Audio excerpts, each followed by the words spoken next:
No matter how one perceives it, Xue Pan has never considered himself anything but ordinary. However, from the moment he became entangled with a third-rate entity, events seemed to spiral into an unpredictably chaotic trajectory. Chapter 1, Task 1, the first step of the hero's journey. Rest assured, typically the initial task serves merely as a guide. So far, there are no records of hosts perishing during their first mission. Number 3 reassured him within his mind. Yet the inflection in its voice betrayed an unmistakable hint of malicious glee. Yes, you have mentioned that they all met their demise during the third task. Xue Pan scoffed, leaning against the wall and settling onto the ground. While that hardly falls on my shoulders, Number 3 retorted, the tasks are issued by the system, and I bear no responsibility. I am merely a novice guide. Xue Pan emitted a non-committal grunt, extending his hand to navigate the system interface in the air. The interface presented a semi-transparent panel with a somewhat sci-fi aesthetic, framed in a cerulean hue. Though the wastebasket across the way was visible through the panel, it did not detract from the clarity of the text and icons displayed. At the top of the frame were 5 small selection boxes, labeled with various terms. Among them, one box was highlighted, indicating it belonged to the mission area. However, the panel was currently barren, devoid of any text. As he scanned the interface, Xue Pan's attention was drawn to a few words at the very top. Anything that commands attention typically does so for a reason. The term system appeared in a clear, standard font akin to that of computer text, while the phrase superhero was inscribed in a hasty, handwritten style reminiscent of a marker. This rendered an already dubious classification module, exuding an air of cheap imitation. Coupled with the snarky demeanor of the novice guide number 3, Xue Pan could not help but feel as though he had stumbled upon counterfeit currency on the street. The system interface seeks simplicity and clarity. Should it become too convoluted, how would anyone comprehend it? The people here have not been steeped in web literature, no. 3 lamented.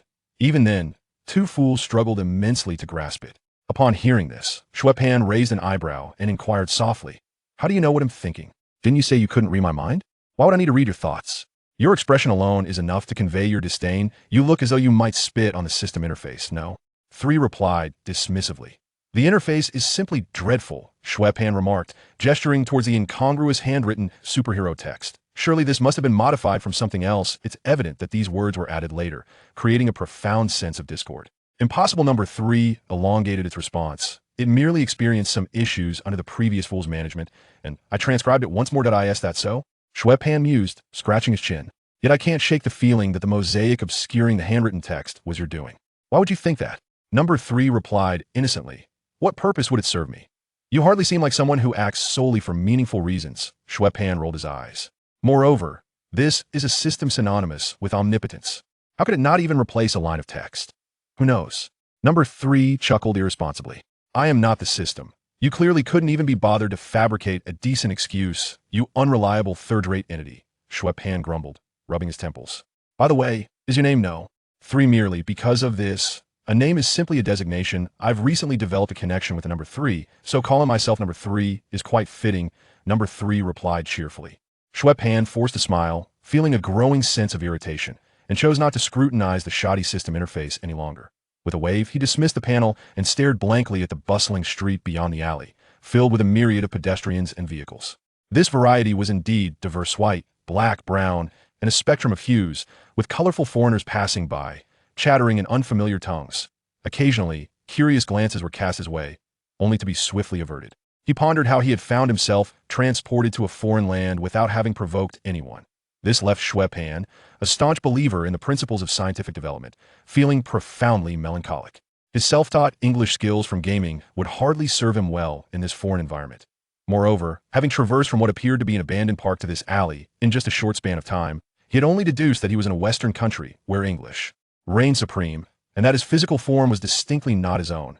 Earlier, Xue Pan had caught his reflection in the shop windows lining the street. He noted the sunken eyes, a sharply defined nose, and thin lips. Aside from his black hair and eyes, he bore the unmistakable features of a typical Germanic youth. Given the general tendency of Westerners to appear older, he estimated his current body to be around 14 or 15 years of age, the very age that tends to be most exasperating. Beyond that, he was entirely in the dark. After all, he had only been in this place for a matter of hours. As for the shoddy system he had been forcibly bound to, it had lagged behind in assimilating into this new body. The so-called novice guide, No. 3, had stolen the thunder of his 3 existential questions the moment it spoke. Who am I? Where am I? Who are you? However, during his journey so far, Xue Pan had gleaned from No. 3's somewhat loquacious nature the fates of its two previous hosts. One had been killed at Corvo University while attempting to thwart a rogue experiment, and the other had perished in Mississippi due to a failed kissing task. While the failure of the former mission was understandable, the latter was rather thought-provoking. Yet, the pressing concern at present was not to dwell on these peculiar tasks, but rather to contemplate how to survive in this unfamiliar city. Xue Pan had already rummaged through his pockets, discovering only a small knife and a set of keys. He did not even possess a single coin. With no identification, no knowledge of his identity, no understanding of his surroundings, and a concerning grasp of the local language, the prospect of finding work seemed utterly impossible. Even begging would yield scant returns. Thus, before any system tasks were to arrive, he believed that ensuring his own survival from starvation should take precedence. Xue Pan leaned against the wall and stood up. Brushing off the dust that clung to his trousers, he resolved to venture out of the narrow alley in search of a means to forge a path for himself. Just then, a translucent light blue frame abruptly flashed before his eyes. Ding, mission activated. Remove all your hair. Reward, 10 experience, 15. Note, how can you grow stronger without going bald? Xue Pan was taken aback by the message. Pull out my hair? Are you joking? Number 3, come out here. What kind of absurd task is this? Have you been poisoned by too many comics? What's the matter? Do you have objections? Number 3 replied lazily in his mind. Of course, I have major objections. Before he could finish, Xue Pan felt a sharp pain at the back of his head, and before long, his knees buckled, causing him to fall backward onto the ground in the alley. As he lost consciousness, the only thought that flashed through the boy's mind was, damn it, this broken system even suppresses sarcasm. However, the reality was far from what Xue Pan had envisioned. Just as he collapsed, a petite figure emerged, revealed by the absence of his shielding presence. It was a little girl, appearing younger than the body of Xue Pan. Her long, jet black hair was parted down the middle, fashioned into twin braids that cascaded over her chest. Her delicate face bore no expression. Her dark eyes glanced down at Xue Pan sprawled on the ground, and she lifted her arm to return the lid of a trash can she had been holding to its rightful place. Clearly, she was the one responsible for Xue Pan's fainting spell. After disposing of the weapon, the girl bent down and, using her now free hands, grasped one of Xue Pan's legs and hoisted it onto her shoulder, seemingly intending to drag him away. But a young woman's voice interjected, halting her actions. Let me handle this, Wednesday. It will be quite a strain for you to carry him. The woman approached, squatting down to examine the bump on the back of Xue Pan's head. She spoke earnestly to the little girl. Moreover, I think it's best for you to communicate with him first, in case he has already regained consciousness. But the outcome won't change, the girl named Wednesday replied, looking up at the woman with a stoic expression. He doesn't want to go to that school, and neither do I. Rest assured, it will be better than you imagine. Fresh air, the scent of pine, and many children your age. The woman smiled, wrapping her arms around Xue Pan in a princess carry. You will be very happy there, I promise. I have my doubts, Wednesday replied coolly. You will understand once you go. The woman did not argue further and turned to walk toward the street exit at the other end of the alley. Now, let's hurry back and gather the items we need to take, aiming to return to school before dinner. The little girl fell silent, following steadily behind the woman as they exited the alley. Once outside, a deep blue Mazda was parked at the roadside. The woman opened the car door and placed Xue Pan in the back seat, waiting for Wednesday to fasten her seatbelt before she inserted the key and ignited the engine. Chapter 2. He is ill, mentally disturbed. As Xue Pan roused from his slumber in the back seat, twilight had approached, yet the streetlights flanking the road remained unlit, and the vehicles passing by hinted at the evening rush hour. The boy instinctively touched the swollen lump on the back of his head, a sharp pain eliciting an involuntary gasp. You're awake? The woman driving the vehicle glanced at Xue Pan through the rearview mirror and gently remarked, No need to rush. We shall soon arrive at school. Xue Pan, somewhat dazed, observed the woman behind the wheel, and then the little girl seated in the front passenger seat, finding himself in a state of confusion. His memories were still tethered to the moment before he was knocked unconscious. Believing his fainting spell was a consequence of being punished by that dreadful system for his sarcastic remarks. However, the unfolding events seemed rather peculiar, given his proficiency in English. He only understood the word school from her previous utterance. Thus, until he comprehended the circumstances, Xue Pan resolved to remain silent. He simply offered the woman a radiant smile. In casual exchanges, a smile suffices for many uncomplicated interactions. Do you remember me? The woman persisted, her tone gentle. Xue Pan smiled again. I am Chinga Lei. We met this morning, she continued. Xue Pan maintained a smile. Are you feeling unwell? If you tell me, I can assist you, she inquired. Xue Pan grinned widely while internally lamenting his inability to understand. He found himself in despair. Regardless of the conclusions the woman might have drawn after her earnest attempts, she chose to relinquish the conversation and turned her gaze to the little girl in the passenger seat. The girl sat quietly, perusing a book with a black cover, seemingly undisturbed by their dialogue. Only upon sensing Qin Guolei's gaze did she speak in a nonchalant tone. I told you before, he is ill, mentally disturbed. Just because he is quiet now does not imply he is normal, and I suggest you best restrain him. Qin Guolei's lips moved slightly, and she sighed, opting for silence. Although the professor had forewarned her that the situation might not be optimistic, what she witnessed firsthand confirmed that these siblings were indeed peculiar in their own right. The brothers suffered from a rare condition characterized by involuntary violent delusions, as evidenced by the diagnosis from Staten Island Hospital, which lay in the glove compartment beneath the dashboard. From the lengthy string of medical terms, it was evident that he was not an easy individual to engage with. While Wednesday could communicate normally from the moment they met, Qin Guolei had not observed any change in her expression. Moreover, her adeptness in incapacitating her own brother suggested that this was not her first encounter with such an act. Even within the specialized environment of Xavier's School for Gifted Youngsters, Qin Guolei felt that this brother-sister duo would be classified as outliers. As the atmosphere in the vehicle grew heavy, once more following the conversation, Xue Pan discreetly cast a few glances at the two individuals in the front seat. Gradually leaning his body against the car door, he gazed outward, observing the shops that flitted past on either side of the street. His arms resting casually on the window ledge, discreetly covering his mouth with his hand. Hey, no 3, are you there? The boy's voice was barely above a whisper, summoning the system in hushed tones. No 3? Number 3? Little 3? Third brother? Third master. After much calling, No 3's lethargic voice finally resonated within Xue Pan's mind. Why are you calling for your third master? Upon hearing that tone, the corners of Xue Pan's mouth involuntarily twitched. This rascal was clearly putting on airs. Although No 3 had previously claimed it could not perceive its host's thoughts, understanding what it could see and hear posed no challenge. Both of my former hosts were locals. If you can communicate with them, implies you possess some English skills, correct? He strained to keep his voice down, wishing to avoid drawing the attention of the two women ahead. Of course, a system incapable of basic communication is better off sent back for repairs. No 3 scoffed lightly. So, if I interpret your words correctly, you wish for me to elucidate the current situation? Xue Pan nodded gently. However, having temporarily shelved the system's tasks, Xue Pan could not help but retort. Are you still bringing up tasks? Even if this body isn't my original one, it was acquired through merit. Wait a moment. Are you suggesting that tasks can be optional? As he spoke, the boy suddenly realized a rather exhilarating question had emerged. The tasks are assigned to you. Whether you choose to undertake them is entirely up to you. No 3 replied nonchalantly. And there are no penalties? Xue Pan inquired, astonished. Certainly not. No 3 stated. I hold the utmost disdain for those who impose arbitrary punishments. Is that so? Then how did your previous 2 hosts meet their demise? Xue Pan instinctively sensed a trap in those words. After all, not every task could be as effortless as the first. However, do not entertain thoughts of altering the tasks. That is simply impossible. You can only choose to accept or decline them. Upon hearing this, the boy immediately furrowed his brows. Really no penalties? If I refrain from plucking out my own hair, do you intend to linger on me indefinitely? What, then, is the purpose of your existence? The term indefinitely was an exaggeration. No 3 scoffed. Considering the current circumstances, if you manage to survive for 10 years, I shall consider it a loss. Chapter 3. It is best to start plucking from the temples. Moreover, a mere span of a decade holds little significance to me. After all, time is my most abundant resource.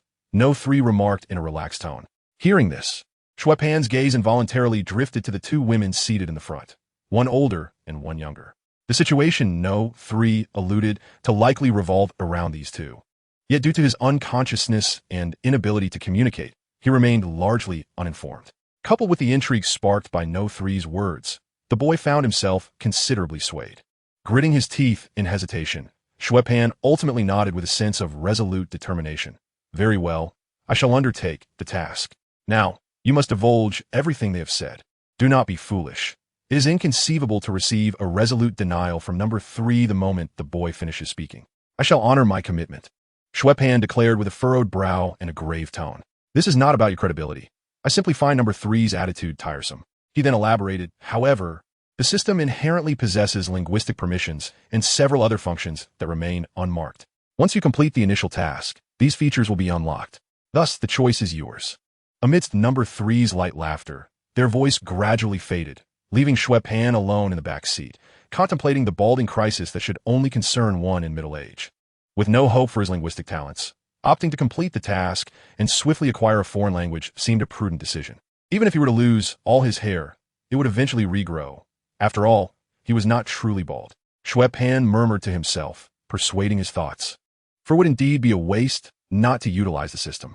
After a moment of internal conflict, he resignedly lowered his head, gripping the hair at his forehead and pulling it forcefully. Instantly, a few dark strands appeared between his fingers. After lightly rubbing them, he exhaled, sending them fluttering away. Oh, by the way, I almost forgot to give you a piece of advice. Number three's frivolous tone interrupted once more as the boy mourned the impending loss of his hair. When you pluck, it's best to start from the sides of your temples. Pulling from the front will easily lead others to think you're a young man with a receding hairline. Xue Pan rolled his eyes in exasperation, choosing to ignore the comment, though his fingers discreetly ventured to the sides of his head. Influenced by number three's final remark, the boy momentarily felt a sense of relief that the system merely required him to transform into a bald figure. At ease in the back, Xue Pan attracted little attention from the two ladies in front. Despite his changing expressions and murmured soliloquies, under the premise of being certified as mentally unstable, Qin Gulei only glanced at him through the rearview mirror a few times without further comment. After all, no matter how unusual, for someone with a diagnosis that include violence, being able to sit calmly in his seat and count his own hair was a remarkably acceptable outcome. As for the young girl, Winstead, she had likely grown accustomed to her brother's peculiar behavior. Throughout the journey, aside from that brief exchange, her arm only moved when she turned the pages of a book. The vehicle glided smoothly along the street, albeit at a less than satisfactory speed. In the congested city of New York, particularly during the evening rush hour, this was indeed a lamentable tale. Moreover, comprehending English was of utmost importance. Otherwise, Xue Pan could have gleaned from the various road signs and storefronts that they were heading towards the Bronx. As they approached their destination, the surrounding vehicles became sparse, and the bustling commercial shops vanished, replaced by towering, verdant trees. Xue Pan, tugging at his hair, peered out the car window. The trees, surrounded by low walls constructed of cobblestones, were numerous and extraordinarily lush, with only a glimpse of a corner of the obscured ancient castle visible through the gaps in the branches. The vehicle began to decelerate gradually, eventually coming to a halt in front of a black iron gate, which offered the boy a modicum of relief. Surely, the walls of a mental institution could not be so low, could they? As the car entered, he noticed an oval brass plaque hanging on the wall of the left pillar at the entrance, and with a fleeting illumination from the headlights, he discerned what appeared to be a small cross marked upon it.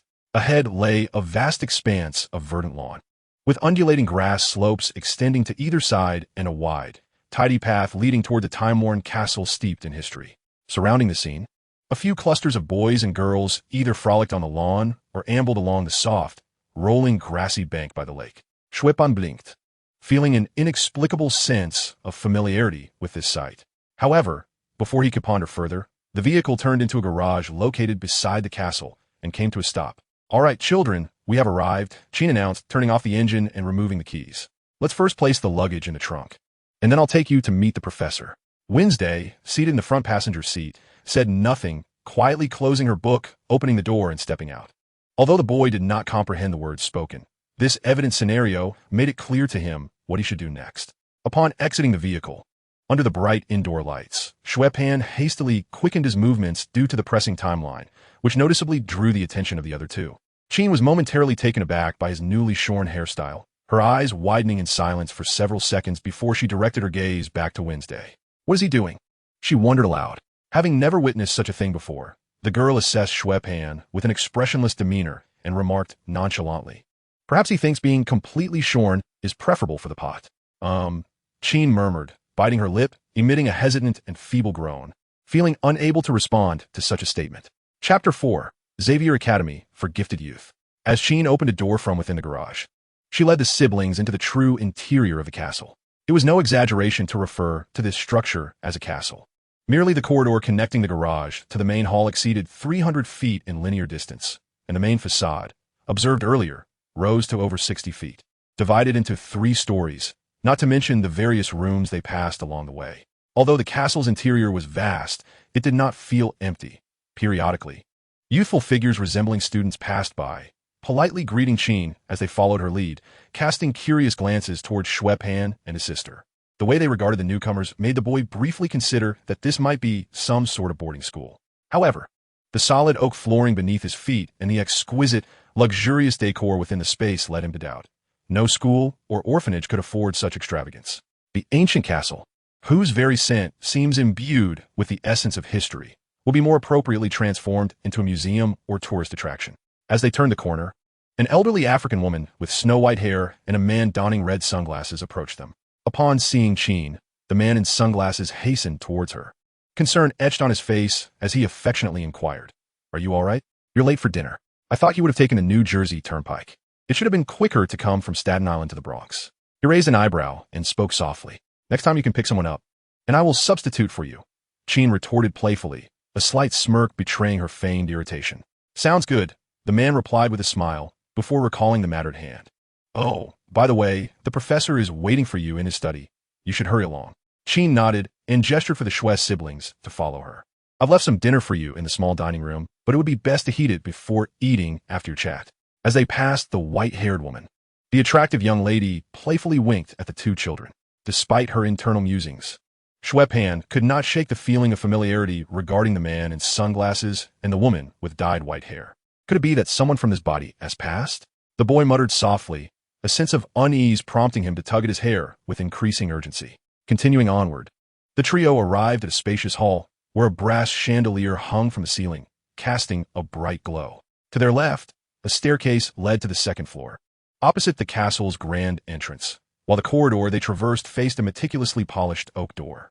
The double door stood ajar, allowing Xue Pan a glimpse of a half-covered desk and a corner filled with bookshelves. Qin led them directly to the room, and the boy surmised it must be their ultimate destination. Upon reaching the door, Qin gently knocked, and a frail voice from within invited, "Please enter." The three obediently stepped inside. The moment they crossed the threshold, the boy's attention was captured by a shiny bald head. An elderly gentleman, appearing quite spry, sat behind a pristine desk clad in a crisp suit and tie, engrossed in a book with a dark cover. As Xue Pan and the others entered the study, he lifted his gaze to them, displaying the book in his hands. The Eternal King, which narrates an excellent tale that offers me different insights upon each reading. With a warm smile adorning his face, he maneuvered the handles on his armrest, causing his wheelchair to glide out from behind the desk. "I am Charles Xavier, the principal of this institution," he introduced himself. "Windsor Homestead," the girl stated expressionlessly. Professor Charles smiled at her, and then directed his attention to the silent Xue Pan, who stood frozen, hands clasped above his head, mouth slightly agape, staring in astonishment at the elderly gentleman before him. "No, his name is Walter," Winstead stated in her characteristic, almost monotone voice. Before the girl could further elaborate, Professor Charles had already grasped the situation. Long before this moment, he had come to understand the peculiar names of the siblings, though they remained easily misunderstood, reflecting their dismal living conditions and the troubles they faced. Otherwise, he would not have dispatched Quinn to fetch them to the school so readily. However, the focal point, Xue Pan, seemed entirely oblivious to the matter at hand. His expression shifted from confusion to a brooding intensity as he dropped his hands and coldly inquired, "Is this the reason you didn't want to tell me what they were discussing in the car? Have I been transported into the X-Men universe?" Despite being phrased as a question, his tone was decidedly assertive. The others in the room were left perplexed by his inquiry in Mandarin, compounded by his unfocused gaze, leaving them uncertain as to whom his words were directed. If Xue Pan had failed to comprehend Quinn's revelation of her name during their car ride, or if he had understood but chose to disregard it, Charles Xavier's introduction was akin to a thunderous awakening. The bald head, the myriad of wrinkles, the paralysis of his lower limbs, and the conspicuously remote-controlled wheelchair, all these distinctive characteristics, coupled with his self-introduction, alongside the strikingly unique pair he had encountered in the corridor, unmistakably pointed to the renowned Professor X, Cyclops, and Storm from the X-Men. "Ah, close enough. I merely wished to witness your bewildered expression upon discovering the truth." A languorous voice echoed in the boy's mind. "Clearly, I have succeeded. Just moments ago, you resembled a baboon caught in a compromising position." "Ha!" As the raucous laughter reverberated within his mind, Xue Pan shut his eyes, took a deep breath, and exhaled, softly murmuring, Chapter 5. "What, Walter? If you are referring to the universe from which you arrived, I advise you to harbor no expectations," the languid voice continued. In comparison to this matter, any other challenge would seem trivial. What is the method? Xue Pan queried directly, eschewing any superfluous conversation. Well, the true explanation of the principle is rather convoluted. No.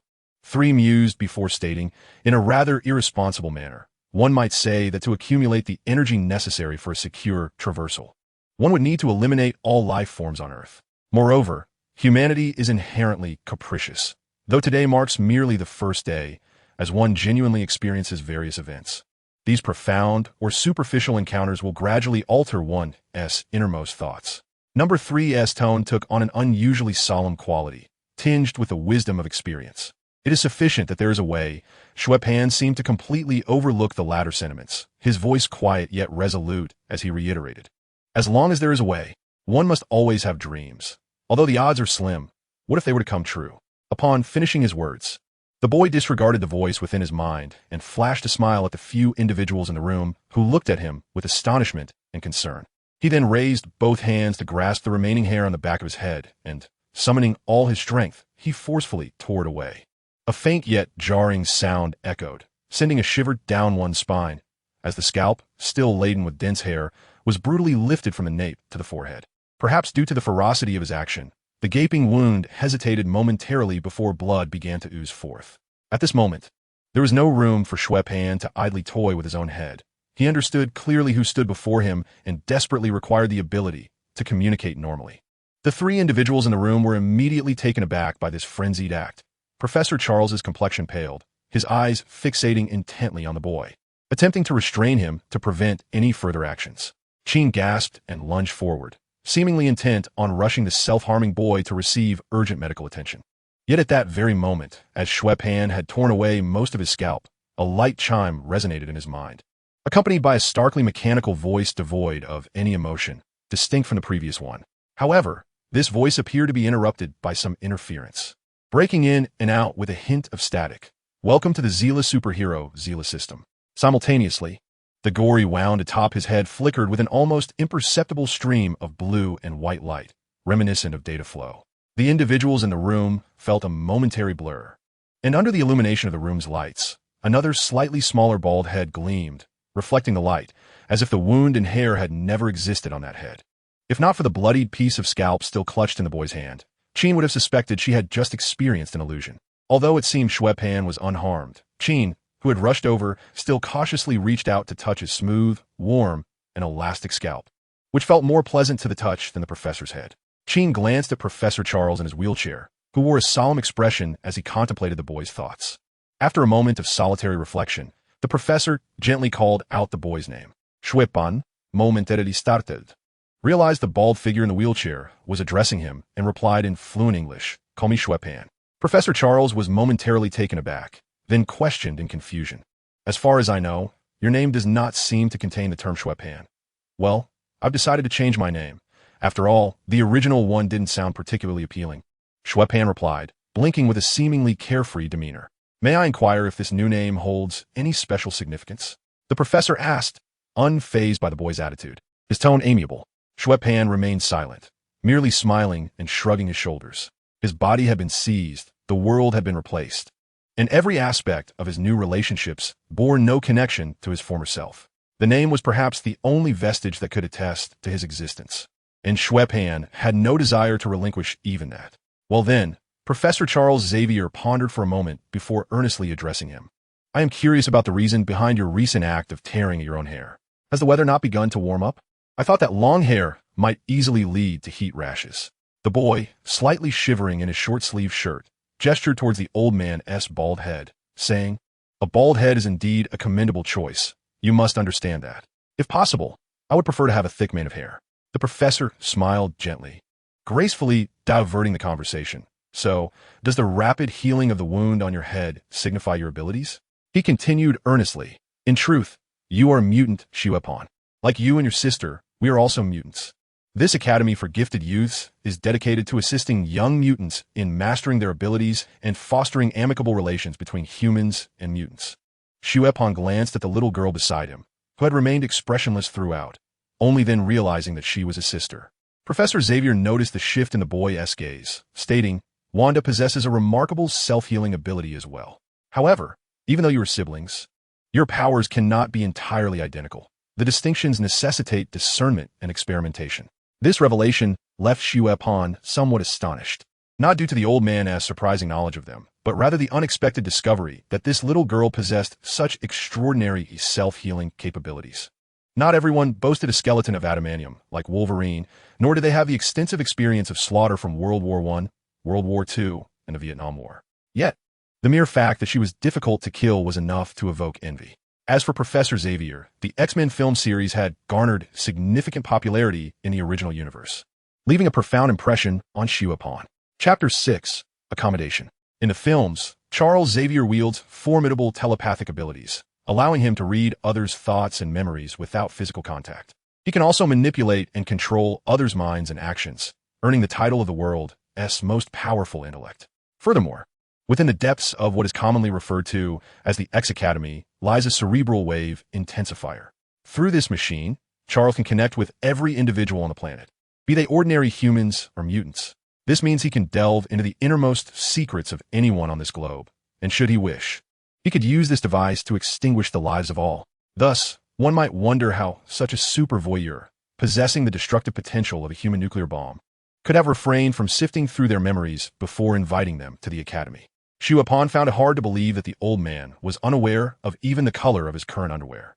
However, as a member of the lawful good alignment, Professor Xavier exhibited considerable restraint regarding the casual probing of an individual's thoughts. Otherwise, Xue Pan's internal musings would likely have made their continued cordial persuasion for enrollment improbable. In society, mutants endowed with extraordinary abilities are often met with hostility from ordinary individuals, and the uncontrollable powers of young mutants may pose a threat to others.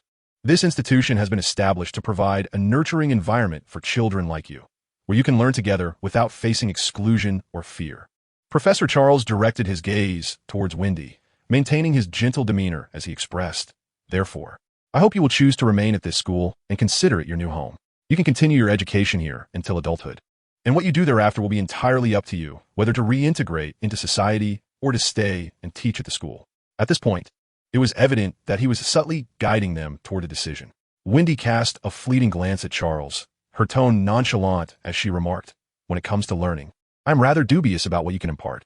Faced with the overwhelming number of subjects, so vast that one could scarcely remember their names, even Xue Pan's cheeks twitched, and Wendy, who had maintained a stoic expression since their meeting, could not help but widen her eyes slightly, noticing the changing expressions of the siblings. Professor Charles paused momentarily before continuing.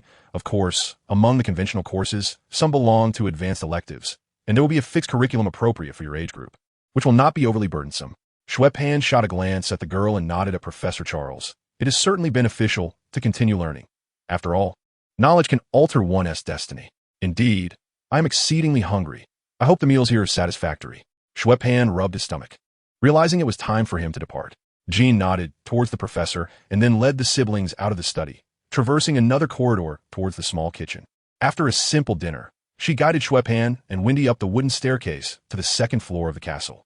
While briefly outlining the general layout of the castle, on the first floor, apart from the hall, there is a library with oak flooring, a dining room, a greenhouse filled with flora, a small dining area, and a study. Most of the rooms are utilized as classrooms. The second floor primarily comprises living rooms, with the professors' and teachers' bedrooms also located here. The third floor features observation rooms, towers, and what were originally servant quarters. On the outskirts of the castle, there are garages, stables, and greenhouses. Outdoors, there lies a 5.5-acre fountain garden. A short distance from the staircase, Jean paused in front of two adjacent rooms. "These two rooms are designated for you. You may choose which one you prefer." "Are they single rooms?" Upon hearing that they could choose freely, Xue Pan immediately sensed that they would not have to share accommodations. In his recollection, many students at X Academy shared living spaces. "Indeed, I believe this arrangement will better suit your previous living habits," Jean explained with a smile.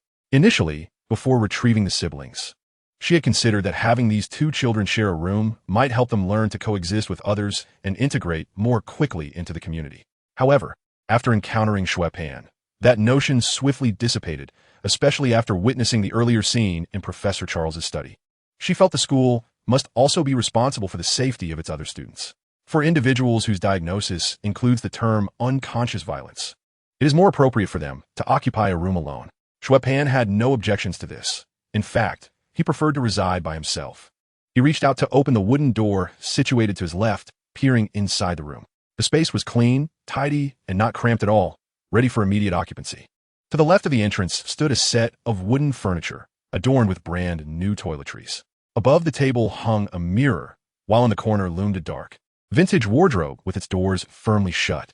A neatly arranged double bed was complemented by 2 wooden nightstands on either side, each topped with a lamp. The furnishings within the room were modest, yet ample for a solitary occupant. The opposite room was quite similar, save for an additional lamp resting on the desk. Wendell chose the room with the 2 lamps. After arranging accommodations for the siblings, Cheen swiftly departed, descending the staircase with a sense of urgency, clearly heading towards Professor Charles' study. Chapter 7. Conversation. As Cheen entered the study, she found Professor Charles once again engrossed in his reading. When the door creaked open once more, the professor displayed no signs of irritation. Instead, he calmly set his book aside, lifted his gaze, and gently inquired, "Is everything arranged? How are the children faring?" "Not too well," Cheen sighed. The little girl, named Wendell, exhibited some resistance prior to her arrival. It may take time to change her perspective. As for the boy, I find it difficult to ascertain. There may be some undisclosed turmoil surrounding him, the professor mused, a flicker of curiosity crossing his wise eyes. After a moment of contemplation, he continued, "Earlier this morning, I inadvertently perceived a connection with him and discovered that his mental state appeared stable, showing no tendencies towards self-harm. Moreover, when he began to tear at his scalp, I attempted to intervene with my abilities, only to find that I could not penetrate his mind, and his condition did not resemble rapid healing.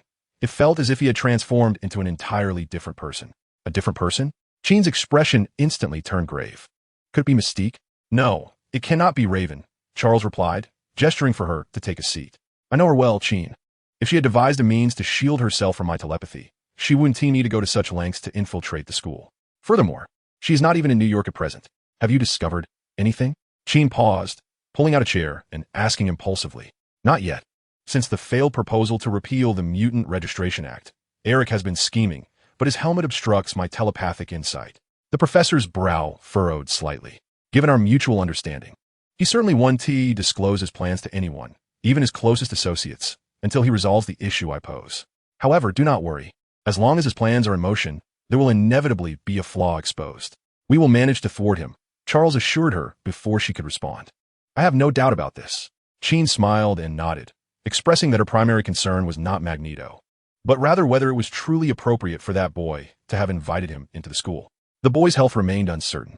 Although he and his sister believed him to be afflicted, Professor Charles earnestly remarked that the mental diagnosis stemmed entirely from their unique familial circumstances and unconventional upbringing, which led the physician to such conclusions. Before he could finish his thought, the professor paused, realizing that regardless of his previous impressions of Xue Pan, the boy's behavior upon their meeting was sufficient to overturn his initial assessment. "However, I indeed need to converse with him further. This transformation is somewhat disconcerting." After a brief pause, Professor Charles continued, "Let us wait until tomorrow. It is rather late today. After several hours of travel, the children must be growing weary." "Very well. Then I shall see to their luggage," Cheen replied. After exchanging a few inconsequential pleasantries, she rose and exited the study. Meanwhile, completely unaware that he had received an authentic mental diagnosis, Xue Pan lay on his soft bed, aimlessly gesturing at the ceiling. He was meticulously examining the system interface. Previously, he had merely assumed he had traversed to a foreign land, noting only slight discrepancies in the timeline before hastily dismissing the taskbar. The pie falling from the sky was either a trap or a pitfall. As a young man molded by contemporary society, Xue Pan was well acquainted with such schemes. Furthermore, Number 3 had explicitly mentioned that 2 previous hosts had met swift and unfortunate ends, which made Xue Pan regard this peculiar system with disdain. However, as events unfolded, he ceased to dwell on it. Now, the situation was markedly different. Although he remained oblivious to whether he was situated in the X-Men universe or the broader Marvel cosmos, neither realm could be deemed safe. A plethora of eccentric thinkers and impulsive supervillains emerged, accompanied by gods, extraterrestrials, robots, and sorcerers, all lining up to wreak havoc on Earth. To make matters worse, Xue Pan had inadvertently acquired the unwelcome status of a mutant, which, in the context of the X-Men narrative, was largely despised and reviled by the majority of ordinary people. As the story progressed, mutants could even find themselves subjugated by government forces. Such a malevolent beginning rendered it challenging for him to simply blend into the background. Not to mention, the possibility of being ensnared in the crossfire of a superhero's righteous endeavors or facing scrutiny from authorities could disturb his peace of mind. Consequently, regardless of whether this piece of pie was poisonous or not, Xue Pan felt compelled to consume it, savoring each bite. He reached out to press a button, and a translucent light blue panel unfurled. Xue Pan observed that the upper portion of the task panel remained devoid of text, while completed tasks had turned gray and were relocated to the bottom of the taskbar, with no new tasks appearing for the moment. The boy slid his finger to activate the adjacent button. The map interface was shrouded in a dense fog of war, with only a yellow dot symbolizing his identity. Situated slightly to the right at the upper section of the map, Xue Pan hesitantly prodded the location of the yellow dot with his finger, causing the map to magnify instantly, revealing a winding line surrounding the dot. In the midst of the black war fog, this line resembled a blank space etched out by an eraser on a sheet of paper that had been hastily scrawled upon. He attempted to zoom in on the map once more, where the line revealed several irregular shapes. These irregular forms were clearly the overhead view of the surrounding buildings, and the line evidently traced the route from his home to the school. What a futile feature. Must he really consult the map in person? Xue Pan muttered under his breath. Even if this contraption could pinpoint his location to avoid getting lost in modern society, surely he could hail a taxi if he were unsure of his way? However, number 3 showed no inclination to respond to his grievances. It was already a useful tool. Why be choosy? Chapter 8, Datafication. After familiarizing himself with the operations for a while, Xue Pan closed the rudimentary map. Indeed, rudimentary. Aside from rudimentary lines illustrating the overhead view of buildings, the map contained no textual explanations or annotations. If one were not well acquainted with the surroundings, it would be impossible to discern whether the small squares represented a barbershop or a pub. The third panel displayed some distinct features. It was vertically divided into 2 sections, with the uppermost part on the left labeled, while the 4 varying size squares below were completely empty, indicating that Xue Pan had not equipped anything. The right section bore a label at the top, with 12 empty squares within. At the bottom, a green symbol resembling a capital letter displayed the number 10. This likely represented the rewards obtained from completing tasks, alongside an experience point tally of 15. Although task rewards were scarce, they paled in comparison to the auxiliary plugins that had been activated, making the rewards seem trivial. Xue Pan stroked his chin, picked up the pillow beneath his head, and attempted to stow it in his backpack, to no avail. After trying various positions and items, the boy decisively abandoned this notion. The backpack interface appeared merely ornamental, failing to accommodate any items. Don't be foolish. The backpack can only hold items produced by the system, number 3 remarked in a tone laden with sarcasm. Xue Pan rolled his eyes vigorously, huffed through his nose, and reached out to activate the interface again. This page, too, appeared rather desolate, containing only a small segment of an experience bar filled in, aside from the label in the upper left corner. The experience bar did not display precise values, but a rough estimate suggested that to advance to level 2, he would require over 100 experience points. Based on the experience awarded for the first task, it seemed he would need to exert himself tenfold to achieve the next level. Contemplating this figure, Xue Pan could not help but grind his teeth in frustration.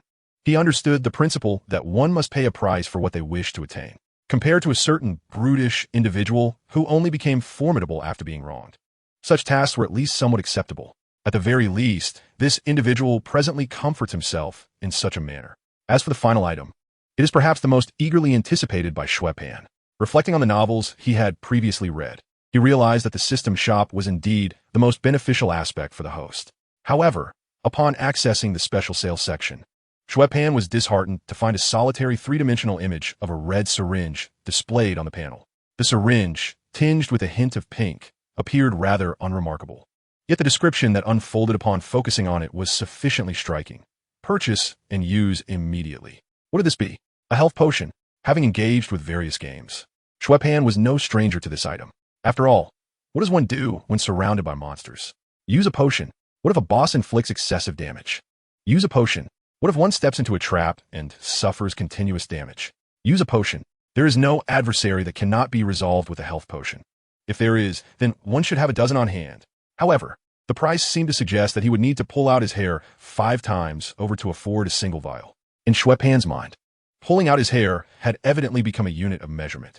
In truth, at the moment he completed the task, The indelible health bar that appeared on his retina and the instantaneous healing of his wounds made Xue Pan comprehend the changes occurring in his body upon the activation of a certain plugin within the system.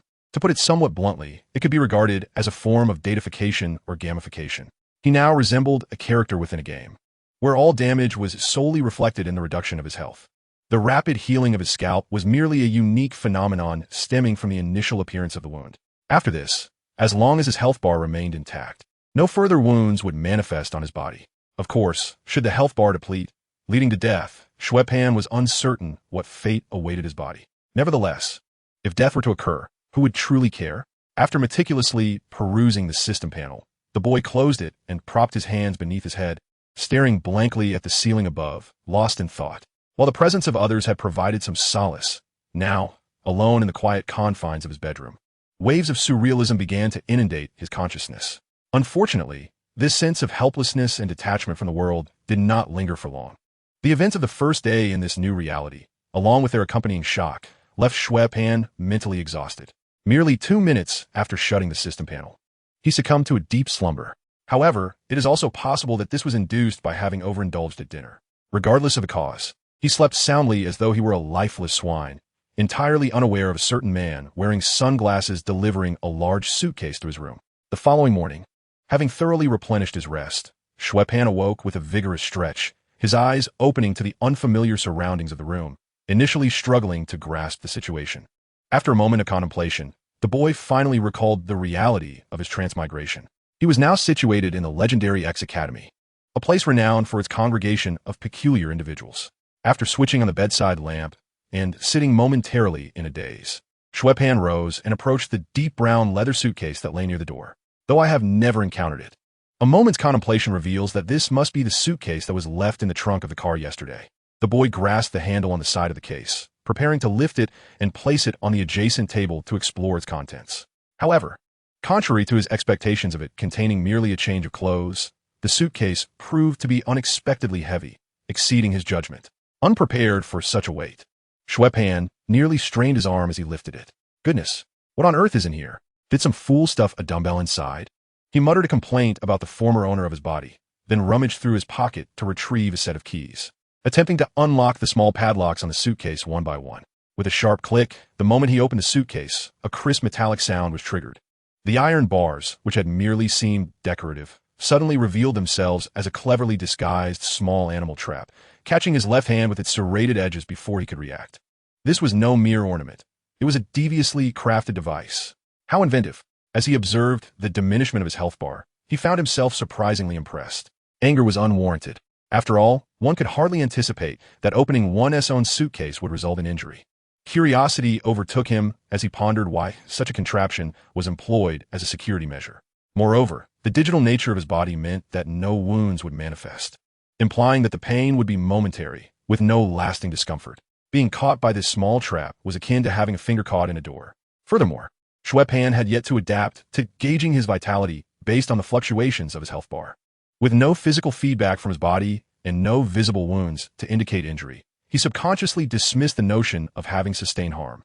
Thus, he calmly pried the small trap open and cast it aside, attempting once more to access the suitcase. Upon releasing the clasp, no hidden projectiles sprang forth. However, when Xue Pan finally beheld the contents within, his expression shifted from calm to bewilderment. What on earth is going on? Regardless of whether this is an ordinary school or not, possessing such items is undeniably bizarre, he muttered as he extended his hand, methodically extracting the items from the suitcase and arranging them on the ground.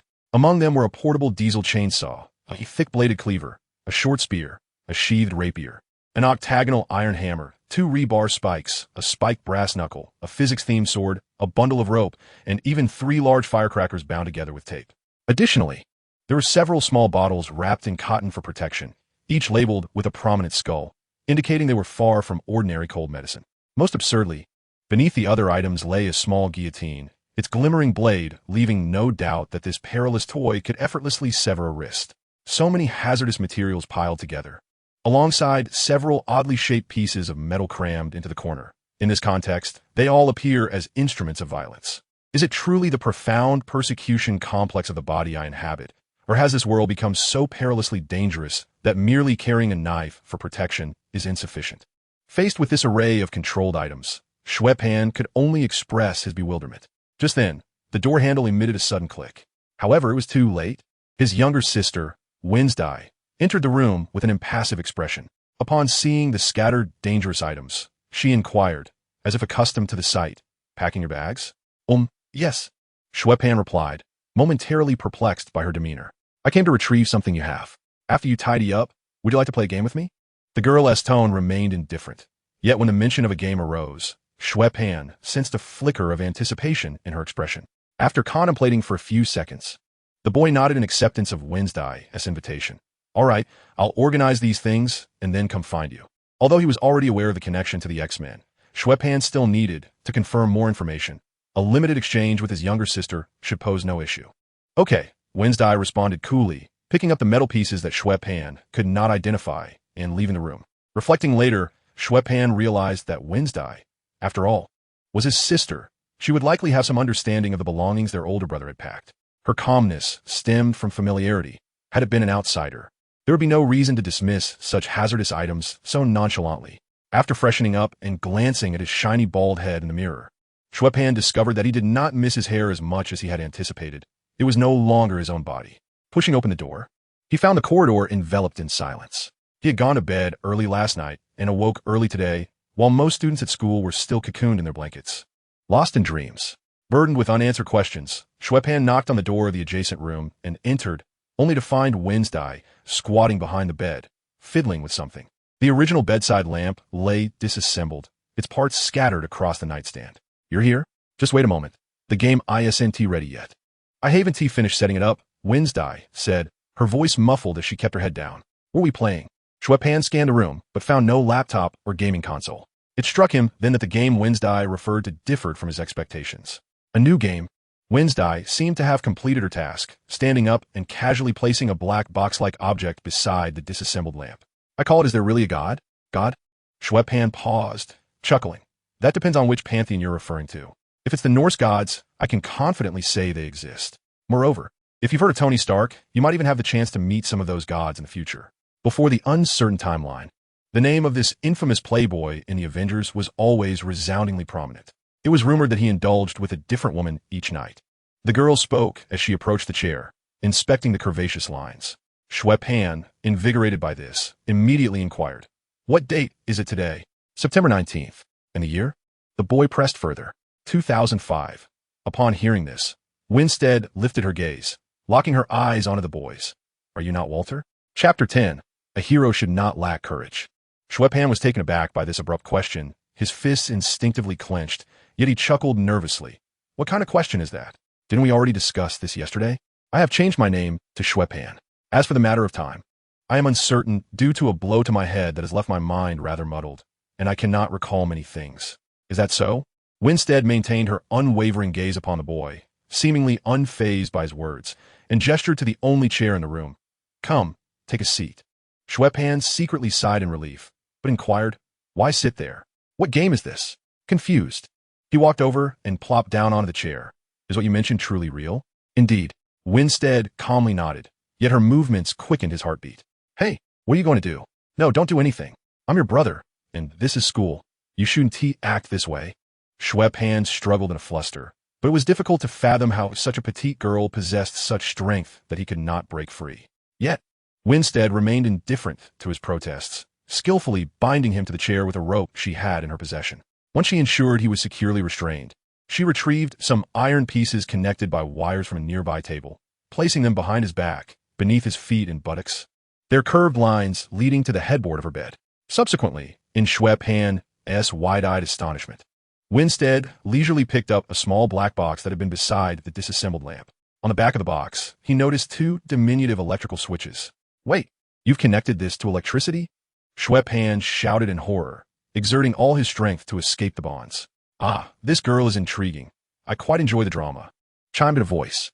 Winstead watched Xue Pan's frantic movements with keen interest, her delicate white fingers gripping one of the switches, gently pulling it, causing a small spark of electricity to erupt. "Just a little warm-up to make sure I can eliminate you," she said, raising the small box to showcase it to Xue Pan. Sensing that she was not jesting, he hesitated for a mere half-second before deciding to concede and evade this predicament. Wait, I said. Winstead's eyes widened, and a rare, somewhat sinister smile curled at the corners of her mouth, her words causing a heaviness in his heart. It should be warmed up sufficiently now. The girl completely disregarded what Xue Pan was about to say and promptly flipped another switch. Suddenly, blue electric sparks flickered on the iron plate, and the current surged through his body at high speed from the point of contact. Xue Pan's entire body convulsed uncontrollably, overwhelmed by intense sensations of numbness, pain, and burning, causing his words to dissolve into a series of meaningless screams. Simultaneously, the blood bar displayed on his retina slowly diminished. Once the current ceased, the numbness and pain dissipated, and he leaned back in his chair, taking a deep breath, puzzled by the strange feeling that he seemed more invigorated after the shock. Another failed gaming experience, she remarked calmly, as if such games had been played numerous times before. Xue Pan glared furiously at his younger sister, violently tossing aside the ropes and standing up. He then lunged forward, gripping her slender neck with his right hand. Have you lost your mind? He seethed, leaning in closer. Do you want to kill me for no reason? Unexpectedly, when Xue seized his shoulder with one hand while gripping his belt with the other, forcefully throwing him, and he soared through the air before crashing to the ground. Then how about you try to kill me next time, brother? The girl looked down at him, her delicate features resembling a porcelain doll. Xue Pan, grinding his teeth in frustration, attempted to speak, but a sudden sharp sound echoed in his mind. Mission triggered. Within 3 minutes, don women's clothing and maintain it for 12 hours. Reward, secondary weapon 15 ESP, 25. Instantly, the ludicrous nature of the task caused Xue Pan to curse vehemently. Is this ridiculous system supposed to be a joke? What kind of foolish task is this? Get lost. He struggled to his feet, casting a disgruntled glance at Xue, who stood nearby, and muttered under his breath. Distracted by this absurdity, he lost the motivation to argue with his sister. He simply wished to distance himself from the situation. However, the voice of No 3 echoed in his mind once more. What? Aren't you going to borrow some clothes from your sister? The urgency of a mission had a time constraint. Borrow? No way. I'm not doing this ridiculous task. Xue Pan retorted irritably, turning to leave through the door. Hey, that's fine. No 3 chimed with a chuckle. I quite like that girl. Once you're gone, I could take over. The boy halted mid-step, confusion flooding his mind. What do you mean by that? Didn't you say the tasks are optional? Exactly. You can choose to do it or not. But should you fail, do refer to the fates of the previous 2 hosts. No 3 replied with an annoyingly cheerful tone. Just a friendly reminder, there's 1 minute and 39 seconds left, 1 minute and 38 seconds, 1 minute and 37 seconds. Wait, aren't you the one who despises systems that erase hosts at a whim? Xue Pan exclaimed, filled with urgency. Number 3 dragged out a long tone and remarked, Indeed. I still look down on it now, but I'm not the system. The boy took a deep breath, gritted his teeth, and turned abruptly to face the quietly standing Xue. Do you have a spare outfit? Please lend me one. Chapter 11. I quite like this dress. Chapter 12. Only then did I realize that I am, in fact, a lunatic. You. Xue lifted her indifferent gaze. The boy instinctively touched his bald head and asked me, what illness? Xue replied, unconscious violent delusions and schizophrenia. With a face full of despair, Xue Pan lamented, only now do I realize that I am indeed a lunatic. However, one could escape for a moment, but ultimately could not evade for 12 hours. An hour and a half later, a knock resounded on Xue Pan's door. Are you in there? It's Scott. Come to take you to see the professor. The voice of Laser I echoed from outside the door. If I say I'm not feeling well, would you grant me a day off to stay alone in my room? Although he felt it unlikely to be effective, Xue Pan still wished to make a futile struggle. If that were the case, I might just break in and take you for a checkup. As Chin's boyfriend, Scott was well aware of everything that transpired in the professor's study the previous night. With a resigned sigh, the boy sat up from his bed, devoid of any passion for life, and walked to the door at the slowest pace possible. Let us go then, he said, opening the door and casting a glance at the quietly standing figure of the man in sunglasses and the Xue behind him, speaking with a weary tone. Upon seeing Xue Pan still clad in a dress, it was uncertain what expression Scott wore beneath his sunglasses. Yet the half of his face that was visible appeared somewhat conflicted. He hesitated, then asked, aren't you going to change your clothes before heading out? However, Xue Pan shot him a sidelong glance and retorted, what? Are you prejudiced against cross-dressers? No. After a pause, Scott ultimately decided to abandon the debate over Xue Pan's attire. Fine, let it be, as long as you're happy. Xue Pan forced a smile, his lips curling in a sardonic manner as he said good. It seemed Xue Pan had truly begun to give up on himself. To this, Xue displayed no sign of emotion. Xue Pan had likely completely surrendered to his fate. striding forward with a fearless demeanor. Conversely, Scott, leading the way, seemed to be affected by the surrounding gazes, as if he had committed some shameful act. His posture slightly distorted as he walked. TSK, he is still a superhero. Xue Pan scoffed disdainfully, trailing behind Laser Eye, completely forgetting his earlier indignation within the room. Perhaps this was the reason why, after shedding all shame, one becomes utterly fearless. Under Scott's reluctant guidance, the siblings entered Professor Charles's study for the second time. The old bald man remained seated in his wheelchair, appearing rather pleased, and showed no surprise at Xue Pan's attire. Evidently informed of the events that had unfolded in Wednesday's room that morning. Scott, having completed his task, seemed eager to leave, not releasing the doorknob upon entering. "Scott, wait," Charles called out to the departing Cyclops. "This morning, I discovered something. You and Storm need to make a trip to Canada immediately." The professor's words were somewhat vague, likely due to the presence of the siblings, but the details were conveyed to Scott through their telepathic connection. With a serious expression, Cyclops nodded at the professor, closed the door, and departed swiftly. Although Professor Charles did not disclose any crucial information, the astute Xue Pan had already deduced the situation based on the time and newly revealed location. Noticing the boy's gaze, Professor Charles greeted the siblings. "Good morning to both of you," he said with a smile. "How was breakfast? I hope you tried today's pie. It's a pity that the Borat family's pie is usually quite delightful." The professor expressed a hint of regret, his eyes eventually landing on Xue Pan's conspicuous attire, which was impossible to overlook. "Would you mind telling me why you were dressed like this today? As far as I know, you have never had a penchant for women's clothing," he inquired kindly. "What is wrong with wearing women's clothing?" Xue Pan raised an eyebrow and replied with an air of justification. "The creatures who adore women most in this world are men. So, what is wrong with men liking women's clothing? If a man doesn't even appreciate women's attire, how can he claim to be straight?" Professor Charles blinked in surprise and chuckled. "You're conflating concepts." Xue Pan shrugged and fell silent. In the presence of this esteemed intellect, known as the world's greatest mind, logical arguments seemed futile. "Well, since you were reluctant to discuss it, let's be more straightforward." The professor decided not to dwell on the matter. He picked up a piece of paper from the table and gestured to the boy, stating directly, "This is your mental health assessment. A significant part of your reason for being here at school is related to addressing this."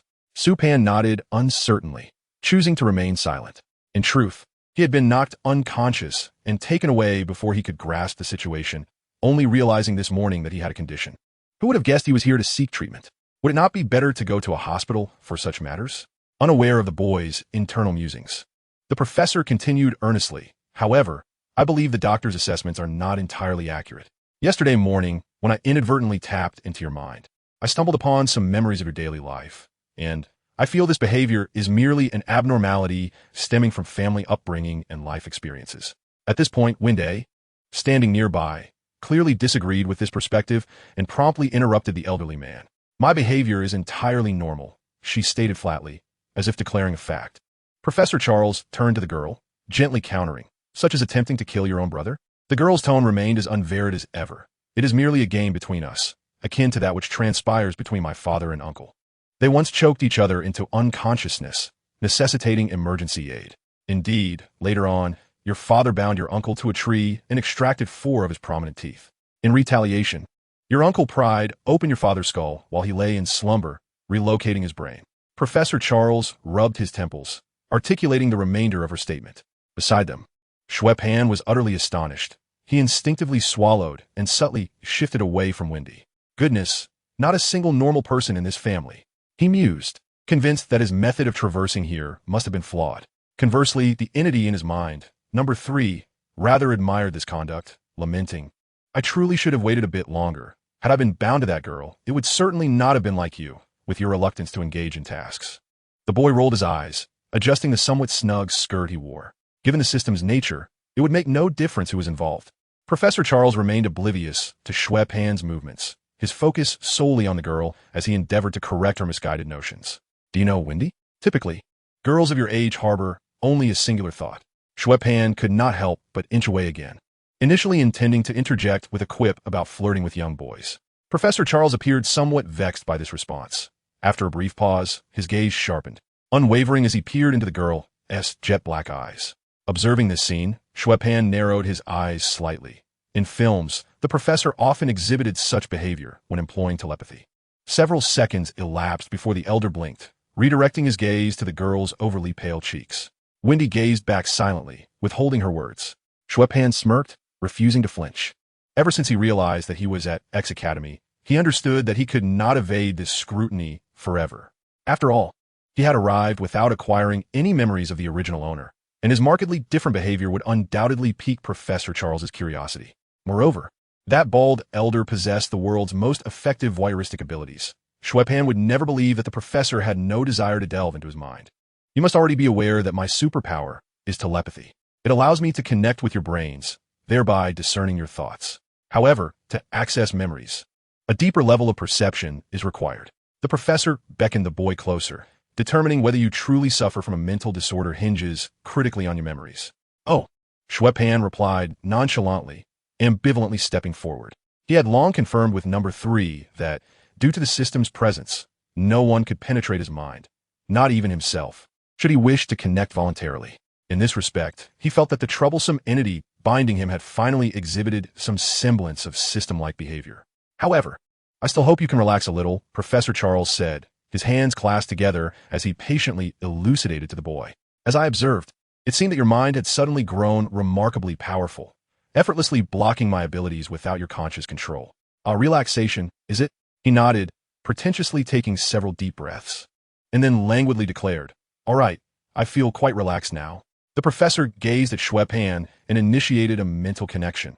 However, after a few moments, he realized that the boy's mental barrier showed no signs of weakening. What I seek is not mere words of relaxation, child, but rather an openness of body and spirit to confront me. The elder spoke with a hint of resignation. Okay, let me try again, Xue Pan replied, furrowing his brow and feigning a struggle as he paced the study, simultaneously engaging in chest-expanding exercises. Finally, he sprawled across a chair in the study, stating, Yes, this should suffice. Upon witnessing the boy's demeanor, Professor Charles chose silence and directly reinitiated the mental connection. Yet almost simultaneously, he discovered that the outcome was no different from the previous attempt.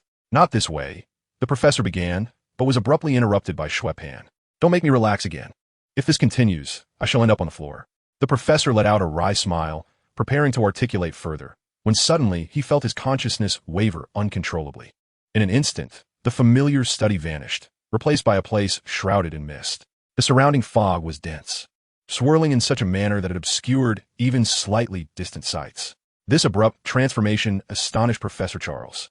He glanced down at his lower body, his legs, once paralyzed for years, not only regained sensation, but were now standing straight and strong upon the ground.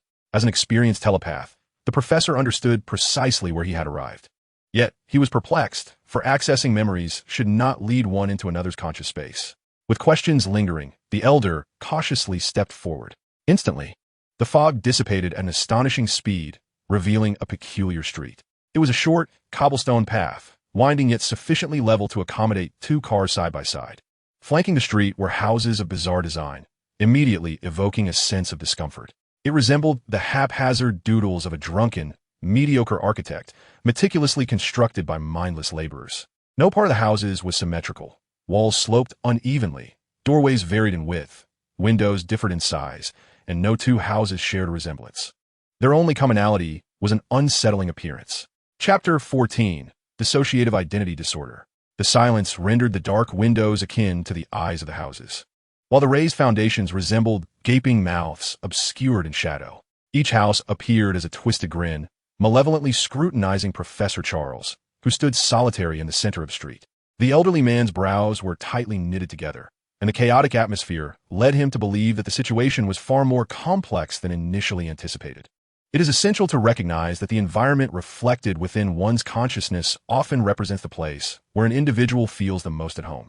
However, most people are incapable of entering their own conscious space, let alone constructing an entire neighborhood within it. Nevertheless, problems must be addressed, thanks to the dim surroundings. He swiftly noticed a glimmer of light filtering through the gaps between the houses. After navigating several turns along the street, the professor hastened toward the source of illumination. Before him stood a somewhat dilapidated yet conventionally designed 2-story villa, its walls adorned with verdant moss and creeping vines, isolated at the end of a short street. Light streamed from the windows of the house, a conspicuous feature that seemed to beckon Charles inside. Without hesitation, he stepped into the yard and approached the door. Just as he was about to raise his hand to knock, a young male voice emanated from within the villa. come in. The door is unlocked. The tone and inflection of this voice were distinctly different from Walter's and starkly contrasted with Xue Pan's, allowing Professor Charles to easily discern the difference. This was, to his knowledge, the third voice that had emerged from Walter. With a sense of curiosity, the elderly man pushed the door open and entered the villa, immediately spotting a young man reclining awkwardly on the living room sofa. The youth seemed indifferent to the arrival of a guest, his attention fixated on the laptop resting on the coffee table, which appeared to be playing a film. Charles observed him with mild intrigue. The young man, of Asian descent, appeared to be in his early 20s and possessed an attractive countenance. Not only did he look dissimilar to the 15-year-old Walter, but he was also of a different ethnicity. "Please, have a seat." He gestured toward a nearby armchair and inquired, "Would you like something to drink? Vodka? Or perhaps whiskey?" "No, thank you."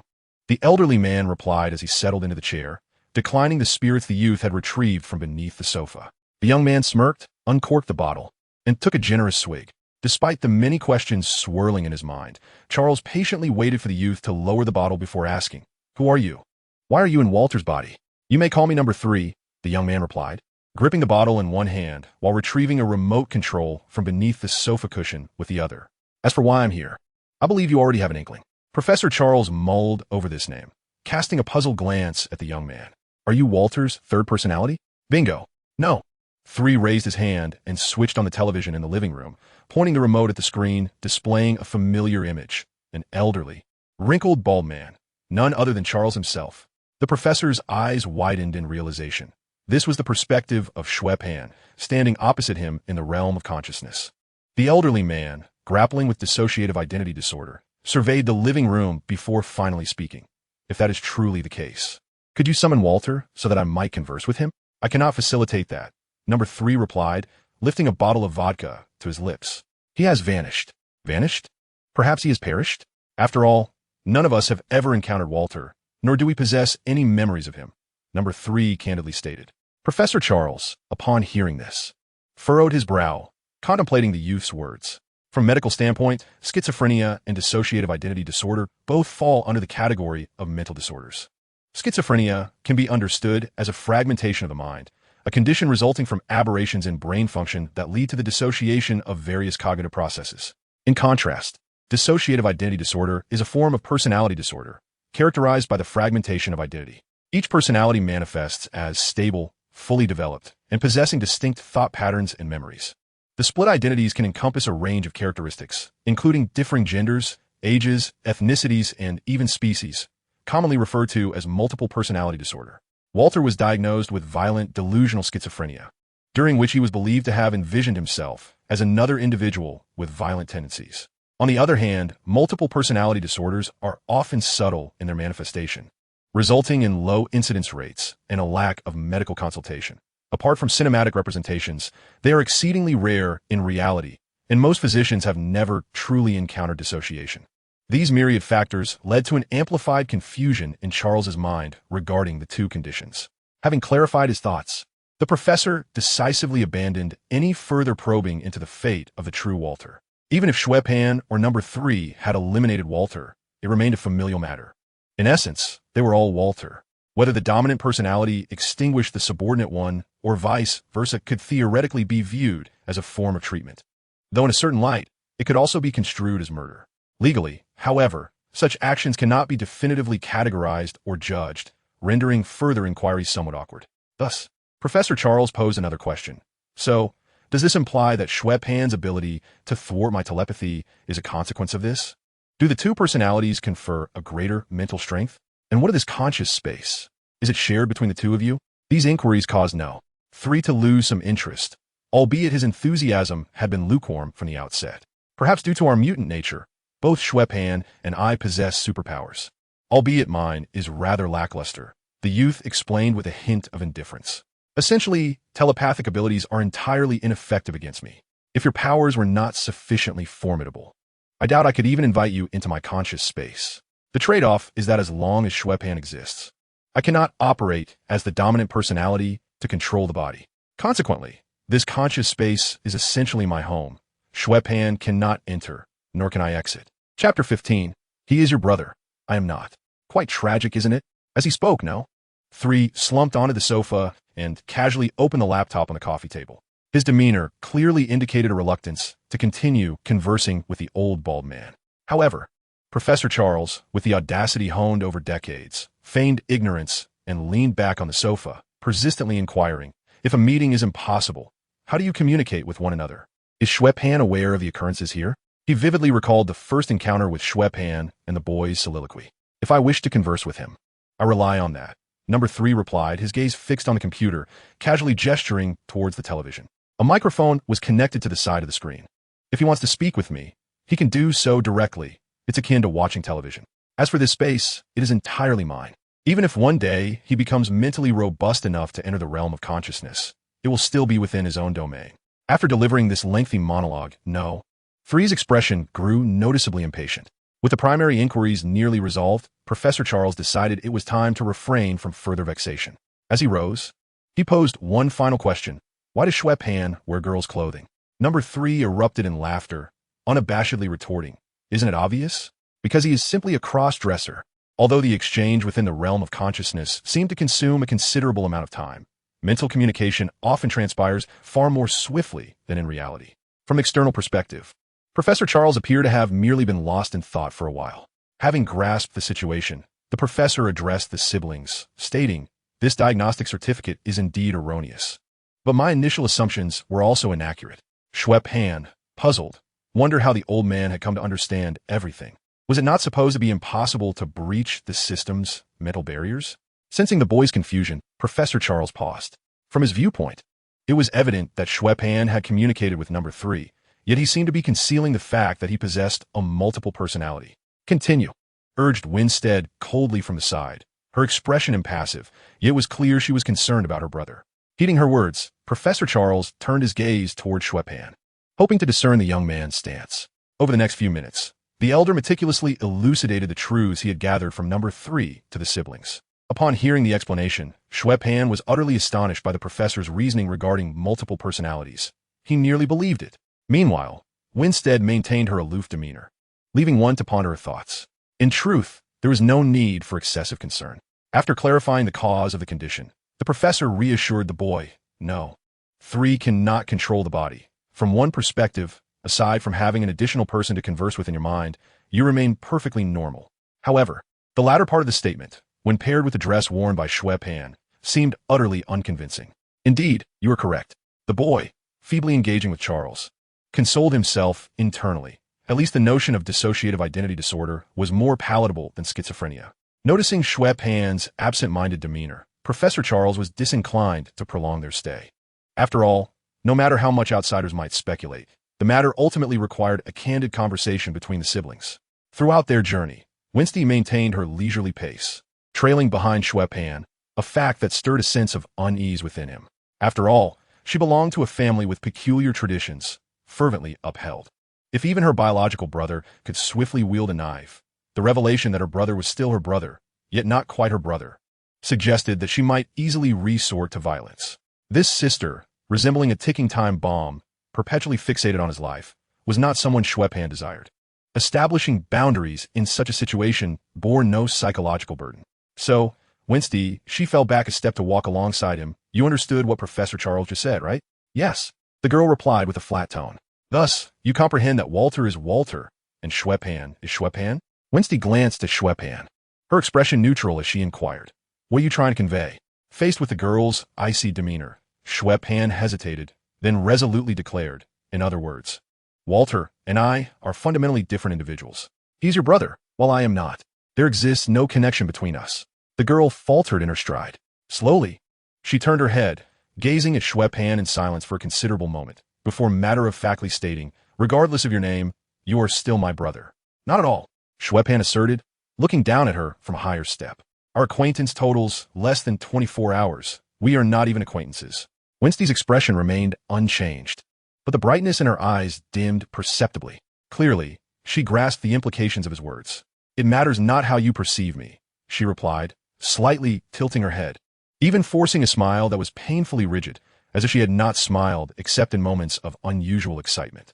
I consider you my brother, but you need not regard me as your sister. You are you, I am I. We shall each think our own thoughts, with no ties between us. Xue Pan, upon hearing her words, couldn't suppress a faint wry smile. In truth, acknowledging her as a sister posed no dilemma for him. He could simply regard her as a new friend. The crux of the matter lay in the fact that being her brother could entail perilous risks. Chapter 16, Mutants. No one wishes to find themselves inexplicably assaulted in their slumber, with their skull pried open and their consciousness relocated. Although, given his current digitized form, such an operation is utterly unfeasible. A depleted health bar still leads to demise, does it not? Observing the conflicted expression on Xue Pan's face, Windite's tone, though unembellished, carried an undercurrent of sincerity. For aside from you, I possess no other family in this world. The solitude embedded within her simple words caused a pang in the boy's heart as he mirrored her plight. Once her words had been spoken, Windite concealed her emotions, no longer lingering on the staircase, and gradually passed by the boy, step by step. Watching her slender silhouette fade into the distance, Xue Pan stood rooted, his expression shifting restlessly. After a prolonged silence, his earlier trivial worries morphed into a silent curse. Damn it, coward. Here I am, living in fear of a mere girl. How can I possibly hope to survive in this perilous Marvel universe? To exist safely in a world rife with criminals and heroes alike, one must possess the skills to ensure one's survival. Such abilities could only be acquired through the rewards of the system. And given the system's proclivity for perilous missions, fear of death, one need only reflect upon the fates of the previous two hosts. Enlightened by this realization, the boy chuckled at his own self-deprecation. The inner turmoil regarding whether to be Windite's protector dissipating, as it was a rare comfort to know someone relied on him. He moved the sole chair in the room to the window, propping his legs on the bedside table, basking in the sunlight while awaiting the countdown of his retinal task to reach 0. The positioning of this room was quite favorable, basking in the sun's warmth. By 10 in the morning, the sunlight streamed through the window, enveloping Xue Pan in a comforting glow. Beyond its excellent lighting, the view encompassed the school's front courtyard. Unlike the tranquil serenity of night, the day revealed a vibrant panorama of lush greenery. Nearby, the verdant grass stretched out, while clusters of trees adorned the horizon. A man-made stream meandered from the woods, converging into a modest lake upon the lawn. A dozen or so children scattered throughout the courtyard, some congregating in groups, while others enjoyed solitude, some quietly reading or painting beneath the shade of trees, while pairs engaged in badminton or racing on the grass. Though the numbers were slightly diminished, the unique atmosphere of the school remained palpable. However, upon closer inspection, the distinctive traits exhibited by these children could astonish any unsuspecting observer. Nevertheless, most individuals would refrain from approaching this vicinity indiscriminately. After all, to possess a sprawling private estate of nearly 1,000 acres in a place like New York suggests that its owner would prefer minimal disturbance. Yet, for those with ulterior motives seeking to encroach upon the school, Xue Pan was certain that Professor Charles would not hesitate to transform those trespassers into mere simpletons in need of a hug. Nonetheless, every advantage carries its own disadvantages. From another perspective, those who dare to trouble X Academy were unlikely to be benign. Amidst these formidable challenges, aside from the private military companies intent on transforming mutant abilities into biological weaponry, there exists a faction within the American military advocating for the eradication of mutants. Deemed a societal security threat, mutants have never been regarded as a prestigious identity. Since the onset of the Cuban Missile Crisis in 1962, mutants have gradually come to public attention. However, within society, they have not only failed to attain any elevated status associated with superhumans, but have often been subjected to the rejection, discrimination, and even animosity from ordinary individuals. The inherent mutations of mutants present an infinite array of possibilities, resulting in a diversity of abilities. The strength of a mutant's power is determined by a multitude of factors, including their innate constitution, personality, environment, and individual development. Approximately 20 of mutants experience failed evolution, lacking the appearance of ordinary humans and possessing abilities that range merely from spitting at others to slapping them.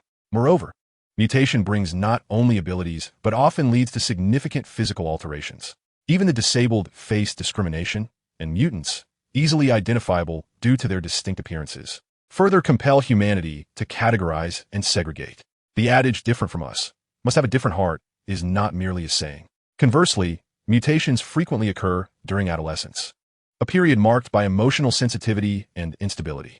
The discrimination and differential treatment from those around them can foster feelings of inferiority, rebellion, extremism, and a range of psychological issues among these young individuals. When powerful mutants engage in criminal activities or conflicts, the resultant chaos brings substantial damage to urban environments, often eluding the constraints of ordinary legal systems. Their extraordinary abilities, which exceed the limits of human legal frameworks and necessitate military intervention for effective suppression, leave ordinary citizens feeling profoundly insecure.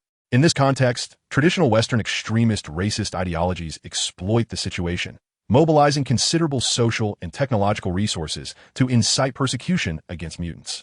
This compels mutants to unite for survival, inadvertently leading them to evolve into a distinct community. When a single mutant wreaks havoc, resulting in the destruction of a family, the public rarely possesses the rationality to differentiate between bad and good mutants.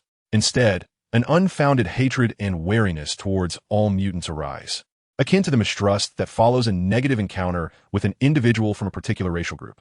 Chapter 17. The Buzzing Axe. However, to be frank, Xue Pan has no desire to engage in this issue. With his body digitized, he possesses no genetic lineage. His abilities stem entirely from the system, and notions of superpowers are merely a ruse to deceive Charles. Walter is a mutant. He is not, having traversed into this reality for less than a day. Xue Pan finds himself devoid of any stance on this matter, lacking a sense of belonging in this world. A resounding roar erupted from the sky, abruptly interrupting the boy's musings and capturing the attention of everyone in the courtyard. A futuristic jet aircraft hurtled towards the school. The basketball court, under the watchful gaze of Xue Pan, trembled and split open, revealing a vast and profound pit. As the aircraft neared the school, it began to decelerate, its 3 vertical lift jet engines ensuring a smooth descent into the gaping hole on the basketball court. Witnessing the spectacle, Xue Pan couldn't help but inwardly scoff. This was a clear case of self-sabotage by X Academy. A jet capable of taking off from a basketball court undoubtedly belonged to a strategic class, far beyond the military capabilities of any nation. It was no wonder that it would eventually provide grounds for others to seize the opportunity to invade its homeland. Moreover, relying on advanced stealth technology and super abilities to flout airspace sovereignty was reckless. Even Iron Man, in the early days of his armored flights, had been confronted by military fighter jets.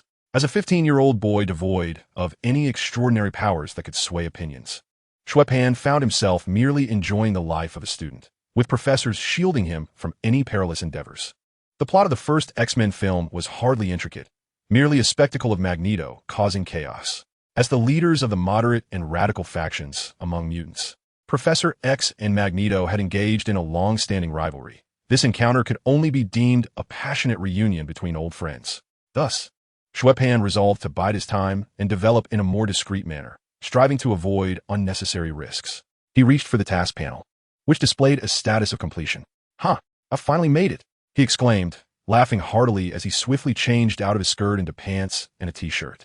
Sighing in relief, he remarked, pants truly are one of humanity's greatest inventions. The liberating sensation of lacking constricting pant legs, with a breeze brushing against one's skin, is simply too disconcerting. Of course, Xue Pan did not overlook the most crucial task reward, a blue-striped gift box adorned with a satin bow, quietly resting in the first slot of his inventory. Another box to open? Upon seeing it, a sense of foreboding washed over him. Número 3. This reward can't possibly be random, can it? He hesitantly inquired. Is that even a question? Number 3 replied with an air of certainty. The system is brimming with countless treasures. Without relying on probability, what could you expect to gain from a mere change of attire? That's nonsense. This face-value box opening model is far too treacherous. Xue Pan retorted, his expression darkening. Is there really an SSR in the reward pool? Absolutely not. Número 3 golf these dan feli. The task description clearly states that the reward is a secondary weapon, which is already a broad category. If it were a fixed piece of equipment, it would have been displayed long ago. Since we are non-lucky individuals, let us humbly seek the guidance of metaphysics.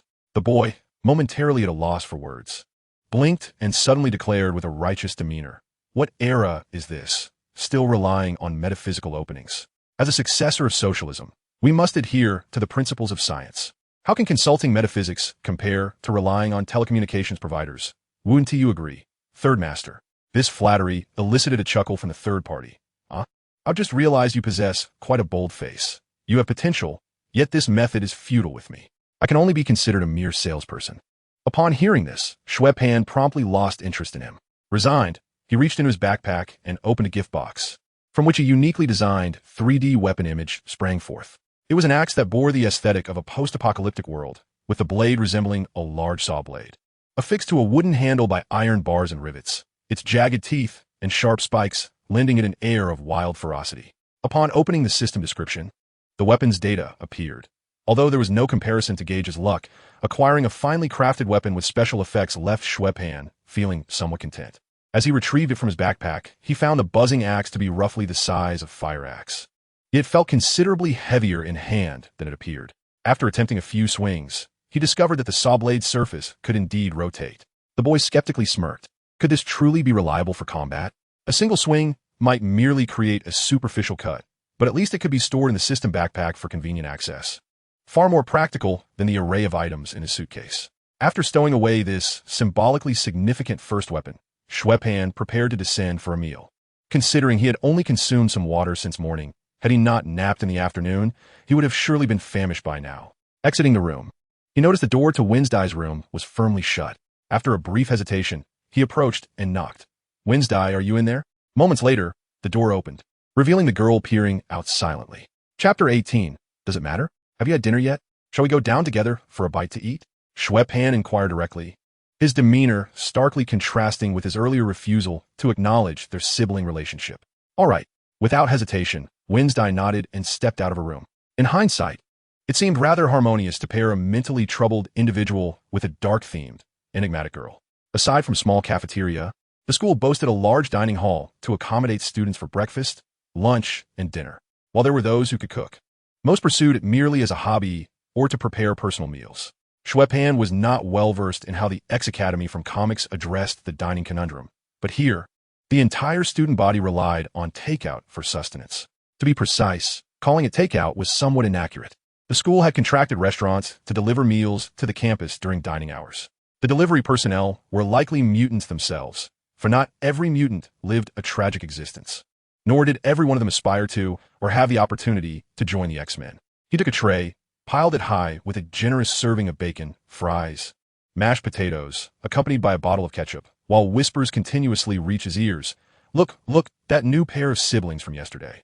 Oh, what a bold fellow to don women's attire on his first day of school. I hear there might be some mental issues at play. Yet, I believe that girl is the truly dangerous one. Rumor has it that the scream heard this morning was her binding that cross-dressing boy to a makeshift electric chair. One cannot deny that even with a change of clothes, Xue Pan's bald head remained distinctly recognizable. Furthermore, given the small number of students at the school, it was quite easy for newcomers to be singled out. Listening to the gossip, Xue Pan scanned the cafeteria, intent on finding someone to confront and provoke. For the sake of his own safety, he could don a skirt without flinching, but that did not imply a fondness for women's clothing. After a day of psychological adjustment, he had somewhat acclimatized to his new environment, and the more unpleasant aspects of his personality began to resurface. Soon, he identified his target and strode purposefully towards a table on the right. There sat a girl swathed in layers, revealing only her face and neck, accompanied by two lively young men. The blonde-haired boy wore a mocking expression as he spoke. The corners of Xue Pan's mouth curled upward slightly as he plopped down into an empty seat at their table beside Wednesday. The expressions of the other three instantly turned awkward, clearly caught off guard by the arrival of the very subject of their gossip. Ignoring their discomfort, Xue Pan picked up a fry and directed his gaze toward the tightly wrapped girl. "Are you new here? I haven't seen you around before." The girl, upon hearing the question, appeared momentarily taken aback. "Ahem, my name is Mary. I just enrolled this morning." She cleared her throat, attempting to mask her embarrassment. Evidently, she had learned from her companions that two newcomers had arrived just a night earlier than her. In truth, Xue Pan's approach was not solely motivated by the mocking expression of the blonde boy. More crucially, he recognized the identities of the trio, the mischievous Mary, the Iceman Bobby, and the fireman John. "Hello," he said, raising an eyebrow at the mischievous girl. "I suppose I need not introduce myself, for I have done something rather notorious. You must already know my name." The mischievous girl managed a reluctant smile. Being caught gossiping about others was one thing. Being directly pointed out by them was rather embarrassing. Xue Pan continued to disregard their discomfort, gesturing to Wednesday beside him with a fry. "This is my sister. You should all be familiar with her as well, for she has also accomplished something quite remarkable." His smile broadened, and just as he intended to continue speaking, he was interrupted by John, the fireman, who wore a face of disdain. "Hey, buddy, this is our table." Clearly unable to tolerate the veiled accusation, He banged on the table in frustration and declared, "If you wish to eat, there are plenty of other empty seats around. You are not welcome here." Xue Pan cast a sidelong glance at the fiery man, sighed softly, and murmured, "You know, there was a time in my youth when I inadvertently injured my foot while climbing a mountain." The fiery man, taken aback, blinked in confusion and asked, "What does that have to do with you sitting here?" Leaning back in his chair, Xue Pan replied, "Does your welcome have anything to do with me? This cafeteria is spacious enough. It's not your private domain." For a moment, the fiery man felt an inkling of reason in Xue Pan's words. Yet his pride forbade him from conceding. Gathering his composure, the fiery man retorted with disdain, "Your cross-dressing is utterly repugnant. You continue to encroach upon others despite knowing they detest you." "Hey, John," the mischievous one frowned in dissatisfaction. Meanwhile, Wendy's, who had remained silent until now, drew forth a glimmering dagger and rose from her seat. "Don't be impulsive, my friend." The three companions at the table sprang to their feet, with Iceman wearing a look of disbelief. "John is not so bad. He just has a bit of a temper. This is a trivial matter that can be resolved without resorting to violence." Wendy's advanced with an impassive expression, realizing the situation was spiraling out of control. Xue Pan hurriedly intervened. "Hey, what are you planning to do? Who dares to engage in such a lethal game with you?" Rolling his eyes, he earnestly gestured for Wendy's to relinquish the dagger. While he had no doubt Wendy's could easily defeat the fiery man, they were, after all, in X Academy, where a fatal incident would be far from trivial. The girl silently regarded him without a word, and after a few seconds, she obediently handed over the dagger. The others at the table exhaled with some relief. Bobby subtly nudged the fiery man's shoulder, signaling him to apologize for his earlier remarks. "Did I say anything wrong? Just look at those two. They are truly revolting.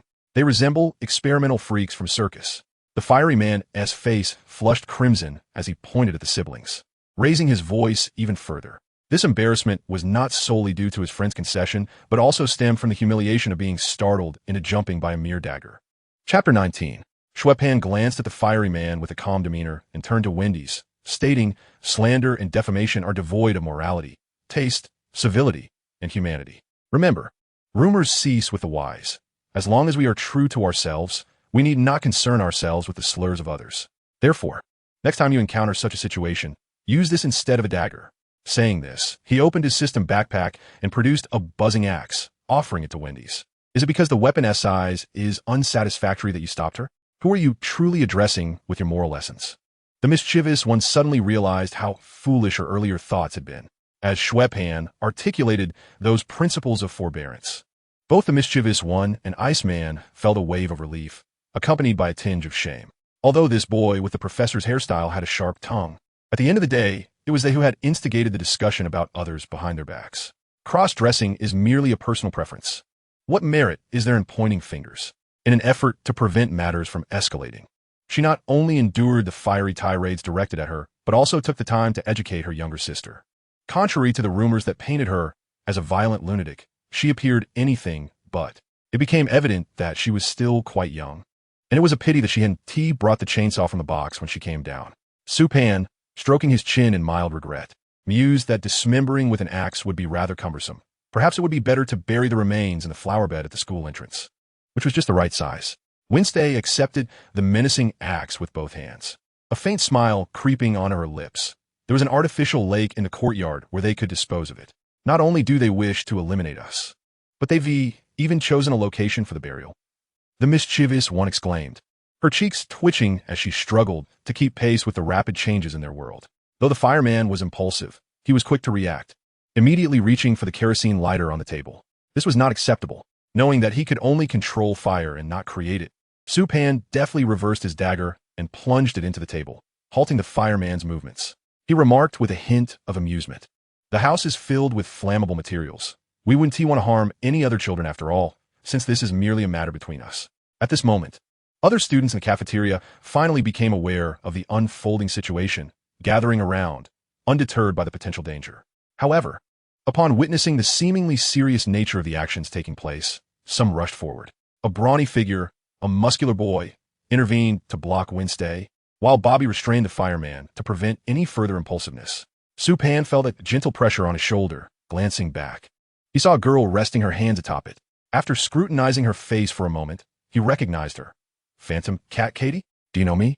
The girl inquired, astonished. "Supan Chakeld, guess." She chose not to respond. The standoff persisted until, presumably alerted by someone, the crowd parted to make way for Qin Galay, who approached with swift strides. Xue Pan declared, making friends. Wednesday added, playing games.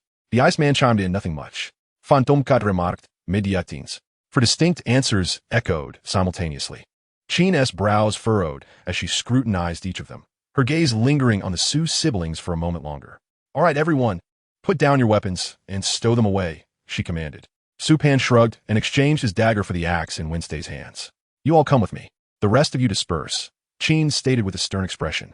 She appeared exceedingly angry, likely unable to fathom that a violent confrontation had nearly erupted within the school. It is important to note that most students at X Academy were homeless children who viewed this sanctuary, which provided them with assistance and shelter, as their second home. The classroom, though smaller compared to typical school settings, still comfortably accommodated a dozen students at once. The Iceman and the mischievous one recounted the events in detail. After listening intently, Qin turned her gaze toward the fireman, saying sternly, I believe you are well aware that this has crossed the line into extreme insult. I do not believe the school has ever taught you how to view your peers through tinted lenses. The fireman remained silent. His head bowed as he incessantly twirled the lighter in his hand. The Iceman and the mischievous child feigned being ostriches, their heads lowered. Observing the three who had lapsed into silence, Qin refrained from further lecturing. She gestured for Xue Pan and his sister to remain, while allowing the others to depart. After all, at this age, children's egos can be excessively inflated. Delving too deeply into matters might yield counterproductive effects. As the girl who had intervened to prevent the conflict walked past her alongside the Tin Man, Qin softly encouraged them. Katie, Steele, you both did well. The Tin Man offered a simple smile, responding, it was the right thing to do. We cannot just stand by and watch them fight. Once everyone had left, Qin rubbed her temples, gazing at Xue Pan, who appeared unfazed, and the expressionless Wednesday. If the fireman's impulsive nature often incited trouble, she was hardly surprised by the antics of the siblings, who treated their quarrels as mere games. This only reaffirmed her prior concerns about their enrollment. Although the professor had mentioned that due to dissociative identity disorder, Xue Pan had transformed into an entirely different individual, with altered memories, heritage, and original powers in Qin's eyes. He remained far from normal. After gathering her thoughts, Qin sat beside the siblings, her demeanor warm as she spoke. Do you know? We should not resort to using our powers against our peers. When an individual acquires superpowers, the crux lies in their proper utilization. Are we to assist others, seek personal gain, or incite destruction? These are questions we must ask ourselves. Why? Because we are mutants. Psychologically, this is a nuanced issue. When is it appropriate to wield our abilities, and when might we lose control, becoming tyrants over our peers? Chapter 20. A nagging feeling of being scrutinized in the future. I did not use my powers, Wednesday stated calmly. Xue Pan stifled a laugh, suddenly realizing his younger sister's words were quite formidable. After a prolonged silence, Qin, having regained her composure, did not relent, but instead rephrased her argument to continue persuading them. Well, even if you did not employ your powers, we cannot resort to violence over trivial matters concerning our classmates. Just because someone misjudges or misunderstands you does not mean they will always hold that belief. We should strive to be kind, just, and compassionate, allowing them ample time to truly understand us. Although your family upbringing may have led you to approach situations somewhat differently, both the professor and I know that you have never truly harmed anyone. Your only targets have been your brother. Remember, violence will only plunge us into an abyss from which there is no return, leaving us with nothing. Before more severe consequences arise, we can prevent it all. I and Xue Pan must all work together in this direction. Surely, we can improve ourselves. Well said. Truly. Xue Pan applauded her, his face a picture of conviction. I sincerely hope that in 2 years she can still uphold this viewpoint. The notion of a black phoenix purifying the world at the slightest disagreement seems far more troublesome than the purple sweet potato hero. Qin's expression darkened. The attitude of this individual felt unmistakably like a sardonic jab at her. However, before she could utter another word, when Sadai abruptly interjected, Aunt Ramos, executed by the firing squad, Uncle Felicia torn apart by horses, Uncle Iwan buried alive, and dear Grand Aunt Kabeniya burned as a witch in 1706. They say she conquered a minister with a naked dance in the town square. Devil worshippers, perverts, cold-blooded killers, and cruel witches are our roots. Brother, let us not forget. As if recalling something, the girl turned to remind Xue Pan. Observing his sister casually recite the quintessential villain's monologue, Xue Pan felt a surge of unexpressed grievances welling within him. Don't add such perilous traits to others without their consent, he thought. In a place like Marvel, uttering such words seemed to invite unprovoked beatings in the future. Consequently, regarding the grave missteps committed by the siblings, Qin could only lightly admonish them, hastily stating, regardless, resorting to violence against classmates in school is strictly prohibited, before allowing them to depart. What else could she do? Punish them severely or treat them as supervillains to be beaten and incarcerated? After all, they were still just children. Feeling an inexplicable chill down his spine, Xue Pan hurriedly whisked his sister away, sensing that remaining in the same room with Qin might lead to undesirable outcomes. Once back in their quarters, he pondered the existence of any supervillains by the name of Homicide Day in Marvel's history. He suddenly realized that merely a day into his journey, the dangerous labels affixed to him were multiplying. Balding, a violent delusionist, possessing a split personality, a cross-dresser. A dangerous element. He felt as though he were often the recipient of superhero deliveries. Despite having acquired a superhero system post-transmigration, Xue Pan had never contemplated becoming a hero. His 2 decades of a modest but secure existence had instilled in him the desire to remain an ordinary person capable of safeguarding himself. The thought of becoming a supervillain was even more absurd, although his demeanor might occasionally veer into unpleasantness. The idea of embodying a supervillain in Marvel was undoubtedly among the most ludicrous he could conceive. After all, while self-destruction may be one thing, it did not imply he aspired to be a villain, did it? Just as he had unilaterally resolved to lead a normal life. Voices from the adjacent room caught his attention. Qin and an unfamiliar man. I hope you find your stay here comfortable, Qin remarked. The man fell silent for a moment, presumably surveying the room, before inquiring, where is your room? The man non-committally acknowledged. So, enduring him is your superpower? This rather strikingly familiar exchange provoked an involuntary, lewd grin from Xue Pan.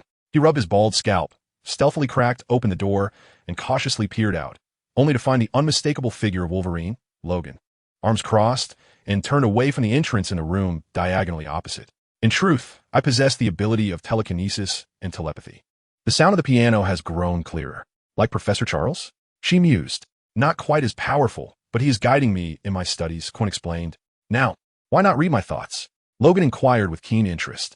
No, I would rather not, she replied. Come on, are you afraid of becoming addicted? That's improbable. After a light laugh of denial, Quinn found herself unable to refuse any longer. She approached Logan, placing her hands on either side of his head, and closed her eyes. At that moment, Xue Pan noticed Cyclops approaching from the opposite end of the corridor. Excitement surged through him. He had been awaiting this very moment. The scene of an attempted flirtation thwarted by the rightful boyfriend was unfolding before his eyes. A thrilling spectacle indeed. As Quinn delved into Wolverine's memories, she was startled by the horrifying experiments he had endured, gasping as her expression turned momentarily grim. Seeing her distress, Logan seized her hands and asked, "What did you see?" Quinn opened her eyes to speak, only to find Cyclops standing at the doorway, motionless and gazing in their direction. Fearing a misunderstanding, she wished to clarify things to her boyfriend, but sensed that doing so in this context would only exacerbate the situation. Thus, she bid Wolverine good night and hastily exited the room. Cyclops remained at the door, intently watching the man who harbored unwelcome intentions toward his girlfriend. The atmosphere in the room became palpably awkward. Wolverine, sensing that Cyclops showed no signs of leaving, turned to him and said, "What? Do you want me to stay away from your girlfriend?" "Quinn would never be interested in you," Cyclops asserted with unwavering certainty. "Then you have nothing to worry about. Do you, Cyclops?" Wolverine replied with a smirk, seemingly amused by Cyclops' assertion. Chapter 21. Heroes should be charitable. I saved you, and that displeased you, did it? Be cautious. Next time, I may not be able to save you, Cyclops retorted defiantly. Yet, as he reached for the doorknob to exit, he couldn't resist warning Wolverine and Logan. Keep your distance from my girlfriend. Hidden nearby, Xue Pan nearly burst into laughter. Real dialogues were far more entertaining than those found in films. However, he soon felt his joy turn to despair as a task was unexpectedly triggered. What the hell? This should have been Wolverine's responsibility, not mine, to woo Jean Grey. Staring at a suddenly materialized olive green hat in his hands, Xue Pan feared the worst for the day. It was not just the present predicament. Even under normal circumstances, gifting such a thing to any man would invite a beating. Without uttering a word, the countdown began. No f-ing way. Xue Pan gritted his teeth and took a deep breath. Resolutely, he flung open the door and rushed out. Professor Scott, please wait, he called, nodding vigorously. Yes, you have just misplaced something of great significance. Laser Eye rummaged through his pockets. What has been lost? This. With lightning speed, Xue Pan swiftly thrust a green hat, which he had hidden behind his back, into Laser Eye's embrace, then turned and fled, exclaiming, "No thanks necessary. It is my duty." Instinctively, Laser Eye caught the item thrust upon him, but as he discerned its true nature, his countenance turned a vivid shade of green. The sensation of having a hat forcibly placed upon his head, with no room for protest, incited a strong urge within Laser Eye to remove his glasses for a clearer view of the boy. After all, should he decide to pursue, he would likely face a severe beating. Nevertheless, despite the risks involved in delivering the forgiveness hat, there was a certain reward to be had. The system task had been marked as complete, and Xue Pan's backpack now contained an additional gift box tied with a ribbon, while his funds had accrued to 40, and his experience bar had surpassed the halfway mark. Casting aside any potential future implications, he rubbed his hands together in excitement, preparing to unbox. This sensation was akin to knowing full well that a certain mobile game offers no SSRs, yet still succumbing to the temptation of spending money to draw cards. Could it be that a handgun's attack power is inferior even to that of an axe? Fascinating. Initially, Xue Pan felt a surge of exhilaration upon discovering a firearm, only to be met with disappointment as he scrutinized its dismal attributes. Yet, it was still a gun, and despite its lackluster stats, the boy eagerly extracted it from his backpack to examine it. As a former commoner, encountering firearms in Huaxia is no trivial matter. The moment he grasped the handgun, Xue Pan noticed a constantly swaying crosshair materializing on his retina. No wonder this was referred to as a primary weapon. It seems this is indeed a first-person shooter game system. Experimenting with the firearm, the boy remarked in astonishment. After all, firearms are straightforward to operate. As the voice of his internal NO3 asserted, with assisted aiming, anyone can kill as long as they know how to pull the trigger. It is worth noting that the firearms provided by the system lack even a safety mechanism. Indeed, Xue Pan nodded in agreement. In terms of operation, wielding a gun is undoubtedly simpler and less reliant on luck than obtaining a mutation. This world is rife with variations due to physique, heredity, coincidence, various radiations, and toxic substances.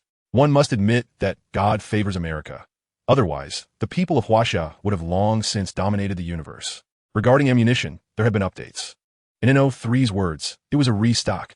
Unlike before when only a solitary item was displayed, the panel now showcased 2 additional products. Another item, uniquely categorized, was positioned beside the first aid syringe and the bullets. It bore a label and a countdown beneath it, observing the gleaming quality and the daunting price. It was evident that this item was merely a temptation crafted by the system to tantalize him. As Xue Pan closed the system panel, he found himself feeling somewhat aimless. Although the hour was late, after having slept the entire afternoon, he felt no inclination to rest. Thus, he ventured alone to the student lounge, intending to pass the time by watching television or engaging in other trivial pursuits. The most delectable snacks and the easiest machines awaited him. Ellis Island, once a gateway for immigrants to America, has once again captured the world's attention. It is set to host a United Nations summit, with heads of state from across the globe in attendance, a gathering unprecedented in its scale. With the arrival of spring, the animals stir once more. Tonight, Chairman Tony Stark will dine with the principal ballerina of the Moscow Ballet. The agenda for this week's United Nations Summit is significant, with over 200 world leaders arriving at Ellis Island, where security is tight. The grand event will take place the following evening, with Ellis Island located less than a mile from Manhattan. Leaders will deliberate on economic matters, arms agreements, and the impact of mutants on the world stage. American lawmakers assert that the primary focus should be to establish a consensus on the management of mutants. Indeed, the summit is one of the United Nations' most crucial meetings, and its news occupies at least half of the television channels. Chapter 22. Heroes Never Conform. The only advantage of being perceived as an alternative is perhaps the solitude it affords while undertaking tasks. Before long, the entire campus fell silent, save for the occasional murmurs of those lost in slumber and the faint rustle of the boy changing channels. Propping his chin on his hand, Xue Pan stifled a yawn.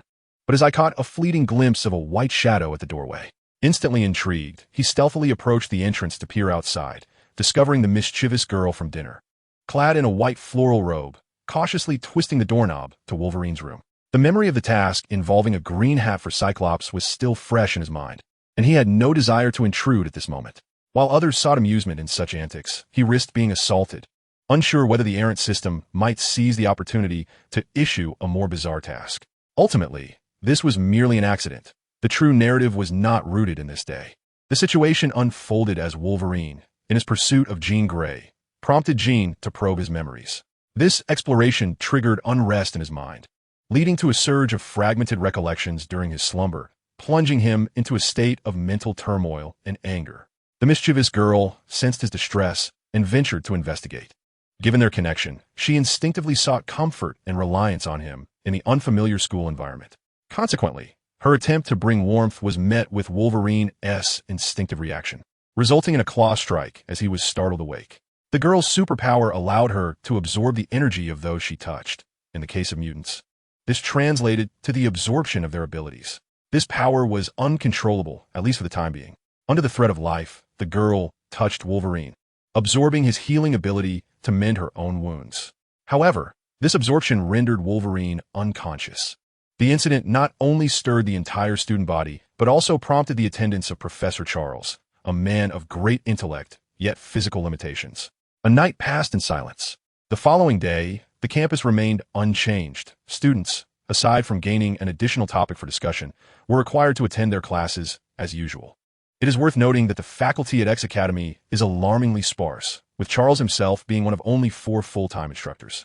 With Cyclops and Storm dispatched on a mission the previous day, many students found themselves with unexpected free time, and the absence of a sibling duo went largely unnoticed. Understandably, the primary vocation of the X-Men involves engaging in conflicts with the Brotherhood of Mutants while occasionally upholding world peace. Teaching could be deemed a mere side endeavor. Yet, this reality led Xue Pan to question the veracity of Charles's initial claim regarding the plethora of courses available at the Academy, suspecting it to be mere embellishment. However, regardless of the number of elective courses offered, the critical point was that today, the teachers were all at home, leaving him compelled to attend his very first post-graduation class. The subject was mutation, a pivotal aspect of evolution. On this planet, mutation began with unicellular organisms, evolving into the dominant forms of reproductive life. Each generation producing an infinite array of specificities, facilitating our ascent from single-celled entities to the rulers of cosmic biology. The process is protracted, requiring millions of years. Yet every few 100,000 years, a mutation cycle emerges. Professor Charles's classroom was uniquely arranged, with students forming a circle around him as he maneuvered his wheelchair in a slow rotation, ensuring that nearly every student was attended to. However, this format proved to be quite unfriendly for Xue Pan. Without classmates in the front row to shield him, and lacking a desk to rest upon. Even if the elderly professor could not delve into his thoughts, any moment of distraction would be easily detected. 10 minutes into the class, Xue Pan found his attention waning, as a torrent of disparate thoughts flooded his mind. Professor Charles had to interrupt his lecture several times to rouse the daydreaming Xue Pan. Consequently, the experience for both parties in the class was rather dismal, leaving the professor's countenance darkened by the end of the session. Xue Pan, too, felt exasperated. He was not acting with intention. Discussing the origins of mutants, what an ethereal topic. If only he had Wi-Fi and a phone, he could immerse himself in the depths of distraction. As the class finally concluded, he exhaled a sigh of relief, only to be met with a sharp notification. Task triggered. The content and remarks of the task were, as usual, rather irksome, compelling Xue Pan to begrudgingly make his way to the next classroom for French. Yes, French. This linguistically challenged individual had chosen to enroll in a foreign language course, intending to exploit his system plugin to shamelessly take it easy. Even with Cyclops as the instructor for this course, nothing could deter his resolve. However, now, Xue Pan felt a twinge of regret. Constantly provoking the same individual could lead to unforeseen repercussions. The setup of the French classroom was much more conventional, with desks and chairs arranged neatly, and a movable blackboard positioned at the front of the room. He surveyed the surroundings for a while before selecting a seat in the back row near the exit. This way, should he inadvertently provoke the laser eye into a fit of rage, he could rely on the meat shields in the front row to absorb the damage and facilitate his retreat. Wednesday promptly took the seat beside him on the right. Her chosen course mirrored that of Xue Pan. While she exhibited no restraint during gameplay, she remained steadfast in her declaration. I consider you my brother. Your thoughts are of no concern to me. Chapter 23. Speak softly during class. Having reconciled his earlier reservations, Xue Pan no longer resisted her presence. After all, what harm could a death-themed lowly bring? In the eyes of those around him, he was hardly superior. Though this sister might pose a slight danger, she was undeniably endearing, provided they weren't gaming together. As he sat quietly awaiting the entrance of Laser Eye, Clutching his textbook, Xue Pan recognized it was time to take action. He retrieved an MP3 player borrowed from an unfamiliar classmate and, in plain view of Laser Eye, inserted the headphones into his ears. Yes, this was Xue Pan's strategy, listening to music during class, compared to chatting or causing disruptions, such as self-absorbed approach, while maintaining a respectful distance, fell within the realm of tolerable behavior, as it would not disturb the learning of others. In fact, rather than merely making an impression, Laser Eye noticed Xue Pan the moment he entered the room, watching intently as Xue Pan audaciously donned his headphones. Peering through the crimson-tinted lenses, Laser Eye scrutinized the boy for a considerable time before ultimately opting to disregard Xue Pan and commence the lecture. With the headphones in place, Xue Pan fixed his gaze on Laser Eye for a prolonged moment. Once he confirmed that his actions had been acknowledged, he leaned over the desk and tapped Wednesday. He gestured to his ears, pointed to Laser Eye, and then to his mouth, indicating for his sister to inform him when class was over. The girl nodded in understanding and then called out to Laser Eye at the podium. "Professor Scott, my brother is listening to music. Please speak more softly." Xue Pan was instantly flustered. That was not at all what he intended to convey. Meanwhile, Laser Eye sharply pivoted his gaze toward the boy, the fury in his eyes nearly bursting through the crimson quartz lenses. Sneaking music during class might have been defensible under the guise of being unnoticed. But Wednesday's outburst left Laser Eye no choice but to address Xue Pan directly. "Listening to music during class, Mr. Xue Pan? I suspect you are rather familiar with such romantic language, are you not?" Scott stated with a grim expression, addressing the boy in French. "Oui, Superpower," reluctantly removing his headphones. "Very well. Perhaps you might showcase your linguistic prowess more extensively than merely this simplest of words." Laser Eye replied, slightly irate. Raising a hand, "Let us begin. Stand up so we can hear you more clearly."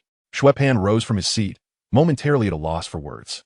He casually picked up the textbook that Wednesday had spread open on the table and read aloud in French. "Suffocation? Poison gas. Are you teaching everyone how to kill in French class?" The veins on his forehead throbbed with irritation, and the eyes behind the red quartz lenses flickered with fluctuating emotions. In truth, had he not spoken, they would have been entirely oblivious to what I was reading. With an innocent expression, Xue Pan tossed the book off the table and hurriedly turned to flee, feeling that if he lingered any longer, the outcome could be dire, especially as the temperature in the room began to rise. Without a word, Wednesday seized the book and followed her brother's lead. Class, that was a non-existent concept. She merely enrolled in whatever course Xue Pan chose. Otherwise, she wouldn't have been seen with such a book in French class. Although he was genuinely furious, he did not display the severity of his feelings. Xue Pan's behavior in class, while brazen, was more a response to the affront against his dignity as a teacher than a mere act of defiance for the sake of show. In fact, the laser-eyed instructor secretly wished that these two troublemakers would never again set foot in his classroom. Once they exited, Xue Pan led Wednesday on a somewhat aimless wander. Even though it was still class time, they did not attract much attention, with students bustling about all over the campus. He decided to hang the borrowed MP3 player on the stair railing, a spot everyone would inevitably pass, hoping that the owner would eventually spot it, provided it wasn't taken by someone else. Arriving at a bench near the basketball court, Xue Pan sat down with a flourish, crossing his legs and discreetly opening the system panel on his thigh. Chapter 24. Heroes Never Neglect Family. After all, as a host lacking in wealth, levels, skills, and equipment, he had to wear the gear he had crafted himself, even if it brought him to tears. Of course, this dawn gear was only for moments of peril. Otherwise, parading such equipment in public would be sheer folly unless Xue Pan had completely lost his senses. After a brief lament over his unfortunate circumstances, the boy closed the system panel and stretched his arms back against the bench. Beside him, Wednesday held the nameless black leather book, her gaze fixed on a group of younger children playing on a basketball court. Noticing where her attention lay, Xue Pan's thoughts shifted, and he gently urged Wednesday, "Look at the other children, their freckles, their eyes, and their friendly smiles. Don't you want to rescue them?" She interrupted before he could finish. Her response caught him off guard. That was not at all what he intended to imply. Nevertheless, the cheerful antics of the children had indeed stirred something within Wednesday. She turned her head slightly to look at Xue Pan and calmly stated, "I want to play a game with you." His expression froze. He was certain he had provoked her. Why, all of a sudden, did she want to eliminate him? "I absolutely do not wish to play." Xue Pan smirked and spoke without thinking. Soon, he locked eyes with the girl, noticing the resemblance in their dark, expressive eyes, which held a glimmer of hope. The boy paused for a moment, realizing that Wednesday did not intend to trouble him. Although she often appeared quiet and aloof, She was merely a 13-year-old girl, and it was perfectly normal for someone of her age to seek playful distractions, albeit in her own unconventional manner. The system not only lacked precise physical attributes, but also rendered most values, aside from experience, level, and currency, rather ambiguous. Even health was calculated as a percentage. Xue Pan took note of the girl's protective actions in the restaurant.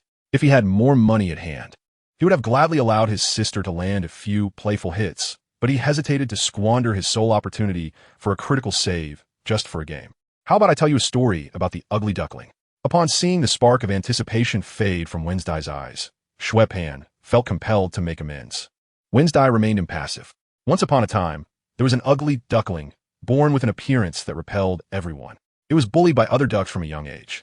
Helpless, it left home to wander alone, encountering fierce winds, torrential rains, and hunting dogs, yet nothing instilled fear in the ugly duckling. It persevered and worked hard to learn. In the end, people discovered that, although it was not visually appealing, it was quite delectable. Wednesday remained unmoved. All right, that joke was rather cold. Xue Pan chuckled awkwardly in an attempt to salvage the situation. Ahem, how about I read to you instead? Wednesday responded with silence. When dealing with high-ranking officials, the cost of bribery can be exorbitant. In such cases, it is prudent to consider employing torture for coercion. If that fails, kidnapping or coercing family members for ransom should be prioritized, especially female relatives as targets. Why am I so forgetful?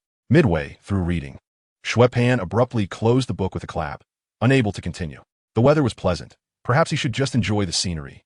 He cleared his throat a couple of times, turning his face away from Wednesday's gaze and focused on the small grove in the distance, no longer mentioning the reading, as if something curious had caught his attention there. However, the system evidently did not wish to let its host off so easily. A notification chimed, signaling the activation of task. Alongside the task details appeared the system interface, featuring a yellow dot representing the host's identity and a downward-pointing triangle indicating the task objective. The task arrow pointed eastward. Xue Pan compared his mental map of the campus buildings with the rudimentary lines on the map before looking up to gaze in that direction. A mischievous girl sat alone on a bench at the edge of the grove, a bottle of water and a book beside her, appearing to have skipped class. Had it not been for the system's task, Xue Pan might not have noticed her at all. The girl was staring blankly at her gloved hands, her demeanor seemingly melancholic.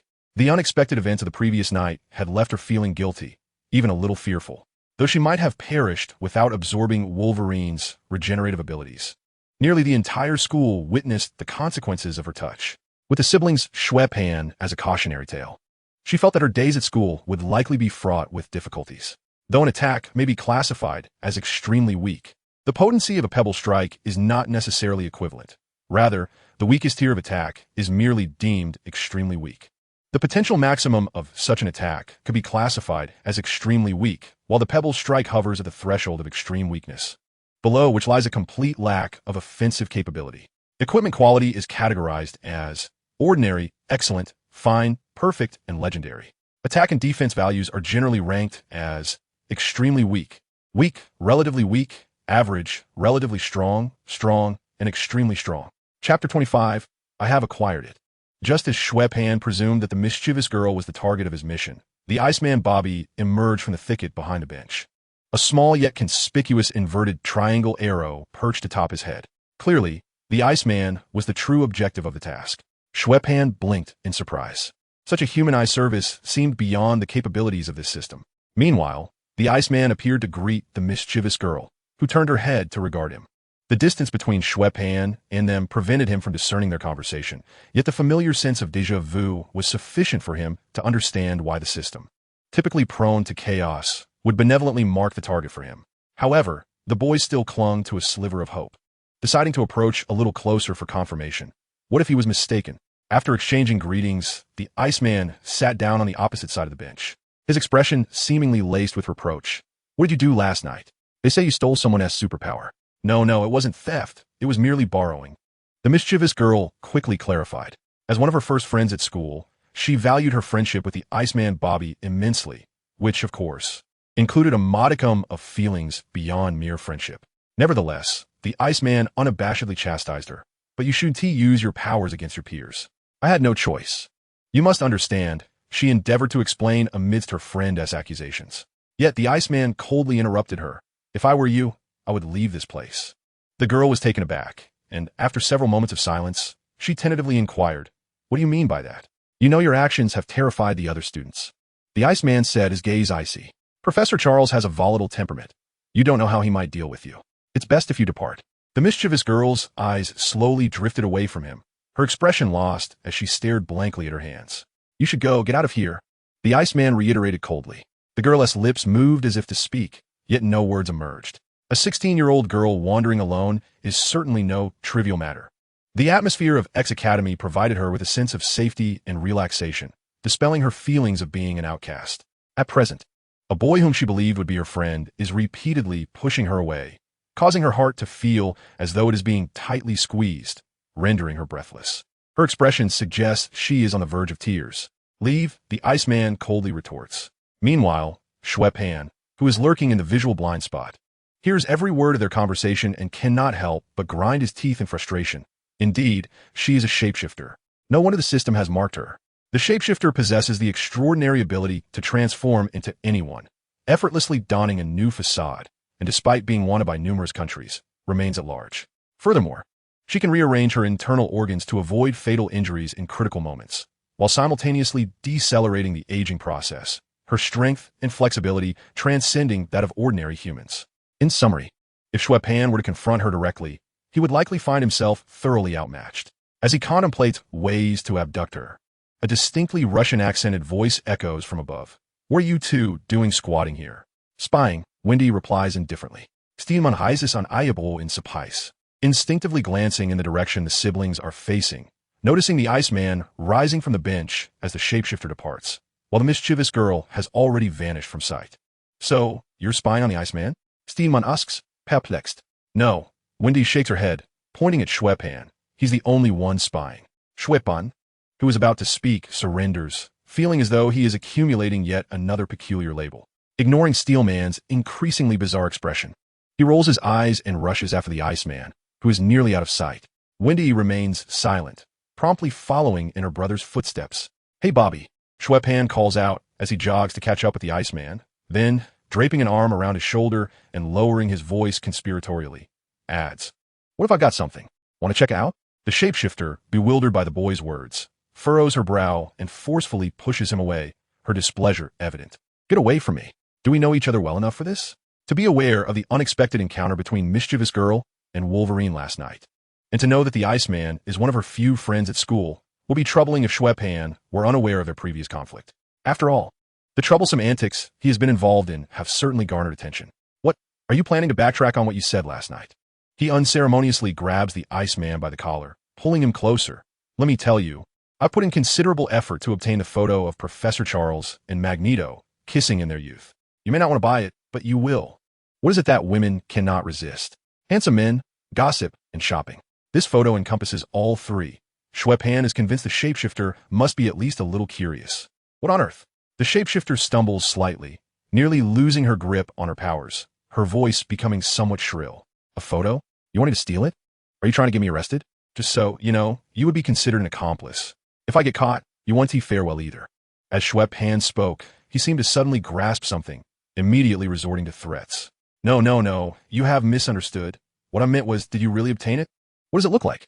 Mystique, her thoughts racing, hurriedly clarified. "What does it look like? It's just one of those old photographs developed from film, nothing particularly special." "Surely you can't be serious?" Xue Pan furrowed his brow, struggling to conceal the sudden pang of insecurity that washed over him. Mystique appeared unperturbed, her interest piqued. "Where's the photograph? Show it to me. I've hidden it away. What if you try to trick me?" Xue Pan sighed in relief, glancing at her from the corner of his eye, and replied nonchalantly. Chapter 26. What causes a fractured relationship? Mystique chuckled awkwardly, then, unable to contain herself, urged, "Let us go. I can hardly wait to see it." "Follow me," Xue Pan instructed, casting a careful glance at her before tilting his head in a gesture for her to accompany him. As they walked, he continued to chatter incessantly, seizing the opportunity to embellish the story of the elusive photograph, thereby enhancing his own credibility. Time is indeed a formidable force. Who would have thought that Professor Charles, with his full head of hair, could still appear quite handsome? Do you know what color his hair is? Brown. I initially assumed he had the same golden locks and blue eyes as Captain America. And Magneto? He looked like a completely different person. If it weren't for the plethora of old photographs in the professor's album, I might not have recognized him at all. However, I am curious, who took that photograph? I do hope that person survived the onslaught of those two old men. Also, do you think their relationship had anything to do with Professor Charles attending university in England? After all, the traditions of the Great Britain are not mere words, are they? Taking advantage of the conversation, Xue Pan ensured that Mystique remained within his line of sight. Although she could change her appearance, he could still identify her within the task's time frame by the arrow marker atop her head. However, finding another plausible reason to keep her close would prove more challenging. At least on the surface, it seemed that Mystique harbored no suspicions regarding the boy's motives.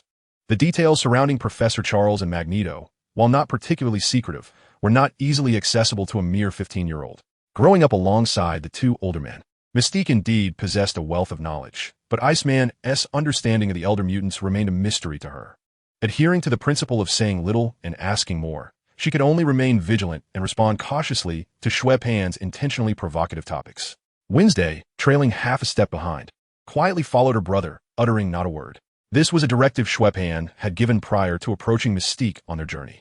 If he wanted someone to accompany him in games, they were to remain silent and heed his instructions, lest this girl, with her penchant for mischief, would have sold him out the moment he uttered his first words.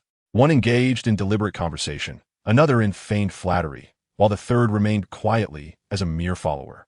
The two, each harboring ulterior motives, walked side by side, presenting an appearance of camaraderie.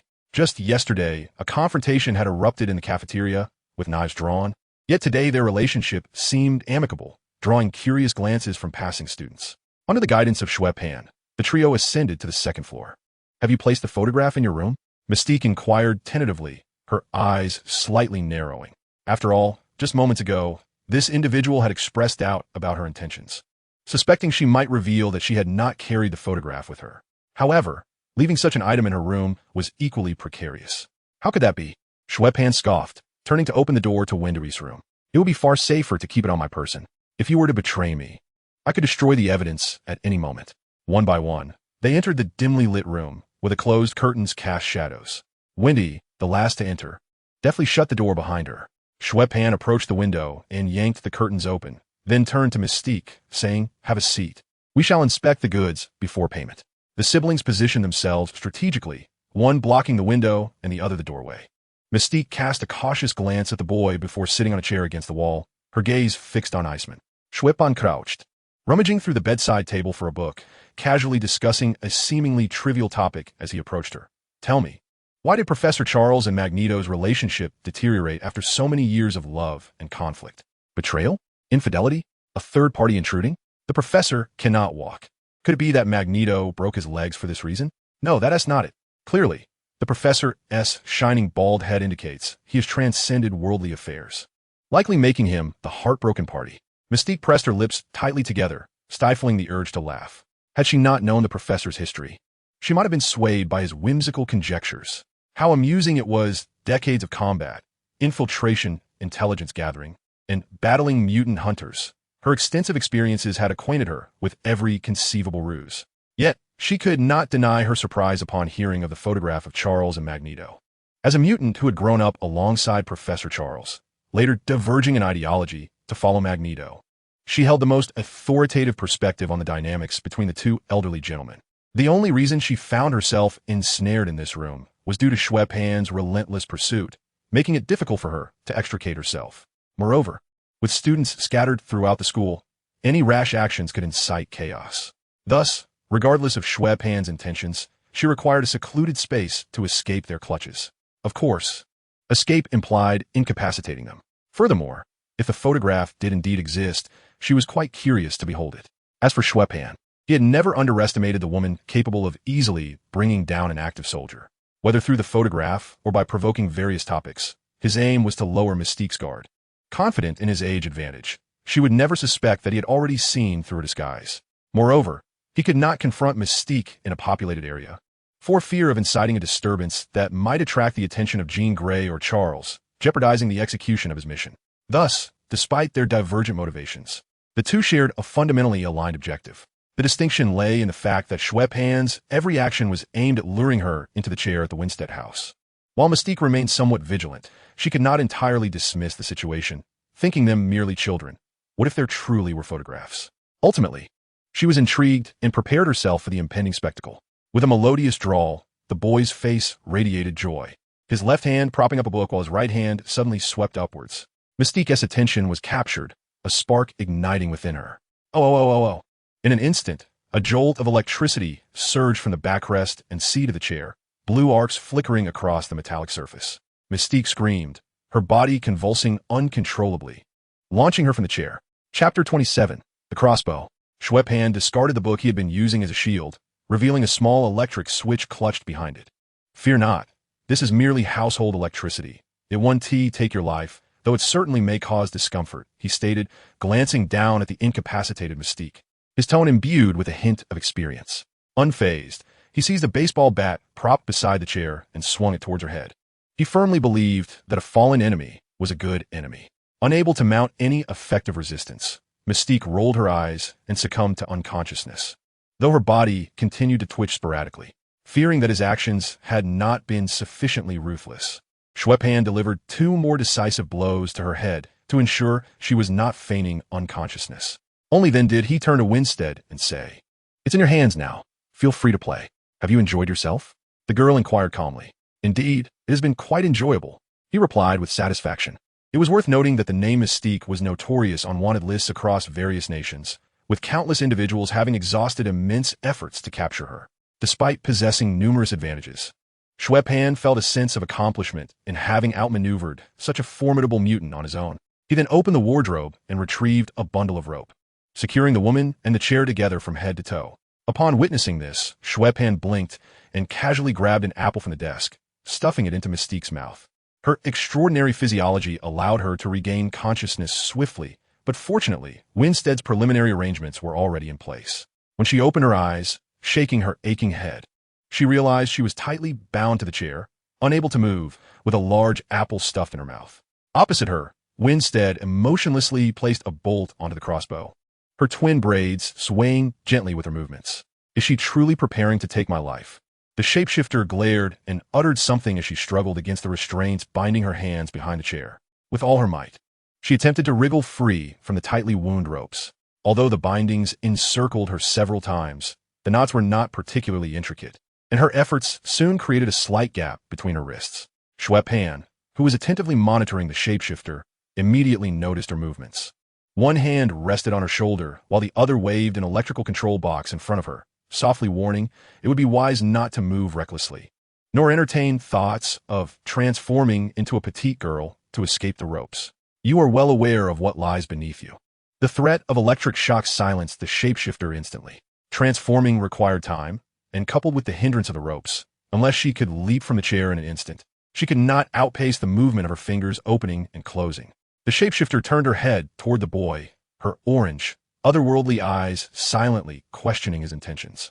However, she was interrupted by Winstead, who had readied her crossbow. "No need for such a mournful expression. Your liberation will come soon." Her words offered no comfort, and the shapeshifter, who had ceased her struggles, now writhed even more vigorously, her form rapidly diminishing as her blue skin shifted towards a more human hue. Observing this, Xue Pan smirked and unhesitatingly pulled the lever on the control box. The electric current coursed through her body, causing the shapeshifter to convulse once again, rendering her incapable of resistance, and her partially transformed physique reverted to its original state. After all, you will inevitably face an arrow. Why prolong the inevitable? Xue Pan shook his head, his expression akin to that of a disillusioned woman of ill repute. Winstead remained unfazed, leveling her crossbow, tilting her head slightly as the wooden stock rested against her cheek, the iron tip aimed at the opposite side of the room. With a twang, it was hard to discern whether it was the sound of the bowstring or the arrow slicing through the air, but Xue Pan blinked, and the arrow struck true, piercing the apple lodged in the shapeshifter's mouth. She froze, her body stiffening, as the juice from the fruit slowly seeped out, dripping down the arrow shaft. "Is she dead?" Xue Pan inquired. "Failed," Winstead replied calmly, lowering her crossbow, her tone devoid of disappointment or frustration. The shapeshifter let out a muffled grunt, her head slightly turning, the rusted arrowhead pressing against her upper jaw. Had Winstead taken a step closer, or if the apple had not been there as a barrier, she might have truly met her demise today. The looming threat of death ignited a blaze of fury in her eyes as she fixed her gaze fiercely upon the siblings, seemingly intent on etching their faces into her memory. Xue Pan, positioned beside the shapeshifter, noted her continued existence but felt little concern. Although he preferred not to take a life if avoidable, he would not hesitate to act decisively if his own life were at stake. However, it must be acknowledged that a living shapeshifter was undoubtedly more challenging to manage than a dead one. A corpse is nothing more than a mere pile of flesh. Whether it is minced and buried in a small grove or whole and stuffed into a suitcase to sink, the act is not particularly challenging. However, capturing a living shapeshifter is a far more arduous task. Her transformations are not mere illusions that deceive the eyes. They involve a genuine alteration of her skeletal and muscular structure. Were it not for the electric chair and Xue Pan's vigilant watch, she could easily transform into a child of 8 or 9 years, or even a dwarf, rendering the ropes binding her utterly ineffective. Escape would be a trivial endeavor.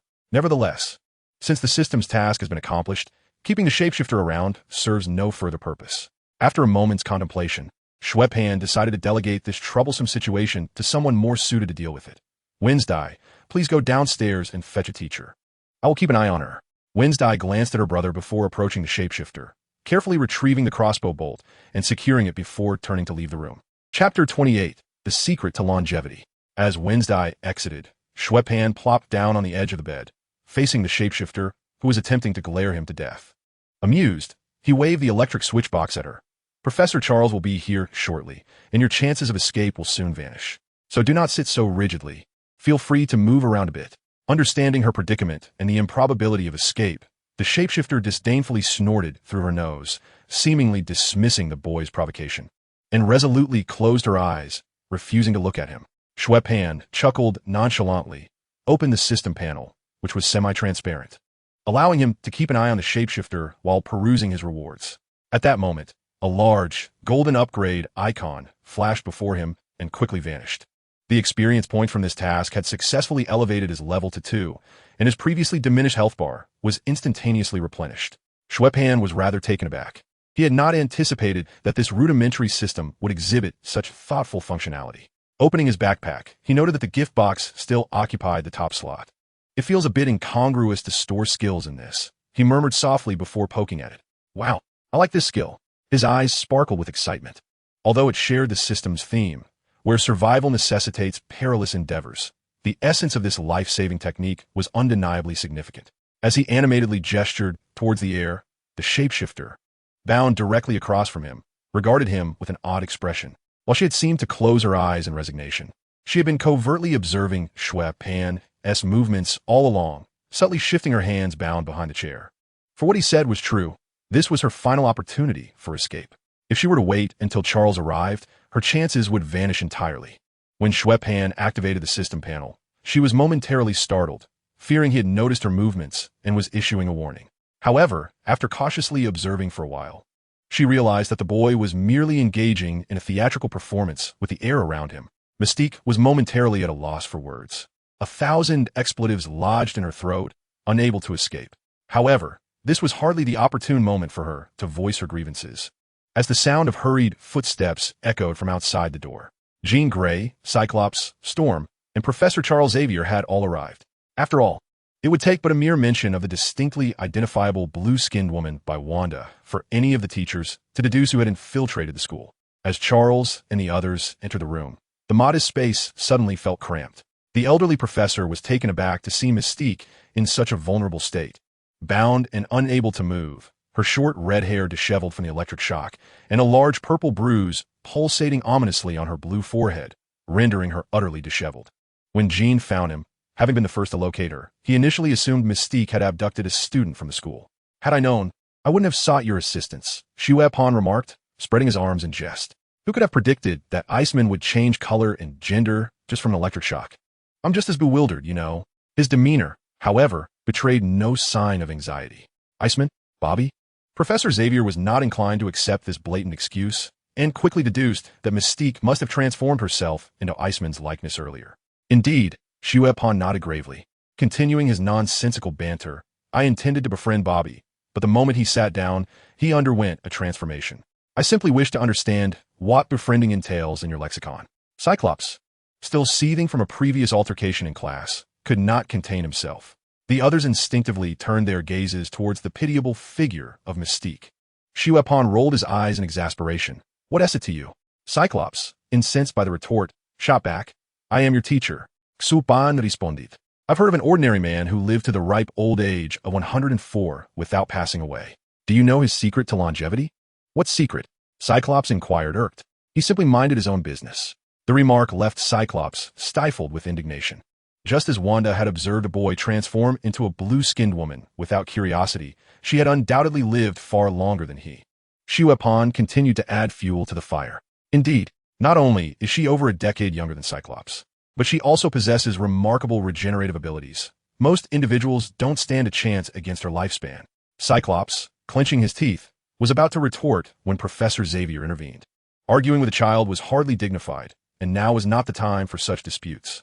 The elderly man glanced at Xue Pan with a hint of exasperation, urging him and Wanda to vacate the room.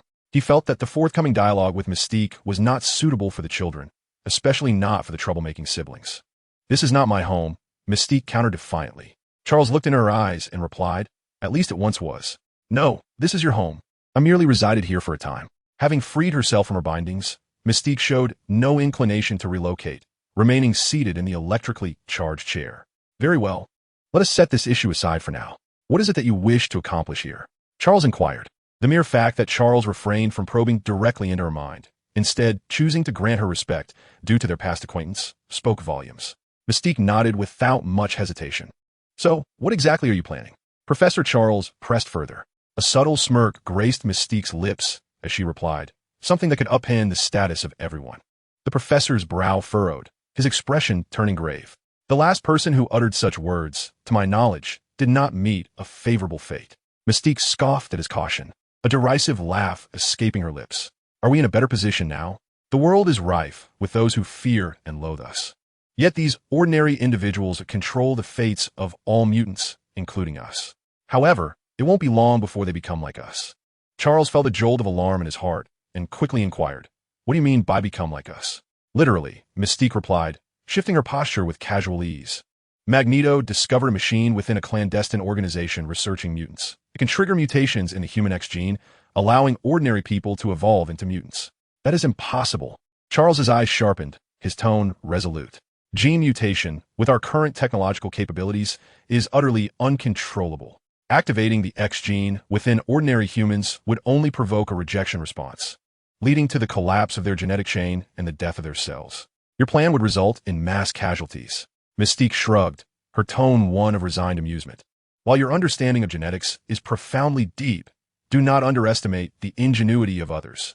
Just last night, we conducted an experiment, and the outcome was remarkably successful. Hearing this, Charles hesitated for a moment before locking eyes with Mystique.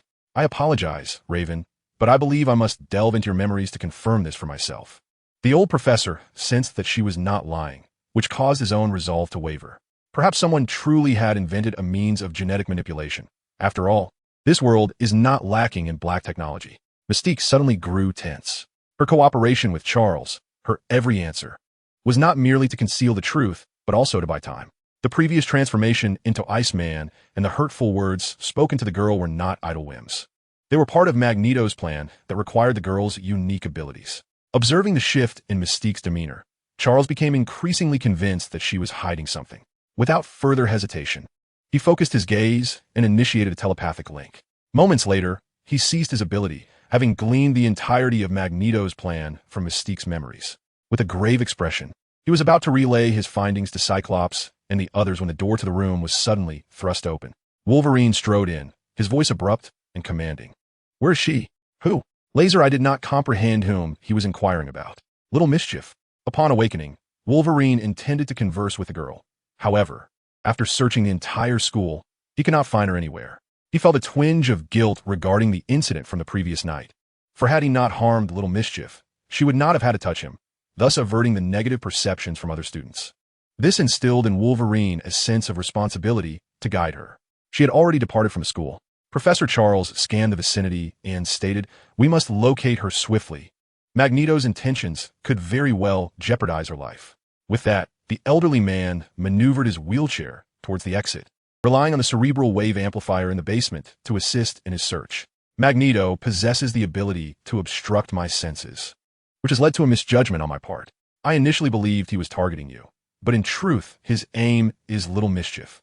The professor halted his wheelchair and looked at him, adding, moreover, Logan, if you continue to block the door, we shall never locate little mischief. Wolverine stepped aside, allowing Charles to pass, and as soon as the professor exited, he immediately followed up with a question. Why does Magneto need little mischief? He has acquired a machine capable of transforming ordinary individuals into mutants, but this device requires a powerful mutant to expend their abilities as a cost for activation. Charles explained as they proceeded towards the elevator, simultaneously addressing Laser Eye and the others. Magneto's power is formidable enough, yet from Mystique's memories, I learned that he nearly lost his life while converting someone last night, which is why he has now set his sights on Little Mischief. He will first lend her his abilities, allowing her to operate the machine in his stead. Wolverine's expression darkened instantly. Where is he now? He is likely at Liberty Island installing the machine on the Statue of Liberty, the professor asserted gravely. His objective is to target the leaders of over 200 nations attending the United Nations Summit on Ellis Island tonight, so we must find Little Mischief before he does. Wolverine silently clenched his fists.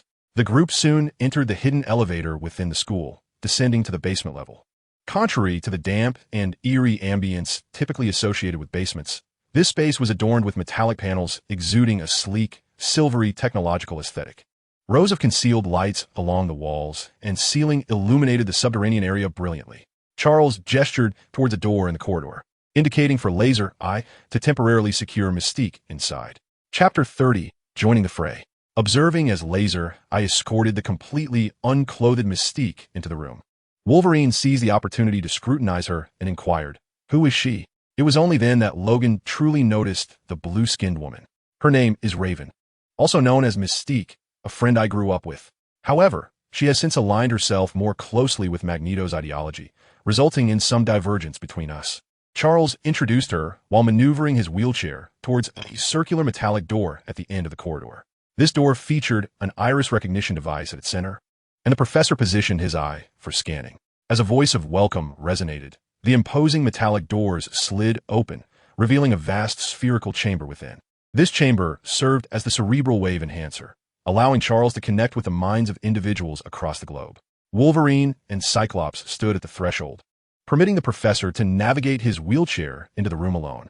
Shortly thereafter, the door reopened, and upon emerging, Charles promptly announced, "She is on the subway.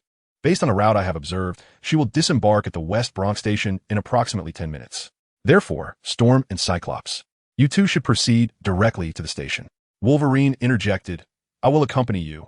After all, it was my actions that led her to leave." Cyclops glanced at the professor, who subtly nodded in agreement. Officially, only 3 individuals set out to find the young girl. However, after their departure, the elderly bald man and Jean Grey retrieved a vehicle from the garage to follow discreetly. Having accessed Mystique's memories, Charles understood that the young girl played a pivotal role as a sacrificial talisman in Magneto's scheme. If the old man was aware of her whereabouts, he would undoubtedly make an appearance to seize her. Unlike Raven, this old friend would not be easily dealt with, prompting Charles to prepare a hidden safeguard for the operation. With only a handful of teachers frequently absent from classes, the students at the academy were left with no choice but to take an impromptu holiday. Meanwhile, the siblings settled once more on the long bench. Xue Pan languidly tilted his head back to bask in the sun, while Wendy quietly immersed herself in her book beside him. At a loss for how to occupy his time, he shamefully yet comfortably squandered the hours. He contemplated testing out his newly acquired skills, yet finding someone to serve as a foe proved to be a challenge. They were already unpopular enough at school and preferred to keep a low profile. Just then, the sound of 2 cars driving out of the entrance caught the boy's attention. He tilted his head for a better look and recognized that it was the elderly bald man accompanied by his subordinates slipping away. It was clear to him that Charles, having captured Mystique, was likely heading off to engage in a significant confrontation with Magneto. Xue Pan, resting his chin on his hand, watched them depart, suddenly contemplating whether he should follow. After all, a battle of superpowers would surely eclipse the spectacle of any commercial blockbuster. He could hardly resist the temptation to witness the unfolding drama of 2 old men vying for a woman, a grand scene he didn't want to miss. As the vehicle rounded the corner and vanished behind the trees, Xue Pan abruptly slapped his thigh and stood up. "There is a fight to watch. Should we join the fray?" he asked Wendy.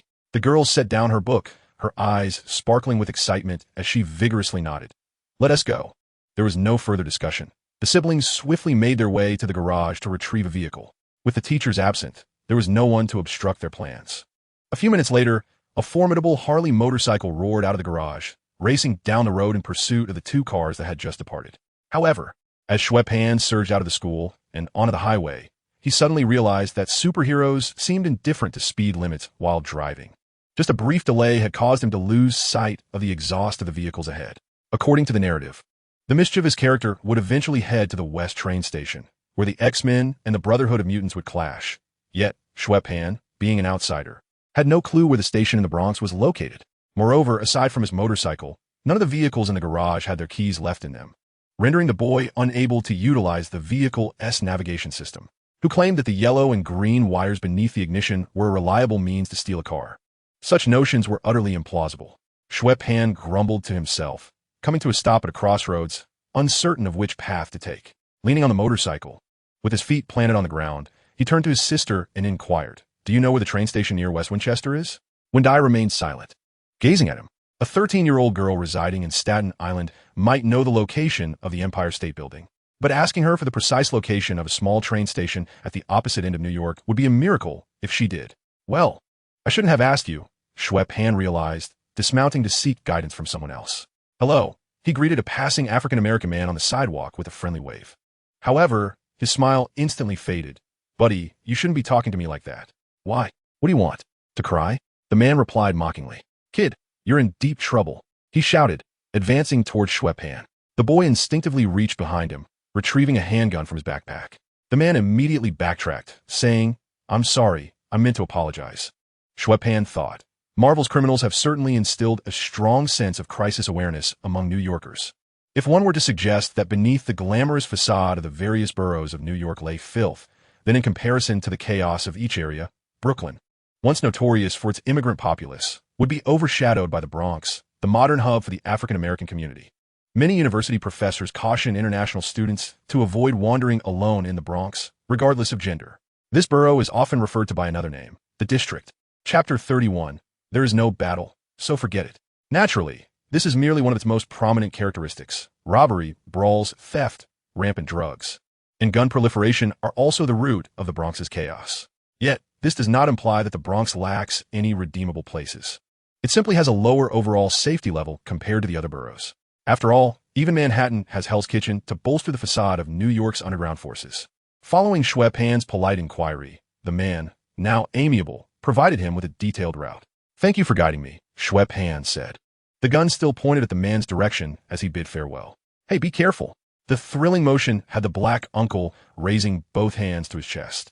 Xue Pan chose to ignore him, holstering his pistol before mounting his motorcycle and accelerating towards the bus station. Although he encountered some delays along the way, he had initially intended to merely observe the spectacle, harboring no desire to get involved, so arriving a bit late was inconsequential. As for whether the system might issue some bizarre tasks, Xue Pan had come to terms with it. He resolved to pursue his objectives, accepting tasks as they came, and reaping the rewards. The system's missions, while perhaps a touch eccentric in content, were fundamentally akin to quests found in large-scale games. Furthermore, could one truly evade every potential task? If he wished to enhance his abilities, he could not shy away from the system. Allowing the fear of peculiar assignments to alter his mindset would merely hinder his progress. Moreover, even if he were to abandon the system, he would refuse to do so. Excluding the likes of supervillains and extraterrestrials, who posed a significant threat, the numerous gangsters in New York City were more than enough to give an ordinary person like Xue Pan a run for his money. Life was arduous. It was best not to be overly selective when shortcuts were available. Upon arriving at the West train station, Xue Pan found the crowd outside to be rather sparse. And contrary to his expectations, no epic showdown of superpowers had erupted. Could his interference have altered the original narrative and prevented the gathering? Rising to his feet, he scanned the surroundings in search of Professor Charles and a vehicle of Cyclops. However, before he could spot any familiar cars, his sister, Windsor, suddenly spoke up, announcing that they were bringing someone out. Following her gaze, Xue Pan observed Cyclops, Storm, and Wolverine escorting a mischievous child in their midst as they swiftly made their way to the outdoor parking lot, for which a Mazda smoothly emerged shortly thereafter. Once they had departed, Charles and Jean Grey's vehicle followed suit, leaving just as steadily. Xue Pan realized that today, Old Man Magneto had indeed missed the appointment. Windsor gently poked her brother's shoulder and, in a flat tone, inquired, "Didn't you say there would be a fight?" Xue Pan shrugged helplessly. "What can I say? The main event hasn't even started, and one of the stars is absent. Let's just consider it a joyride." On the return journey, he pondered the reason behind Magneto's absence. Eventually, he came to the startling realization that the blame lay with Mystique. That woman, with her shape-shifting abilities, could assume the form of anyone, including clothing, which likely left her wandering about in the nude. One must understand that clothing serves purposes beyond modesty, warmth, and decoration. It typically possesses pockets for convenience. Even garments devoid of pockets necessitate a handbag to carry items such as phones, keys, and tissues. Running around unclothed under the pretext of showcasing one's true self as a mutant was hardly a display of independence. It was rather perverse.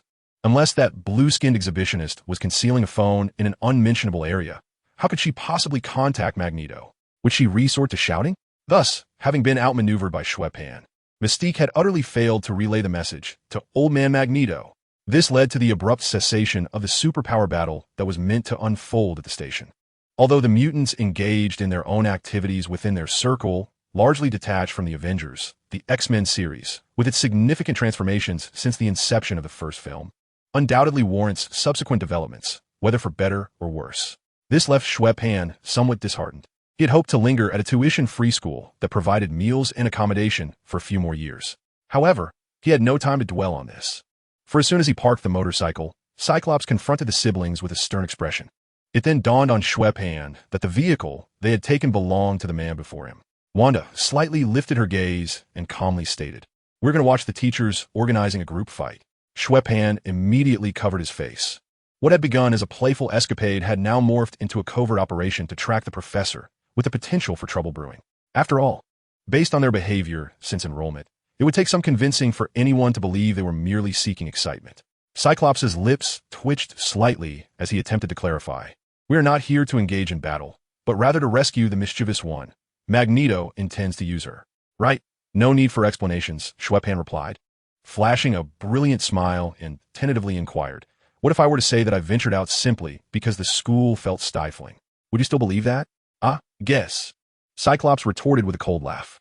Xue Pan took Wanda's hand and turned to leave. Cyclops, momentarily taken aback, called out loudly, "Wait, where are you two going?" The veins on Cyclops' forehead bulged in frustration as he admonished, "Don't nitpick my words. Stop right there." To which Xue Pan quipped, "Only a fool would comply. If you don't chase after us, I win." With that, he dashed out of the garage without hesitation. Cyclops lamented, "Today's students are truly hard to manage. It's exhausting." It must be said that Xavier's School for Gifted Youngsters offers an ideal and comfortable environment for these homeless, bullied mutant children. If possible, the mischievous one would prefer never to leave this haven. Chapter 32. Heroes should be willing to help others. Due to Mystique's prolonged silence with Magneto, he would inevitably realize that she had failed. Coupled with the intelligence gleaned from Mystique's memories, Charles understood that his close friend had few capable allies nearby, leading him to conclude that Magneto would have to come to the X-Mansion personally if he wished to retrieve the mischievous one. As for Magneto taking the initiative, that was out of the question. The outcome would be no different than if he sent someone else. Charles needed to guard the mischievous one to prevent Magneto from exploiting any vulnerabilities. Additionally, Cyclops and the others would be ineffective against Magneto's formidable strength. In fact, with the psychic shield helmet in place, Charles's abilities would be rendered nearly ineffective against him. Thus, Charles decided to wait at home for his dear friend to come knocking. Regardless of the grand spectacles Magneto had orchestrated, his demeanor towards his fellow mutants remained surprisingly tolerant. He would not resort to violence against these children within the school grounds. Therefore, Charles prepared to attempt to persuade Magneto. It was precisely for this reason that Cyclops had little time to linger on the troubles posed by Xue Pan and his sister. As twilight descended and the majority of students flocked to the cafeteria for their evening meal, an unexpected guest arrived at the school. He was a frail-looking Caucasian man in his 40s, with disheveled golden hair clinging to his forehead, his entire body glistening with perspiration, resembling someone who had just emerged from the depths of a pool. The moment he pushed open the door, Xue Pan, who was stuffing his face with a few pastries in the castle's hall, took notice of him. Having missed the spectacle at the train station, he was specifically awaiting the arrival of the distinguished Professor Charles Xavier. "Who are you again?" Xue Pan pondered while biting into a pastry, his brow furrowed in thought. "The congressman who discriminates against mutants, right?" "My name is Kelly, and I do not discriminate against mutants. I merely find you to be quite perilous," the congressman gasped. attempting to step into the room. However, his stamina appeared to have been utterly depleted, and after staggering a couple of steps, his legs buckled, causing him to collapse onto the soft mat. Ah, so the congressman has traveled such a distance only to realize he has come to the wrong place. Xue Pan chuckled, showing no intention of assisting him. I know you all dislike me, but please help me call Dr. Jean Grey. I beg you. Kelly managed to prop himself up, straining to roll over onto his back on the floor.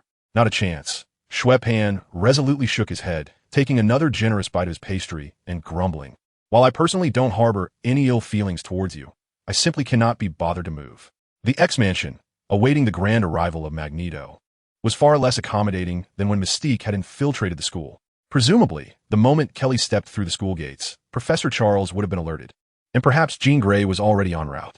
Please help me. I feel unwell, the congressman weakly pleaded, and I don't know whom to approach, nor do I dare visit a hospital, for they would consider me a mutant. Oh, Xue Pan replied dismissively, continuing to munch on his pastry. Just then, a slightly aged yet robust voice resonated from outside. Ah, it appears our esteemed congressman not only survived, but has also managed to swim ashore, which is more than I anticipated. Before he could finish his sentence, an elderly man clad in a helmet strode through the door with purpose, standing over Congressman Kelly as he addressed him from a commanding height. So, you've chosen to come here to acclimate to your new identity? A wise decision. My old friends have always been fond of treating others with kindness. Fear filled the congressman's visage as he trembled, wishing to distance himself from the man who had stripped him of his ordinary identity. Magneto paid him no heed, striding directly toward the concealed elevator while entirely disregarding the pastry-eating Xue Pan. Xue Pan, leaning slightly to peer behind Magneto, curiously inquired, "Did you come alone? We're your two lackeys." Magneto halted, turning to face the boy. "Do you know who I am? The illustrious Magneto. Who doesn't he recognize you?" Xue Pan chuckled lightly. "Much of the current status of mutants is largely attributable to you." Old Man Juan cast a deep glance at the boy, letting out a soft huff through his nose as he continued on his way. However, as he passed by Xue Pan, the elder calmly remarked, "Regardless of what you may know, young man, my actions are for the future of our kind." Xue Pan raised an eyebrow, ready to respond, when suddenly a system task notification appeared, adding 2 character markers to the map. Task triggered, it chimed, with a dramatic eye roll. He mused about how frequent the tasks had been today, then stood up from the steps, clutching a pastry, and took a few strides to catch up. He shifted his tone and said, "I was not mocking you earlier. The absence of overt captures and experiments on mutants is largely due to your presence. You see, once mutant rights are infringed upon, you emerge to destroy bridges, levitate stadiums, or even engage in heartfelt discussions with the president. Such acts of terrorism compel U.S. officials to reconsider their approach towards mutants, weighing their own safety first. Furthermore, with Professor Charles mediating, the current plight of mutants is not as dire. Is that what they call terrorists?" The boy's words made Magneto's brow furrow slightly, though the sarcasm in the boy's tone had dissipated. The implications still left a sour taste in his ears. Xue Pan shrugged, biting into his pastry, and remarked, "Are you not aware of the things you've done? Attempting to assassinate the president alone is enough to earn you that label." Chapter 33, The Double Agent. Old Man One did not respond directly, but instead scrutinized the boy from head to toe. "What is your name?" "Xue Pan." "And your real name?" Magneto continued, noncommittally. "Real name? Are you referring to something akin to Cyclops, Magneto, or Storm? Those ridiculously embarrassing monikers?" The boy shook his head with unwavering conviction. "I do not possess one. Whether heroes or notable mutants, their names are typically recognized by the public based on their characteristics. At present, the boy's most prominent traits seem to be that of a lunatic and a bald head." Magneto promptly abandoned the inquiry, shifting his gaze past Xue Pan to the figure behind him. "And your name, young lady?" "Wednesday," Homer said. She replied calmly from behind her brother. "Wednesday Kill." The name was even stranger than the average nickname, causing Old Man Juan's expression to twist in confusion. Had the taste of today's youth grown so peculiar? "When did you arrive?" he inquired. "Right when you began flattering this old man," Wednesday said flatly. Xue Pan rolled his eyes in exasperation and turned to Old Man Juan. "If I were to say I want to join you now, would it still be possible?" In just a few exchanges, he felt wearied. Old Man Juan concluded that placing these two in the school of old friends would be the most prudent course of action. "I know where Mystique and Gambit are," Xue Pan said, raising an eyebrow with a light chuckle. "If I were you, I would choose a more opportune moment to discuss this." Professor Charles's voice echoed from afar. "After all, committing misdeeds in the presence of one's principal and teachers is perhaps the most foolish course of action." Charles maneuvered his wheelchair from the far end of the corridor, flanked by Laser, Eye, and Wolverine, both of whom bore grim expressions. Xue Pan coughed lightly, gazing skyward. Choosing silence. Caught in the act of betrayal, his composure was not yet at the necessary level, and a hint of embarrassment lingered. However, Magneto interjected with a soft scoff, a smirk playing on his lips as he turned to Charles. A misdeed? I hardly consider this to be one. This was due to his ignorance of the impending demise of the mischievous one after being taken by Charles. The professor regarded his old friend earnestly. Moreover, you should be aware of the substantial risks posed to ordinary individuals by the autonomous activation of the X gene. As he spoke, the old bald man gestured for Laser Eye to assist the incapacitated Senator Kelly to his feet. Nations across the globe are continuously augmenting their arsenals, Charles. We cannot remain passive. Magneto's demeanor shifted to one of grave seriousness. While we bicker amongst ourselves, countless mutant brethren are being mercilessly exploited in laboratories. Do you think my device was merely conjured from thin air? I dismantled a clandestine research facility belonging to Essex Corp precisely because they were attempting to fabricate their own mutant slaves using that very machine. Every inch of steel laced with our blood. Or perhaps you believe that these secret institutions, utilizing mutants as test subjects, could thrive without governmental endorsement? Upon hearing Magneto's words, Professor Charles furrowed his brow, yet remained steadfast in his beliefs, striving to persuade his old friend through reason. Let us first ascertain Senator Kelly's condition. He is your initial subject, yet it appears his body is in distress. Magneto cast a sidelong glance at Senator Kelly, remaining silent. If Senator Kelly were to genuinely become a mutant, then Charles would have no grounds to impede him. Regardless of the tensions between mutants and humans, if everyone in the world were a mutant, the conflict would inevitably transform into an internal dispute. Professor X, devoted to the welfare of the mutant community, would naturally welcome such an outcome.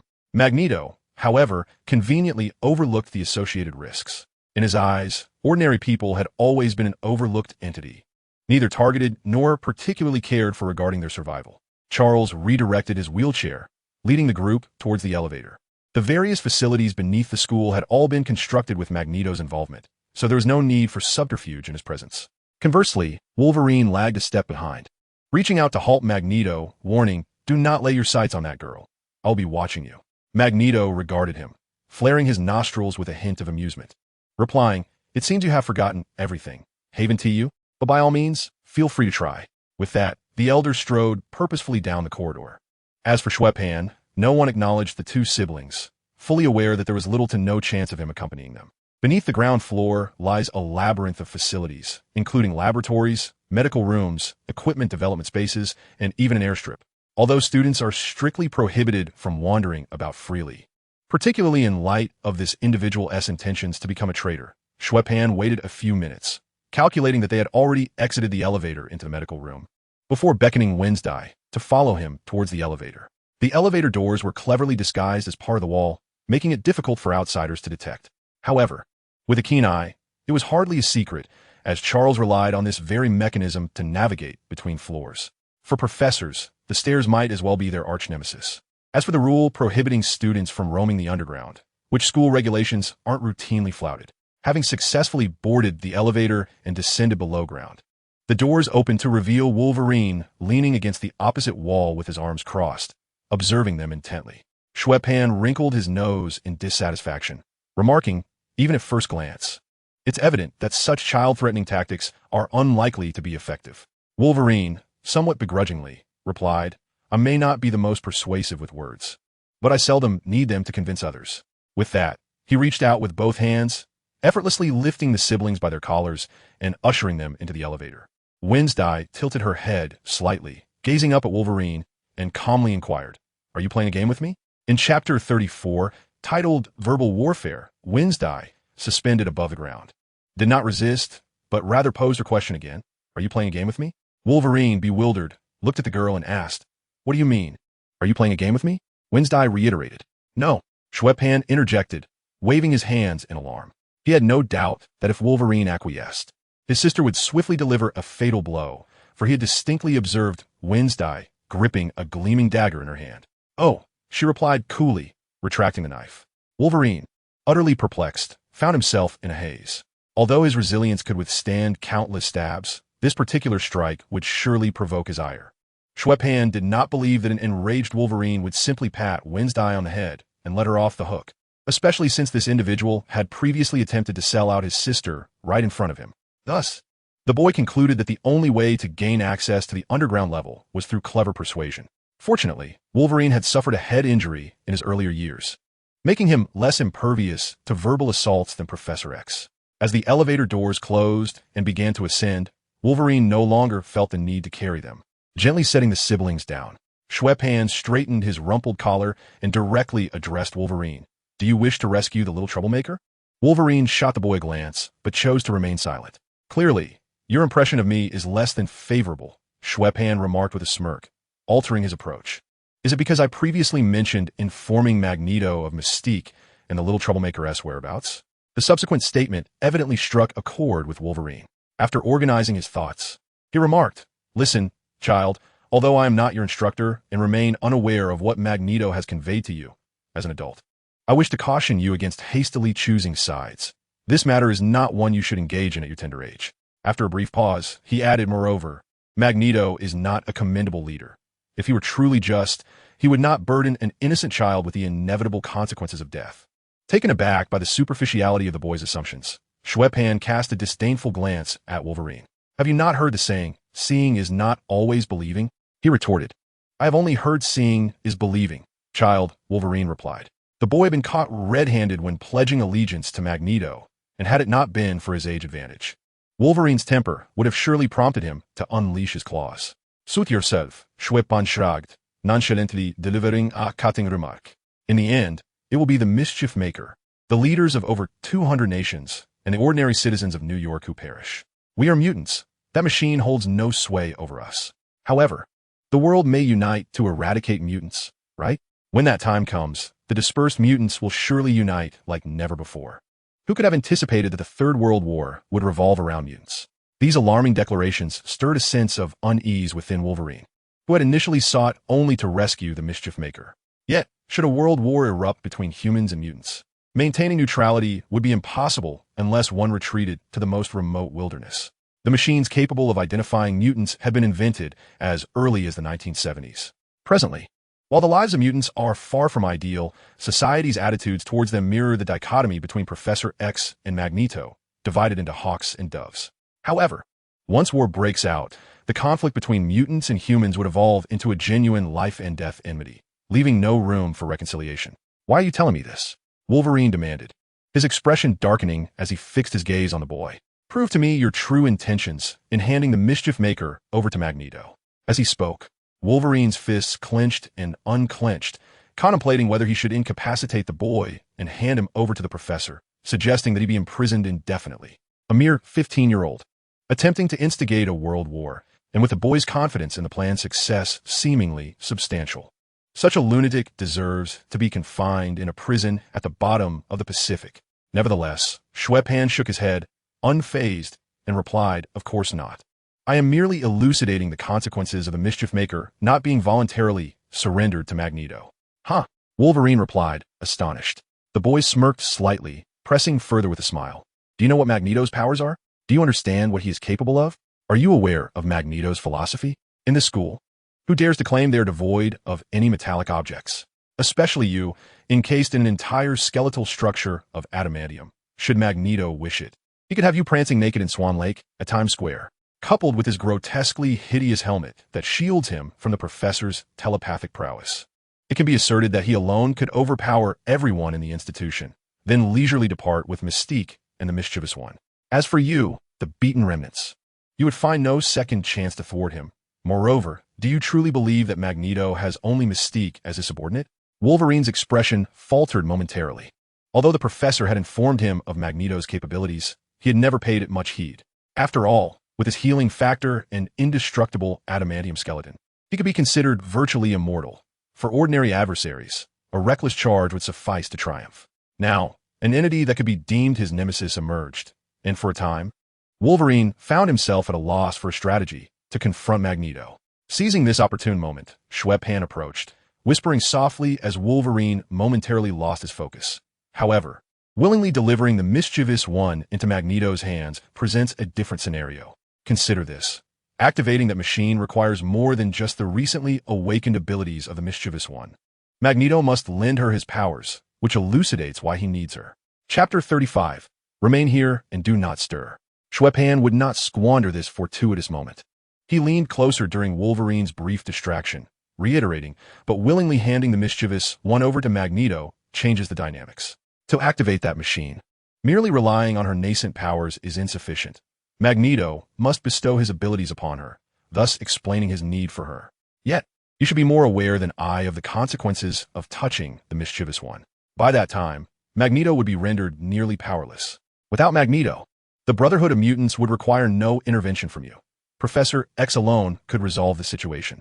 Consequently, not only would the likelihood of rescuing lives increase, but one could also claim bounties on these mutant terrorists from the government, achieving two objectives at once.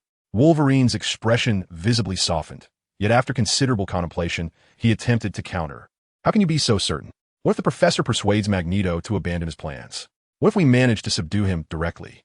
Wolverine failed to realize that by uttering this statement, he had begun to genuinely contemplate Xue Pan's proposed strategy rather than steadfastly dismissing all possibilities as he had initially done.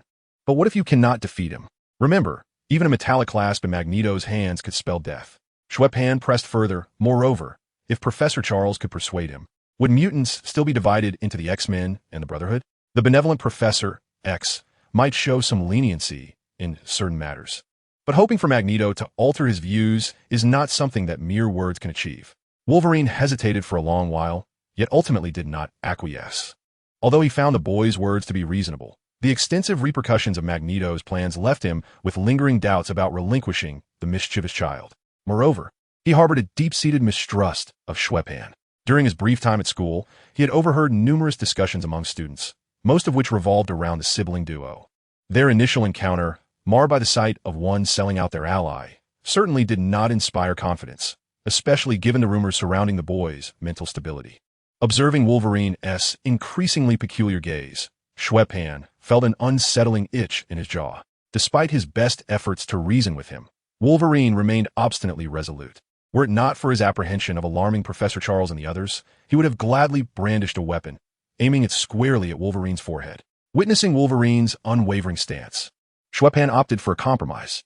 How about this? We shall descend and listen to their conversation. If Magneto decides to abandon his plan, consider my words unspoken. Should negotiations fail, I can resort to my methods then. Wolverine did not dispute this proposal. After all, the outcome ultimately hinged on Magneto's disposition. Furthermore, if the siblings concocted any mischief, he believed he could intervene directly. The machine in question evidently absorbed the abilities of mutants, transforming them into a form of radiation capable of triggering mutations in the human X gene. Inside, Jean Grey explained, however, this crude mutation leads to a breakdown of the genetic chain. Senator Kelly's cells are deteriorating almost simultaneously. If nothing changes, he may have only a few hours left. Though she refrained from elaborating, the consequences of a shattered genetic chain were abundantly clear to those present. Senator Kelly likely had mere hours to live. Eric, you see now that your plan is unfeasible. Professor Charles interjected urgently. It cannot aid ordinary humans in becoming mutants. It will only lead to their demise. Will the radiation affect mutants? Magneto disregarded the professor's warning, instead posing a question. Then the original plan requires modification. He acknowledged, realization dawning upon him. Are you suggesting that you intend to wield that machine as a weapon? The professor instantly discerned the implications of Magneto's words. No, Eddie, you cannot do this. Such actions will incite war.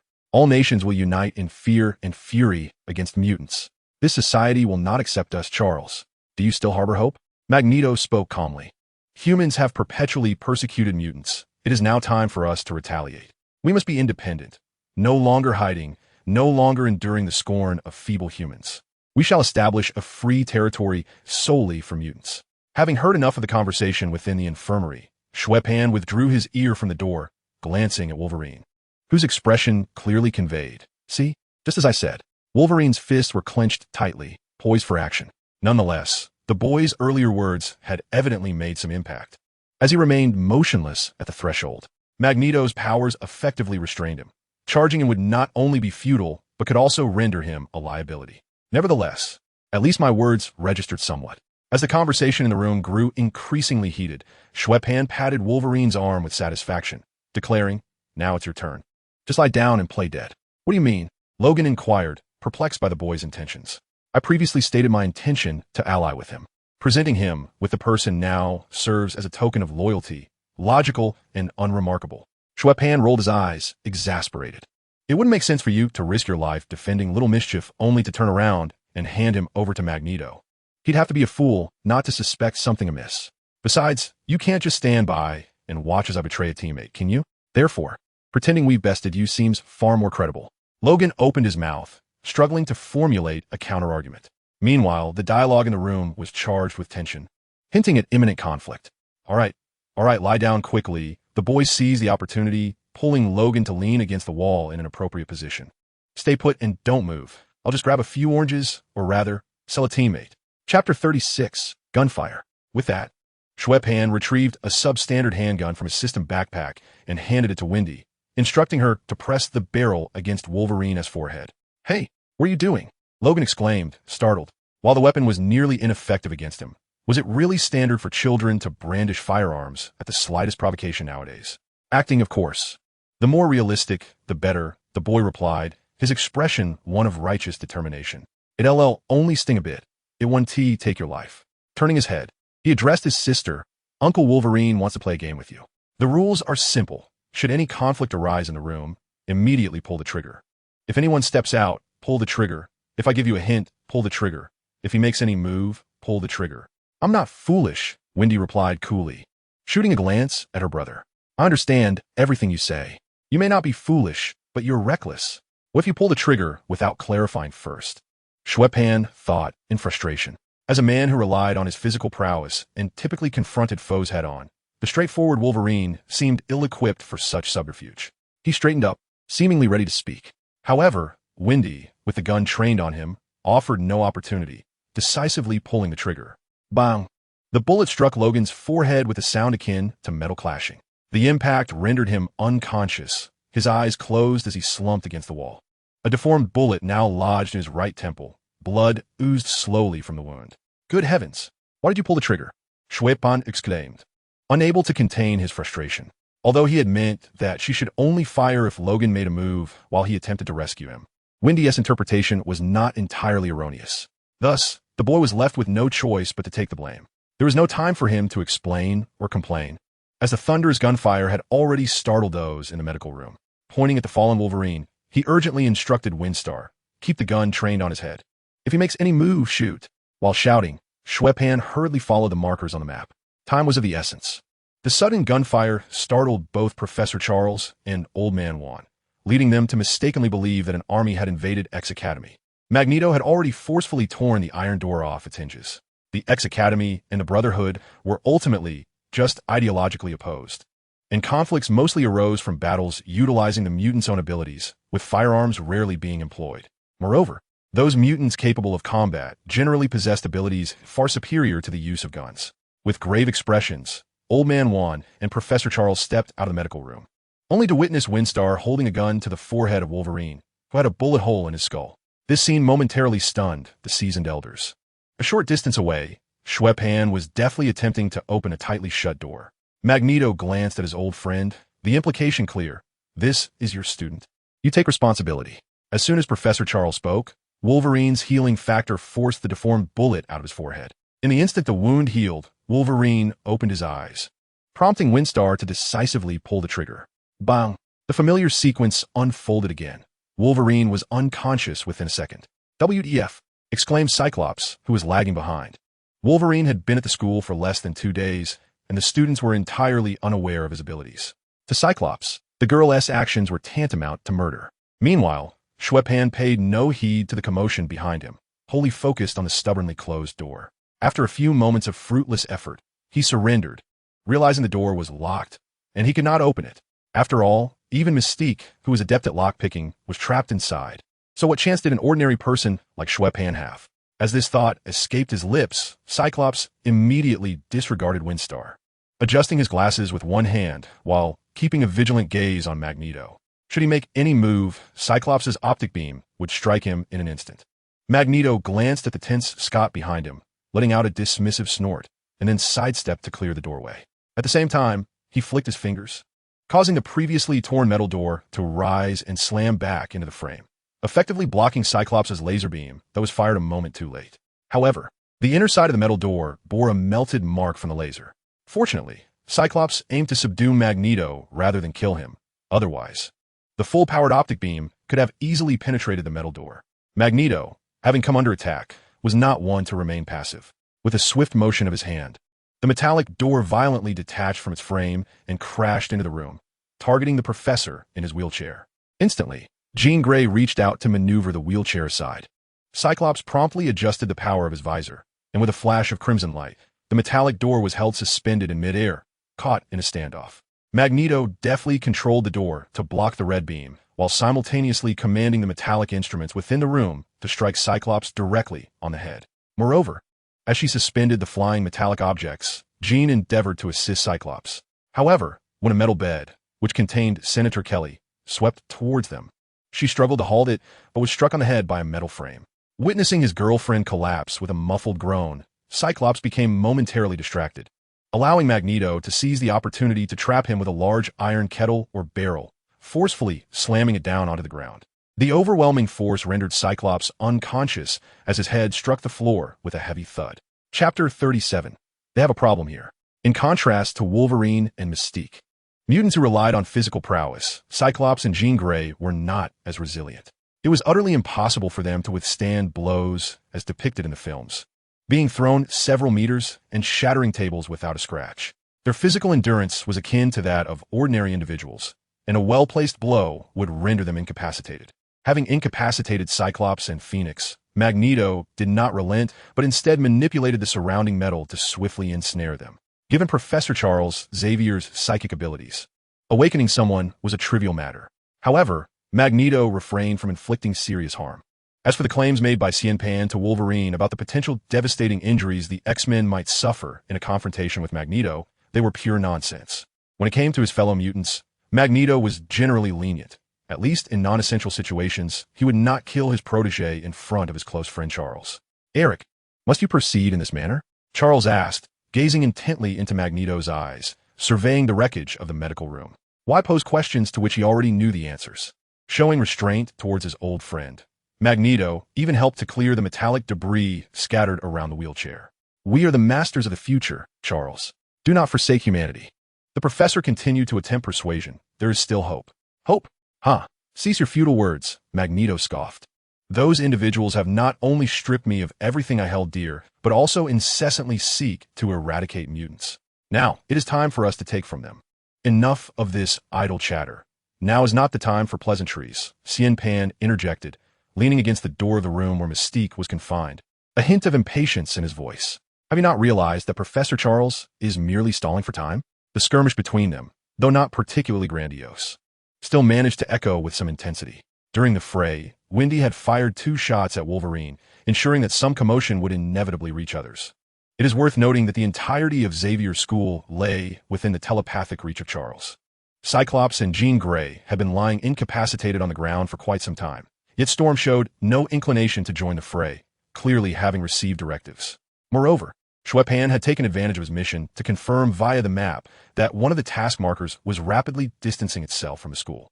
Upon hearing this, Magneto cast a sidelong glance at Charles, who, despite his silence, did not deny the implication. Charles, seated in his wheelchair, sighed as he observed Magneto's retreating figure, choosing not to voice further remarks. In the absence of telepathy, he was merely a nearly 70-year-old man with disabilities. It would be impractical for him to engage in physical combat with Magneto, as the odds were decidedly unfavorable, and the dignity of the endeavor would be pitifully diminished. Xue Pan stepped aside to grant Magneto passage and gestured for his sister to join him. "Wendy, enough. Cease firing at that gentleman. The game has ended. Those are not mere bullets, but money." At his words, the girl raised her arm, yet the gun was now aimed at Charles within the medical room. "And what about him?" Wendy asked impassively. No sooner had she spoken than the handgun slipped from her grasp, soaring directly into Magneto's hand. "I do not wish to see you make any further threats towards Charles," Magneto intently warned Wendy, his expression grim. "His contributions to mutant kind far exceed your understanding." After delivering this admonition to the siblings, Magneto turned his attention away from them, striding purposefully towards the robust metal door. He raised a hand, mimicking a grasping motion towards the door, and with a flick of his wrist, the heavy metal barrier detached from the frame and was effortlessly cast aside. Mystique, clad in her blue skin, sauntered out of the room with feline grace, displaying no surprise at Magneto's arrival. Clearly, the earlier sounds of conflict had informed her that her rescuer had arrived. "Apologies for the unforeseen delays," she said, addressing Magneto with a hint of regret. According to their original plan, Charles should have already been incapacitated by her potion, and the Brotherhood should have captured Rogue and commenced setting up equipment at the Statue of Liberty. In light of Charles' presence, it was understandable. Magneto offered her a gentle reassurance before shifting the conversation, stating, "However, we must hasten our pace. It would be discourteous to keep our guests on Ellis Island waiting too long. Have you already captured that girl?" Mystique inquired, astonished. Though Rogue had been expelled from the school by her, she had not had the opportunity to notify the Brotherhood before her capture. Magneto glanced back at the siblings, and Xue Pan immediately understood, stepping forward. "Rest assured, I can assist you in locating Rogue. She is accompanied by only Storm, a solitary X-Man, making her quite manageable." "Is there a problem?" Magneto asked, noticing the shift in Mystique's expression. "Nothing at all." The woman vehemently denied the accusations. Yet being reprimanded by 2 children was hardly a matter of pride. However, it soon dawned on Mystique that her demeanor was raising even more suspicion, prompting her to hastily amend her statement. "No, what I meant to say is, can you truly trust them? There seems to be something amiss," she remarked, gesturing to her temple and making 2 circular motions with her finger. Upon witnessing this, Magneto's brow furrowed in concern, his gaze flickering between the siblings. Whether it was due to his trust in Mystique or the abrupt shift in the boy's attitude, along with the merciless actions of Wanda, it all seemed to convey a clear message. With a roll of his eyes, the boy, Xue Pan, resigned himself to the fact that the label of mentally unstable would be one he could not shake off. Yet now was not the time for explanations. He stepped forward with a smile and said, "Regardless of our issues, the primary concern is finding the little troublemaker. After all, you have no idea where she is. What do you have to lose by trusting me just this once? Worst case, we might waste a few more minutes." Chapter 38, The Search. Mystique remained silent, her gaze shifting towards Magneto. Although she harbored a deep-seated resentment towards him, she could not deny there was merit in Xue Pan's words. Just how much trouble could a child truly cause? As long as she remained vigilant, Mystique was not overly concerned about his potential tricks. If anything went awry, she could easily deal with him and perhaps even find some satisfaction in doing so. Unfamiliar with the rumors surrounding Xue Pan, Magneto found himself harboring a modicum of trust towards the boy. After all, it was he who had assisted in locating the room where Mystique was held captive, thus earning himself some points in Magneto's eyes. After a brief moment of contemplation, he gestured for Xue Pan to lead the way. Without hesitation, the boy took the initiative, guiding Magneto and the others toward the garage. The task marker on the map had long since ventured beyond the confines of the X Academy, and pursuing it could not rely solely on their legs. As for the minor inconvenience of a missing car key, Magneto swiftly resolved that with a wave of his hand. Such skills, if not utilized for nefarious purposes, could easily sustain a small army through the art of vehicle theft. Upon exiting the school grounds, they turned right and proceeded straight until encountering the first intersection, where they then turned left. Seated in the car, Xue Pan focused intently on the enlarged system map, directing Mystique. Initially, he intended to drive, but as soon as he settled into the driver's seat, the blue-skinned woman effortlessly lifted him and tossed him into the back seat. Though Mystique and Magneto disregarded traffic regulations, their concern for safety made it unwise to allow a 15-year-old boy to take the wheel, especially considering the perception of Xue Pan's mental state. With someone else at the helm, Xue Pan was content to relax, sitting side by side with Wanda, arms crossed. The car ride was marked by an unusual silence. Aside from the brief exchange of glances between Magneto and Mystique upon entering the vehicle, the only sounds were Xue Pan's occasional directions regarding upcoming turns. The vehicle sped along, and just moments earlier, the indicator representing the little troublemaker on the map had come to a halt. Much like Magneto's familiarity with the X-Men, Charles possessed an equal understanding of the Brotherhood, their long-standing rivalry shaping their insights into one another. In any case with someone like Magneto, who believes that the mutant community can only rise under his leadership, it is unlikely he would sacrifice his own life to orchestrate a terrorist attack. Therefore, Storm merely needed to find a secluded house with a mischievous child and hide there for a few days until the storm blew over. It was a sound plan. However, it was precisely Xue Pan, the instigator, who played a crucial role as a guide in this situation. The vehicle eventually arrived at a filthy street. The road was dimly lit, with most streetlights and cameras vandalized, and litter was strewn about on either side. "This is the place," Xue Pan declared, pointing at a silver-gray Maybach parked in front of a dilapidated building. Upon hearing this, Mystique halted the car and glanced at Magneto, who remained silent. Stepping out of the vehicle without a word, Magneto surveyed the dilapidated building before him, which matched the dismal aesthetics of the street. Chunks of plaster had fallen away, revealing the red bricks beneath, reminiscent of a festering sore. "Which floor are they on?" he inquired. "I don't know," Xue Pan shrugged, irresponsibly gesturing towards the old building. "But they're definitely in there." The system map was not in three-dimensional display, so he had no way to confirm. "What did you say?" Mystique replied sharply, stepping forward. Yet, Magneto raised a hand to stop her. The incongruous Maybach had almost confirmed that Xue Pan had not led them astray. Unsure of where the individuals were hiding, they could search each room one by one. Moreover, even if they intended to teach this fool a lesson, they could always act once they failed to locate anyone. As the iron gate of the old building slid open, Magneto stepped inside first. The interior was relatively clean, at least not as littered as the street outside. Yet the furnishings were as outdated and damaged as the peeling walls. "Check for any other exits. If there aren't any, wait here for us to return," Magneto instructed Mystique as they passed the stairwell. Mystique nodded, her blue skin rippling like scales as she transformed into a woman in her 50s. Xue Pan and Wednesday then followed Magneto into the elevator, ascending to the second floor. The building had 6 floors in total, with a lobby on the first floor. Only the second floor and above housed residents, and each floor contained only 5 units. As the elevator doors opened, they found a narrow corridor with 2 units on either side and another directly opposite. Magneto's powers were not only adept at stealing cars, but also proficient at picking locks. Upon reaching each door, it swung open automatically, accompanied by the screams and curses of the residents. Magneto would wander in, take a quick look around, and then move on to the next room. Occasionally, some aggressive individuals would brandish firearms in an attempt to intimidate the elderly intruder, but they were swiftly subdued by their own weapons. Methodically searching each room, Magneto displayed remarkable patience, seemingly devoid of any doubts regarding Xue Pan's guidance. However, as they ascended to the 4th floor, the boy suddenly noticed that the markers on the map had shifted, swaying and aligning perfectly with his own marker before passing beyond it.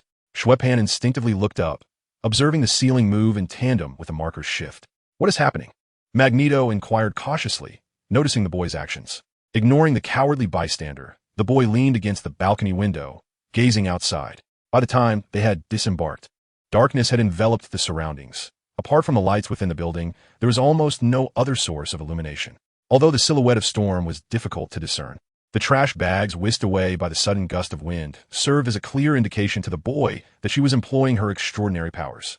The moniker Storm aptly described Aurora, for she possessed the ability to manipulate the weather. Magneto, evidently aware of this, extended his arm and pointed toward the vehicles parked below, causing the unattended cars to illuminate with brilliant orange-yellow headlights. Furthermore, under his command, the 2 vehicles stood upright on their rear ends, swaying like colossal spotlights, casting light across the night sky in front of the building. Chapter 39. What is your superpower? Magneto's search was far from discreet, creating quite a commotion. The old building's exterior offered little hope for soundproofing, allowing Storm, who had sought refuge upstairs, to easily sense something amiss. Seizing the cover of night, she promptly leaped out the window with the mischievous child in tow. Had it not been for Xue Pan, she might have successfully escaped. Or if it weren't for him, it would have been exceedingly difficult for Magneto to locate them from the outset. Yet now, the headlights of the 2 cars illuminated the night sky in front of the building. The glare from the oncoming high beams during nighttime driving paled in comparison to the power of those 2 spotlights. As Storm floated down, cradling the child, she found herself wholly exposed to the beams of light. While she could manage a slow descent alone, the added weight of another person altered her control, making it challenging to navigate with grace.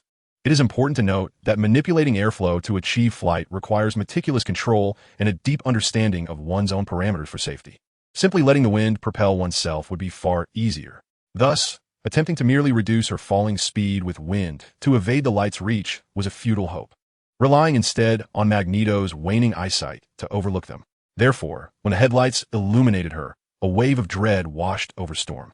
With no time to ponder how Magneto had detected her so swiftly, she immediately lessened the ferocity of the winds surrounding her, accelerating her descent.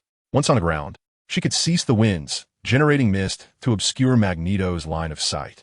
However, Magneto was quicker. Upon spotting Storm and the child, he promptly commanded one of the cars on the ground to take flight. Simultaneously, the car's roof was violently torn apart, resembling a colossal steel maw that clamped down on the two women's bodies, effectively immobilizing them against the vehicle's top. Such iron shackles were far beyond the capacity of these two frail women to escape. Storm, in a state of despair, exhaled a resigned sigh and ceased her struggle, allowing Magneto to control the car as it ascended slowly to align with the balcony window. The old man effortlessly breached the window, stepping onto the car's hood with the ease of a stroll, casting a condescending gaze upon Storm and mocking her. Is this the kind of student Charles has produced? The X-Men are truly a disappointing lot. Your subordinates aren't faring any better, having been bested by two children. Storm retorted sharply. Hello, Xue Pan. The boy greeted his teacher amicably. Xue Pan? Winstade? Storm exclaimed, momentarily taken aback. How did you end up here? This child has gone to great lengths to find you. Magneto's lips curled into a satisfied smirk as he glanced at the boy. As he spoke, he deftly maneuvered the car to descend smoothly to the ground. Compared to Storm, Magneto's control over his powers was vastly superior.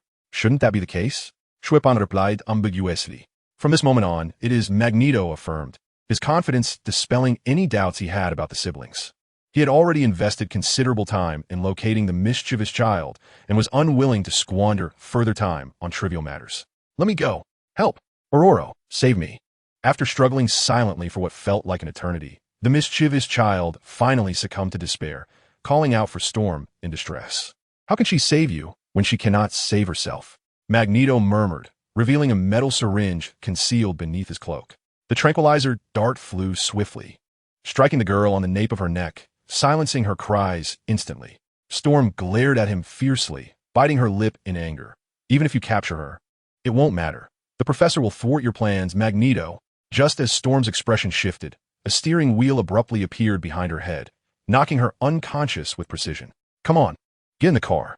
We must attend to our distant guests. Magneto beckoned to the siblings. Mystique had already emerged from the building before the commotion, now seated at the driver's seat. Once inside the vehicle, Magneto turned to Xue Pan and inquired, Child, is your ability related to locating people? Having decided to accept the siblings, it was only prudent to understand their powers. No, the boy shook his head. Magneto, perplexed, asked, Then what is it? Didn't you already know? Xue Pan replied with a serious demeanor. My schizophrenia has progressed to the point of manifesting as a superpower. An overwhelming urge surged within Magneto, prompting him to consider ejecting the boy from the vehicle. In a fleeting moment, when a mischievous child was shoved into the car, the system indicated that the task had been accomplished, and Xue Pan instantly developed a disdain for him. Were it not for the mission, who would wish to align themselves with terrorists? Despite the fact that Old Juan, from the perspective of the mutants, was seeking the welfare of his own kind, Xue Pan had never considered himself a mutant. This distinction was not merely ideological. A physical examination would reveal that his digitized body lacked any mutant genes. Even within the benevolent X-Academy, he felt no sense of belonging. To him, it was merely a luxurious and where he could indulge in food and drink, rather than a place worth sacrificing for the ideals of the X-Men or Charles. He would rather pursue system tasks. Chapter 40, Infiltration. Hundreds of world leaders convene here, and any misstep could lead to a significant diplomatic incident. Thus, the security forces stationed on Liberty Island, a mere 300 meters from Ellis Island, remained vigilant, as did the stringent security personnel surrounding the waters adjacent to Manhattan, Long Island, and New Jersey. Consequently, Charles's earlier speculation that Old One had secretly installed an X-gene activation device on the Statue of Liberty seemed implausible. With multiple world leaders present, it was impossible that the vicinity had not been thoroughly surveyed beforehand. Months prior to the summit, inspections of the environment and the identities of unrelated individuals had already begun around Ellis Island. Even if Old One managed to deftly handle the surrounding security and infiltrate the area, personnel would still be required to report on their surroundings at regular intervals. Should any individual or location go silent, the CIA, FBI, and NYPD would promptly converge, not to mention the military on standby to address any emergencies. It is worth noting that due to Old Juan's assassination of Kennedy in the 1970s, the United States began developing and equipping weaponry devoid of any metallic components. Therefore, if Magneto intended to orchestrate something at the Statue of Liberty, he needed to act swiftly and efficiently. Should he provoke the security forces and escalate the situation, it would likely be deemed a terrorist attack. After all, the American government is not without its own defenses, as evidenced by Old Juan's numerous incarcerations. Conversely, While the use of the X-gene activation device could also result in mass casualties, it ultimately posed a higher mortality rate in conversion. Magneto had once encountered successful cases in a laboratory in Essex. The implications of both methods differed significantly, affecting the mutant community in distinct ways.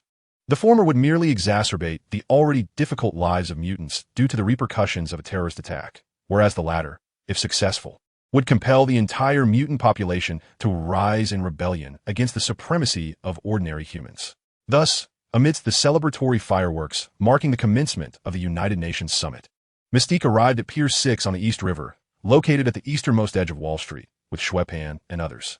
The equipment was set up in the cabin of a small patrol boat at the pier, where members of the Brotherhood, Sabretooth and Toad, awaited their arrival. As the leader of the Brotherhood of Mutants, Magneto's orchestration of this assault had been in the making for quite some time. Mystique, capable of assuming any guise, had long infiltrated the New York Police Department to gather intelligence on various deployments. For someone with the ability to manipulate metal, the logistics of transportation posed no challenge. Moreover, traversing by boat not only facilitated the transport of equipment, but also allowed for easier infiltration of personnel.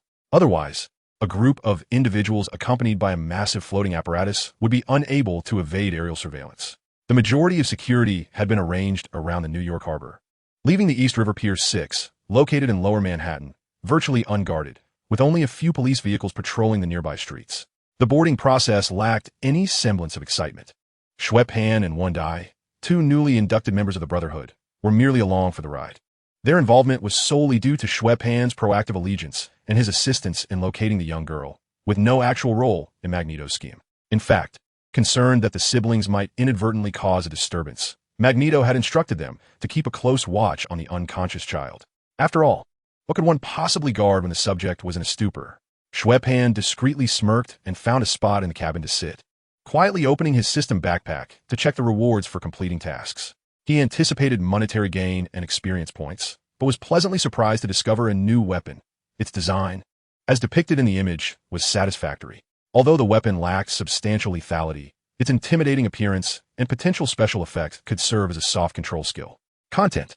The boy closed the backpack. As the vessel glided into Upper New York Bay, the level of vigilance on the water escalated dramatically, and the Brotherhood soon encountered their first patrol boat. The vessel approached, lights flashing, signaling Magneto's craft to halt. The officer aboard the patrol boat raised his hand to operate the radio mounted on his shoulder, attempting to inquire about the situation of the boat seemingly coming from the East River. However, Magneto, having anticipated this, granted him no opportunity. With a mere extension of his hand, he exerted control over the metallic objects on the officer's person, causing the unfortunate policeman to collide with the helm and lose consciousness. The other two officers on deck were not spared either. Before they could ascertain the predicament of their driver, they too were rendered unconscious by Magneto's intervention. The unmanned patrol boat fell under Magneto's dominion, smoothly aligning itself beside their vessel. Mystique leaped across the deck, confiscating the officers' radios. And after a careful assessment of the remaining driver's physique and appearance, she swiftly snapped his neck. The now-defunct patrol boat was systematically dismantled into sheets of steel under Magneto's control, sinking silently into the inky depths below. It must be said that employing superpowers for nefarious deeds proved remarkably convenient. A dark vessel seamlessly infiltrated the United Nations Summit's maritime patrol system without stirring a ripple. As for how to ascend the Statue of Liberty, that task was even simpler. The patrol boat merely circled around Ellis Island, with Liberty Island situated almost adjacent, easily accessible by following the designated route. The only concern was how to swiftly and silently neutralize the guard stationed on Liberty Island. Chapter 41. Landing. After all, with so many individuals and a conspicuous machine, attempting to set foot on the island without first dealing with the guards was futile. Even the most meticulous approach would merely prolong the inevitable. If the personnel on the island failed to transmit messages within a specified time frame, it would surely raise the alert of the command center at Ellis Island. Despite having Mystique on their side, relying solely on her to impersonate numerous individuals and operate their respective radios was impractical. Dispatching someone to investigate was just a matter of time. Magneto intended to exploit this temporal gap, executing his plan before the guards could react. However, the siblings, Xue Pan and his sister, were once again overlooked by the old man, partly due to their youth, but primarily out of concern for their unstable mental states. Entrusting them with responsibilities was deemed too risky. Initially, in his excitement after capturing the little troublemaker, Magneto had brought them along, but now he harbored a hint of regret. The Brotherhood was neither a charitable organization nor in need of mascots. What purpose did two individuals who could only cower in the background serve for a resistance group? With a flick of his control over the metal fragments, he swiftly eliminated two guards on the shallow waters of Liberty Island, allowing the vessel to approach the shore. Mystique, Sabretooth, and Toad immediately disembarked, dispersing into the night to deal with the unsuspecting guards one by one. Taking heed of the helicopters circling Ellis Island, Magneto guided the device upward, closely skimming the Statue of Liberty before reaching the torch it held aloft, at which point he maneuvered it sideways. The torch was not a platform, but rather a brass sphere, representing flame, slightly larger than the device, leaving no room for a landing. However, while compressing the entire statue would require considerable effort, detaching the flame core from the torch was trivial. As Magneto controlled the device, he extended his right hand toward the substantial brass sphere. At the junction where the sphere connected to the torch, a jarring metallic fracture echoed, and with a swift motion, he tore the sphere away, sending it hurtling into the water, creating a significant splash. The device descended gently, occupying the space once held by the brass sphere. Stepping down from the apparatus, Magneto stood at the edge of the platform, caressing a verdigris corner of the statue, and remarked with a hint of reflection, "Isn't it ironic? The Statue of Liberty? America has never known peace or tolerance, with those in power ruthlessly oppressing vulnerable groups. However, from this night onward, everything will change." Xue Pan cast a skeptical glance at the old man's retreating figure before pulling Wednesday aside to engage in hushed conversation. His remarks were merely casual musings. He did not expect the two children to respond. The brass sphere, serving as the core of the apparatus, was originally hollow, allowing access via an internal staircase.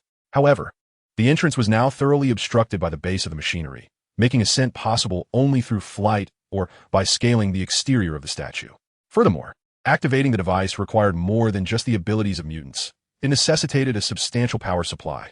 Old Magneto's intention was to connect the apparatus to the electrical system of the American Immigrant Museum located beneath the pedestal of the Statue of Liberty. Magneto moved with purpose, seemingly at ease, entrusting the mischievous child to the care of the siblings. This gesture took Xue Pan by surprise.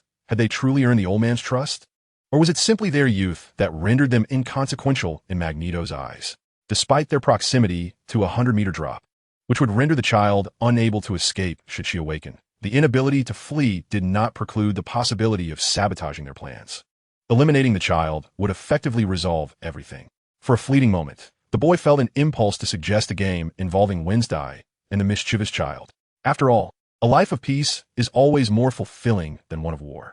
If Magneto were to instigate a mutant world war, few, aside from those deranged individuals who delight in chaos, would wish to witness such devastation. Nevertheless, despite being burdened with various perplexing labels, Xue Pan was fundamentally a normal person. Even if he lacked a sense of belonging within the Marvel Universe, the grim reality of wartime existence was not something one could embrace, for it directly impacted future living conditions, demanding his attention. Yet, as he approached the mischievous child, hesitation gripped him. An adept hunter must possess not only the patience to await the opportune moment, but also the discernment to determine whether that moment could yield a decisive blow. After a brief pause, he ultimately bent down to grasp one of the child's arms, following Magneto's instructions to drag her to the two metal pillars, slightly taller than waist height, situated in the center of the apparatus. He secured her hands to the tops of the pillars, which were affixed with heavy metal locks, presumably prepared by Magneto specifically for her. Having restrained the limp child, Xue Pan turned away, gesticulating mysteriously with his hands before suddenly glancing at his quiet sister, standing nearby. With a peculiar smirk, he inquired, "Wednesday, would you be interested in playing a game with her?" As he spoke, he pivoted, revealing that he had somehow seized a large, heavy hammer. Chapter 42. Those with perceptiveness have a way with words. Ah, indeed, smashing her forehead with this hammer would undoubtedly be quite entertaining. Wait, what did you say? It was only halfway through extending the toy hammer that Xue Pan realized the girl's response was not one of eagerness. Though our time together has been brief, it is evident from past patterns that my younger sister harbors a profound enthusiasm for perilous games, leaving no reason for her to decline participation. I expressed my reluctance to play, to which Wednesday replied in a flat tone, "I ceased engaging in such tedious games since I was 6. The implication being that merely bashing others' heads lacked intrigue. I understood. Xue Pan stroked his chin in acknowledgement. While Wednesday's games were indeed life-threatening, the focus lay not on killing, but on the act of play itself. He had witnessed her gaming style on several occasions, and thus far, she had not managed to take a life, despite her evident murderous intent. However, she had never shown frustration at those who accompanied her remaining alive. In the midst of our conversation, Wednesday extended her hands to accept the half-extended hammer from her brother. At this juncture, Xue Pan found himself utterly perplexed by the girl's intentions. What did this signify? She verbally rejected the game, yet her actions spoke otherwise. Was this the legendary contradiction of being verbally averse while physically compliant? If you require my assistance, I shall oblige. She seemed to perceive her brother's confusion. Tilting her head to glance at the mischievous one slumped against the apparatus, and incisively remarked, "You do not wish for me to play a game with her. Rather, you desire for me to be thwarted by that individual known as Magneto while attempting to strike her." Unspoken truths lingered in the air, and their friendship continued unabated. "Your candidness stings, my dear brother," Xue Pan thought, gazing at his sister in disbelief. Yet this revelation made him realize Wednesday exhibited a rather precocious demeanor, not at all resembling the typical foolishness of a 13-year-old girl. Upon reflection, it was clear that one lacking in perception could hardly engage in conversation with such finesse. Originally, he intended to probe whether the old man was lurking nearby. Observing them as being perceived as mentally unstable often leads to idle speculation. Now that Wednesday had laid bare his intentions, he remained undeterred. Regardless of whether Magneto had overheard their discourse, he believed that wielding this seemingly lethal hammer against the head of the mischievous one would provoke a reaction from the old man if he were indeed in close proximity. The hammer appeared rudimentary and grimy, simply a cylindrical iron block with a metal rod inserted through its center. Yet each end bore a red-drawn expression of a crying and a smiling face. The blue paint had chipped away significantly from frequent collisions, and the surface was smeared with numerous splatters of a dark brown, congealed liquid. The accompanying notes indicated it was a high-quality replica, undeniably realistic in appearance. At first glance, no one would suspect it to be a mere jesting toy. Even Magneto would not anticipate that this was a harmless balloon hammer. However, once in hand, its true nature was revealed. It was astonishingly light, offering no resistance when held. Swinging, it felt akin to brandishing an oversized fan, and without exerting proper force, it could easily slip from one's grasp. Nevertheless, these concerns were trivial. Its appearance was sufficiently intimidating. Xue Pan retrieved the hammer from the girl's grasp, his head slightly bowed, a sinister smile emerging as he advanced towards the two metallic pillars at the center of the apparatus.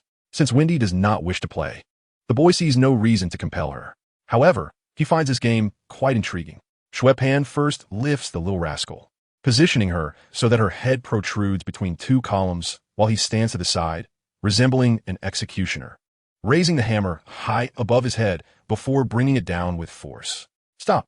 A thunderous voice resounds from below as Magneto soars into the air, his face contorted with fury, extending his right hand in an attempt to seize control of the iron hammer. The boy's actions come to an abrupt halt, the hammer suspended motionless in the air. "What do you intend to do?" Old One demands, his expression dark as he swiftly approaches Xue Pan and the little rascal. "As you can see, I intend to smash her head," the boy responds with a manic, exhilarated grin directed at the enraged elder as the hammer, frozen in midair, suddenly crashes down. Old One's eyes widen in shock as he seeks to regain control of the hammer, only to find himself helplessly watching as the filthy hammerhead makes contact with the little rascal's occiput. Chapter 43. Let it out. Just playing with you. Standing here is so dull. One must find something to do. Xue Pan innocently toys with the plastic hammer. Your brotherhood lacks computers, games, and comics. It pales in comparison to X Academy. Observing the balloon hammer clutched in the boy's hand, Old One feels an internal conflict. If the boy wielded a weapon capable of causing genuine harm, it would be one thing. Instead, he is merely toying with a trinket. He overheard the siblings' earlier conversation in its entirety. The boy is merely trying to provoke him for amusement. If it were truly just for fun, that would be one matter. But what if there were ulterior motives? Regardless of whether Xue Pan speaks the truth, such actions that tread upon boundaries raise Old One's suspicions. Initially, he exerted great effort to assist, only to have everything jeopardized at a crucial moment. This behavior is not typical of someone with a sound mind. Thus, it is entirely plausible that this boy, as a guide, might betray him once more at a critical juncture due to the Brotherhood's perceived inferiority to X Academy. Such behavior, if exhibited by a lunatic, would be considered normal. Hence, Magneto resolves that until the plan reaches its fruition, he cannot allow the siblings to stray even a single step from his sight.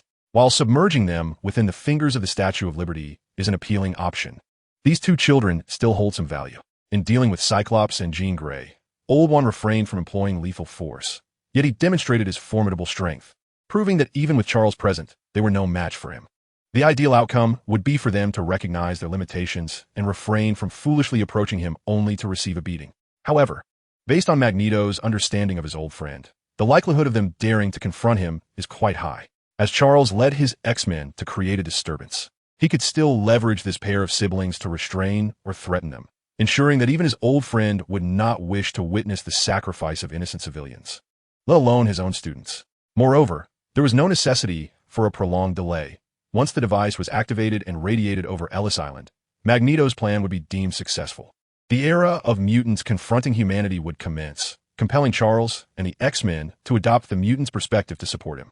Fortunately, Magneto remained atop the statue's torch, refraining from descending, instead tearing away the copper skin from the arm of the Statue of Liberty, directing the circuitry of the device to connect with the power source of the Immigration Museum at the base. Simultaneously, the old man had the energy to converse with a nearby Xue Pan. "Young man, what exactly is your ability? I have not seen you carry that hammer before. Did you not realize this is a balloon?" The boy disdainfully shook the hammer in his hand. "Of course, I just blew it up." He wished to wield a smaller buzzing axe, but that was a metallic weapon. If it were confiscated, Xue Pan would surely lament, for he had only 4 pieces of equipment, with that pistol still tucked at Magneto's lower back. Magneto regarded the boy with a bemused expression. "Is that so? Then let me see you deflate it." "Teacher, someone here is not playing by the rules." Xue Pan's expression momentarily froze before he feigned dissatisfaction. One does not simply release gas without intention, especially not from such a large balloon. "You must understand. It took considerable effort to inflate it. Not to worry, once you release the air, I will have him re-inflate it for you." With that, Magneto pointed to the furry head exposed from the gap in the statue's arm. Evidently, the 3 Brotherhood members dispatched to neutralize all security personnel on Liberty Island had executed their task flawlessly. The one indicated by Magneto was Sabretooth. "No, he is too filthy." Xue Pan cast a disdainful glance at Sabretooth. "Excuse me?" Sabretooth retorted, clearly aggrieved. Seizing the opportunity, Xue Pan was relentless, pointing at him from head to toe. "Look at that hair. How long has it been since you washed it to accumulate enough oil for that thick, tangled mane? And your nails are nearly as long as your fingers. Do you not know that untrimmed nails can harbor bacteria? Not to mention the grime beneath them." "Enough." Magneto interrupted the boy's banter. The connection of the device was complete, and his plan was on the verge of implementation, leaving no time to squander on frivolities. "Stay alert. Someone approaches." Just as Magneto began to caution his subordinates, he noticed the waters of New York Bay rapidly engulfed by dense fog. Simultaneously, a thunderous sound echoed through the sky. Sabretooth and Toad swiftly turned to descend, prepared to ambush the intruders in the museum. "Keep an eye on that pair of siblings. If they attempt to stir any trouble, incapacitate them immediately." As he passed by Mystique, Old Man quietly uttered a phrase, and with a swift motion of his hands, he gracefully ascended into the air. Charles's psychic power was immensely formidable. Without the helmet to obstruct him, Mystique and her companions, far from offering assistance, were merely grateful not to be compelled to attack Magneto. Watching Old Man plunge into the fog-enshrouded waters, Xue Pan couldn't help but grimace in frustration. This was not the narrative he had anticipated. Unlike the cinematic portrayal where the professor was rendered powerless, Magneto remained ever vigilant, exerting every ounce of his energy to keep a wary eye on his old acquaintance. The scenario was far from the film's depiction, where Cyclops and the others were easily subdued, allowing the mischievous one to squander their collective strength, leading to a disastrous outcome. Now that the old man had finally departed, the remaining 3 mutants were no pushovers. After assessing the comparative strength of Mystique against his own side, Xue Pan could only choose to remain cautious. What else could he do? He too felt the weight of despair. "Brave youth, do you yearn for power? Numero 3 remarked cheerfully. Such a perfect opportunity to turn the tables, and you intend to ignore it?" Chapter 44, A Shift in Mindset. The mention of this matter made Xue Pan's heart heavy. He too wished to charge in, overturn the Brotherhood, and depart with the mischievous one. Yet, one must ultimately confront reality. However, in the presence of number 3, he did not wish to appear weak, forcing himself to retort, "You insult my character, you know? I, Xue Pan, always act on my words. How could I engage in such petty behavior?" Rarely did the boy refrain from countering number 3, instead opting for silence. This was akin to an ordinary person in the world witnessing an armed cash transport vehicle parked at a bank. Would you dare to slap the armed guard? If you did, a bullet would be well-deserved. Which of the three under Magneto's command was not more formidable than a soldier with a gun? Previously, when they had kidnapped Mystique, deceived Wolverine, and intervened in the conflict between the X-Men and the Brotherhood, it seemed a matter of mere words, yet the risks were substantial. A misstep could lead to mission failure. Nevertheless, Xue Pan remained cheerful, managing to complete the task through various advantages. Why? Because he understood he had no choice. Failing to undertake the mission would mean certain death, while succeeding could allow him to survive and gain power, enabling him to thrive in the Marvel Universe. Humans possess an innate instinct to seek benefit and avoid harm. Stripped of the coercion of the mission, facing three mutants eyeing him intently, Xue Pan, only a few days into his new life, still harbored a glimmer of hope. What if Magneto fell to the X-Men? What if other superheroes intervened? What if war did not erupt? What if the conflict did not reach him? Under the threat of death, he could set aside concerns for his safety, but once liberated from that mindset, the complacency of decades of ease would resurface. He would casually approach an armed guard for a slap. Yet, Xue Pan's potential far exceeded his own estimations. The ability to accomplish these arduous tasks set forth by the system is a testament to this. In truth, many individuals possess extraordinary talents, yet they find themselves ensnared in the drudgery of mundane existence. They are born into silence and depart in obscurity, never realizing that they too could achieve the extraordinary. In a fervent quest to comprehend the entirety of a situation, one might impulsively shed their own skin. Xue Pan, at his core, is never devoid of that fierce determination. What he lacks is a transformation of consciousness and an awareness of his own capabilities. It is akin to suddenly acquiring a spatial backpack. Would you immediately embark on a mission to save the world? Most would likely choose to pilfer a couple of bags of spicy snacks from the supermarket downstairs first. Consider young Peter Parker, still in elementary school. Had it not been for the death of his Uncle Ben, would Spider-Man have dedicated himself to combating crime? Or would he have leveraged his abilities to escape poverty and achieve a comfortable life? Without a shift in mindset, the acquisition of extraordinary powers merely renders one a slightly more remarkable version of an ordinary person. Xue Pan has come to this realization. Although he harbors no interest in becoming a superhero, the absence of a compelling mission renders him hesitant to challenge those more powerful than himself, ultimately relegating him to the role of a mere puppet of the system. Is it conceivable that in the future, should the system issue a task compelling him to ally with Purple Sweet Potato Man, he would comply? Indeed, he would. This individual has always valued his life. The liberation of his thoughts allows Xue Pan to regard Mystique and Sabretooth with a gaze devoid of apprehension, filled instead with an intriguing predatory interest as he sizes up their vulnerabilities, to either save or eliminate the troublesome child. The war between mutants and humanity would dictate that a life of comfort could no longer persist. What Xue Pan seeks for survival is not a mere existence of crawling into a corner and enduring. The boy's gaze transforms into one of unabashed audacity and aggression, immediately capturing the attention of the nearby mutants. Mystique, needless to say, and Sabretooth, as the half-brother of Wolverine, have both endured the trials of World War I, World War II, and the Vietnam War. They are seasoned veterans of the battlefield, familiar with such an intense scrutiny. Mystique, closest to Xue Pan, casts a cold glance at the boy, her voice laced with veiled threats. You would do well to refrain from harboring any peculiar notions. Otherwise, I shall readily teach you and your companion a lesson. Her preconceived notions led her to believe that he might be unhinged, especially since he had just exhibited a neurotic display of loyalty. How could one expect to witness the day of mutants' resurgence? Xue Pan instantly tempered his gaze, responding with a smile. Yet ultimately, a salted fish remains a salted fish. Even if it were to turn over, its identity would not change. Although his smile radiated brightness, his tone dripped with sarcasm. Mystique's fists clenched at once. The previous grievances had yet to be avenged, and now this impudent brat dared to provoke her in her presence. This was intolerable. He would never learn restraint if he were not adequately disciplined. However, before Mystique could take action, a colossal figure had already swept past her. Some individuals possess a temperament even more tempestuous than hers. The formidable saber-toothed tiger had just been subjected to a scathing mockery by Xue Pan. The towering figure approached with long strides, resting a single hand atop Xue Pan's head, revealing a menacing grin that showcased two sharp fangs protruding from his lips. Boy, do you have any idea how many children your size have perished in my hands? The tiger's claws visibly elongated, lightly pricking Xue Pan's bald crown. Sensing the murderous intent radiating from the saber-toothed tiger, The shapeshifter promptly seized his wrist, her voice sharp as she commanded, "Victor, rein it in." Old One had discreetly advised her to incapacitate them before his departure, as the shapeshifter was uncertain whether these two youths still held significant value. Upon witnessing this, Xue Pan immediately raised an eyebrow with a smirk. "Good dog."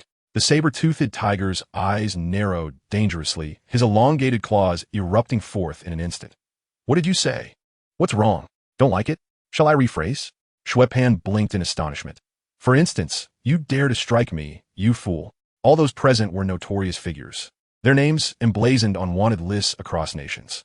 To truly provoke them would render commands and age mere trifles, inconsequential in the face of their wrath. Perhaps the shapeshifter might be an exception. Having been raised alongside Professor Charles, her standards likely not yet fallen to such depths. Nevertheless, Xue Pan's words undeniably ignited the saber-toothed tiger's fury. Without a moment's hesitation, the bloodthirsty man forcefully brushed aside the shapeshifter, aiming to crush the insufferable insect that had repeatedly humiliated him. However, Xue Pan had prepared to leap back the moment he uttered those words. Yet the saber-toothed tiger's assault was alarmingly swift. He felt a sharp pain as darkness clouded his left eye, and a searing heat surged from his brow to his jaw, his retinal health plummeting by 5%. The boy narrowly evaded a potentially fatal strike, yet the razor-sharp claws grazed him. Had it not been for the digitization of his physical data, he would have paid the price with an eye. However, the seasoned saber-toothed tiger sensed something amiss. His instincts told him he had indeed struck Xue Pan. Yet the boy's face bore no signs of injury despite his evident pain. "Superb defense? Is that your confidence?" The saber-toothed tiger scoffed, his onslaught unabated as he lunged forward to grasp Xue Pan's chest. At that moment, a petite figure surged from the side, unable to contain herself after multiple failed attempts. In truth, had Xue Pan not been covertly signaling to Wednesday, she would have launched herself at the saber-toothed tiger the instant he loomed over her brother. Yet, due to the disparity in size and strength, Wednesday's desperate charge only staggered the tiger back a couple of steps, failing to topple him. Nonetheless, this collision immediately alerted the saber-toothed tiger to the fact that this girl posed a far greater threat than his brother. The battle-hardened saber-toothed tiger, with a swift motion of its right arm, abandoned its pursuit of Xue Pan and instead lunged towards the girl's back. Observing this, Xue Pan promptly swung his toy hammer with exuberance, aiming for the tiger's flank. A comical sound echoed as the impact was made. The saber-toothed tiger suddenly felt its breath catch, its right hand trembling uncontrollably as it faltered in its attempt to seize the girl. "Stop it, Victor!" Mystique shouted in anger, rushing forward to grasp the tiger's arm with both hands. "Magneto wants them alive." It was imperative for her to remember that Magneto had merely instructed her to create a disturbance and knock out anyone involved. She had no desire to see a potentially useful ally perish due to a mere provocation. Magneto's influence held some sway over the saber-toothed tiger, which ceased its attempt to shake off Mystique, rendering its interrupted attack futile. Seizing the opportunity, Wendy tightened her knees around the tiger's body, clinging to its upper half, while her hand seized its thick mane, pulling it back with all her might. Caught off guard, the saber-toothed tiger instinctively threw its head back, only to be met with the glimmer of a dagger, slicing through the air, plunging unhesitatingly towards its throat. A subtle sound of metal piercing flesh resonated, as the crimson-stained blade emerged from the back of its neck, having pierced cleanly through its robust throat. The abrupt turn of events startled Mystique, causing her to involuntarily loosen her grip on the tiger's arm. "I want you dead." The tiger's roar, marred by its injury, retained its fury but was tinged with a distorted tone. With a forceful shove, it pushed Mystique aside and viciously grasped at the delicate, pale arm before it, intending to slam the girl who dared to ride upon it to the ground. However, a hammer, painted in striking shades of red and blue, interposed itself between them, and the tiger's palm collided with it without pause. The sudden impact rendered its left hand limp and uncontrollable, leaving the saber-toothed tiger momentarily bewildered. Yet, its confusion did not hinder Wendy's resolve. Possessing her own healing abilities, she paid no heed to the tiger's assault. Utilizing the dagger lodged in its neck as leverage, she decisively released her grip on its hair, both hands firmly gripping the handle and pushing outward with force. Warm, thick blood gushed forth as the tiger's neck was split open, exposing the stark white of its cervical bones. The force of her push, though powerful, could not match that of a swing. The blade became caught amid the bone. "Take him down," Xue Pan urged his sister, repeatedly striking the saber-toothed tiger with his toy hammer to disrupt its movements. Heeding the command, Wendy relinquished the dagger, grasped the tiger's hair, and leapt downward. The saber-toothed tiger crashed to the ground, its gaping wound on the neck widening further from the force of the struggle. The boy immediately stepped forward, extracting a buzzing axe from his backpack, a manic smile curling at the corners of his mouth. With one hand wielding a hammer and the other the axe, he struck down upon the saber-toothed tiger with unrestrained ferocity. No matter how well one might prepare psychologically, confronting such a gruesome scene and delivering lethal blows was a daunting task, and the excessive adrenaline coursing through him rendered his spirit somewhat overly exuberant. However, someone was determined to thwart his intentions. The shapeshifter dashed in from behind, delivering a swift kick that sent Xue Pan tumbling away from the saber-toothed tiger. Enough. Stand down. I assure you, he will not lay a hand on you again. Just as she had interfered with the saber-toothed tiger, she now obstructed Xue Pan. The boy casually wiped the blood splatter from his face with his sleeve and flashed a grin at the shapeshifter. A commendable suggestion, but I would prefer to ensure he is incapable of ever striking again. The shapeshifter felt a pang of frustration. Regardless of their stature, none seemed to offer any respite. The blue-skinned girl's lips moved, as if to utter something, but before her words could escape, Wednesday delivered a kick to the back of her knee, mirroring the stance she had taken when targeting Xue Pan. Seizing the opportunity, the shapeshifter bent low, twisting her body to grasp Wednesday's calf, pulling her down to the ground. Wednesday, her head crashing against the earth, was undeterred. She kicked up her feet towards the shapeshifter's nose.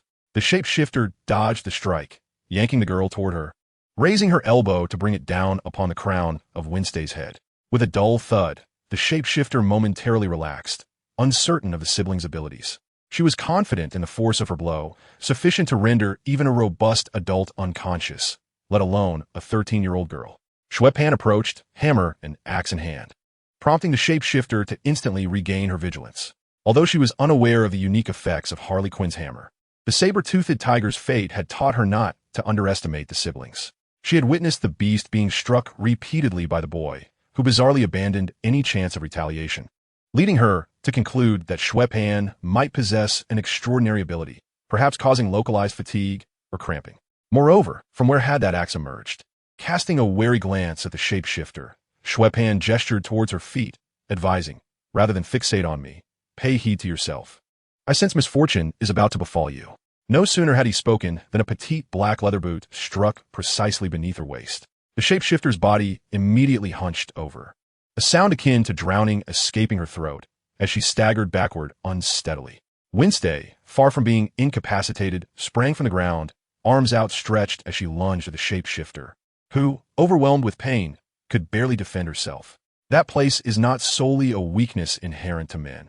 Even without the capacity to be crushed, a woman too would struggle to withstand a kick. The jagged wounds spilled a copious amount of crimson across the silver platform of the apparatus, the viscous blood beneath one's feet imparting a somewhat slippery sensation. Just moments ago, a few precise strikes had severed the head of the saber-toothed tiger. While this bountiful victory was attributable to the inevitable underestimation stemming from age, compounded by Wynn's sudden assault, it remains conceivable that even had the saber-toothed tiger approached them with utmost seriousness from the onset, the outcome might not have been markedly different. Indeed, the saber-toothed tiger was ferocious, its experience in slaughter vastly overshadowing that of the siblings. Nevertheless, its inherent regenerative capabilities had long dictated a desperate, life-or-death approach to combat. This characteristic of relentless aggression led it to routinely disregard most non-lethal assaults. Thus, even a playful tap from a toy hammer might not elicit a defensive reaction, leaving ample room for unforeseen calamities. However, this eventuality could exact a steep price from Xue Pan, perhaps due to a psychological illusion. The boy perceived that the narrow gap between the saber-toothed tiger's neck and head appeared to be gradually constricting beneath the weight of its formidable healing abilities. With a disdainful grimace, he sheathed his buzzing axe and bent down to grasp the severed head by its hair. Though the decapitated saber-toothed tiger seemed lifeless, it was, in fact, akin to a state of simulated death or hibernation. If the severed head were reunited with its body, it would not be long before it sprang back to life, vibrant and vigorous. However, the regenerative factor is not infallible. Just because a being is difficult to kill does not imply it is impervious to defeat. With her tools at hand, Xue Pan would not hesitate to confine the saber-toothed tiger within a barrel of gasoline, subsequently filling it with cement and transporting it to the Pacific Ocean to be submerged in the Mariana Trench. An uncomplicated and straightforward operation, devoid of lingering concerns. After all, should he proceed with such an act, Xue Pan harbored no illusions of ever encountering the saber-toothed tiger again in his lifetime, seeking vengeance from the ocean depths. Winds, however, might witness such a spectacle. Typically, mutants endowed with regenerative factors possess remarkable longevity, unless the system harbored mechanisms for extending life. The boy believed that he would struggle to outlast not just his sister, but even the elder saber-toothed tiger. Regrettably, Xue Pan found himself bereft of both gasoline barrels and cement trucks, with the Atlantic Ocean surrounding Liberty Island and connecting to New York Bay, leaving him to grasp the essence of the situation. He raised his hand, intending to hurl the saber-toothed tiger's head far into the waters of New York Bay. However, since he had not yet released it, someone was bound to intervene and rescue the saber-toothed tiger. Unable to contain his curiosity any longer, the frog, who had been observing from a distance, suddenly sprang into action. His mouth opened wide, and a long, blue tongue shot forth, ensnaring the boy's arm with a speed that left Xue Pan utterly unprepared. Then, like a whip, the frog shook its head vigorously, casting the boy harshly to the ground. The violent impact caused Xue Pan to lose his grip on both the hammer and the head, sending them rolling away in opposite directions. With such forceful strikes, the saber-toothed tiger's claws failed to leave any marks on the boy's face, as a bit more exertion would have been prudent. Xue Pan glided along the platform for quite a distance until he came to an abrupt halt upon colliding with a protruding edge, resulting in a staggering 21 reduction in his retinal blood levels. However, despite the loss, his data-encoded body remained completely unscathed, and he sprang back to his feet with exuberance. Victor was the first to act. While severing his head could be seen as a lesson, submerging it in the river was indeed excessive. The toad remarked, his eyes wide with incredulity. They all shared a profound sense of injustice regarding the treatment of mutants within society and had joined the Brotherhood to transform the living conditions of their kind, striving for the rise of mutants. This endeavor was not solely Magneto's ambition, but a collective goal shared by them all, with each member simply fulfilling different roles. Sabretooth, Toad, and Mystique were hardly accommodating individuals. What compelled them to risk arrest while fervently supporting Magneto without any remuneration? Thus, when a situation arose that threatened their plan, Toad quickly intervened to stop Xue Pan. His previous inaction stemmed from the belief that Xue Pan and Winda were utterly dispensable to the plan. Their demise at the hands of Sabretooth would not significantly impact the larger scheme. Chapter 47. Do you still believe me when I say it wasn't intentional? The fact that Sabretooth fell to the hands of the brother and sister was inconsequential. After all, he possessed remarkable regenerative abilities and was virtually indestructible. Therefore, what appeared to be a brutal confrontation was, in Toad's eyes, merely a trivial skirmish. However, severing a head and disposing of it in the river was an entirely different matter, as it would effectively incapacitate Sabretooth. Losing a key player due to internal conflict before the plan even commenced was something no rational individual would tolerate. Although Sabretooth was known for his volatile temper and bloodlust, often resorting to violence at the slightest provocation, one could not deny his competence as a brawler and bodyguard. Xue Pan glanced at the head lying far from Sabretooth's body, nodding in a gesture of cessation. All right, it seems there is at least one reasonable person within the Brotherhood. However, you must ensure that Fool does not trouble us again once he regains consciousness. The boy's concession relieved Toad, who agreed, of course, with Mystique and my intervention. He wanted to cause any chaos. The absence of Sabretooth's head was tantamount to his demise, so whether it sank or not was of little consequence for the moment. Rather, if Sabretooth wished to take down Toad, he could not afford to overlook any potential advantage. After a moment of contemplation, Toad nodded in agreement, but remained rooted in place, warily observing Xue Pan's movements. He couldn't shake the feeling that this young man was unlikely to relent so easily. After all, one who would so readily sever a head was not likely to be deterred by a couple of earlier blows. Xue Pan paid no heed to Toad's demeanor, presenting himself as trustworthy as he boldly strode toward the toy hammer. However, midway, he failed to notice a pool of still fresh blood, causing him to slip and inadvertently send Sabretooth's head flying. Toad, Xue Pan. This unexpected turn of events left both individuals momentarily stunned, prompting Toad to spring into action, his mouth agape as he extended his tongue.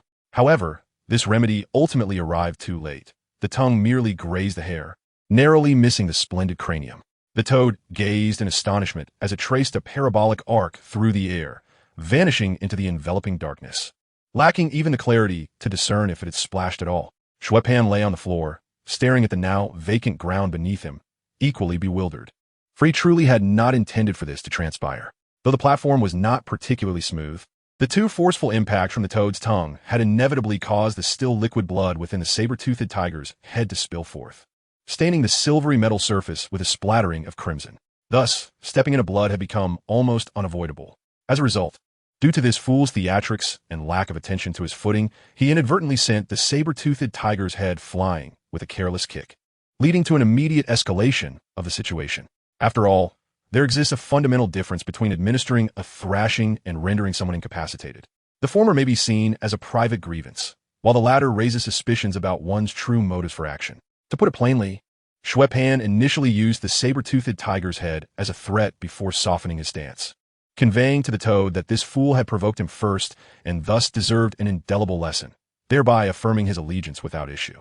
After all, who could blame that imbecile for stirring trouble with two deranged individuals? Having his head severed in assistance was quite in line with the logic of the mad. Yet, the loss of the saber-toothed tiger's head signified a wavering of allegiance, jeopardizing the crucial plan to incite a mutant uprising among the world's leaders at a delicate moment, especially in Magneto's absence, which would directly implicate him in the demise of his own faction. Not to mention, Xue Pan and his sister were defectors from the X Academy, rendering any attempts at justification futile. They appeared as spies embedded within enemy territory. With no options left but to confront the situation head-on, Xue Pan attempted to rise from the ground, weakly offering an explanation. If I were to say this was an accident, would you still believe me? Before he could react further, an irresistible force yanked him off the ground, propelling him towards the toad, who awaited him with colossal feet. The toad, aptly nicknamed for its long tongue, boasted strong, extraordinarily springy legs as another of its defining traits. Xue Pan's head and chest were struck solidly, sending him hurtling backwards at a speed even greater than before, thanks to the tongue around his waist acting as a lifeline. The boy did not plummet directly from the platform. Rather, upon exhausting his strength, he was brutally slammed onto the ground. A sharp pain flared momentarily as he lay on his side, unable to refrain from touching his unharmed nose.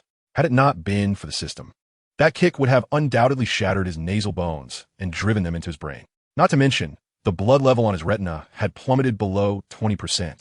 Without another chance, a few more strikes would surely lead to his demise. Yet, outwardly, he bore no signs of injury. Even if the toad did not wish to kill him, it was certain that no mercy would be shown now. Xue Pan's inherent ferocity was ignited, leaving no room for further dialogue in this life-and-death scenario. Do not hesitate, just act. He lay on the ground, one hand clutching the tongue at his waist, while the other retrieved a buzzing axe from his backpack and swung it down with force. Chapter 48, Perish. The sound of flesh colliding with metal resonated painfully in the air. Xue Pan barely evaded the leaping attack of the toad, his original position now marred by a deep dent that could elicit gasps of shock. Had that blow landed squarely, he would have certainly succumbed to a loss of 20% of his health. The toad, undeterred by its missed attack, raised its leg and stomped down on the boy, who was still struggling to regain his posture. Xue Pan retaliated with a swing of his axe aimed directly at the toad's groin. The toad sidestepped the blow, delivering a swift kick to the boy's head, sending Xue Pan spiraling away like a human top. Following this, the toad crouched to gather strength, leaping high once more. Spinning in midair, Xue Pan found himself unable to evade, and the toad struck him solidly. Yet, contrary to expectations, the anticipated scene of the toad spewing blood did not materialize. Frustrated, the toad lowered its head and bellowed, spewing a mixture of blood and saliva onto Xue Pan's face. "What the hell are you doing? Straighten your tongue before you speak," Xue Pan retorted with a cold, mocking laugh. Enraged, the toad roared and suddenly opened its mouth, unleashing a large mass of viscous, blood-tinged slime that sealed the boy's mouth and nose. Xue Pan made no attempt to dodge. Instead, he gripped the toad's ankle tightly to prevent being kicked away. The health bar on his retina plummeted to 0 upon impact, triggering a life-for-life passive skill. A red light flashing before him as a 10-second countdown began. The moment of truth was upon him. Realizing the dire situation, the toad attempted to shake off the boy, but Xue Pan's buzzing axe sliced through the tendons at the back of its knee. Initially skeptical of the axe's design, he discovered that the system's weaponry did not determine its attack power by appearance alone. Even a handgun had inferior damage compared to this axe. The blow not only inflicted a grievous wound visible down to the bone, but also destabilized the toad, causing it to falter and half-kneel before Xue Pan. In this perilous moment, the toad clamped its leg tightly around the axe to prevent the boy from withdrawing it, while raising both hands to strike down at the boy's head. Yet at that instant, the toad's movements halted as Charles's calm voice resonated nearby. "Cease at once." Though the reason for Professor X's presence was unclear, Xue Pan, immune to his mental control, would not relent. He released his grip on the leg and seized the toad's throat, forcefully pulling its head down to his level, locking eyes with the creature. The slime that had splattered on his face quickly solidified, rendering him unable to speak, yet the murderous intent in his eyes unmistakably conveyed his message. Perish.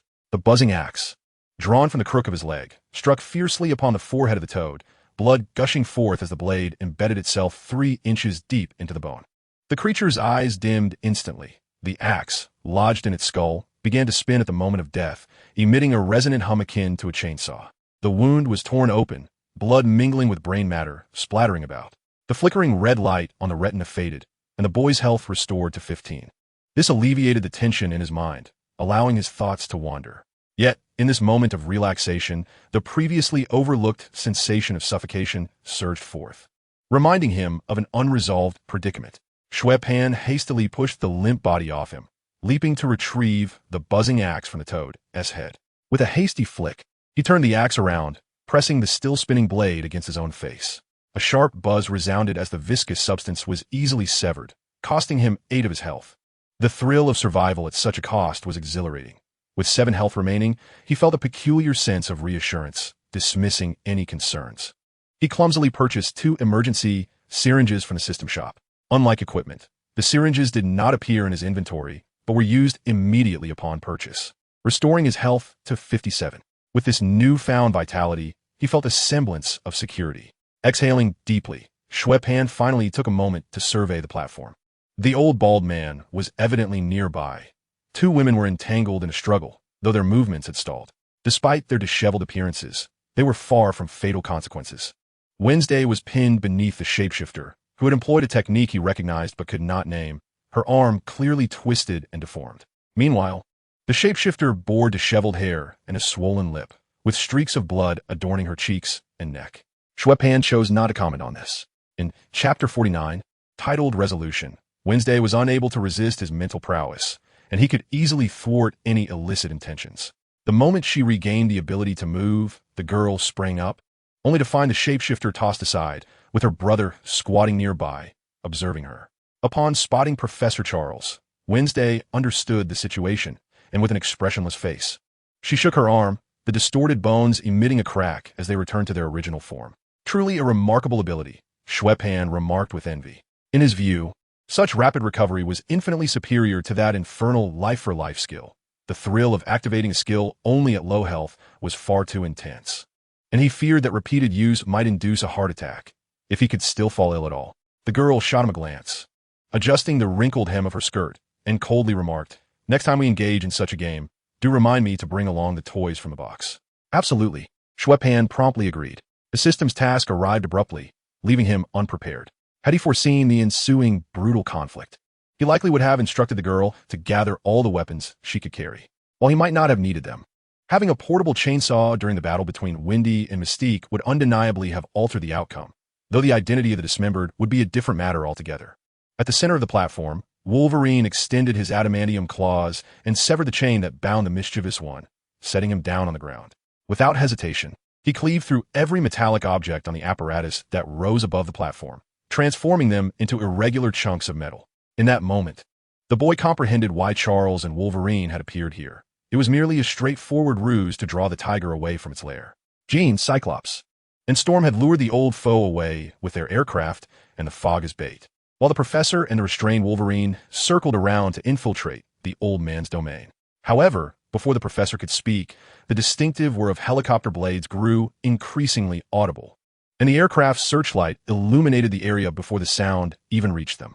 "This is bad. The summit attendees have spotted us," Xue Pan exclaimed, his brow furrowing as he glanced at Mystique. Magneto, too, had to be wary of the summit's security forces, which is why Mystique had a walkie-talkie in hand. They should have been informed when the guards conducted their checks. The searchlight provided ample illumination, and the boy quickly noticed a shattered walkie-talkie lying quietly on the ground near the immobilized Mystique, likely dropped and trampled during her skirmish with Wendy. We are surrounded. A multitude of security personnel has already landed on the island and is advancing towards us. Moments latte.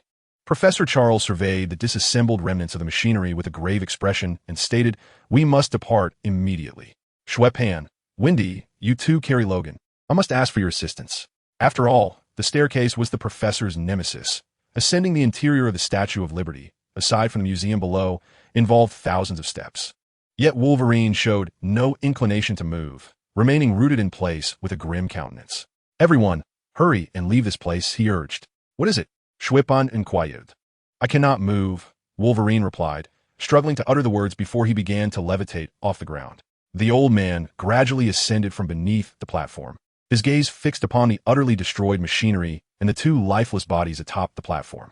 Ignoring his old friend's calls, he furiously controlled Wolverine to hover before him. "Do you comprehend what you have done, you beast devoid of intellect, driven only by slaughter?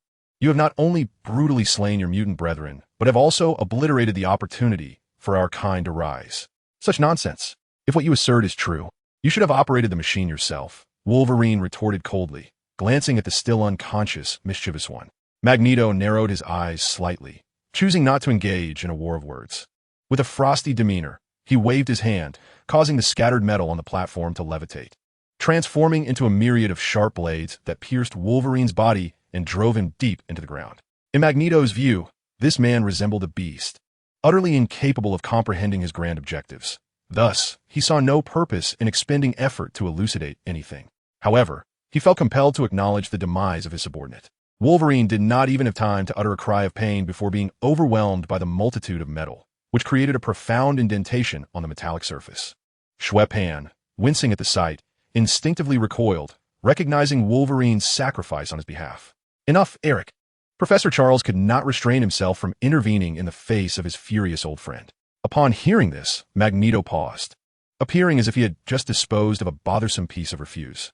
Yet, confronted with his close ally, his wrathful expression softened somewhat, although his words remained far from amicable. "I truly should not have shown you mercy, Charles. At the very least, I ought to have constructed an iron cage to confine you." Xue Pan understood precisely what Magneto meant by mercy after rescuing Mystique. He should have dealt with Charles to prevent him from complicating his plans. These two old friends, entangled in a decades-long rivalry, clashed due to their differing values, each unwilling to yield, determined to pursue their own visions, yet neither willing to deliver a fatal blow. Much like when Winston had previously drawn a gun on Professor Charles, Magneto had promptly intervened, chastising her. However, to then turn and attack his dear friend would have appeared hypocritical. Moreover, given the current capabilities of the X-Men against Magneto, who wore his helmet, the chances of victory were virtually non-existent, leading Magneto to feel somewhat invincible. Chapter 50, 100 Million Lost. In truth, the X-Men were not as feeble as they seemed. Rather, Magneto's overwhelming strength, combined with the confined environment of the Academy's lower level, made it all too easy for him to overpower them. Under the bright lights of the searchlights, Xue Pan could see the rips and scorch marks on Magneto's cloak and attire. However, subduing the X-Men again proved futile, as the instruments had been utterly destroyed, and the security forces for the summit were now alerted. Magneto realized that his plans had reached a point of failure. If it were not for Professor Charles using his abilities to control those who had boarded Liberty Island, this platform would likely have been surrounded by heavily armed CIA, FBI, and NYPD personnel. "Do you wake up in the middle of the night, Charles, fearing they might apprehend you and your children through the Mutant Registration Act?" Magneto inquired, gazing intently at the professor. Charles hesitated for a moment. "Sometimes, yes. And what do you do upon waking?" "They won't give us a chance," Magneto replied coldly, shaking his head in refutation. "People always seek to annihilate what they cannot control, and mutants are precisely among them. Have you not noticed that, over the past few decades, mutants have gradually been redefined as a new race? You must comprehend the implications of such a conclusion, Charles. I have chosen my own kind, and am willing to fight for it. Mutants do not constitute a separate race. They are part of humanity." The professor's brow furrowed as he firmly advised his old friend. Both the radical mutants and the radical humans regard humans and mutants as two distinct races. "However, Eric, it is racism that poses the greatest threat." Magneto remained silent, for the conversation was nearing its conclusion. They had known each other for decades, and countless debates and confrontations had failed to convince either party. This instance was no different. He pressed his lips together and, with a single hand, levitated the immobile mystique using a piece of metal, raising his own body gradually, preparing to depart. The plan had already collapsed. Remaining here served no purpose and posed the risk of being besieged. After all, Charles's control over the vessels and aircraft surrounding Liberty Island, as well as the personnel guarding the island, was merely a temporary measure. Given more time, the command center established at a distance would undoubtedly detect any anomalies. Before taking flight, Magneto cast a deep glance at his old friend, his eyes devoid of rage over the thwarted plan, only determination. The war continues, and I shall fight on at any cost. When that time comes, I will surely stop you. Charles looked up, watching Magneto depart. Standing between the two elderly men, who shared a silent yet poignant connection, Xue Pan suddenly sensed something amiss. Is he really just leaving? Has Magneto forgotten something? Are you referring to forgetting to return your handgun, or forgetting to take along the traitor poise to stab him in the back? Winstead's tone remained flat. Xue Pan blinked, dumbfounded. Oh no, my gear. Eric wouldn't covet a mere handgun. He might have simply forgotten. Charles intervened, preventing the boy from leaping off the Statue of Liberty in pursuit of Magneto. Moreover, such lethal weapons are inherently unsuitable for someone of your age to toy with. If they're taken away, so be it. You know nothing, Xue Pan shouted in frustration. After facing off against the Brotherhood, having used 2 emergency syringes and lost a piece of equipment, he felt like he had just suffered a monumental loss. Chapter 51. Mind the Consequences. However, upon meeting, no one indulged in excessive chatter, as they all understood that their current predicament was not conducive to conversation. The professor briefly recounted Wolverine's dire situation, and Cyclops and Storm promptly took their seats at the controls, dispersing the dense fog before initiating the aircraft's ascent towards the summit of the Statue of Liberty. This aircraft, developed single-handedly by the former mutant scientist Hank McCoy, was indeed a marvel of advanced technology. It could take off and land freely within a space the size of an indoor basketball court, and its 3 jet engines provided it with remarkable hovering capabilities. Regrettably, the beast has forsaken the promising vocation of a scientist, departing from the academy to immerse himself in the murky waters of politics.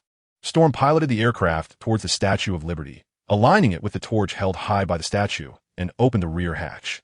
Cyclops leapt down to retrieve the mischievous child left aside, while Jean Grey stood at the entrance of the cabin, attempting to use her telekinesis to extract the metal embedded in Wolverine's body.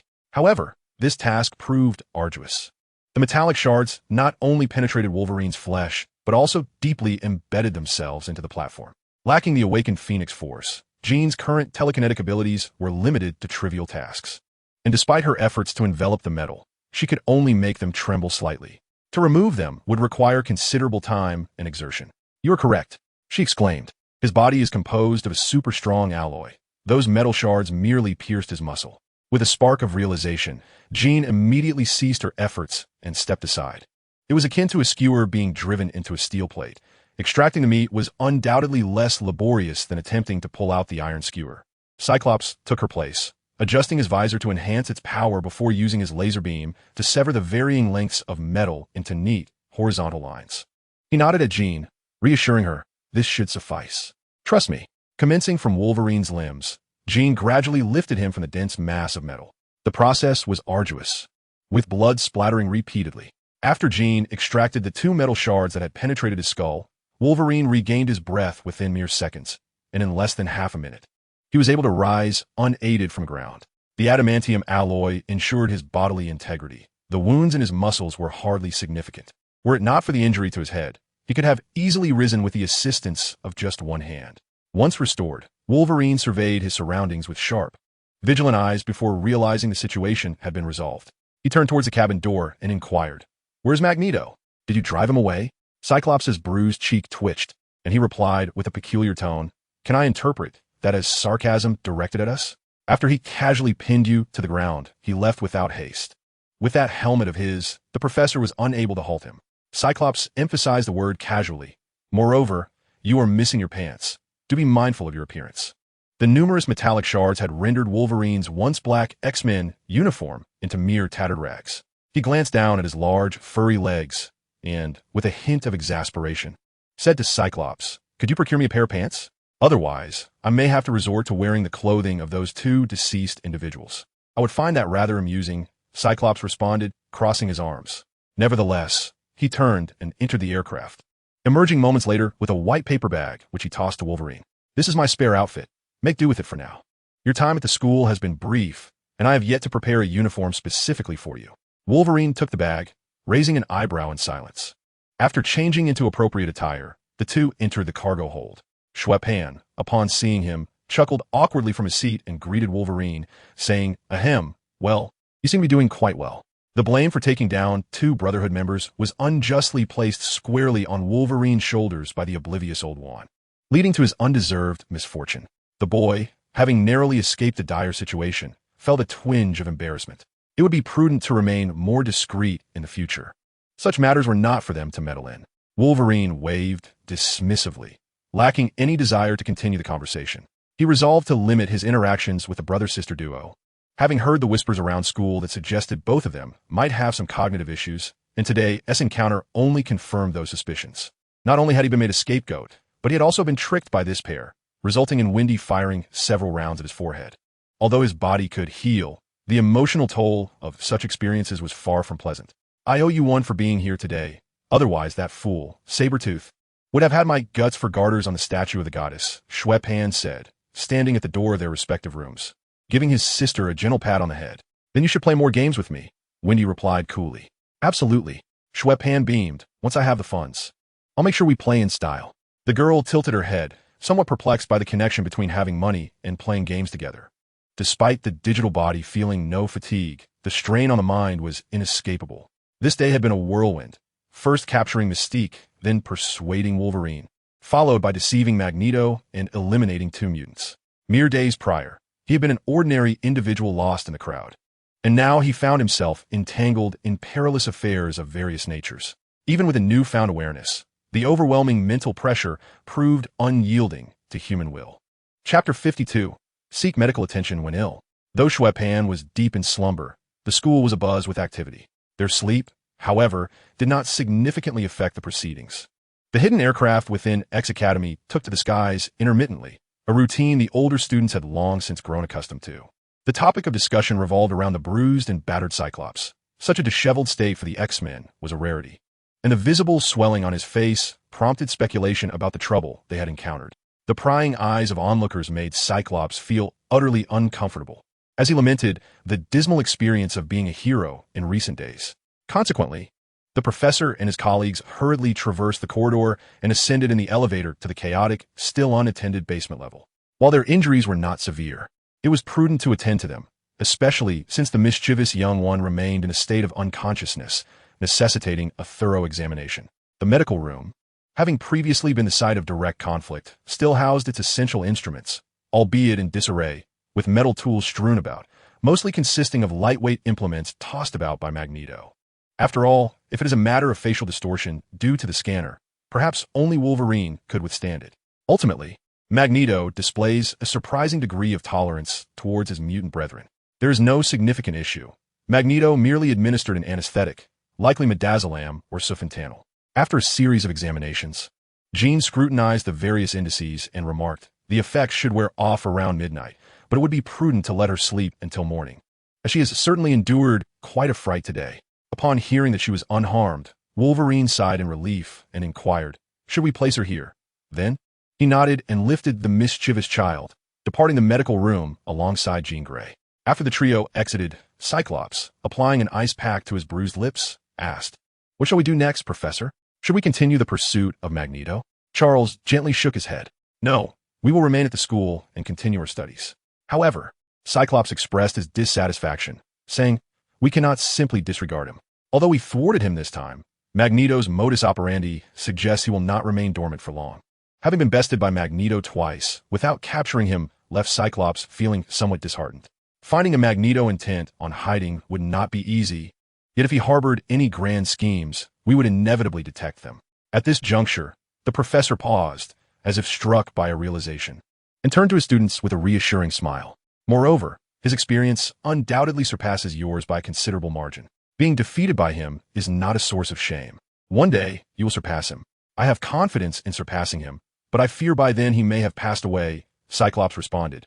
Lacking the resolve of one who shares the title of mentor, his tone tinged with mild frustration. The professor was momentarily taken aback, then burst into hearty laughter. By that time, I too may have departed from this world, and the battlefield shall belong to you youthful souls. Not a chance. You will undoubtedly outlive Magneto. Storm interjected, her voice laced with urgency. Indeed, Eric is considerably older than I, so I do possess some confidence in outlasting him, the professor replied playfully, winking as he jested. The atmosphere brightened with merriment. Absolutely. The professor will surely live to a ripe old age. Storm could not suppress her laughter, moving behind Charles to grasp the armrests of his wheelchair, propelling him toward the exit of the medical room. Cyclops, carrying the ice pack, followed closely. While waiting for the elevator, he suddenly asked, his voice somewhat subdued, "By the way, Professor, how do you intend to handle that pair of siblings?" The professor's brow furrowed slightly, neither affirming nor denying, but rather stating with certainty, "You do not have an affinity for them." "How'd you know?" Cyclops asked in surprise. "Perhaps it is because I possess telepathy?" the professor quipped, teasing his somewhat perplexed student. Cyclops sighed with exasperation. "I recall you mentioning that you generally do not intrude into our minds. Expelling students from a school is not a common occurrence," the professor replied earnestly. "Very well. While I do harbor some dislike for him, my decision is not influenced by personal feelings." Laser I tipped the ice bag and explained, "It is not that I believe they should not be in school. Rather, I genuinely feel that the two siblings are ill-suited for this environment. Consider the troubles they have caused in just 2 days since their enrollment. We need not mention their cross-dressing and voyeurism. After a quarrel with a classmate, they resorted to drawing a knife. Had it not been for timely intervention, the consequences could have been dire. They bound someone to a makeshift electric chair on 2 occasions, one of which involved using the individual as a live target after rendering them unconscious. Furthermore, one of them was armed and fired several shots at Logan. That little girl, Wendy, even attempted to shoot you, did she not? They have also aligned themselves with Magneto," Storm added. "Indeed, they have allied with Magneto," Laser I nodded. "Although Logan claims this action was intended to rescue the troublesome one, I remain skeptical. Regardless of their intentions, their unpredictability is characteristic of their nature. As we all know, they are not entirely sane. Yet, it is precisely this instability that renders every action they take potentially harmful to other students. More critically, I fear they may not even be aware that their actions inflict harm upon others, or perhaps they simply do not care about such repercussions. The primary goal of admitting them into the school was to attempt to treat the boy's schizophrenia, but the outcomes remain uncertain. The professor's telepathy barely penetrates the boy's mental barriers. Therefore, I believe such specialized matters are best left to professionals. When one is ill, they should seek a hospital." Chapter 53. Bonus. Professor Charles remained silent, lost in thought. Laser Eye's assertions were indeed valid. Even if Xue Pan himself were present, he would struggle to find counter-arguments. How novel it is that one would not seek medical attention for an ailment, instead waiting for the inevitable end at a crematorium. The bald principal of the school bears the responsibility not only for one individual, but for the entire student body and faculty. Both Xue Pan and Wendy's actions pose a threat to the safety of the students. Moreover, even Xue Pan himself could not guarantee that the peculiar system would not one day issue a task for the abduction of someone. Should that occur, he would undoubtedly roll up his sleeves and act. Though Xue Pan is fundamentally sane, he cannot demonstrate a normal person's normality, which in itself is rather abnormal. Even Professor X, who has breached mental barriers and conversed with Number 3, cannot deny the implications of this situation. In fact, after traversing Number 3's mental landscape, he finds himself increasingly concerned about Xue Pan, or rather, Walter's mental state. A person dwelling in such a distorted environment, even if initially sane, may inevitably develop issues. The identities of the Xue Pan siblings are undoubtedly ambiguous. If mutants confined in a mental institution are mishandled, they risk becoming fodder for certain secret research organizations. Simply scribble a few reasons in their medical records, and a pair of orphan mutant children could easily be declared missing or deceased. Who would care? Even if someone were to inquire, one could merely assert that the patient exhibited severe suicidal tendencies, and if the staff were momentarily negligent, what could be done? Laser-eyed as he was, he could certainly comprehend the professor's concerns. This was no trivial task, yet he still consented with a cheerful heart. Dislike aside, he would not trouble the 2 children over such matters. Even Uncle Wolf had audaciously flirted with his girlfriend when danger arose. Was he not compelled to come to her aid? If this were an ordinary individual, would they not resent the situation and refrain from offering assistance? It would be a generous act indeed to refrain from hurling stones into the pit during a fall. Thus, it is fair to conclude that Comrade Scott is indeed a person of integrity. At the heart of this discussion lay Xue Pan, sprawled upon his soft bed and snoring loudly. It was not until the sun's rays streamed through the curtains that he reluctantly opened his bleary eyes the following morning. Sitting up, he smacked his lips, momentarily disoriented, before realizing that it was already late morning. The boy rubbed his smooth scalp, ventured into the washroom to freshen up, and donned a clean outfit before steeling himself to address the chaotic events of the previous day. Xue Pan first accessed the system panel to review the details of his data. After all, no matter how bizarre, this was the foundation of his existence, and he needed to stay abreast of his situation. Upon a cursory examination, he noticed something amiss. His experience bar was inexplicably near its limit, and the monetary value displayed in his backpack was 535. He had purchased 2 emergency syringes for 100, which should have left him with a balance of 35. Could it be that the system had bestowed a reward? Xue Pan inhaled sharply. This unexpected surplus of 500, based on the system's previous patterns, surely boded ill. A reward from the system? The voice in his mind, number 3, clearly heard his musings and chuckled. Xue Pan's eyes widened as he quickly grasped the situation. Evidently, the sudden surge in experience and wealth was attributed to the frog that had met its demise at his hands the previous night. He clicked his tongue, reflecting. The disparity between rewards for monster slaying and completing tasks is rather significant. This is primarily due to your low level. The tasks issued by the system pose little challenge. Hence the modest rewards, number 3 elaborated. Moreover, leveling up through monster hunting is the norm in games. After a brief pause, number 3 continued with a hint of schadenfreude. However, had that old bald Charles not intervened, the experience from that mutant would have sufficed to elevate you by 4 levels. What a pity. Xue Pan rolled his eyes, dismissing the comment. Had Professor Charles not arrived in time, the outcome could have been quite different. There was nothing to lament. What he initially perceived as a significant loss had turned into an unexpected boon, leaving him quite satisfied. With some spare change in hand, he eagerly opened the store to see if any genuine special sale items had appeared. The emergency syringes and ammunition, these commonplace commodities, remain unchanged. Yet the equipment has long been refreshed several times. However, the prices indicated still evoke a sense of disdain from the system towards the impoverished. 500 might barely suffice to purchase a mere grip. Glancing at the costs of these exquisite items, and then at the 2 finely crafted weapons in his backpack, Xue Pan suddenly felt quite affluent. Relying on a sense of mental triumph, he managed to sustain his good spirits, opened the door, called for Wednesday, and prepared to descend for breakfast. Although the timing seemed off, there should still be something left to savor. As for attending class, Xue Pan believed it would be better to skip in consideration of his classmates. After all, the classroom's erratic temperature fluctuations, alternating between cold and hot, with gusts of wind and unexpected downpours, could be detrimental to one's health. Chapter 54, Interrogation. Perhaps due to the events of the previous day and a desire for the Xue siblings to rest a little longer, teachers such as Qin Galei did not come to compel them to attend class. Thus, after casually consuming some cold fried eggs and sandwiches to stave off hunger, the boy leisurely strolled to the courtyard, finding an unoccupied bench to recline upon and bask in the sun. The only concern was for those ignorant little ones at the school, hoping they wouldn't unwittingly provoke Wednesday and end up entangled in a perilous game. Shielding his eyes with one hand against the slightly blinding sunlight, Xue Pan mused that, were this not the Marvel Universe, he would relish the opportunity to leisurely pass the time in such comfort every day. Unfortunately, the tranquil moments were fleeting. Scarcely had he reclined for a few minutes when an unfamiliar face approached to inform him that Professor Charles was waiting for him in the study. Xue Pan muttered an exasperated remark under his breath, sluggishly rising from the bench. Given the events of the previous day, he was braced for the old professor's impending reprimand. He had previously tolerated their antics because they had not yet crossed a line, but after yesterday's incident where the frog was subdued and posed no threat, the unhesitating decision to eliminate it undoubtedly elevated Xue Pan's perceived danger level in Professor Charles's eyes. Upon entering the study, he found Wednesday already seated within. Professor Charles sat behind his desk, engaged in conversation with the girl. Noticing the noise of the door, the professor greeted him with a warm smile, gesturing to the chair beside Wednesday and saying, "Ah, you've arrived? Please sit down." Xue Pan remained silent and obediently took his place beside his sister.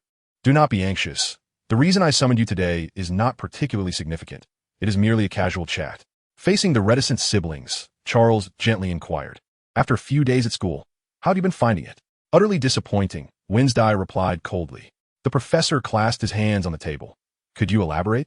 The teaching model is lax, the instructors lack dedication, and the students behave erratically without a clear purpose, the girl replied, her expression impassive. Compared to a school, it feels more like a luxurious daycare for oversized children huddling together for warmth. Your assessment is somewhat disheartening to me, the professor remarked. Professor Charles tugged at the corner of his mouth, acknowledging that the school indeed required certain improvements, necessitating our collective efforts to shape it into an institution that could better embrace those in need of assistance. The professor fell momentarily silent, rubbing his temples in frustration. Realizing that the previous pleasantries were entirely superfluous, this girl had a knack for cutting to the quick. Very well, let us proceed directly to the matter at hand. Charles inhaled deeply. Here it comes.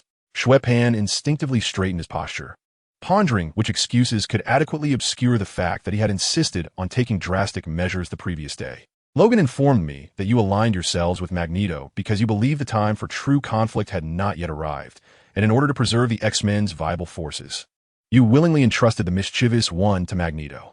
The aim was to wait until Magneto transmitted his powers to the mischievous one, rendering him weakened, so that he could be subdued at minimal cost. Is that correct? The professor inquired.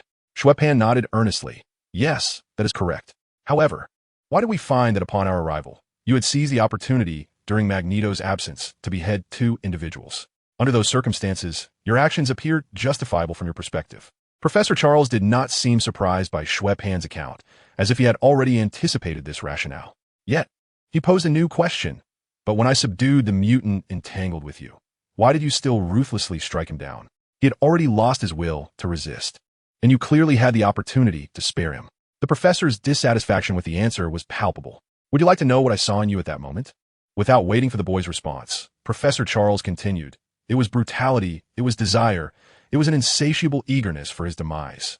Xue Pan found himself at a loss for words, adopting an innocent expression as if to convey his incomprehension of the situation. Reduced to mere seconds of life by the depletion of his vitality, survival necessitated the elimination of the adversary. Could one remain calm in such dire straits? He was not truly insane. This may not align with your original intent, the professor observed. Interpreting the boy's expression, I suspect that your actions at that time were profoundly influenced by another persona residing within you. Is that so? Xue Pan hesitated, uncertain whether to nod or shake his head. The implication of the professor's words suggested that number 3's deceptive persona had once again been conjured up by this old man, leading to some bizarre interpretation. Indeed, Professor Charles nodded earnestly. While you may possess some rather unconventional preferences, I can still discern a certain coherence in your words and actions. However, number 3 is an entirely different matter.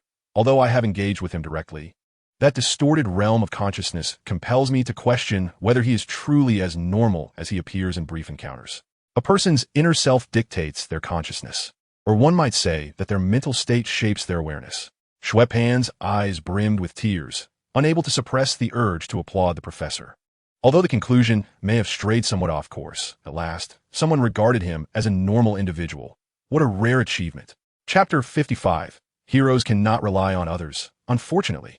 Xue Pan was somewhat premature in his emotional response. Professor Charles's intentions were evidently more profound than they appeared. The reason you entered the institution was to diagnose and treat your affliction. The professor sighed as he regarded the boy, continuing, ultimately, I am merely an ordinary man with a slightly exceptional ability, not a trained psychologist or psychiatrist. So, Xue Pan found himself somewhat perplexed by the bald man's implications. Thus, I believe what you truly require is more specialized treatment. I cannot blindly implement measures when my abilities may not be effective for you, as such actions could exacerbate your condition, Professor Charles stated earnestly and sincerely. For typical mental disturbances, the professor could utilize his abilities to locate and alleviate the sources of distress. Even dissociative identity disorder could be managed with his formidable mental prowess, as evidenced by the notable example of the Phoenix Force. But who is number 3? That is merely a subordinate of the system. Xue Pan refrained from disputing the professor's conjecture, as doing so would either implicate the system or necessitate a more plausible rationale to counter the professor's assertions. The former was out of the question, and the latter proved challenging, for merely substituting another persona with the system would render the professor's deduction nearly identical to the truth, save for the missing link of the mission. Thus, Xue Pan chose not to exhaust himself in concocting a far-fetched reason to attract suspicion. As for leaving the school, he felt little sentiment. X Academy bore no responsibility or obligation to accommodate him. In circumstances where the institution's capabilities were insufficient, facilitating his transfer to a more suitable treatment option was entirely reasonable. Moreover, the only aspect he would miss from the school was the complimentary cafeteria where he could indulge in free meals. Everything else held little allure. Conversely, upon hearing Professor Charles declare his inability to treat her brother, Wednesday immediately turned to Xue Pan and said, "Then let us pack our things." The boy gestured for his sister to remain calm and inquired of the professor, "What about transportation?" "The school arranged our arrival." "So surely they should assist us in our departure as well? We cannot be left to navigate the subway with 2 large suitcases, can we?" "No, I believe you misunderstand," Professor Charles replied, shaking his head. "What I mean is that the school will assist you in selecting a reputable hospital for your treatment. Rest assured, all expenses will be covered by the school." Xue Pan mused, "Should I be grateful that we are in the Marvel Universe? At least I need not worry about being sent to that infamous institution in Gotham City, a gathering place for elite players, where patients have driven several doctors to madness." However, ordinary facilities would not suffice either. A flash of images appeared in his mind. McMurphy, Hannibal, Esther, Jack Torrance, and the Thunder God, Yon. Even if there were no immediate issues, being confined in such a place would surely create complications. Xue Pan felt his mental state was perfectly sound, with no need for transformation whatsoever. Thus, he forced himself to calm down, maintaining a composed demeanor as he turned to the elderly Baldy and softly inquired, "Have you found a suitable hospital yet?" "Not yet," the professor shook his head. "However, Scott will first conduct on-site inspections of reputable hospitals, if any are appropriate. I will inform you." "I truly appreciate it, Professor," Xue Pan replied with a smile, sincerity evident in his voice. "This matter is quite troublesome for the school." Charles waved his hand dismissively, indicating that it was of no concern. Upon hearing such startling news, the boy found little inclination to engage in further banter with the professor. Once he confirmed there were no additional matters at hand, he rose to take his leave. Yet at that moment, a sudden chime resonated in his mind. Task activated. The sound of the task notification had startled him, causing a momentary jolt of anxiety, as he feared it might be an assignment compelling him to remain at the school against his will. However, as he was in Charles's study, he restrained his emotions and disregarded the taskbar, bidding farewell to the professor alongside Wendy before departing the room together. Wendy immediately turned to her brother, asking, "Is your illness untreatable?" "What illness? I'm not sick at all," the boy retorted, rolling his eyes in irritation. "If I were to end up in a mental institution, that would surely provoke an illness." He urged, "Hurry and pack your things. We must leave at once." The girl remained silent, staring at him for a prolonged moment, her thoughts inscrutable, before silently opening the door and stepping inside. "Huh, you really have a big face, no?" Three scoffed. "Have you ever seen a chairman who has nothing better to do than trouble the underlings? A task is simply a task. It is not specifically designed to make things difficult for you." "What the hell does it mean to make me pull hair and wear women's clothing?" Xue Pan replied irritably. "Perhaps it is merely your bad luck." Number 3 replied nonchalantly. "Do you think I would believe that? Whether you believe it or not is your concern." Chapter 56. Return home. When Xue Pan traversed into this realm, he belonged to the category of being lost, possessing none of his important belongings, all of which were in Wendy's possession. Now, he could be considered a wealthy heir, and he must conduct himself in a manner befitting his status. After several days of interaction, Xue Pan gleaned some understanding of their current financial situation from his sister's words. Although he did not yet know the specific figures, it seemed they would not have to worry about money in this life, the next, or even several generations beyond. According to Wendy, she had never seen anyone in the family working since her earliest memories. Each generation had relied on the previous one, resulting in ever-increasing wealth. Accumulating wealth might pose challenges for law-abiding citizens, but it was hardly an issue for the long-established Homestead family. After all, according to the Homestead family's illustrious tradition, there was hardly a single person within the family who could be considered a good person in the conventional sense, even though they had moderated somewhat in modern times. The uniquely characterized ancestors had amassed wealth through their equally distinctive demises, sufficient for subsequent generations to squander for several lifetimes. It was the epitome of ancestors sacrificing themselves while descendants basked in the spoils. Were this not the Marvel Universe? Xue Pan mused that he could easily live the latter half of his life as a carefree slacker, effortlessly achieving his long-held dreams. However, it seemed that the previous words had taken effect, as Wednesday packed with remarkable speed. Before Xue Pan could indulge in his fantasies for long, she arrived at the door with a black fabric bag in tow. "All set?" he inquired, observing his sister's light and agile attire. Wednesday nodded in affirmation. Without hesitation, Xue Pan leaped from the bed and gestured with his hand. Then let us make haste. If we take the subway, we shall reach home before lunch. Although the school might be unable to ascertain which hospital would reassure the professors enough to admit them, Xue Pan had no desire to linger in a place that constantly sought to confine him to a psychiatric institution. Furthermore, the mission did not permit any delay. Fortunately, due to Xue Pan's conduct in the study, Professor X appeared to harbor no suspicions, just as the shapeshifter had effortlessly infiltrated the school. The siblings too managed to stroll out through the academy's main gate without attracting any attention. However, the remote location of X Academy meant that it took them quite a while to finally hail a cab. This made Xue Pan, who had yet to hone his car theft skills, somewhat nostalgic for the convenience of ride-hailing services from his past life. About a quarter of an hour later, they arrived at the nearest subway station. While the comfort of a car surpassed that of the subway, in a densely populated city like New York, even outside of peak hours, the subway was undeniably swifter. Thus, Xue Pan resolutely opted for the subway. The sooner they completed their task, the better. The remainder of the journey was uneventful, albeit rather dull. Once they alighted at their destination, they took another taxi, guided by Wednesday, to the entrance of a seemingly antiquated manor. Although Staten Island's industrial area could not compare to Manhattan's upper crust, the manor's expanse appeared diminutive, akin to a countryside duplex when juxtaposed with X Academy. Nevertheless, this weathered estate still bore testament to the former grandeur of the Homestead family. However, engaging in ventures inscribed in the Constitution inevitably leads to misfortune, and the manor now lay desolate, resembling a graveyard. At the entrance, two opposing stone sculptures of elk heads perched atop brick pillars, their lifelike features marred by the ravages of incessant rain. The iron fence, covered in red rust, separated the manor from its surrounding buildings, while the wild overgrowth within was a stark yellow. Even in October, with a few trees long dead, their species unidentifiable. Describing it as a graveyard was not an exaggeration. Along the path from the gate to the house, there stood a peculiar private chapel, behind which lay a variety of tombstones and statues, indicating that the ancestors of the Homestead family had not been inclined to leave their home even in death. The house, situated on a slight elevation, was predominantly gray and white, its triangular roof sagging from years of neglect, with walls tarnished and stained, while twisting vines clawed at the entire structure. The thick, ancient atmosphere combined with the somber Gothic style was reminiscent of scenes from certain horror films. As the taxi driver became aware of their destination, he initially believed them to be thrill-seeking youngsters venturing into a haunted house. He elaborately recounted the recent murder that had transpired in the manor, fervently asserting that the murderer was undoubtedly under the control of some mysterious force. However, upon Wednesday's revelation that the victim whose brain had been removed was her father, the loquacious driver lapsed into silence for the remainder of the journey.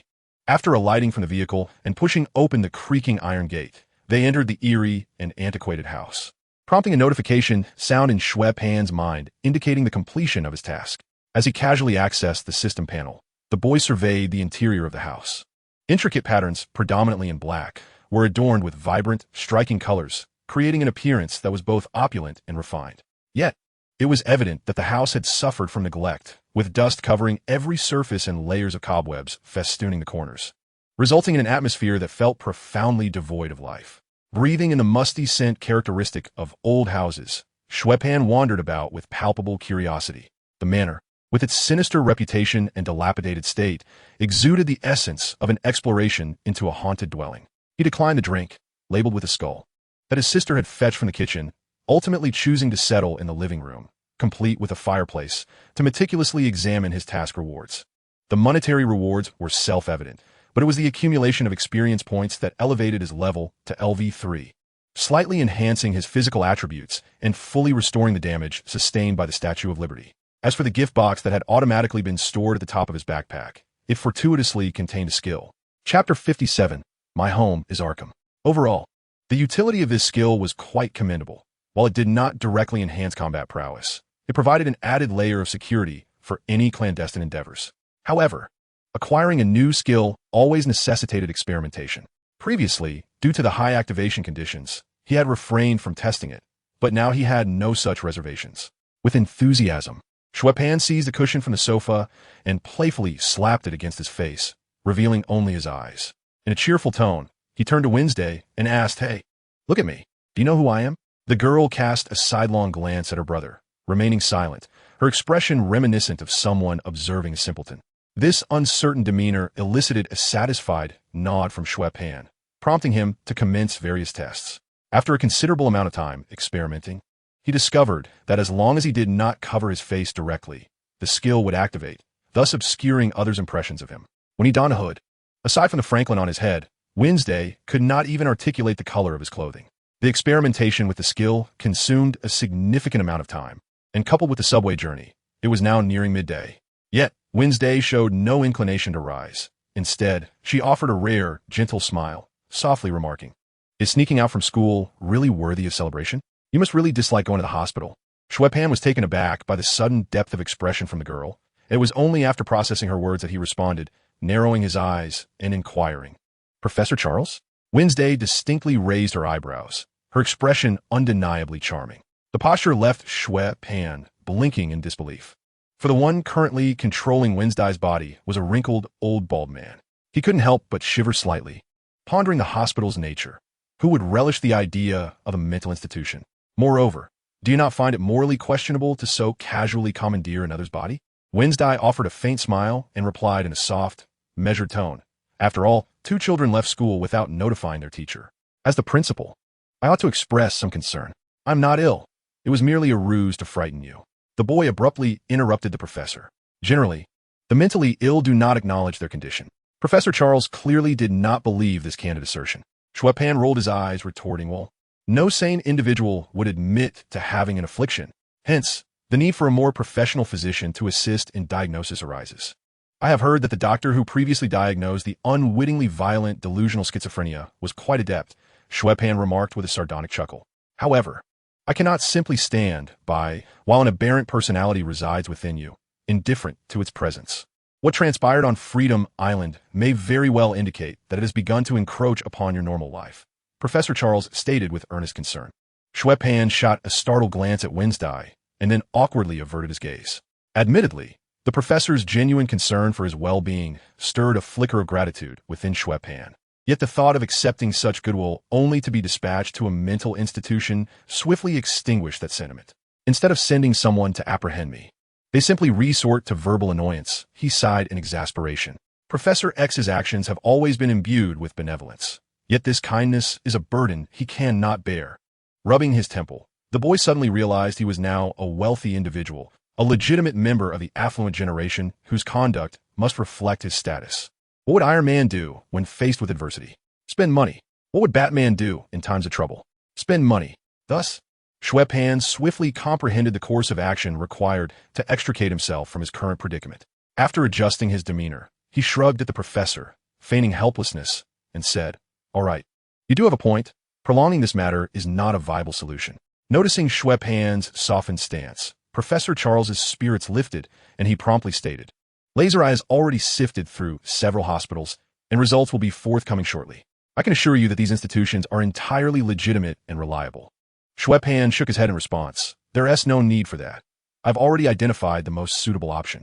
The professor frowned slightly and inquired, "Which hospital? Please provide its name and address, and I will investigate it for you.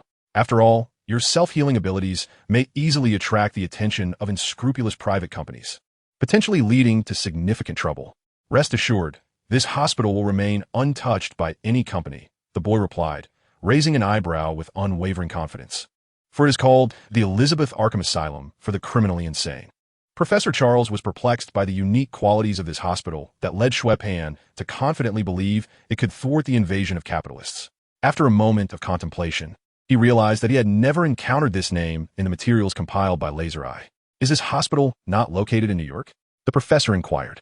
"It resides in the quaint Gotham City," Xue Pan replied with a grin, "but from today onward, it shall be known as Arkham." Professor Charles sighed, placing his hand on his forehead. "I have already investigated your sister's memories, so do not presume I am unaware that this is your home. However, from this day forth, my home is Arkham." Chapter 58. Heroes Should Prevent Future Crises. Ex-professor was momentarily taken aback, but soon grasped the boy's intent. With a resigned expression, he remarked, "You are being unreasonable. Our aim is to assist you, not to confine you to a psychiatric facility. But no external hospital can compare to the safety of one owned by family." Xue Pan chuckled. "Opening a madhouse not only ensures my health, but also generates income. I am a man of ideals and ambitions, and I refuse to live off the meager interest from my bank savings. This audacious declaration left Professor Charles momentarily speechless.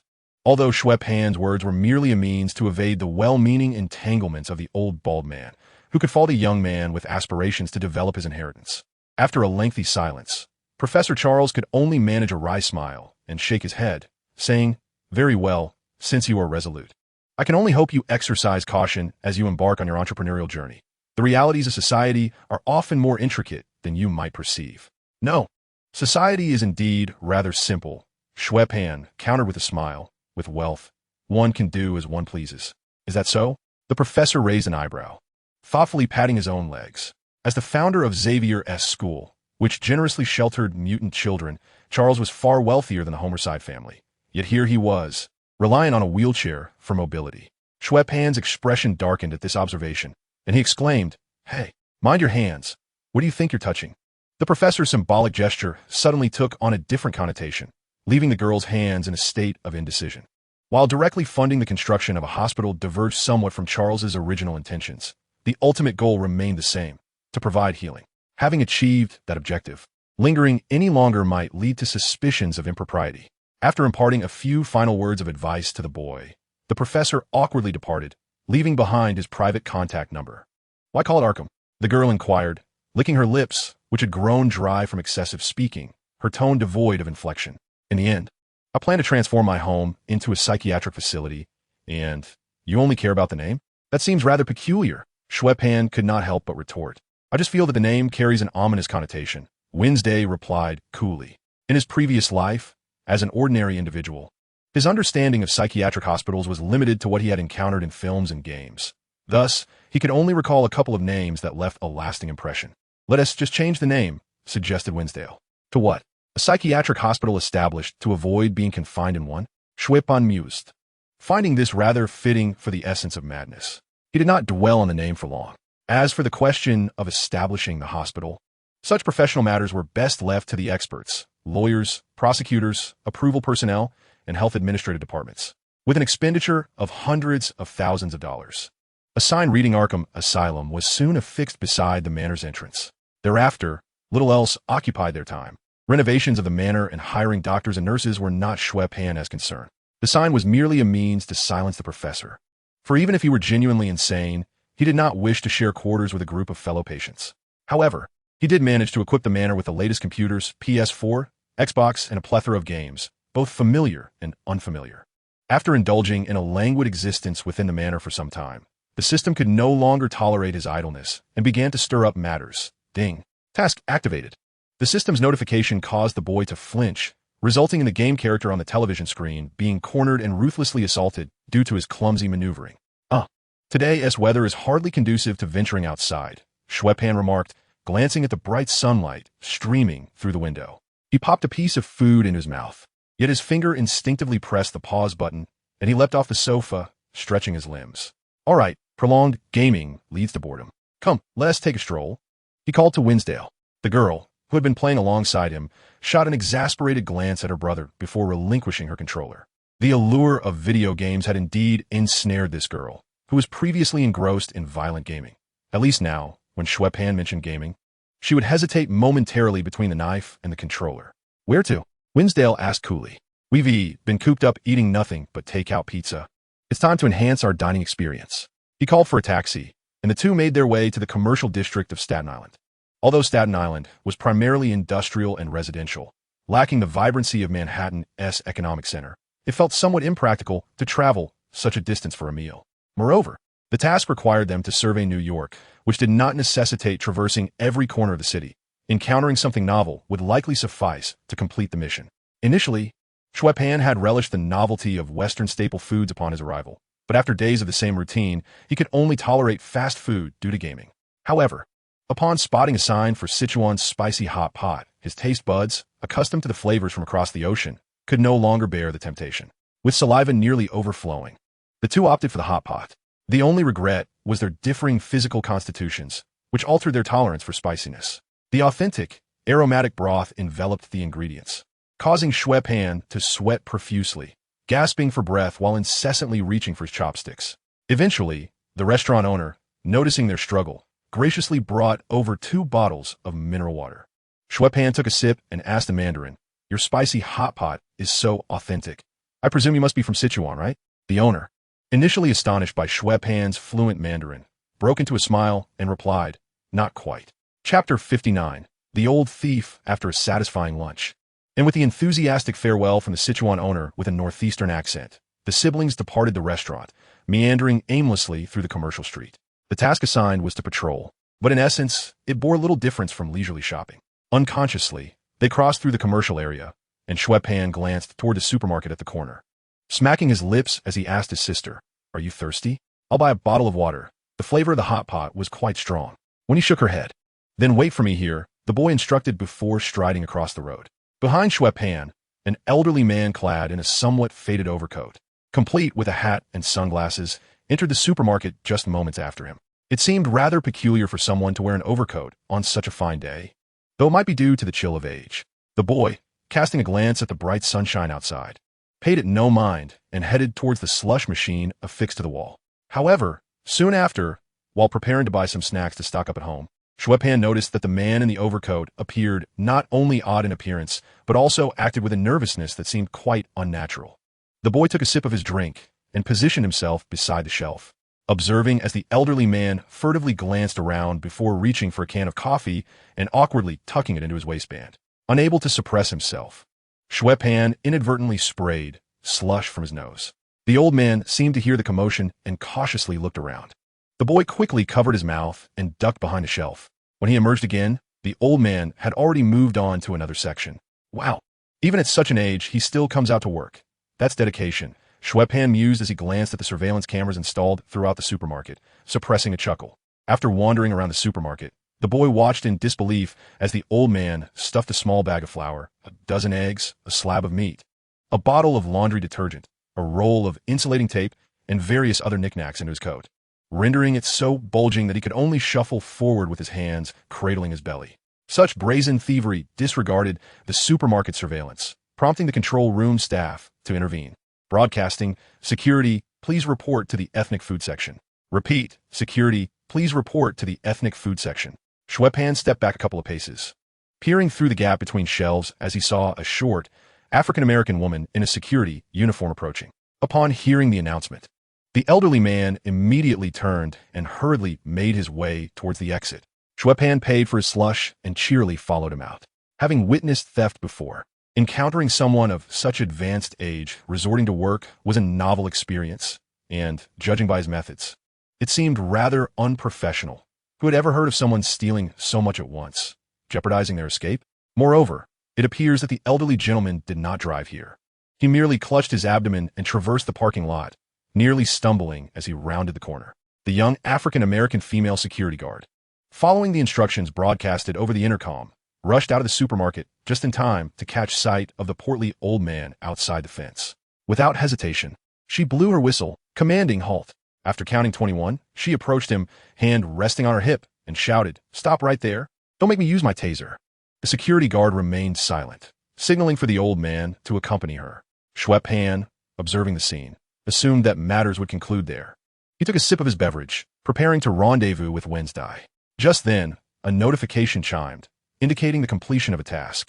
Alongside the issuance of a new ding, task activated. Glancing at the task list, Xue Pan couldn't help but exclaim, "Hey, little third, there seems to be a flaw in the moral compass of this task. That old fellow was certainly not engaging in honorable conduct." And No 3 pondered for a moment before retorting, "What, pray tell, has led you to believe that the system possesses a sound moral compass?" "Why, the name, of course." Xue Pan responded with a hint of sarcasm. "Yet, I've noticed that none of the tasks are even remotely associated with the term superhero. It's absurd." Unfortunately, the 2 previous fools abandoned their duties upon seeing the name, necessitating a more palatable title. No 3 lamented in an exasperated tone. Thus, he inadvertently contradicted his earlier statements. Gritting his teeth, Xue Pan pressed, "Then what did the system originally go by?" No 3 disregarded the boy's inquiry, stating, "It's better for you to remain uninformed. I fear you might succumb to despair upon learning the truth." "I've already begun to despair. Thank you very much," Xue Pan replied, rolling his eyes and choosing to ignore No 3. Swiftly, he made his way to a secluded corner, donned a Franklin mask, and stealthily approached the female security guard from behind, delivering a precise elbow strike to her occiput, effectively rendering her unconscious. The old man could hardly comprehend the unfolding events, staring blankly at Xue Pan. He eventually raised his hand slowly, saying, "I have no money on me, but I do possess some pork chops intended for grilling. You may take them if you wish." "I am well aware that you lack funds," the boy retorted, his tone irritable. "I noticed you from the supermarket. What you did is criminal, you know." With a resigned smile, the old man replied, "I have no retort. However, your transgression is likely far more severe." "Thus I don the mask," Xue Pan asserted, tilting his head defiantly. Without engaging further, he turned his gaze towards the supermarket. "All right, follow me." He beckoned to the old man, glancing back at the supermarket.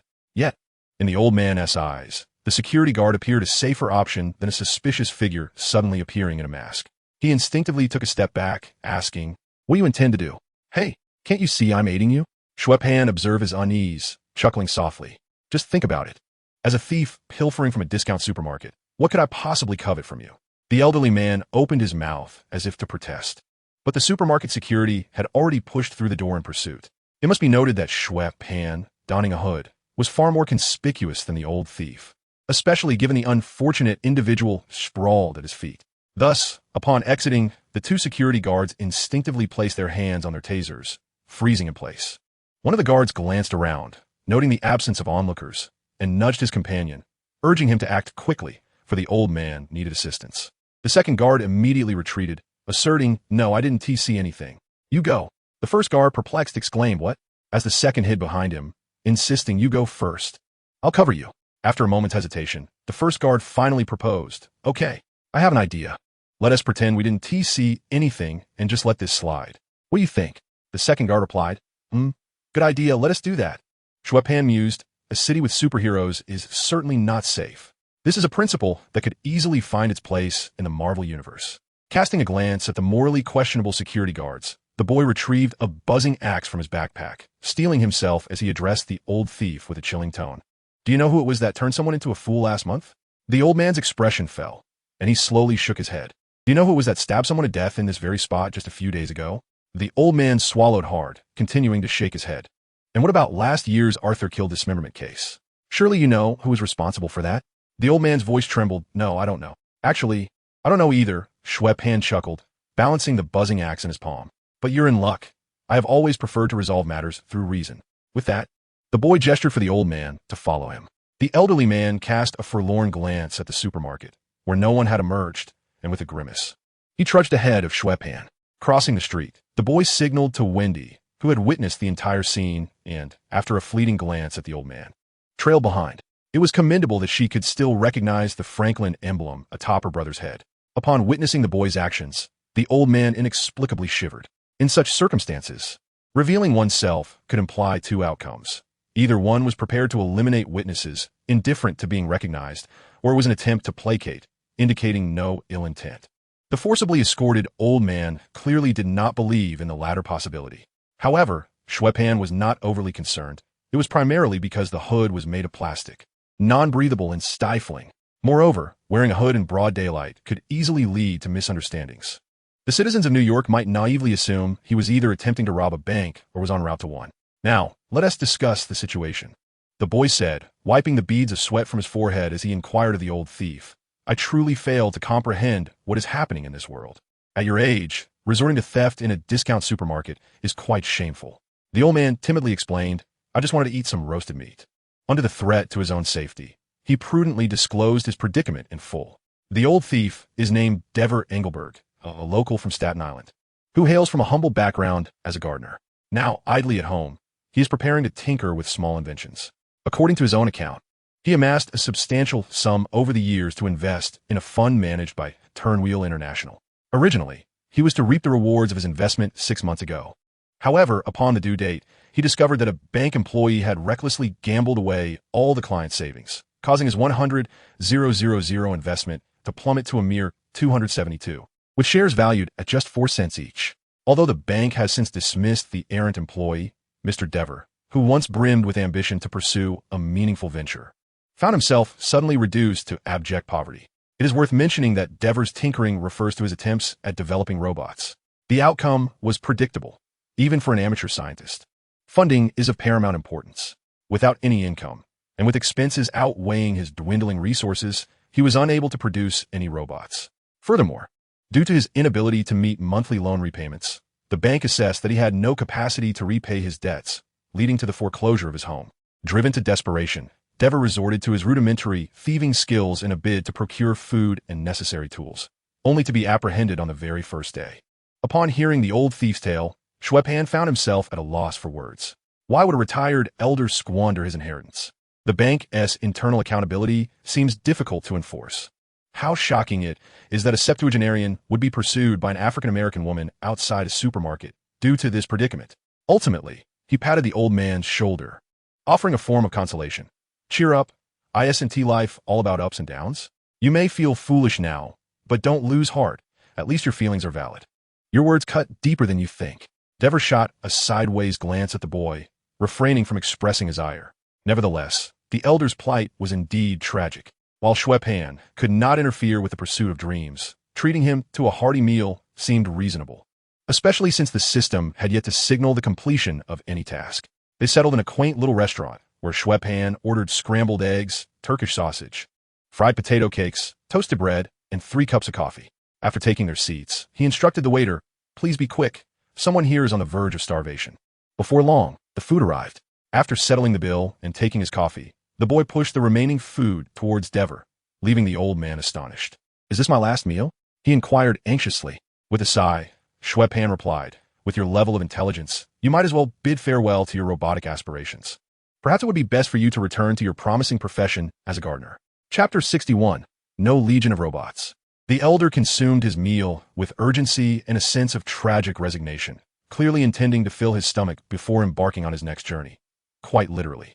The task of rescuing him from the supermarket security had not registered as complete, and Xue Pan surmised that the old man's troubles extended beyond mere theft.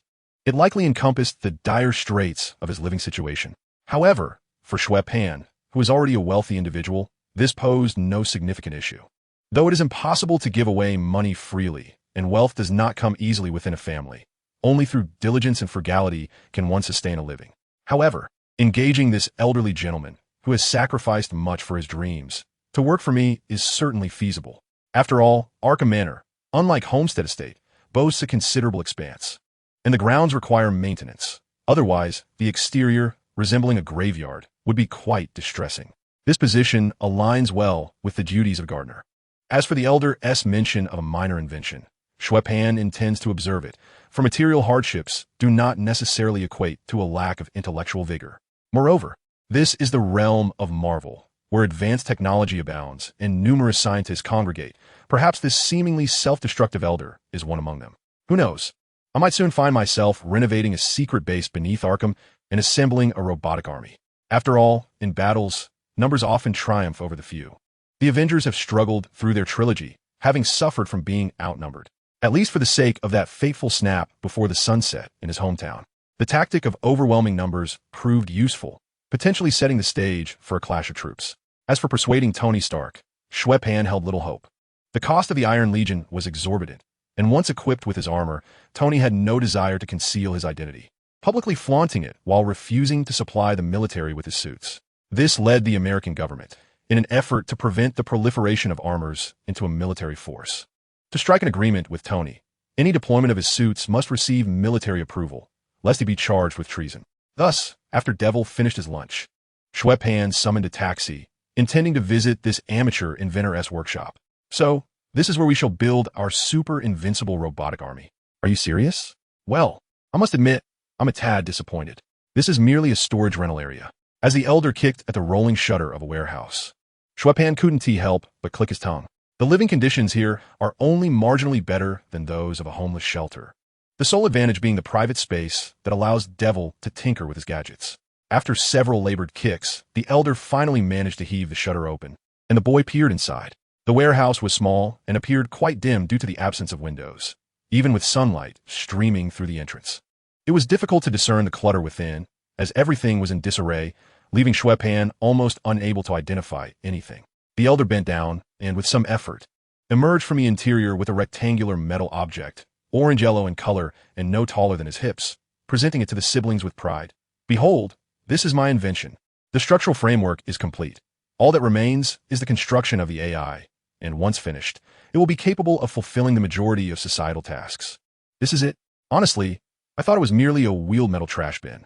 Xue Pan sighed, realizing that the prospect of assembling a robotic army seemed rather unlikely. Moreover, the contraption devised by the elderly Dever is merely a robot, not an exoskeleton or armor, devoid of intelligent AI for autonomous operation. It bears a striking resemblance to an oversized remote-controlled toy, complete with a modified toy car remote perched atop it. This, at least, aligns with the current amateur scientific standards. After all, it is a budget creation, so one must tolerate its shortcomings. The old man forced a smile, picking up the remote and pressing the switch. Once the robot's indicator light illuminated, he relinquished his support from the machine. Although AI remains elusive, its independent balance system has been finely tuned, allowing it to maneuver with ease under the remote's guidance, effortlessly turning and accelerating. The old man maneuvered the robot as if it were a mere toy, guiding its movements forward, backward, and side to side, even executing a few spins on the spot. Despite the disappointment, it functioned well as a toy. As Xue Pan candidly observed, even without mechanical expertise, he recognized the remarkable balance of the unicycle robot. Its square body exhibited minimal sway during its free movements. He surmised that the design of the robot's base significantly contributed to this stability. After briefly demonstrating the robot's grasping capabilities, the old man hastily seized control, extracting a plug from beneath the metal base and inserting it into the sole outlet in the warehouse. Is it already out of power after just a few minutes? Xue Pan inquired in astonishment. It's a budget item, the old man replied with a resigned shrug. On the way here, he had already discussed the hiring matter with Wednesday and the elderly man, and both were amenable. After all, Dever urgently needed a job to sustain himself while continuing his research on robots, and gardening was his primary occupation. There was no reason to decline. A few minutes later, the old man, with a computer bag slung over his shoulder, pushed the robot while closing the warehouse's rolling door. Beyond his research, there was little else of value to take from his place. Today's dual tasks resulted in no gifts aside from experience and monetary rewards, feeling more like a leisurely stroll with the added task of finding a gardener. Yet the system evidently had other plans, as a new task notification promptly sounded. Ding. Task triggered. Chapter 62, True Thoughts. With a plethora of frustrations overwhelming him, Xue Pan pinched his brow, muttering with a sense of helplessness. Meanwhile, the elderly Dever was bent low, laboriously sweeping the guest room, a space long forsaken and now cloaked in nearly an inch of dust. His footsteps on the floor failed to reveal the original color of the wooden planks beneath. Even before the murder, the Homerside estate had held a modest reputation in the area, with few willing to approach this manor, which now exuded an aura of gloom. From both a practical and environmental standpoint, the Homerside household was ill-suited for ordinary individuals, resulting in a vast estate housing only 4 masters, with no staff available even to tidy the rooms. The long-standing neglect of maintenance renders the description of this place as abandoned somewhat inaccurate. However, the creaking door hinges, the grimy and shattered glass, the distorted oil paintings adorning the corridor, and the metal armor ensnared by spider webs, coupled with an assortment of lethal instruments strewn throughout the manor, lend credence to the moniker of a haunted house without exaggeration. Previously, when the elderly Dever saw the sign for Arkham Asylum at the manor's entrance, he briefly believed he had been lured into a clandestine human experimentation facility by Xue Pan.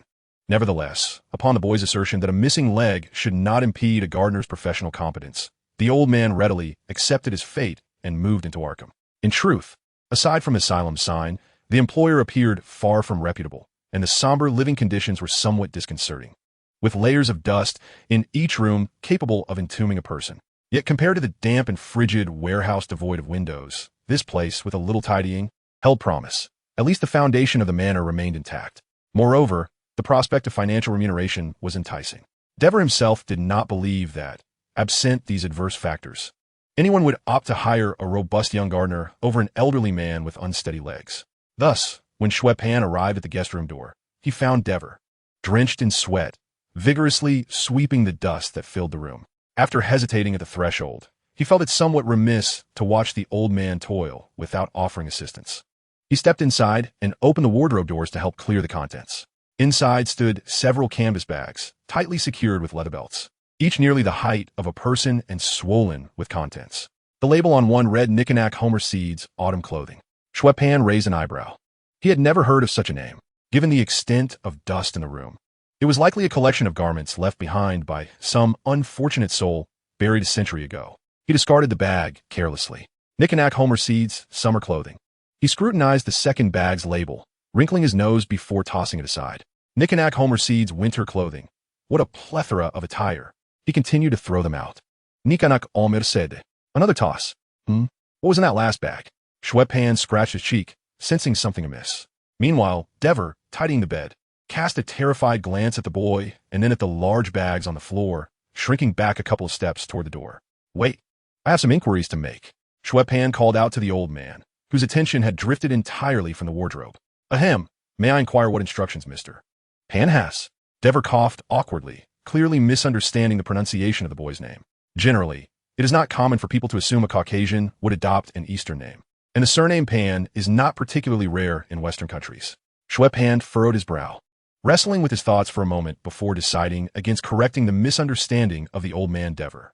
Otherwise, as per Western nomenclature, his name might be mispronounced as Pan Xue, which would give the impression that his surname had been altered. It was not a matter of great significance. He was merely curious about the old man's thoughts on the prior incident involving the bank's investment advisor, whose poor decisions led to a depletion of his funds. What do I think? Dever replied with a bittersweet smile, appearing somewhat resigned. Every endeavor carries its risks, especially in investment. Experiencing substantial losses is ultimately unavoidable. Furthermore, that bank's investment advisor has already lost his job. Xue Pan glanced at the task log, noting that its contents remained unchanged. He then focused intently on the old man's eyes, softly stating, "You trusted that bank and the advisor, entrusting them with your life savings, only to end up with nothing. When there are significant fluctuations in the market, the investment advisor has the obligation to keep the clients informed. Are you really suggesting that this was all inevitable? Have you grown so old that even the slightest vestige of your masculine spirit has dissipated? I seek your genuine thoughts." Dever, the bank always wins, the old man lamented. No, it is the wealthy who always triumph, the boy countered, stepping closer to further coax him. Consider this. You should be enjoying your twilight years, having earned so much. You could afford a fine car, exquisite clothing, and reside in your own home, relishing the culinary delights you desire. Caring for the elderly is a societal obligation, yet in the eyes of the bank, you are merely an account number. But even if I were to hire a lawyer to sue them, by the time I received any compensation, I would likely no longer be among the living, Dever said with a touch of resignation. Moreover, I lack the funds to hire a competent attorney. Just as they intended, Xue Pan grinned broadly, revealing a set of gleaming white teeth. Thus, I ask you for those authentic thoughts that one can only dare to voice in solitude. For instance, if you were to encounter that advisor who caused your bankruptcy, would you not wish to beat him senseless? Dever fell silent for a long while, finally clenching his fists and speaking through gritted teeth. No, I want to eliminate him without leaving any trace or evidence.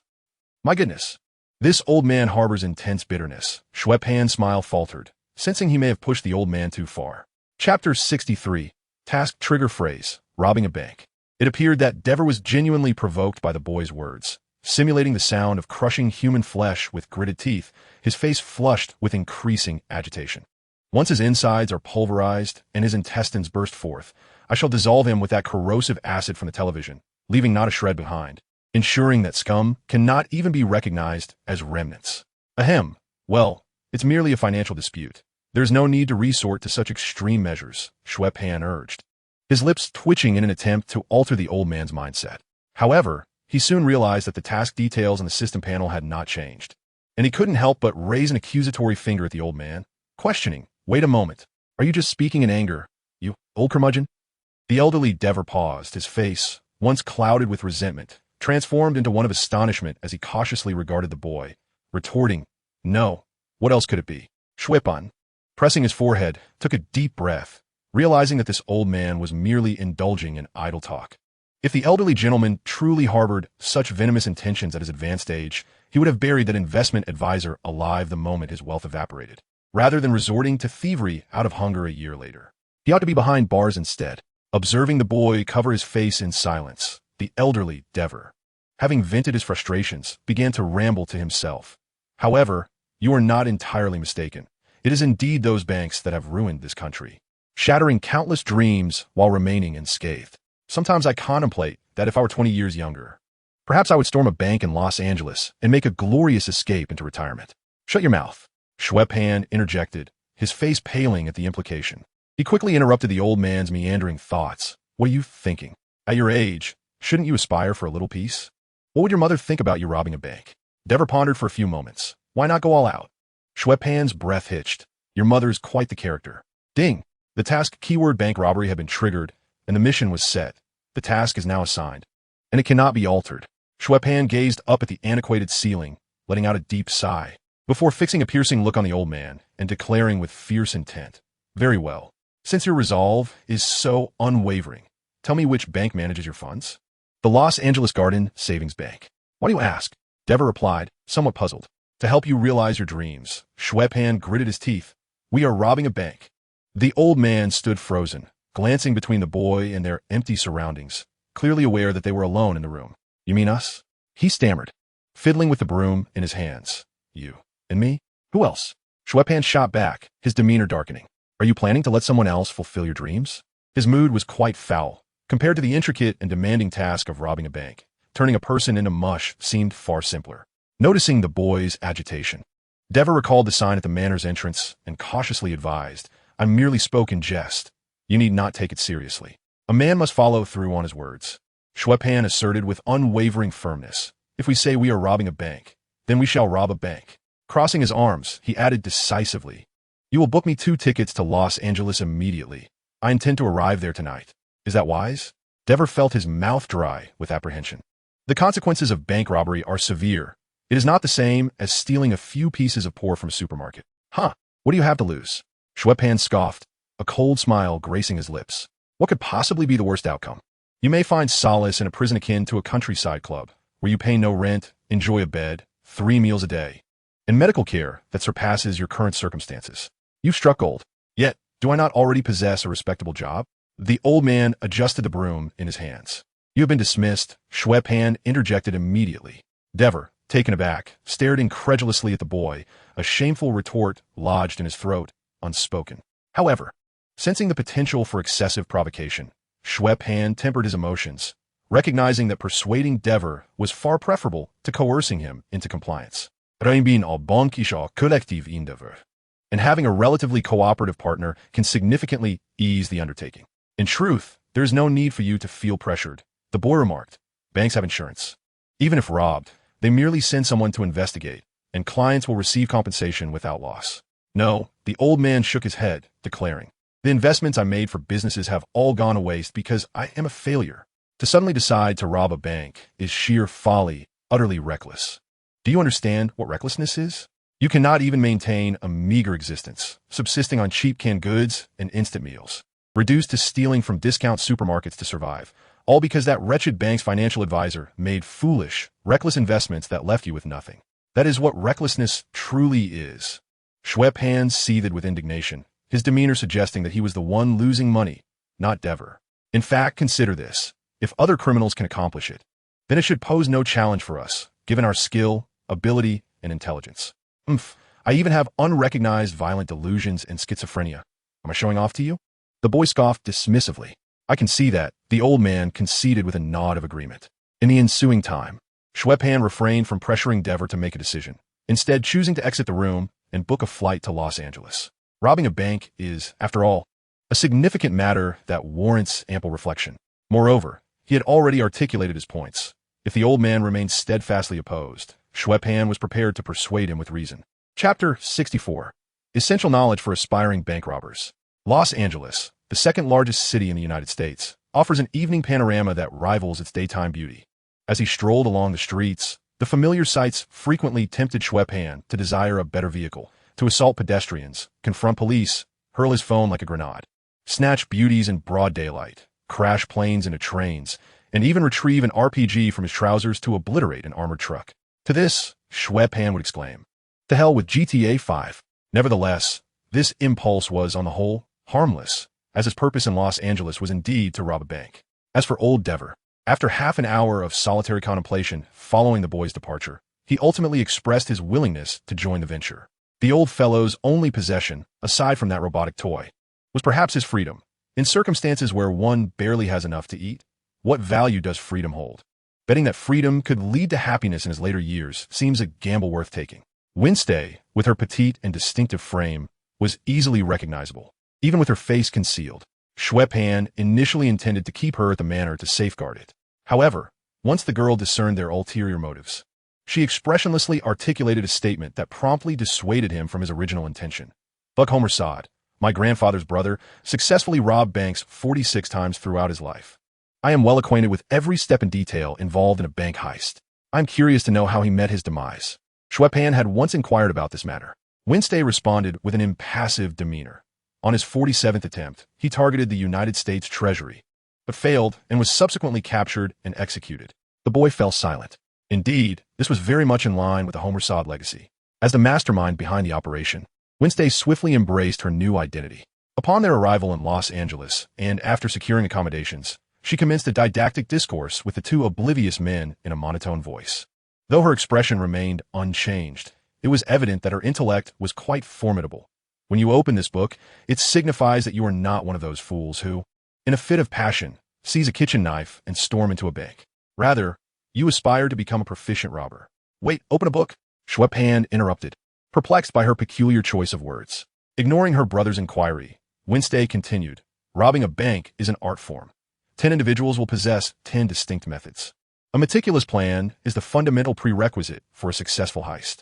In situations devoid of inside information, there are generally 11 critical points to observe when executing a bank robbery. Mid-sentence, the girl abruptly ceased speaking. After a brief pause, she retrieved the black book she had been perusing incessantly on the plane. Flipping through a few pages, Lesson 1. Do not rob your own bank. It was evident that Wednesday had momentarily forgotten her lines. Xue Pan buried his face in his hands. So, when you claimed to know every detail about bank robbery, you meant reciting from the book? The girl's expression betrayed no hint of shame as she nonchalantly continued her recitation. 2. The importance of a bank map. 3. Identifying the locations of cameras and security personnel. 4. Selecting an escape vehicle and methods of theft. 5. Concealing one's identity. 6. Establishing an alibi. 7. How to avoid die packs and trackers. 8. The significance of equipment. 9. Assessing the police response time. 10. Assigning roles within the gang. 11. Rehearsing the heist.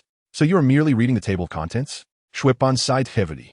He suddenly felt that this mission might lead to disaster. Nevertheless, even if it was purely theoretical, Wednesday, with her experience, was a valuable asset for the duo who had only witnessed bank robberies in films. Besides firearms, the locks securing exits, the bags for transporting cash, and the masks and attire for concealing one's identity during the heist were equally vital. The latter could easily be procured from various supermarkets. While firearms were the primary reason Xue Pan had ventured out, the thought of visiting a legitimate gun shop was out of the question. Even with a responsible adult like Dever in tow, every firearm sold was documented by the police, making any subsequent incident akin to an open invitation for law enforcement to intervene. In the underground arms trade, the three outsiders were utterly oblivious to the methods of rendezvous.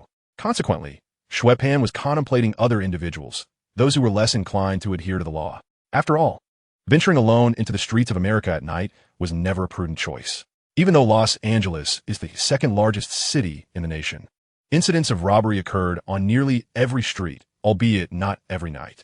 Thus, this fellow, while appearing to be merely strolling, was, in fact, engaging in an act of entrapment, albeit with a rather unconvincing large Häagen-Dazs in hand. As he licked his ice cream while exiting the shopping center in Hollywood, the twilight glow had already faded, and the vibrant nightlife was about to commence. Under the cover of darkness, some nefarious individuals lurking in the corners would soon emerge.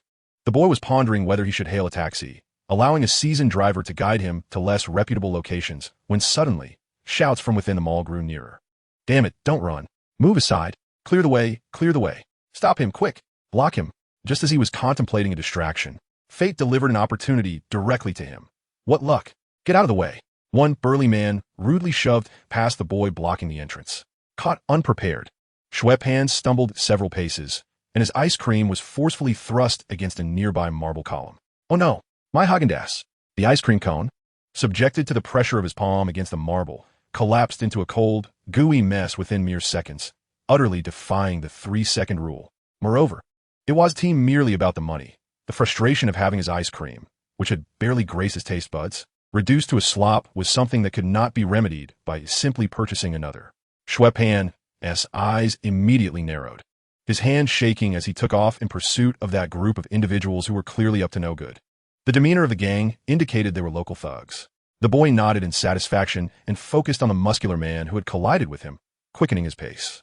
Unfortunately, the enhancements that came with leveling up had not transformed Xue Pan into a superhero, and compounded by his late start and unfamiliarity with the surroundings. He only caught up with the group when they had cornered their target in a dead-end alley.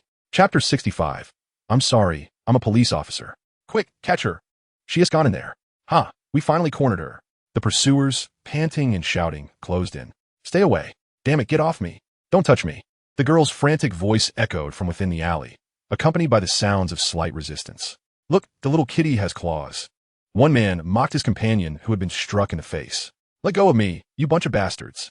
The girl continued to resist vehemently. It appeared she was not inclined to resolve the matter peacefully. The man who had previously mocked his comrade, grinning, inquired, What do you reckon we should do, fellas? The kid only gets slapped after a fight, the man who had been struck coldly retorted. The subtlety of the dialogue compelled Xue Pan to retrieve the Franklin mask from his backpack and don it upon his head, while brandishing a buzzing axe. He stepped into the dimly lit alley with a deep, resonant voice. Countless malevolent tendencies coalesced within him, indifferent to the whims of fate. He wielded his bloodied sword with reckless abandon. The girl momentarily froze, though she had always been a lone wolf. It did not prevent her from seeking help from this suddenly appeared Mr. Franklin. Help! They are trying to assault me. Please save me. Shut up, barked the man who had earlier struck her, casting a glance at the axe in Xue Pan's grasp. He advanced a couple of steps, reaching for his waist. Police. This action, akin to drawing a gun, caused Xue Pan's eyes to narrow. He swiftly took the initiative, lunging forward and delivering a diagonal strike with the axe from below, slicing through the man's chest. The serrated edge of the axe, along with his coat, tore open his flesh, and the gaping wound resulted in blood splattering everywhere, transforming the man's unfinished words into a harrowing cry of pain. Damn it! He injured Clitty. The remaining men gasped, their movements swift as they drew their handguns from their waistbands, directing them at the mysterious figure cloaked in a hood. Xue Pan immediately seized the injured man's collar, using his body as a shield. Whoever you are, you're finished. The wounded man coughed blood, his tone weak yet resolute. Attacking a police officer? The Los Angeles precinct will not let you off lightly. Attacking an officer? Xue Pan echoed in disbelief as the man's hand finally emerged from his clothing, dropping a blood-stained badge onto the ground, where it bounced twice. FVCK. The boy muttered in frustration, realizing why these individuals reacted so swiftly after the assault. They were evidently trained professionals. The story of several burly men pursuing an underage girl, combined with the ambiguous conversation, conjured countless melodramatic scenarios in Xue Pan's mind, having been shaped by various experiences in his past. Though the unfolding events seemed equally dramatic. The burly man who had previously knocked over Xue Pan's ice cream held his gun firmly, aiming at the exposed part of the hood behind his accomplice. All right, officer, Xue Pan replied with a light-hearted tone, sincerely lowering the bleeding comrade in front of him to the ground. And the weapon, slowly place it on the ground and kick it over. The burly man cautioned. No problem, officer, Xue Pan complied, lying down with his hands on his head. This obedient demeanor sharply contrasted with his earlier ruthless actions. After a brief exchange of glances among the four remaining men, two of them slowly approached with their guns drawn, while the other two continued to aim at Xue Pan's vital points, ensuring this brigand wouldn't lash out. However, Xue Pan was precisely waiting for them to draw closer. After all, compared to charging directly, this approach would spare him from enduring several gunshots, consequently reducing the likelihood of triggering a critical injury, thus eliminating the need to take the lives of these undercover officers.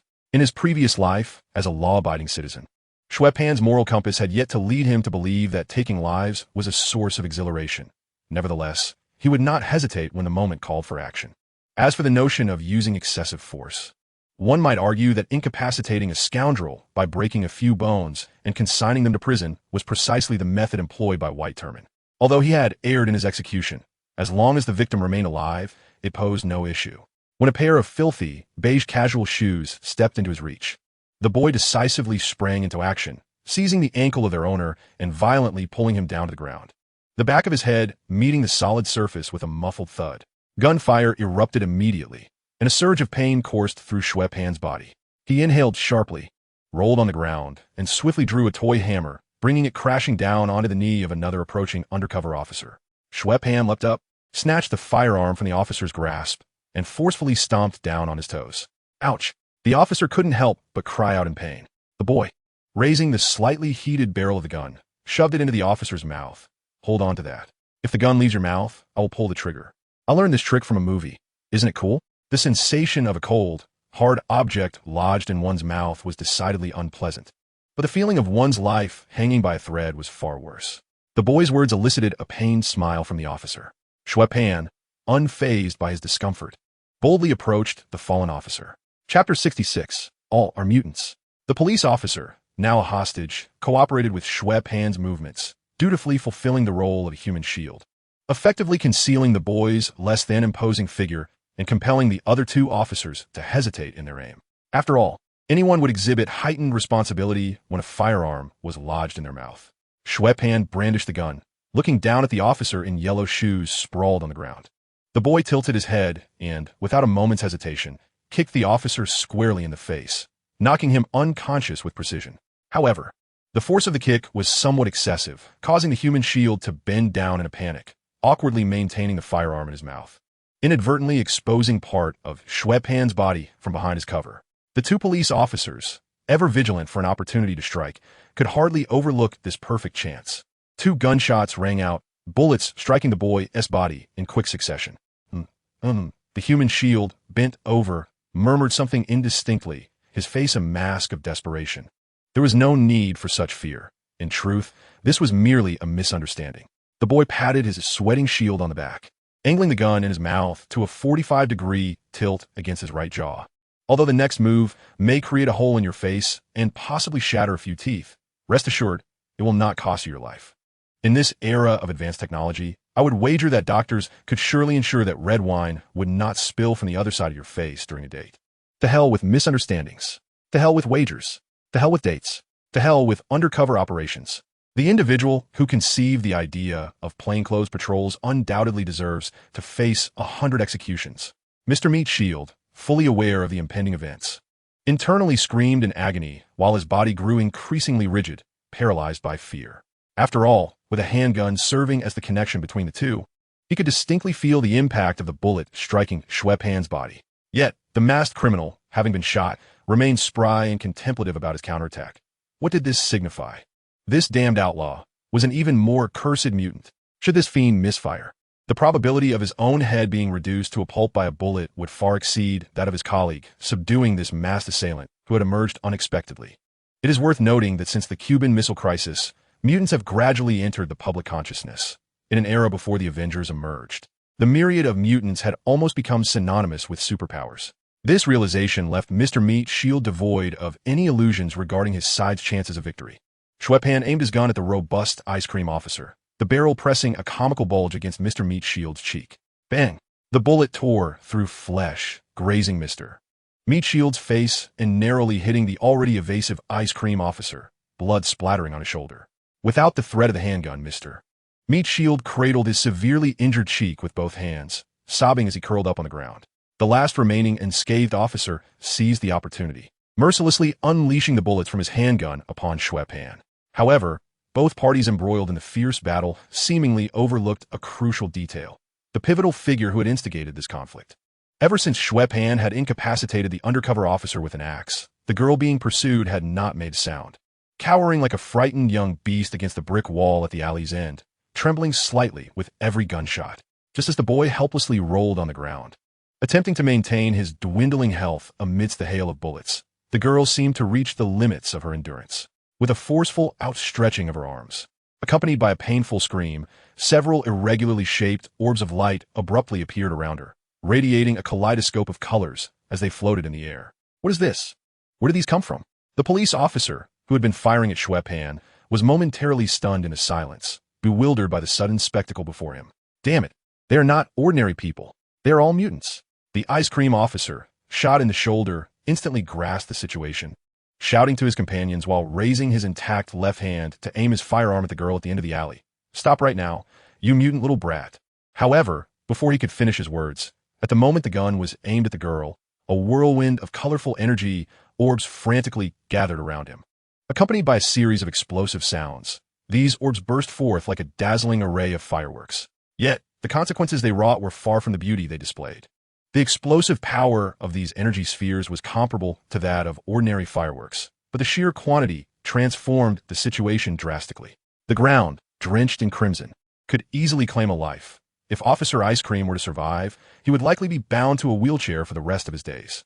Nonetheless, as the explosion subsided, the girl's emotions appeared to stabilize. She stared blankly at her hands, seemingly realizing that her previous life would forever remain out of reach. It was then that Xue Pan first truly registered the presence of this girl, as the 5 burly men had effectively blocked the alleyway. She was slightly taller, with a short, androgynous mane of black hair crowned by a pair of pink sunglasses, bathed in the dim light cast by the street lamp at the alley's entrance. Xue Pan could clearly see the tag that had yet to be removed from the glass's arm. She wore a pink t-shirt matching her sunglasses and a pair of blue frayed denim shorts. What puzzled him, however, was that in the sweltering heat of Los Angeles, a climate so oppressive that even dogs preferred to remain indoors, she had donned a knee-length yellow trench coat. Was she attempting to hasten her own demise? While silently mocking her, Xue Pan watched as the girl unconsciously chewed a couple of times, puffing out a pink bubble with her cheeks. God knows how she managed to run such a distance while still chewing gum. Chapter 67, Li Qianhuan. With such distinctive features, Xue Pan quickly recognized the visibly underage girl before him. Li Qianhuan had a relatively happy childhood. Her parents were affluent Chinese immigrants who raised her in Beverly Hills, California. However, being a superhero, she felt a certain shame in not possessing a tragic past to share with her peers. Thus, on an unremarkable weekend, when no trouble was brewing, her superhero parents unwittingly became collateral damage. Not only did their investments in the stock market plummet to bankruptcy, but 2 inadequately trained assassins mistakenly killed her parents, believing them to be their neighbors. Consequently, with no inheritance and her home seized by the bank, the young Li Qianhuan found herself destitute and was sent to a juvenile facility in Los Angeles. Yet, in a country where bullying in schools was rampant, public juvenile facilities offered no comfort, and Li Qianhuan, raised in the upper echelons of society, endured considerable hardship there. One fateful day, after escaping from the facility, she sought refuge in a Hollywood shopping center, resorting to stealing the necessities for her survival. Xue Pan found himself cornered, having inadvertently collided with a girl, and now being pursued by the plainclothes enforcers within the mall. The remaining officer, who still possessed some capacity for retaliation, appeared increasingly flustered. 4 of his colleagues were incapacitated, 1 injured, another unconscious, and 2 others in perilous states, while the adversaries had transformed from a single masked thug into 2 superpowered mutants. This dire disadvantage caused his arm to tremble slightly, the gun wavering uncertainly between Xue Pan and Li Qianhuan, unable to ascertain which posed a greater threat. Xue Pan did not suffer from such indecision. Once he had his target within the crosshairs, he pulled the trigger without hesitation. The bullet struck the Glock 17 in the officer's hand, sending it flying and rendering him defenseless. It must be said that the system's built-in aiming assistance made shooting far too effortless. However, the gunshot jolted the newly minted mutant, Li Qianhuan, from her stupor. Realizing that this was not the moment for an action, she promptly directed her arms toward the only standing figure, the masked suspect, and menaced, "Don't move. Drop the gun. Otherwise, I want to hold back." "What?" Xue Pan replied, raising his hands in a gesture of goodwill, though he had no intention of relinquishing his weapon. Instead, he stepped closer to the disarmed officer, asserting, "I've been on your side from the very beginning. Stay right there." The girl retorted, ignoring his soothing words, her voice rising in intimidation. "Or else you'll see what happened to that person." Her arms trembled slightly, and her tone quavered. The thought that the officer lying on the ground might perish due to her actions drained the color from her face. "Yes, I witnessed that, but allow me to remind you that the speed of a bullet far surpasses the sluggish trajectory of your energy spheres. I could easily obliterate your head before you unleash your powers." Xue Pan dismissed her threat, casually bending down to search the officer's waist. "Are you certain you can still summon those little colorful spheres now? Society is rife with fear and even hatred towards mutants, largely due to the uncontrolled nature of their abilities. If one could effortlessly control their powers upon awakening, what purpose would the X Academy serve?" The ease with which he dismantled her argument left Li Qianhuan in a dilemma, arms raised yet unsure. Xue Pan, undistracted by her plight, extracted a police baton from the officer's belt and snapped it open with a flick of his wrist. The officer, now weaponless, widened his eyes in alarm as he questioned, "What are you going to do?" Xue Pan shrugged nonchalantly, replying, "Putting myself in their shoes. When 2 detestable mutants leave their colleagues half dead, yet spare their lives, what do you suppose those colleagues will do afterward? If it were me, I would likely harbor a lifelong hatred for that mutant and seek revenge at all costs. No, you have no need to do this. The police officer lay on the ground, attempting to escape from the boy by scraping his back against the surface. You are safe. With that hood on, we have no idea who you are. Indeed, I intend to take her along too. That would hardly qualify as safety. Xue Pan pointed at Li Qianhuan, who was trying to sneak away against the wall. You probably won't forget her face anytime soon, will you? Of course. If you could provide me with something that could make you forget many things, such as your surname, your given name, who your parents are, or even whether you are male or female, then perhaps my subsequent actions wouldn't be so severe. You might as well just turn me into a fool. The police officer couldn't help but retort. Xue Pan looked up, pondered for a moment, and replied, Yes, you've summarized it quite accurately.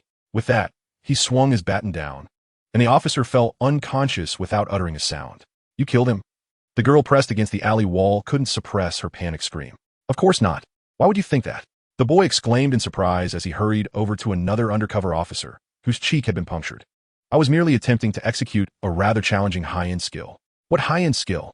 Xue Pan's serious tone prompted the girl to ask this rather out-of-context question. The physics of amnesia. The boy swung his baton against the officer's head.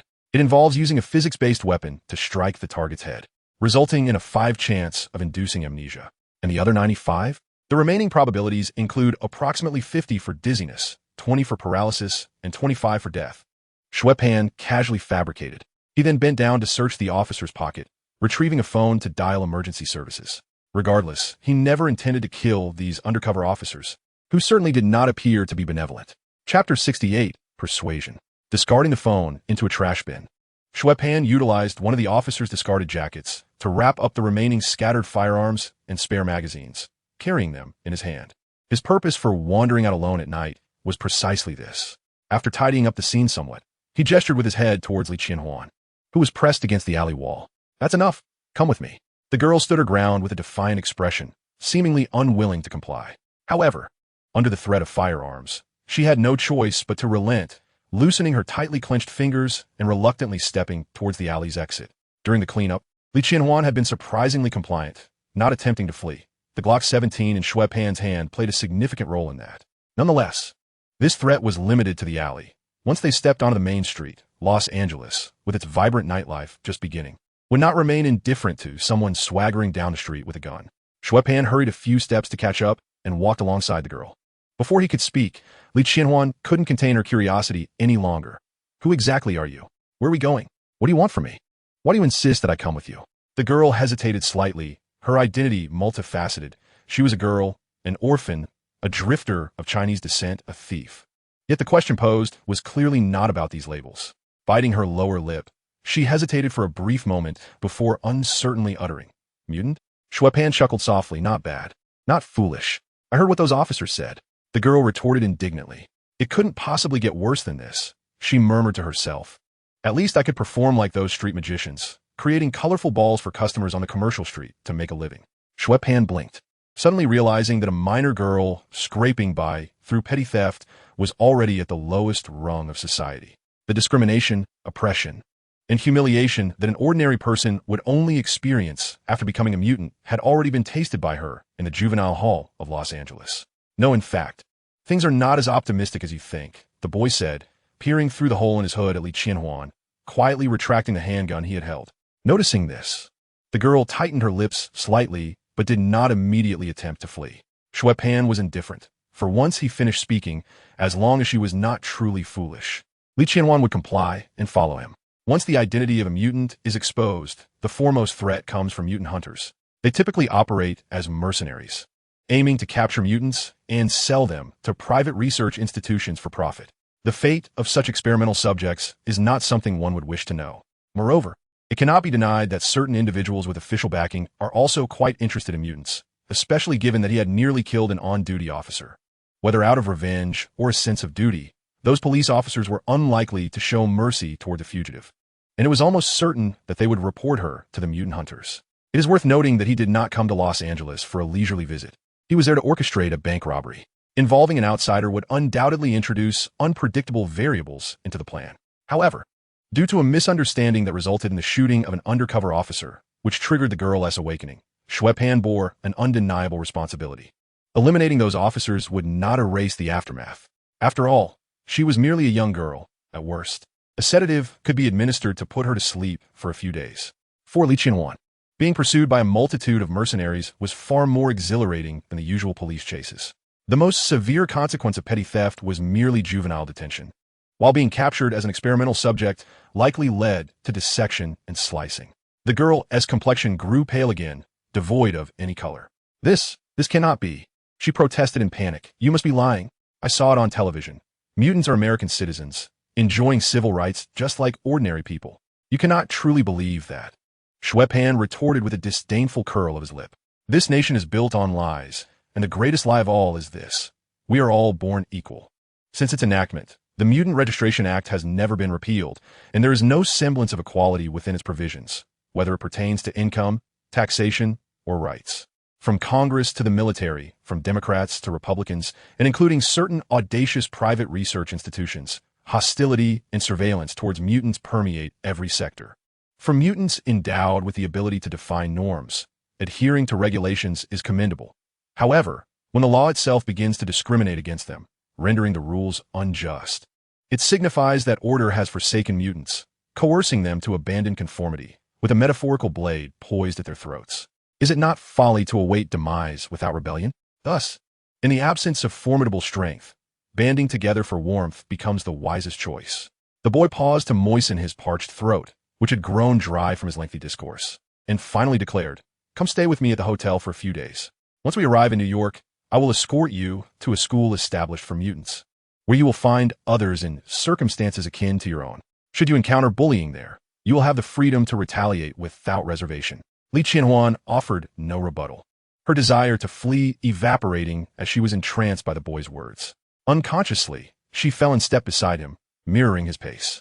As a minor girl perpetually toiling for survival, she had little time to contemplate the plight of the mutant community, and her thoughts drifted aimlessly. Though the truth of the boy's assertions resonated deeply, it was Chapter 69, Reunion, that unfolded next. The myriad winding alleys had thoroughly disoriented him, and before exiting the neighborhood, the boy removed his hood.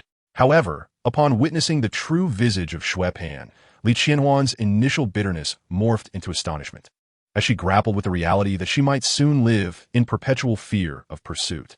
Under the influence of her skills, she had envisioned this hooded figure, capable of eviscerating others, as either a brawny governor type or a brutish figure whose mere countenance could instill terror. Yet, he appeared to be merely a boy of her own age. The only aspect that could remotely connect him to the notion of menace was his bald head. This revelation alleviated much of her anxiety. Embarking on a journey of escape with a capable peer was undoubtedly more comforting than relying on a greasy middle-aged man. "What brings me here? This is not the way to the airport," Li Qianhuan murmured, observing the increasingly familiar scenery outside the taxi window.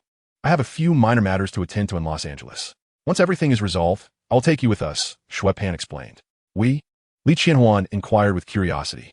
"Are there others like me?" "Indeed," the boy replied dismissively, unwilling to elaborate in the presence of an outsider. The girl blinked, sensing the inappropriateness of her inquiry, and ceased further questioning. After the taxi halted at the hotel entrance, and they settled their fare, the two ascended to the 21st floor of a seaside room. The boy pushed open the door and carelessly tossed the wrapped firearm he carried into the foyer. The comprehensive renovation of the manor is quite a hassle, but as long as one has the means, accommodations and travel are easily arranged. Naturally, Xue Pan, who had recently acquired a substantial fortune, did not spare any expense on himself. He had reserved a luxurious suite before arriving in Los Angeles, which only heightened Li Qianhuan's curiosity about the boy's identity. In contrast to Xue Pan, who had been busy making a splash in Hollywood, Wednesday and the elderly Dever had evidently already completed their respective tasks, with an assortment of bags piled in the living room. "Hello, my name is Li Qianhuan." The girl greeted the two of them with enthusiasm. On the other side of the living room, the elderly Dever, busy counting and checking equipment, was startled by the unfamiliar voice, abruptly turning in his seat, his expression tense as he regarded the sudden appearance of a stranger. The pressure of their bank heist left the gardener feeling somewhat anxious. "Relax, this is Li Qianhuan, a mutant and a minor character I picked up while gathering equipment. You need not worry. She won't interfere with our plans," Xue Pan explained casually, gesturing to Li Qianhuan and indicating one of the vacant bedrooms in the suite, rather bluntly suggesting they had private matters to attend to and were not welcoming her eavesdropping. This overt dismissal was something Li Qianhuan could comprehend. After all, to everyone in the house, she was an outsider, and intruding upon their private affairs could easily provoke resentment. However, Xue Pan's labeling her as a minor character seemed to provoke her. Whether due to her newly awakened superpowers or her experience wandering the outskirts of Los Angeles alone, Li Qianhuan did not perceive herself as a useless burden in her imaginings of the future. "What are you planning? I can help," she asserted, her tone tinged with defiance. "You may all be quite capable, but I must remind you that I am a local and have lived in Beverly Hills my entire life. I am intimately familiar with everything here. However, we do not require a guide. What you can tell us can be found on Google." Xue Pan retorted without a hint of compassion. Yet, the girl persisted in her attempts to persuade him, but the boy did not grant her that opportunity. Raising an eyebrow, he pointed once more to the guest room and curtly stated, "Stop prying into our affairs." Xue Pan's resolute demeanor caused Li Qianhuan to stomp her foot in frustration before she reluctantly retreated into the room, closing the door behind her. Nevertheless, her compliance did not extinguish her curiosity about this unexpected group that had intruded upon her life. Pulling a piece of gum from her pocket, she slyly pressed her ear against the door. In the living room, Wednesday's expression remained unchanged. However, her eyes, like Dever's, were fixed intently on Xue Pan, evidently seeking an explanation. "I am not concerned about this, Professor Charles you mentioned. I simply want to ask, is it truly wise to bring an outsider into this situation?" The elderly man inquired anxiously, his gaze shifting from the boy to the closed door. Rest assured, in a narrow alley, she incapacitated an on-duty police officer with her powers. So unless she wishes to spend a lifetime in prison or perish in a laboratory, she will certainly not disclose her whereabouts. Xue Pan spread his hands and surveyed the opulent furnishings of the room, declaring it an exquisite hideout. Unless Li Qianhuan were utterly foolish, it was improbable that she would rush to the police station and ensnare herself, even if she were aware of their impending actions. "All right, let us not overly concern ourselves with her. If necessary, we could simply incapacitate her and bind her," he said, clapping his hands and beckoning the old man Dever to reveal their acquisitions.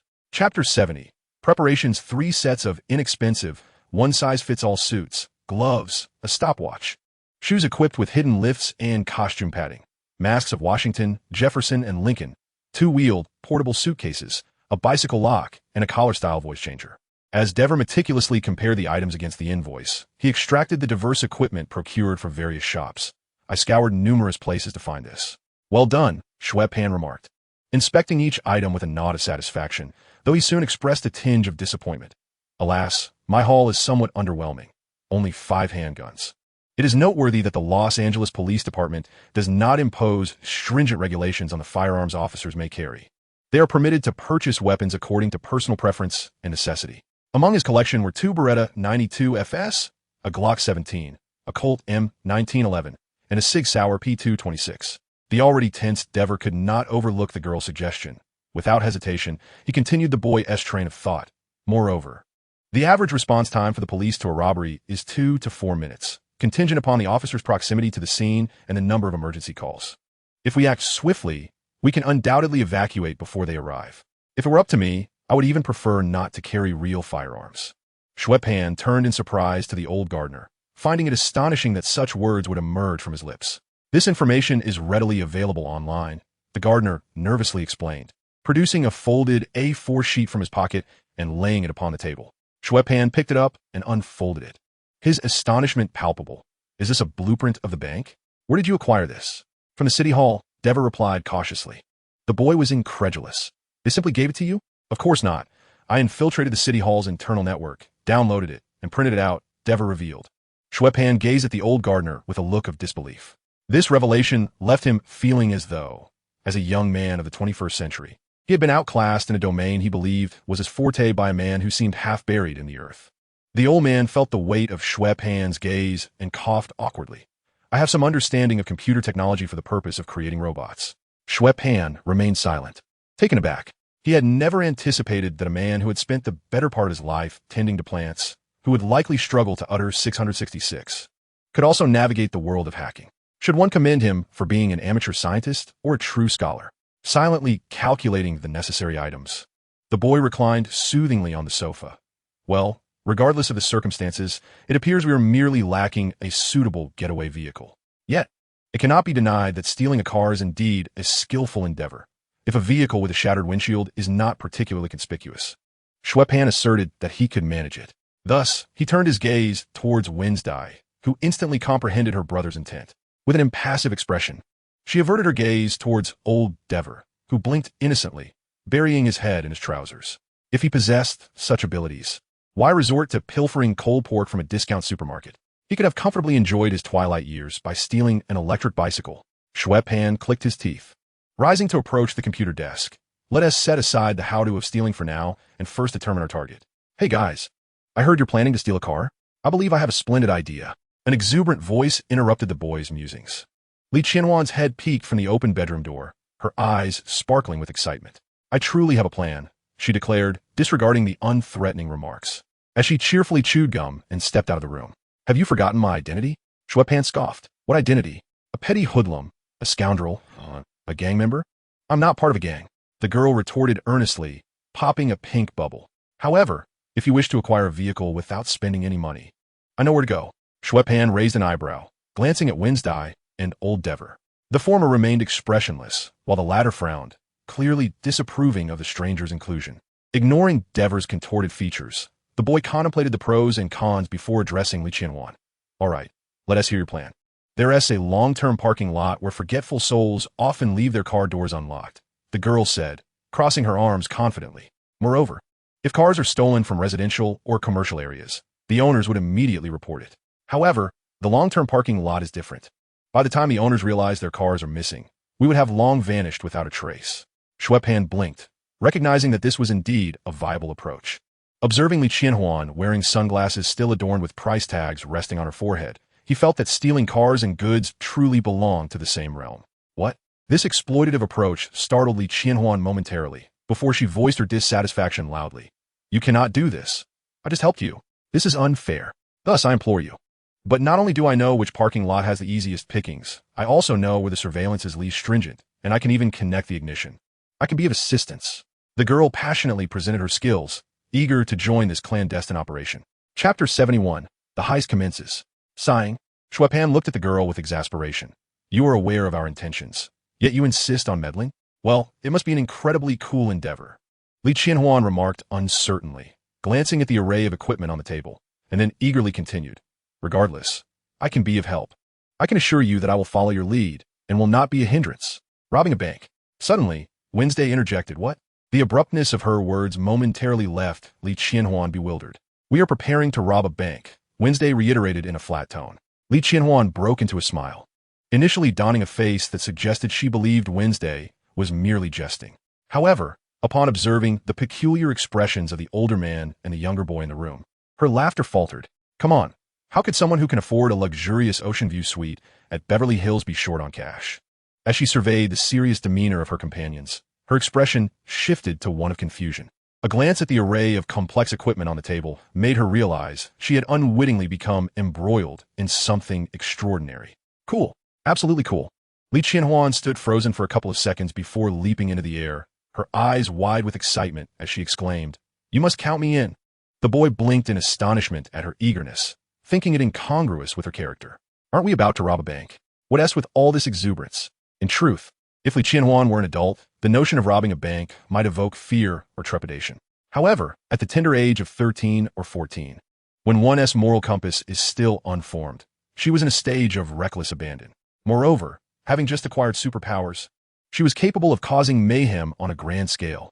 Additionally, she had personal grievances against the bank, having lost her home to them, which fueled her eagerness to participate in this thrilling venture without needing much encouragement. In the ensuing days, Li Qianhuan not only eagerly tackled the issue of securing a vehicle, but also volunteered to scout locations and confirm escape routes, displaying a level of enthusiasm that far surpassed that of the elderly Dever. Consequently, at precisely 2:30 p.m. on Friday, the four of them, well prepared, boarded a stolen cargo van and smoothly made their way toward the Los Angeles Garden Bank. Dever was at the wheel, Xue Pan occupied the passenger seat, while the two girls changed clothes in the back, where the windows were fitted with anti-surveillance film. With her anonymous skills, there was no need for such elaborate measures to conceal her identity. What will we do if we are surrounded by the police? Do you have another plan? Or will we simply charge out? Li Qianhuan inquired, stuffing height-increasing pads into her shoes.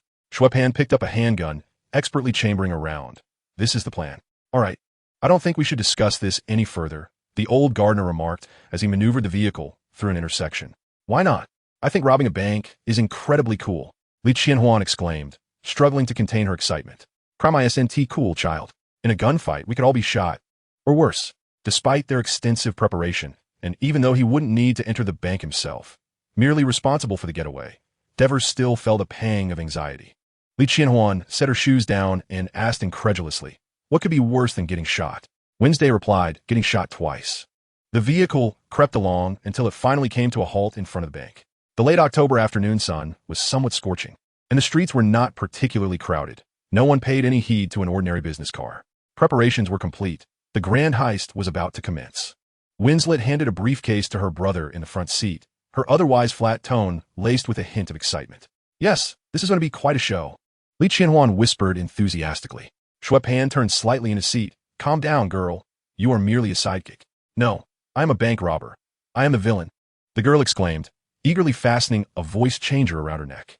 She picked up a Washington mask and, in a comical tone, asked, but seriously, do we have to dress like this to rob a bank? Who wouldn't want to be the president of the United States, right, Mr. Washington? Xue Pan retorted. Winslet chimed in, I adore retro aesthetics.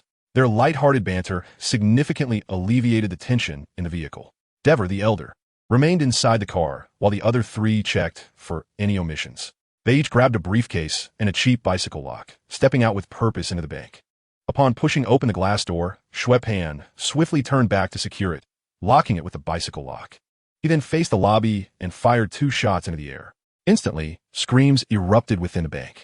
Customers at the counters, those idly playing on their phones in the waiting area, and bank employees alike dropped to the ground with unprecedented haste, seeking refuge behind various obstructions, including 2 visibly overweight security guards who showed no inclination to fulfill their duties. In fact, they complied more than anyone else, sliding their holstered firearms away once they crouched on the floor. Satisfied, Xue Pan nodded and stepped forward, raising his gun as he began to speak. Good afternoon. Ladies and gentlemen, this is not a drill. However, before he could finish, Li Qianhuan leaped onto the central receptionist's desk, exuberantly firing several more shots. Everyone, stay down. Don't move. Don't make a sound. Don't blink. Don't touch the silent alarm, unless anyone wishes to have their brains splattered. Hey, Xue Pan called out in discontent. The girl chuckled apologetically. Sorry, did I interrupt? Should I do it again? Xue Pan rolled his eyes and tossed the briefcase to Li Qianhuan. Get moving, Mr. President. The operation has commenced. The 2 girls unzipped the briefcase, dispersing to either side of the reception windows. They positioned the briefcase in front of the windows and simultaneously declared, all tellers, please stand up and open your drawers. Do not touch the die packs or trackers, and keep your hands to yourselves, understood? Otherwise, you all know the consequences. Understood, Mr. President. Under the ominous threat of the gun, the tellers behind the glass nervously and obediently rose, quickly placing stacks of cash into the briefcase. 50 seconds. Xue Pan observed the bank's interior with vigilance, not merely checking the time. According to the plan, they needed to evacuate within 2 minutes before the police arrived. Chapter 72. Boredom. Since arriving in Los Angeles, Xue Pan and his motley crew had spent the better part of 2 weeks meticulously refining their entire plan. Aside from the initial couple of days which were dedicated to gathering necessary tools. As articulated in Wendell's book, robbing a bank is an art form, with each individual employing a unique method. Their strategy revolves around seizing the fleeting moments before the police arrive, within those precious minutes following the alert. They swiftly gather the cash from the bank counters and make their escape. While this approach may not yield as substantial a reward as blasting open a bank vault, Xue Pan's motivation for this heist transcends mere financial gain. It is in part a gesture of significance. At this moment, Xue Pan has completed the task. The elderly Dever has avenged his grievances, and the hostages have emerged unscathed from a harrowing armed bank robbery, now possessing ample fodder for boasting for weeks to come. The bank will receive compensation, customers' funds will remain intact, possibly even augmented to assist the bank manager with household expenses. Although Li Qianhuan's anticipated escape route did not unfold as expected, the thrill of the endeavor was undeniably exhilarating. It is a win-win situation, is it not? There is no need to engage in a gunfight with the Los Angeles Police Department over a trifling sum. 2 minutes. Xue Pan called out to the 2 girls, stuffing cash into their bags. The entire operation hinged on speed, precision, and decisiveness. Upon hearing this, Wendell and Li Qianhuan promptly secured the zippers of their bags, lowered the handles, and approached the boys, one hand gripping a firearm while the other dragged the suitcase. Observing this, Xue Pan, gun in hand, courteously addressed the prostrate hostages. I am now honored to announce that our delightful time together is about to conclude. Please refrain from calling the police for the next 90 seconds. Remember, gunfights seldom yield favorable outcomes. The hostages, lying flat, promptly ducked their heads and began to count down from 90 in unison. Perhaps these individuals were not as defenseless as they appeared, but any inclination to resist would naturally hinge on the assurance of their own safety. No one would willingly risk their life for a sum of money unrelated to them, unless they were either foolishly reckless or concealed some superhuman prowess. While Xue Pan spoke, the girls produced keys and unfastened the chain securing the bank door, elegantly dragging their ill-gotten gains outside. Quick, get in. Dever, ever vigilant in the driver's seat, kept track of time. As the three accomplices emerged from the bank, dragging their suitcases, he eagerly leaned out to assist them in opening the car door. Without hesitation, Xue Pan and his companions leaped into their seats, urging the elderly gardener to make haste, drive. The business van, still running, accelerated swiftly, adhering to a preordained escape route designed to evade as many surveillance cameras as possible. How do we do? Dever, racing past a red light, couldn't he help but glance at the suitcase in the seat behind him. Well, not spectacular, Wendell remarked, removing the voice changer, her tone devoid of inflection yet tinged with a hint of disappointment. Perhaps next time. Regardless, Xue Pan was in high spirits. The challenging part had been surmounted, and now the grand finale awaited. He turned to gaze out the back of the vehicle. But everything appeared normal. The sound of sirens was still a distant echo. While a thrilling police chase, complemented by grand explosions, would have served as a spectacular conclusion to the event, it was the cooperative demeanor of those within the bank that delayed the formal alert to the Los Angeles Police Department. By the time they arrived at the Garden Savings Bank, the exhaust fumes of Xue Pan and his accomplices had likely vanished into thin air. Thus, their journey unfolded as uneventfully as a taxi ride, allowing them to reach their predetermined destination, a dilapidated area known as Skid Row, without obstruction. To make a rather irresponsible analogy, this place epitomizes the Hell's Kitchen of Los Angeles. Nestled in the heart of the city between 5th and 7th Avenues, it comprises 54 blocks teeming with thousands of homeless individuals, mentally ill persons, drug addicts, and violent offenders residing in makeshift tents along the streets. Here, not only is video surveillance scarce, but even the light bulbs on the lampposts are few and far between. Geographically, it lies in close proximity to the bank that Xue Pan's gang had targeted, making it an ideal location for disposing of their vehicle and masks. The vehicle wound its way through the labyrinthine streets, ultimately halting in an alleyway wedged between an abandoned warehouse and a decrepit low-rise building. The brick walls on either side were adorned with vibrant street art, while the buildings themselves lacked doors and windows, revealing their hollow interiors through gaping holes. At the base of these structures lay heaps of broken furniture, refuse, and layers of accumulated leaves that obscured the once brown pavement. This desolate area was devoid of life, save for Xue Pan and his three cohorts who had disembarked from the vehicle, having changed into inconspicuous clothing. They each began pouring gasoline from small buckets onto the stolen van from different angles. Once they deemed sufficient gasoline had been applied, the four of them retreated a safe distance, forming a line. Xue Pan retrieved a match from his pocket, poised to ignite the inferno. The old gardener glanced at the three burly youths beside him, unable to suppress a grin of delight as he rubbed his hands together, and remarked, "Come, let us offer a few words of eulogy. After all, it has made quite a contribution on its final journey." Eulogy? Xue Pan rolled his eyes, pondering for a moment before responding. It was a good vehicle, albeit slow and prone to malfunction, yet it was capable of being ignited. As his words concluded, he flicked the match beneath the vehicle, and flames surged up to engulf the roof. Old Dever clutched the money bag tightly to his chest, watching the orange flames emit dense black smoke, unable to restrain a hearty laugh. From this day forth, he too would be a wealthy man. It is worth noting that at the outset of their plan, Xue Pan had resolved that the spoils would be equally divided among the four. As each had assumed the same risks and contributed to the effort, it was only fair that no one should receive less than the others. Naturally, he and Wendy would not be excluded from their shares, even if their family fortune rendered this some trivial. What justification was there for them not to claim what was rightfully theirs? Chapter 73. Homecoming. Once Xue Pan placed the money bag on the living room table, old Dever eagerly unzipped it. "How much did we steal?" "Inkirad likianwan, akwali animata." Wendy glanced in and replied, "Not quite $1 million. Though it may not seem like much, it is certainly worthy of celebration." With a beaming smile, Xue Pan extracted a bottle of champagne from the cabinet, poured it into glasses, and offered them to the guests. "Come, gentlemen and ladies, let's raise a toast together." Old Dever did not extend his hand. Instead, he held a bundle of cash beneath his nose, inhaling deeply, lost in the intoxicating aroma. "Wait, let me savor this. Oh, this feeling is simply divine."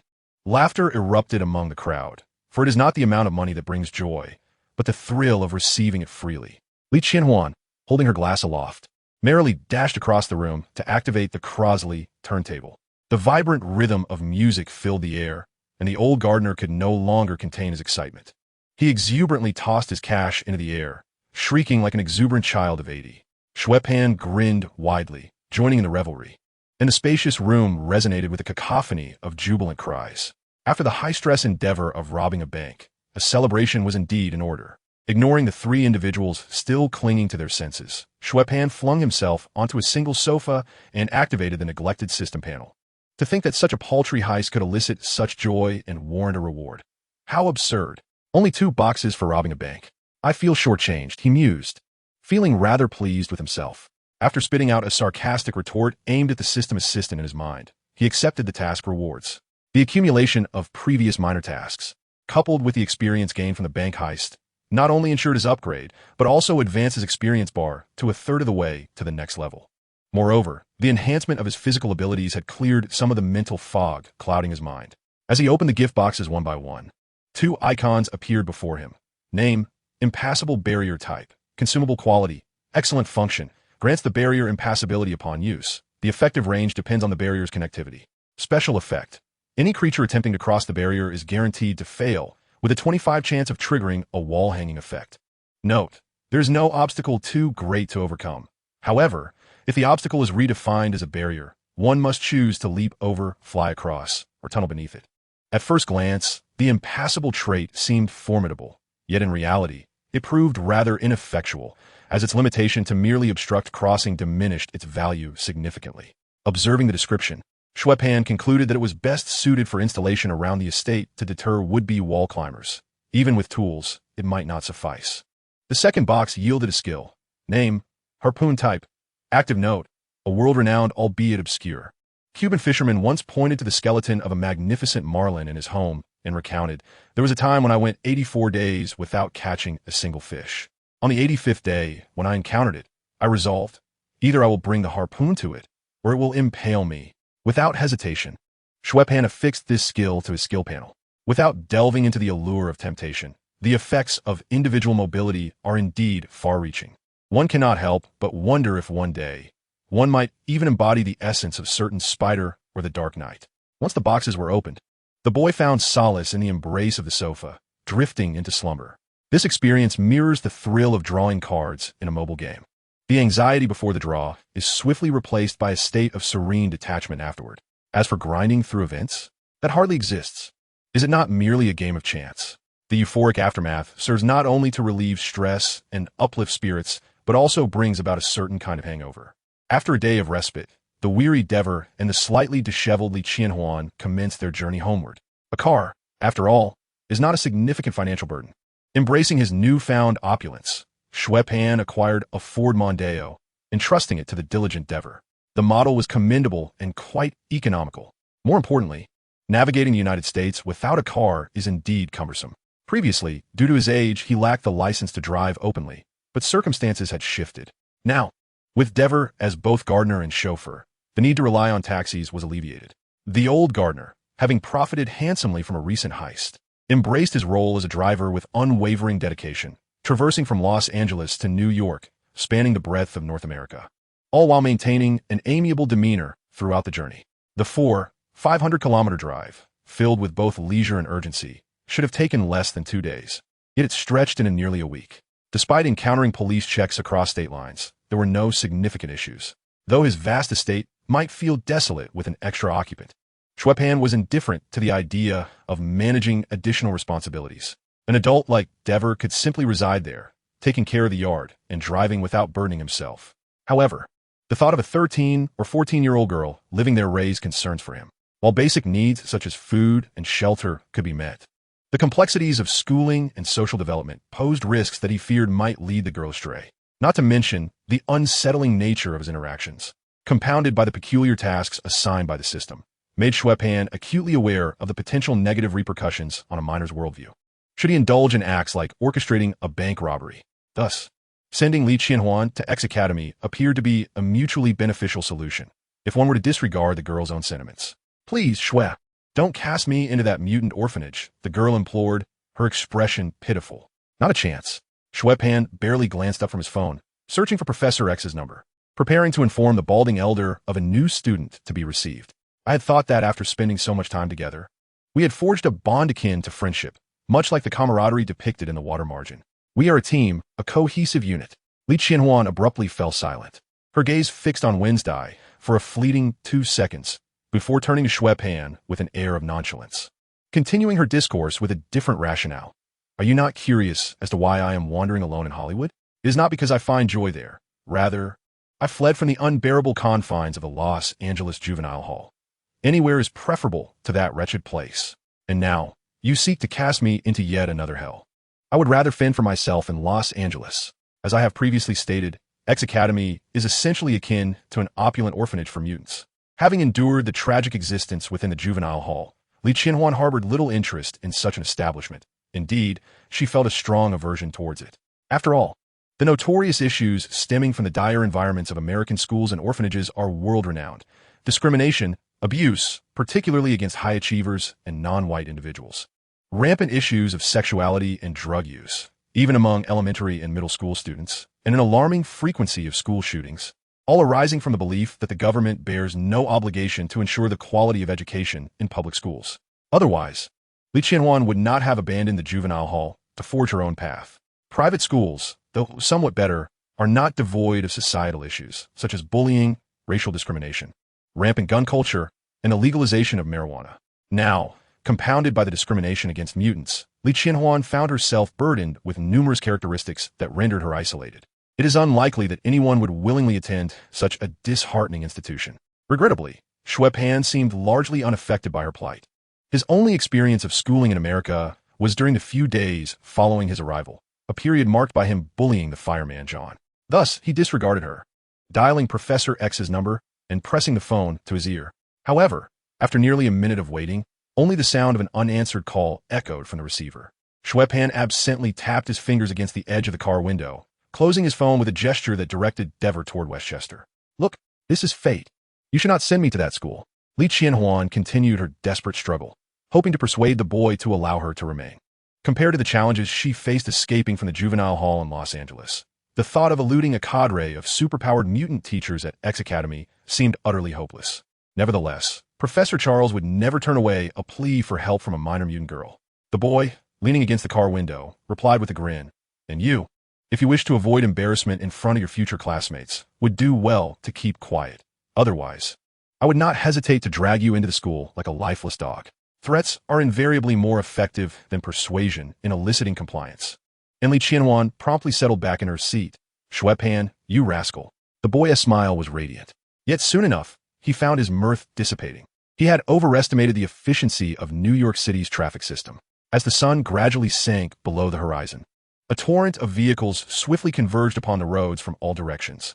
This unexpected congestion delayed Xue Pan and his companions, who had initially planned to arrive at X Academy before dusk, causing them to reach their destination just before the students extinguished their lights for the night. Consequently, as their car entered the estate, the headlights gleamed brightly against the darkness, catching the attention of the bored yet observant students.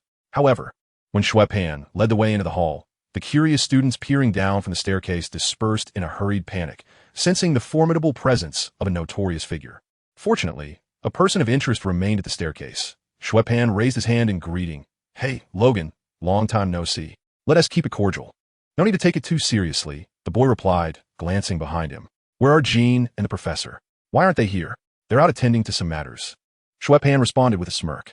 "Out at this hour? The X-Men must have a busy schedule," he chuckled. "Scott, the professor went to visit an old friend, while Jean and Storm are tracking down the individual who attempted to assassinate the president, leaving me here as a temporary caretaker." Logan gestured for them to step inside, as the foyer was hardly an ideal place for conversation. An assassination attempt on the president?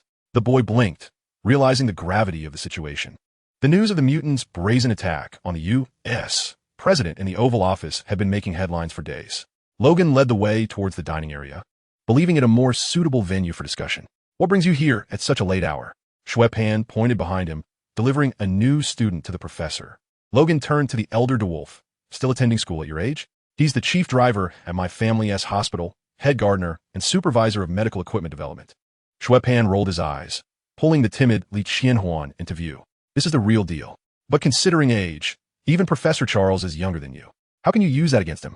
Let's discuss this later," Li Qianhuan exclaimed, bouncing around, eager to dash towards the entrance. "If you wish to avoid being strapped to an operating table by a cadre of lab coat-clad scientists, it would be wise to find a sturdy ally to lean on," Xue Pan interjected, grasping her collar firmly. Chapter 75. A foreboding sense. Xue Pan tightened his hold on Li Qianhuan's collar, turning her towards Logan, and pointed at the burly figure. "See, this is a fresh, furry, and rather intimidating ally. When you hear terms like countless murders or a mountain of corpses, they refer to him. He is guaranteed to elevate your status and take you on thrilling escapades." The girl eyed Wolverine skeptically, her expression a mixture of doubt and reluctance. "And as for her," Xue Pan continued, grinning as he pointed to Li Qianhuan, "aside from suffering from school phobia, attention deficit, and pathological kleptomania, she could be considered a good girl. At least when you're feeling murderous, she is the type to hand you the knife. I assure you." Li Qianhuan erupted in anger. "Nonsense. I don't have any of those conditions." "Look, she didn't even dispute the knife part." The boy triumphantly snapped his fingers. Li Qianhuan was momentarily rendered speechless. As the atmosphere shifted towards an unsettling predicament, Wolverine glanced at the dispassionate Winstead and the elderly devil, both seemingly devoid of any inclination to persuade. Thus, he opted to intervene. "I do not require a knife when I wish to confront someone." Xue Pan, startled, cast a fleeting glance at Wolverine's hairy arm. "What then? Do you conceal between your fingers? Is it a vibrating device?" The muscles in Wolverine's forehead twitched in response. As a relic from the mid-19th century, each interaction with Xue Pan compelled him to question whether he truly had become outdated, unable to comprehend the mindset of today's youth. A clear generational gap. Wolverine harbored no objections to Xue Pan's decision. After all, he was merely assisting the professor in overseeing the household, and the addition of another child to the dozens already under his care was inconsequential. Conversely, Li Qianhuan appeared resigned. Her gaze lowered as her toes traced patterns in the ground, as if plotting something. Xue Pan, indifferent, shrugged and gestured for his sister and the old gardener to join him in departing from the X Academy. However, just as he felt he had extricated himself from a considerable hassle, someone evidently had no intention of letting him off the hook. "Host, please pause." The voice of No. 3 echoed quietly in his mind. This utterance, akin to invoking a forbidden clause of causality, instantly instilled in the boy a sense of impending entrapment. Task activated. Nostalgia for the past. Content. Upon once again crossing the threshold of Xavier's School for Gifted Youngsters, the fond memories of yesteryears make it difficult to leave immediately. Please rest at X Academy for one night. Reward: 450 experience points, 300 credits. The task's content confirmed Xue Pan's suspicions. The assassination of the president was indeed merely the beginning. He had entertained doubts upon hearing this news from Wolverine, but according to the narrative of the X-Men, the current situation should have been resolved. It is crucial to note that the pivotal connection between X-Men 1 and 2 was Magneto. In the original storyline, the superheroes, the X-Men, had, as per the norm, vanquished the villain, Magneto, and, in an act of unrecognized altruism, left the elderly man abandoned at the torch of the Statue of Liberty to fend for himself. The U.S. government, alerted by the commotion, discovered this forlorn elder and took him away, engaging in an act of imprisonment. This development inadvertently provided an eager military colonel with an opportunity to target the X Academy. However, after Xue Pan had played a treacherous game under Magneto's watch, the undiminished Magneto chose to flee with Mystique, avoiding capture entirely. Even while hiding, Magneto was elusive enough to evade even Professor X, thereby rendering Colonel Stryker's prospects of locating him within X-Men 2 exceedingly bleak. The loss of critical intelligence sources naturally resulted in a lack of detailed information regarding the X Academy, eliminating any rationale for orchestrating the assassination plot against the president. The catalyst for the assassination of the president by the mutants has vanished, rendering the presidential authorization far more difficult to issue. Colonel William Stryker of the U.S. military finds himself unable to mobilize troops for a raid on Xavier's School, consequently postponing the plot of X-Men 2 to an uncertain number of years into the future. Xue Pan had contemplated all these scenarios long before. Otherwise, he would not have been so intent on entrusting Li Qianhuan to the old bald man. No, I do not know. What kind of child commits such a heartless act? Moreover, your actions reveal no semblance of thoughtfulness. You merely turned around without even stepping out of the room before your attention shifted, though Wolverine's twitching lips betrayed his inner turmoil. These grievances were evidently insufficient to transform into a stream of sarcastic energy. Thus, confronted with the boy's drastically differing behaviors, Logan simply nodded stiffly, affirming, indeed. In truth, he hesitated to suggest that the boy could return the following day. In his estimation, Xue Pan was far more likely to wreak havoc than that girl. However, this news delighted Li Qianhuan. Although her escape plan had crumbled before it even materialized, her goal was achieved. So long as she avoided school, she could go anywhere else. Huh. You dare claim you do not suffer from school phobia. Chapter 76, Troubles at Xavier's School, Part 1. Meanwhile, Wednesday quietly positioned herself beside her brother, silently expressing her allegiance. This was likely a remnant of the initial intent to send her away. Wednesday lingered as if fearing abandonment, closely following Xue Pan wherever he went. Unlike Li Qianhuan, who struggled with controlling her abilities, Wednesday possessed not only self-healing capabilities, but also a degree of self-defense skill, making her less vulnerable to ordinary soldiers. Even if trouble arose tonight. As for Wolverine, he had no part in the conversation. When the siblings were lured to Xavier's school by Professor Charles, they had followed the proper transfer procedures. Their enrollment remained intact, and they were residing at the school with far more justification than Wolverine, who had no official employment letter to justify being there. Aren't you going to sleep? Wolverine inquired, observing their presence. No, I want to see if anything interesting occurs. Xue Pan replied, retrieving 2 metal spoons to insert into the ice cream and sliding one container toward Wednesday. Interesting occurrences? Wolverine echoed, moving to the refrigerator and rummaging through it, unable to suppress a quiet complaint. Is there no beer? I thought this was a school. The boy deliberately disregarded Wolverine's previous question. So the answer is no? Precisely. Then besides chocolate and milk, is there anything else? Xue Pan feigned ignorance, his expression indicating he could not comprehend the query. Wolverine appeared increasingly bewildered. I heard from Jean that you took a leave of absence for your brain, didn't you? The implication being, which hospital failed to rectify the situation that allowed you, this menace, to roam free? Xue Pan forcefully plunged the spoon into the ice cream, his expression dark as he remarked, let us continue discussing the sordid history of that old bald man, Charles. Sleep was out of the question. They could only pass the time watching television, awaiting Colonel Strick and his soldiers to raid their home. After all, those soldiers would not spare the siblings merely because they were on a break from school. During this prolonged and tedious wait, after having ousted a small boy occupying the prime sofa spot in front of the television, Xue Pan informed Winslet of the impending events, ensuring she would not be caught off guard by any sudden developments. Without a moment's hesitation, the spirited girl eagerly stationed herself in the corridor outside the lounge, her eyes wide with anticipation for the arrival of the playful toys. The only moment of satisfaction for Winslet during this time was the few minutes spent robbing a bank, a memory from the previous week. Now, upon hearing the news of dozens of materials promising Homicide-style games, she was nearly bursting with the desire to begin. Yet, the timing of the military's operation was not subject to her whims. It was not until around 2:30 in the morning that a reconnaissance team stealthily infiltrated the castle of X Academy. This was not solely due to the fact that the early hours rendered human consciousness most foggy. Even Colonel William Strick, for all his arrogance, had to be mindful of the repercussions of deploying armed forces with automatic weapons in a school for underage mutants. As an ordinary man devoid of any superpowers, Colonel Strick had been a source of endless trouble for mutants since his enlistment, relying not on his 34-inch waistline, but rather on the covert support of the government.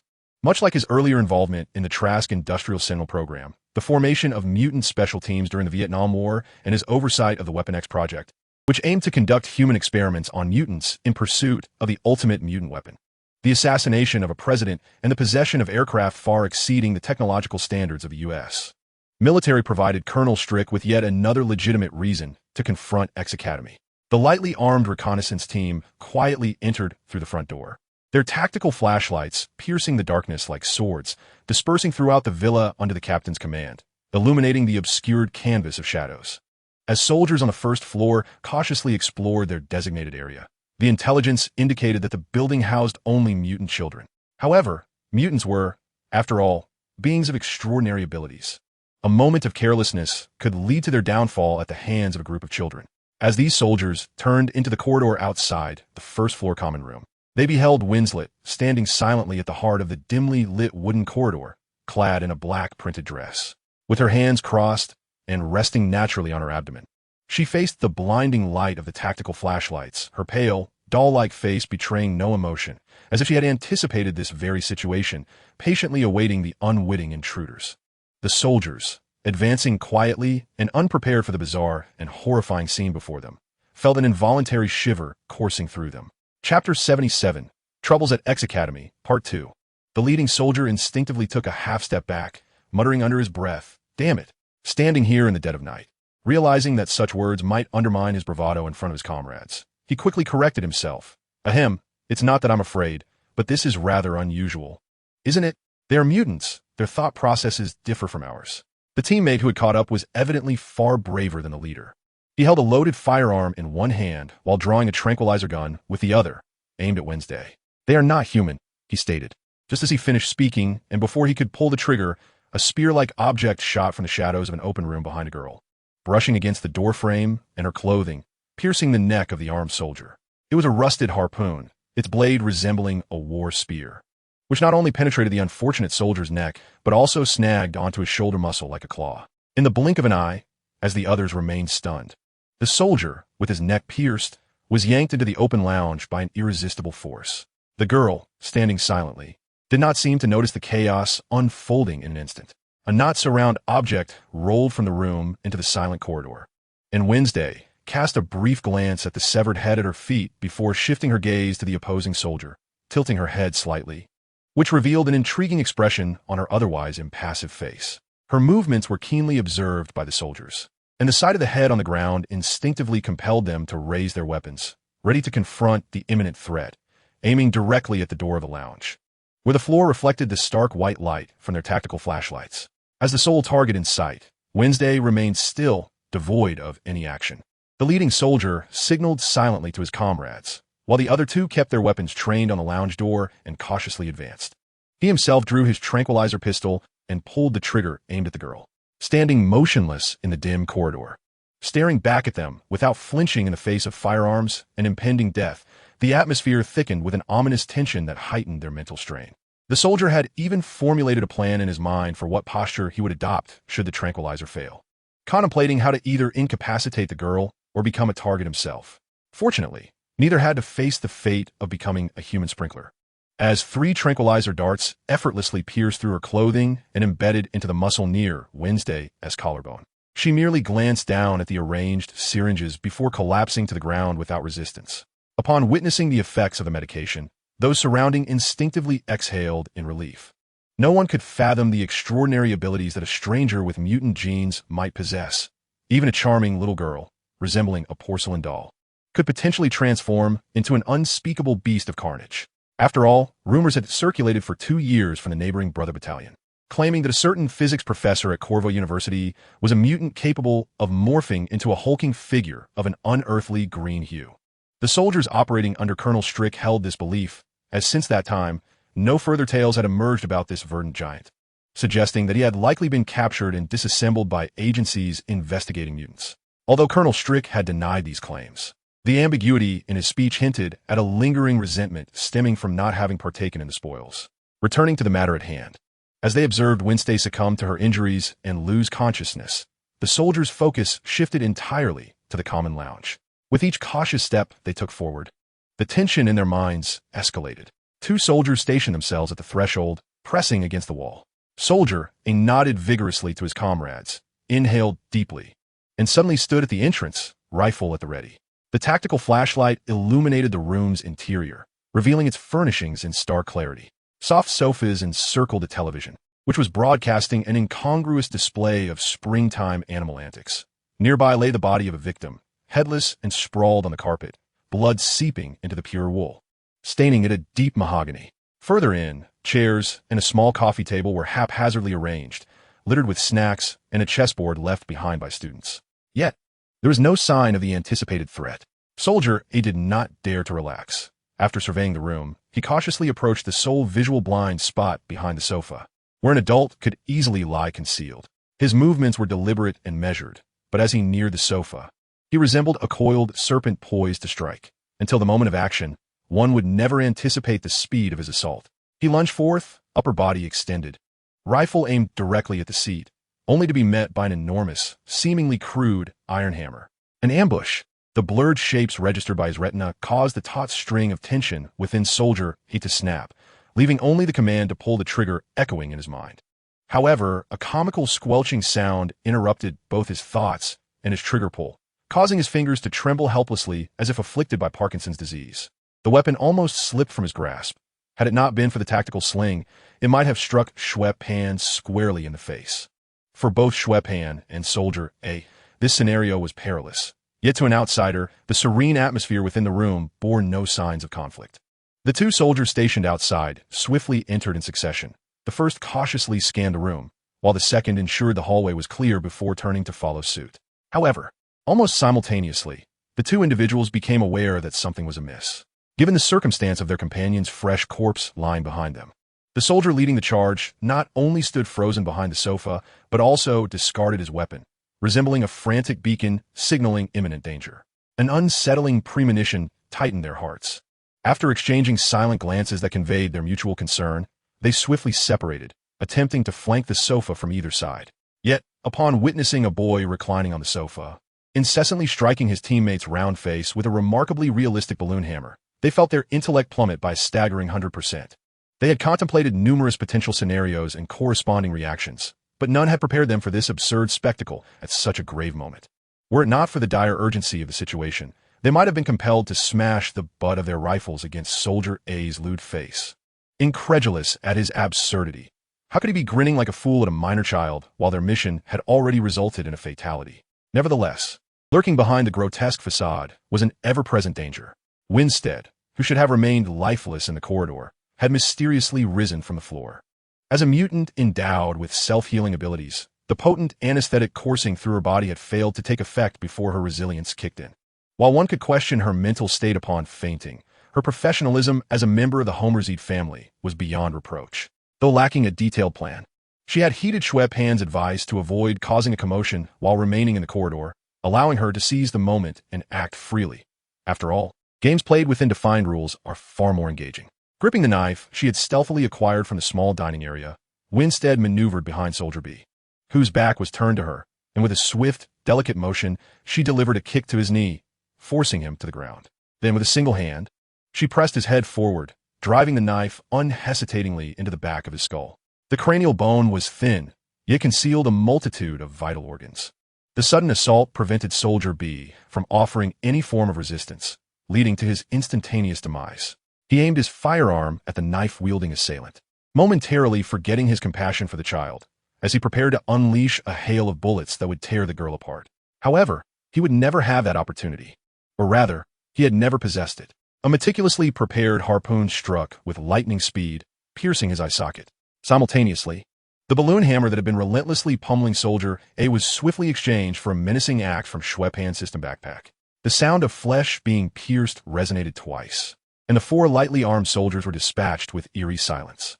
Rolling off the sofa to evade the corpse propelled by the harpoon's skill, Xue Pan exhaled in relief. With the prowess of himself and Windy, it would not be arduous to contend with 4 or 5 ordinary soldiers simultaneously. The challenge lay in ensuring that they did not even have the opportunity to fire their weapons. For Wolverine, a veteran of numerous battles, the sound of gunfire at close range served as the most effective alarm. It was not that Xue Pan had grown so arrogant as to believe he could vanquish all the special forces single-handedly. Rather, he was at a loss as to how to convince Wolverine to disregard the safety of the hundreds of students at the academy and confront the besieging troops without revealing the truth.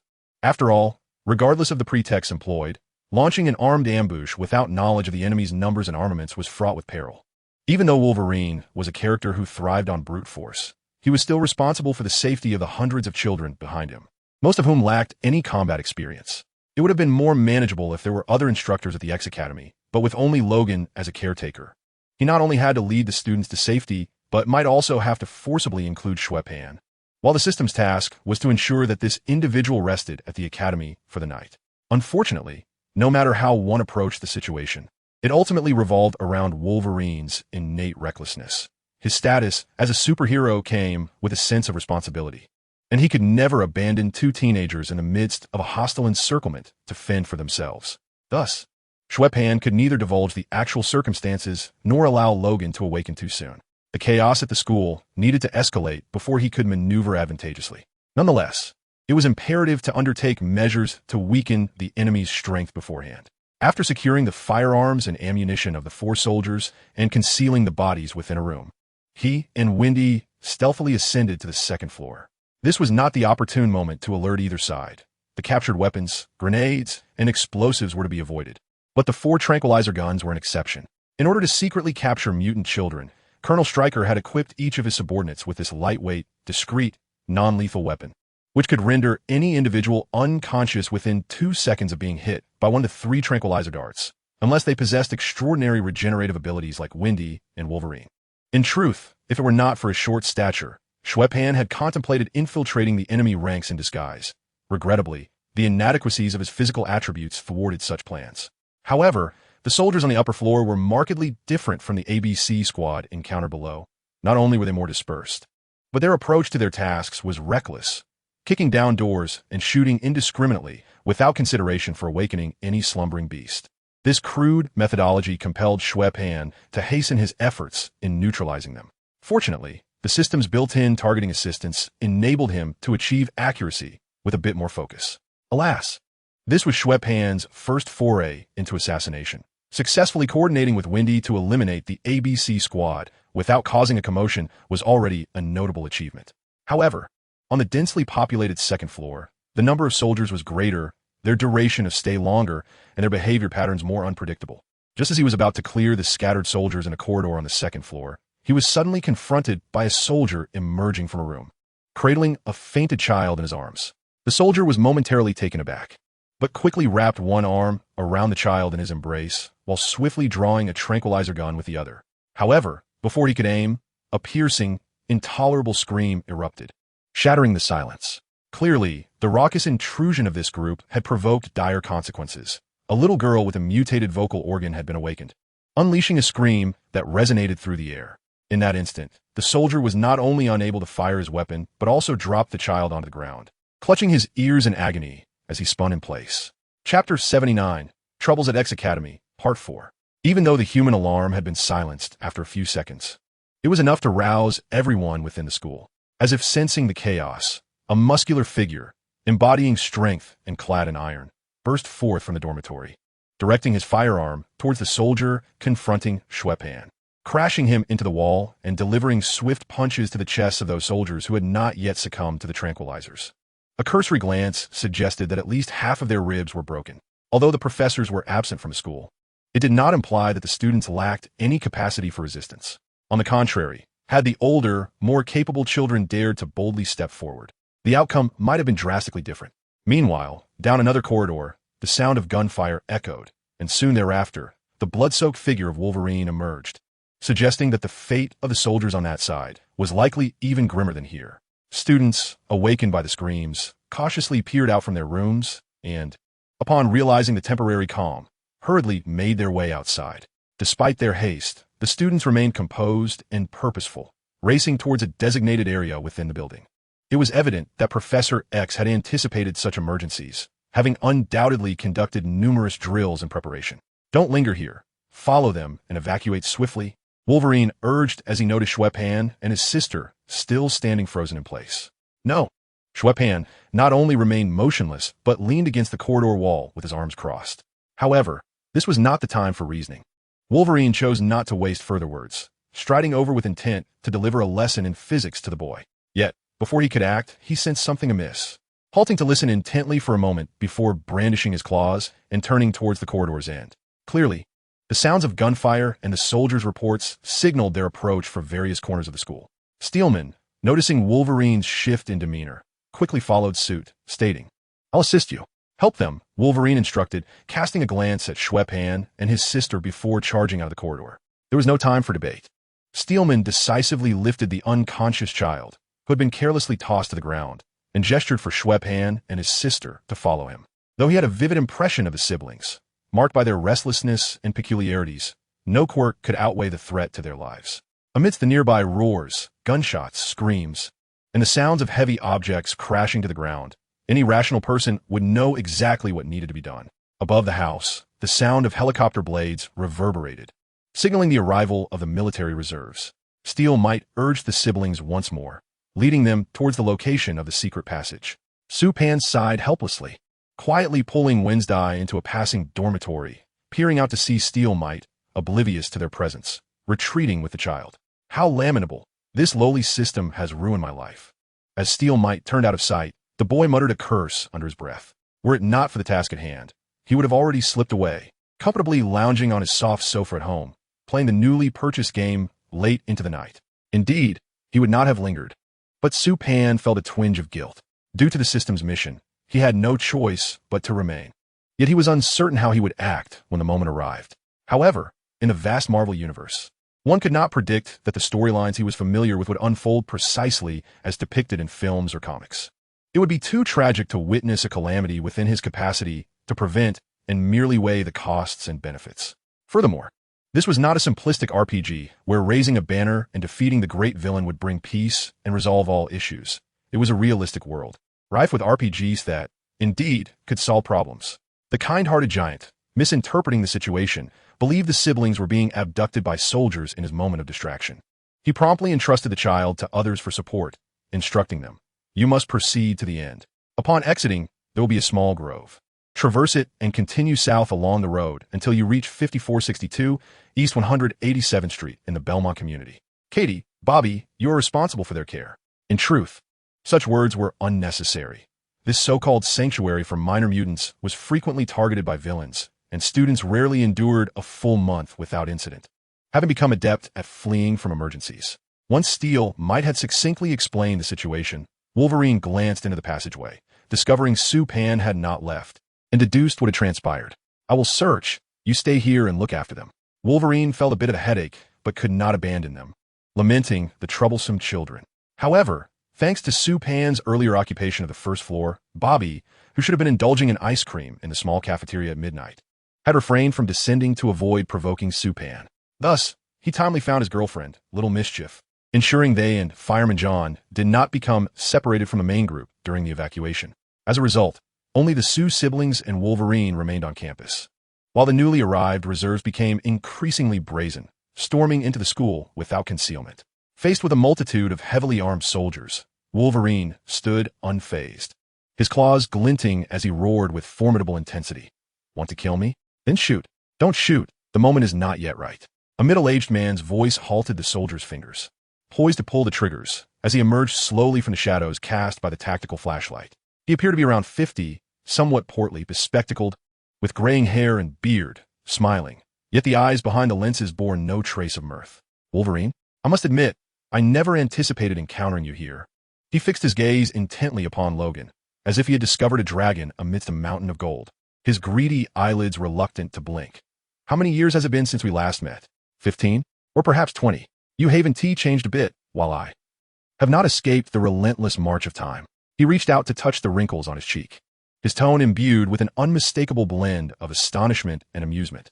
"Yet I never expected Charles Xavier to train creatures, especially one of your disposition." Chapter 80, Troubles at X Academy, Part 5. Wolverine similarly regarded Colonel Stryker across from him, the rugged, unshaven face evoking a peculiar familiarity in his foggy memory. "Me? Have you forgotten?" Stryker's enigmatic smile deepened. "It was I who rescued you when you were shackled. It was I who bestowed upon you those sharp claws in your moment of helplessness. And it was I who granted you the love of your life when you yearned for peace. I did not mean to eavesdrop on your conversation." Xue Pan sincerely apologized, as he approached with unabashed footsteps. "It's just that the information is overwhelming. I can hardly bear it, especially regarding one woman. Your endocrine system seems somewhat imbalanced," he remarked, gesturing towards Stryker's bushy chin with his finger. This caused the Colonel's breath to become noticeably labored. He glanced at the soldiers standing by with their weapons and decisively issued the command, "Fire! Kill them!" After uttering this, he swiftly turned and retreated. Given Stryker's temperament, he would not be provoked into fury by the ramblings of a child, yet no one understood the weapons he had crafted better than he. Had he known Wolverine was at the X Academy beforehand, Stryker's group might have been able to subdue the beast, provided they were prepared. However, based on the current personnel arrangement, they were insufficient to take down Logan, which was precisely why Stryker had initially refrained from allowing his subordinates to attack Wolverine. Of course, this was contingent upon his ability to manipulate the amnesiac Logan. Xue Pan's presence undermined the Colonel's control. Wolverine could not disregard the safety of the child nearby, and the earlier actions of his soldiers in capturing mutant children posed an undeniable threat. Nevertheless, this situation bore its advantages. With a child present, Wolverine would be disinclined to risk the boy's safety by acting recklessly.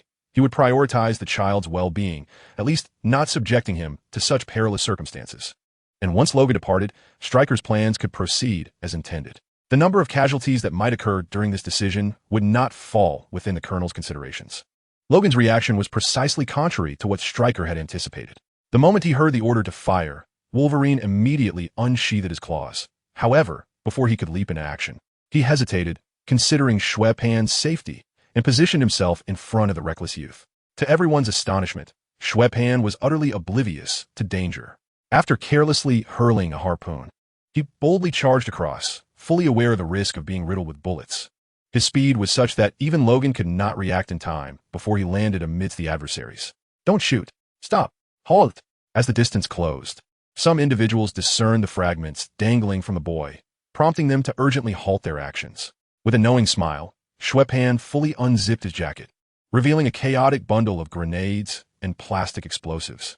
The soldiers instinctively lowered their weapons, taking a step back, subconsciously adopting a posture ready to flee. These warriors were not afraid of combat, nor were they unprepared to sacrifice themselves. Yet, they did not regard their lives as expendable. When confronted with the imminent threat of an explosive device so close, it was challenging for anyone to maintain composure, even Logan. For this particular explosive was associated with someone he knew. "Hey kid, listen to me. There's no need for you to do this. They are not worth the price of your life. Your future is long, and there are countless experiences yet to be had. You can revel, indulge, and explore as you wish, but do not throw away your life over such a trivial matter. Leave them to me. I assure you, I will make them pay dearly. Yes, indeed, he will deal with all of us. You need not lift a finger." Some in the ranks of soldiers hastily nodded in agreement with Logan's words.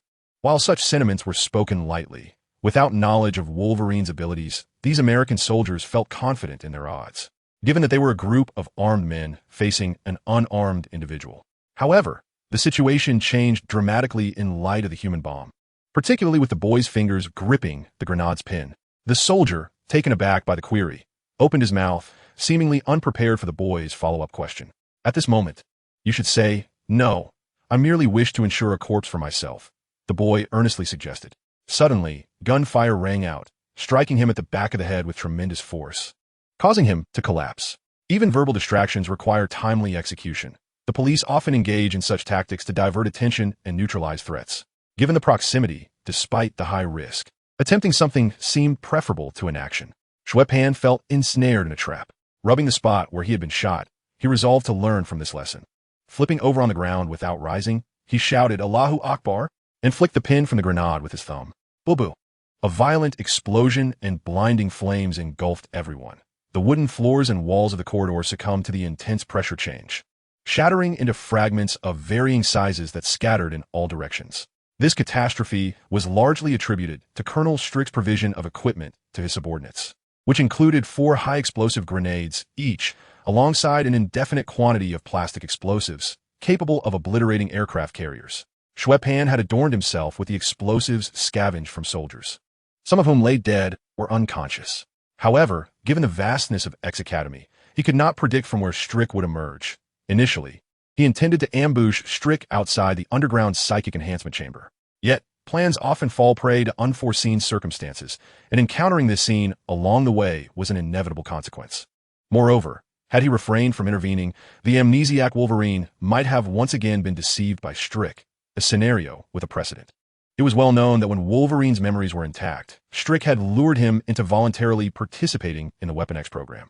Amidst the debris, scattered remnants of charred wood and brick, some barely recognizable as belonging to anyone, fell into the grand hall of the first floor. The entire second floor had been demolished by cluster grenades and plastic explosives, revealing the ceiling of the third floor through a massive gaping hole, its jagged edges flickering with embers.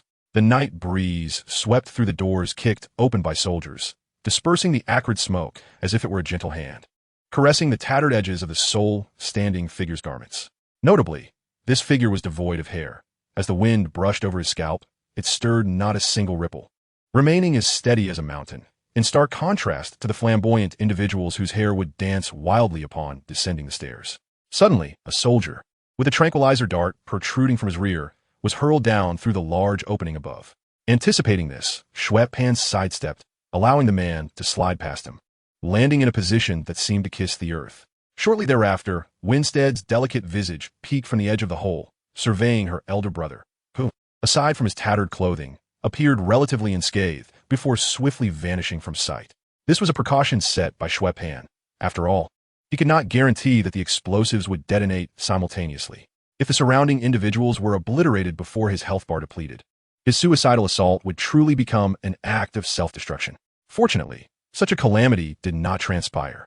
Although the chaos of the explosion obscured the identity of those who ultimately sacrificed their lives, Xue Pan's health bar was reduced to 0 before being elevated to a modest 15%, suggesting he was likely situated far from the epicenter. Otherwise, given the magnitude of the explosion, it would have been uncertain who would meet their demise first, as his life was dictated by his health bar. For Wolverine, who possesses the remarkable ability to withstand a nuclear explosion, the event was akin to a mere head massage. Aside from being momentarily rendered unconscious by the blast shockwave, his wounds had already healed completely. With a sudden surge of energy, he pushed aside the debris and rose, his gaze darting around in a state of mild anxiety. It was only upon spotting the boy standing unscathed nearby that he visibly relaxed. "Was it your ability?" Wolverine inquired. "Sort of," Xue Pan replied ambiguously, too weary to concoct any further fabrications. Although they had crossed paths before, to Wolverine, this individual had merely been a child with minor quirks, not warranting any detailed investigation into his mutant powers. Wolverine chose not to delve into the boy's vague response. After all, everyone harbors secrets they prefer to keep hidden, and the present moment was not suitable for inquiries. Despite Xue Pan having inadvertently obliterated a squad of soldiers, they were not part of Colonel Strick's contingent. The deafening explosion had drawn the attention of soldiers scouring the premises, who were now quickly communicating via headsets and hastening to the scene. Suddenly, someone moved faster than the soldiers. With his eyes tightly shut and blood streaming from his forehead, Colonel Strick was hurled downwards through a gaping hole by Wendy, who leapt down after him, supporting herself with one hand. Although Xue Pan had spoken a few words before his self-detonation, the interval between Strick's order to fire and the explosion was brief. The colonel had barely managed to distance himself before being swept off his feet by the blast's residual force, rendering him unconscious. After all, he was a man in his 50s or 60s, not as resilient as the younger generation. Wolverine, who had intended to whisk the two children away from the perilous location, found himself momentarily immobilized upon seeing the colonel's unconscious face. Even Wolverine, with his healing factor, had suffered 18 years prior when 2 adamantium bullets became lodged in his skull on 3 Mile Island, compressing his brain and erasing all previous memories. Adamantium, known as the most indestructible metal on Earth, once forged and cooled, is nearly impossible to destroy. Even at temperatures reaching 500,000 degrees, it shows no signs of melting. Extracting the bullets is nearly an insurmountable task. However, time was not on Wolverine's side. After a brief lapse, shadows began to flicker outside the hall's entrance. The violent explosion and the colonel's disappearance had caused all soldiers dispatched for the mission to converge on their location. Regaining his focus, Wolverine cast a complex glance at Strick's motionless form on the floor, unsheathed his claws, and instructed the siblings, "Find a corner to hide in and stay still. Wait for my command before charging out." "Why charge out? If you eliminate all the soldiers, this place will naturally be safe," Xue Pan countered immediately, dismissing Wolverine's plan. "Besides, we are not without means of self-defense. As long as you act swiftly, danger will not find us." Wolverine regarded the boy with an impassive expression. The concepts of wiping out a strike team and forging a path through bloodshed were fundamentally distinct. It seemed he believed he could direct others at will. "It is hardly practical for the two of us to carry this hefty fellow and make our escape." Xue Pan, using the comparison of his and Wednesday's physiques to Colonel Strick's waistline, sought to bolster his argument. "Moreover, we must ascertain the inexplicable motive behind these individuals' assault on the school." Faced with Strick, Logan hesitated momentarily, but ultimately deemed it wiser to escort the 2 children out through the secret passage first. "Let's not concern ourselves with him. Our priority is to exit the school. I shall handle the subsequent matters." "Surely, you two wish to extract some information from him, do you not?" We will pry open this old codger's lips while you take care of the soldiers. What do you say? Trust me, your task will be far simpler between the two of us. After stating this, Xue Pan urged Wednesday to demonstrate her self-healing abilities, which decisively swayed Logan's decision. With the children's lives assured, the ensuing tasks would merely entail some exertion on his part. For Wolverine, taking lives was a trivial matter. He also sensed that Strick was a figure of considerable significance in his memory. Thus it was settled. Off you go, Steel Guru. Xue Pan pointed towards the door and shouted at Logan. Chapter 82, Interrogation. As Logan departed, the sound of bullets raining down and the brief cries of pain from bodies pierced by knives echoed intermittently outside. Blood splattered, bones shattered. Ah, how I relish this. Wednesday listened intently for a moment and chuckled in a tone devoid of inflection. Worry not. You shall find the forthcoming actions even more to your liking. Xue Pan picked up the thread of conversation, gesturing with his chin towards the lifeless Strick on the ground. The girl glanced down at the seemingly unconscious colonel, but he appears to be either fainted or dead. Xue Pan, looking perplexed, responded, You brought him down. Surely you are aware? After tossing him down, I cannot say for certain. I do not believe he is dead. Xue Pan squatted down and poked Strick's slightly heaving chest. Look, he merely loves to sleep. Is this not how the elderly behave? You cannot know. He is still breathing. A rubber ducky also breathes, yet is lifeless. Why is this unfortunate child so obstinate all of a sudden? It seems we must confirm this through experimentation. Wednesday, somewhat impatient, drew forth her knife, ready to deliver to Colonel Strick a rude awakening named Pain. Xue Pan silently stepped aside, realizing why today had been so unusual. It turned out they were intent on this course of action. The blade pierced the colonel's thigh, and the elderly man reacted like a fish yanked from the water, his upper body springing up, mouth agape in a silent scream of agony. The pain jolted his somewhat dazed mind, and Colonel Strick glared furiously at the expressionless Wednesday, then cast a glance at Xue Pan, whose face bore an unmistakable malice. Perhaps the two children lacked the capacity to intimidate, or perhaps Strick was far more resilient than he appeared. He immediately retaliated, clenching his fist and swinging it towards the girl's temple below. Regrettably, Wednesday's movements were swifter than his own. The blade, glistening with blood, was swiftly extracted from his thigh, piercing his wrist with precision and nailing it back to its original position. A sharp cry escaped Colonel Strick as the agony of having his arm forcibly secured to his thigh became unbearable. However, after taking several deep breaths, he suppressed the pain and, displaying a commendable sense of pragmatism, inquired, What do you intend to do? Are you seeking vengeance for your companions? They're all safe. We are using tranquilizer darts that will merely induce sleep for a few hours, with no harm to the body upon awakening. The colonel, shedding his earlier bravado, resorted to words in a bid to extricate himself from this predicament. We are not here to apprehend you. Rather, the Homeland Security Bureau received credible intelligence indicating that dangerous individuals were clandestinely developing weapons of mass destruction under the guise of your school, which is why we have infiltrated to gather evidence. Colonel Strick fabricated this tale without a flicker of hesitation, even implicating the Homeland Security Bureau. Is this a search with rifles, grenades, and bombs? Xue Pan scrutinized Strick's perspiring visage with a smirk. Is that truly the case, Colonel William Strick? Xue Pan rhythmically tapped the handgun he had procured from a corpse against his palm. Though we are both young, you must not fabricate such absurdities. Upon hearing the boy accurately utter his name, Strick sensed an ominous turn. Such knowledge was not typical for two children. While I held no expectations of your possessing the virtue of honesty upon your utterance, it is rather excessive to deceive children in such a manner. Although reproachful, Xue Pan's tone bore no trace of dissatisfaction, instead tinged with a hint of amusement.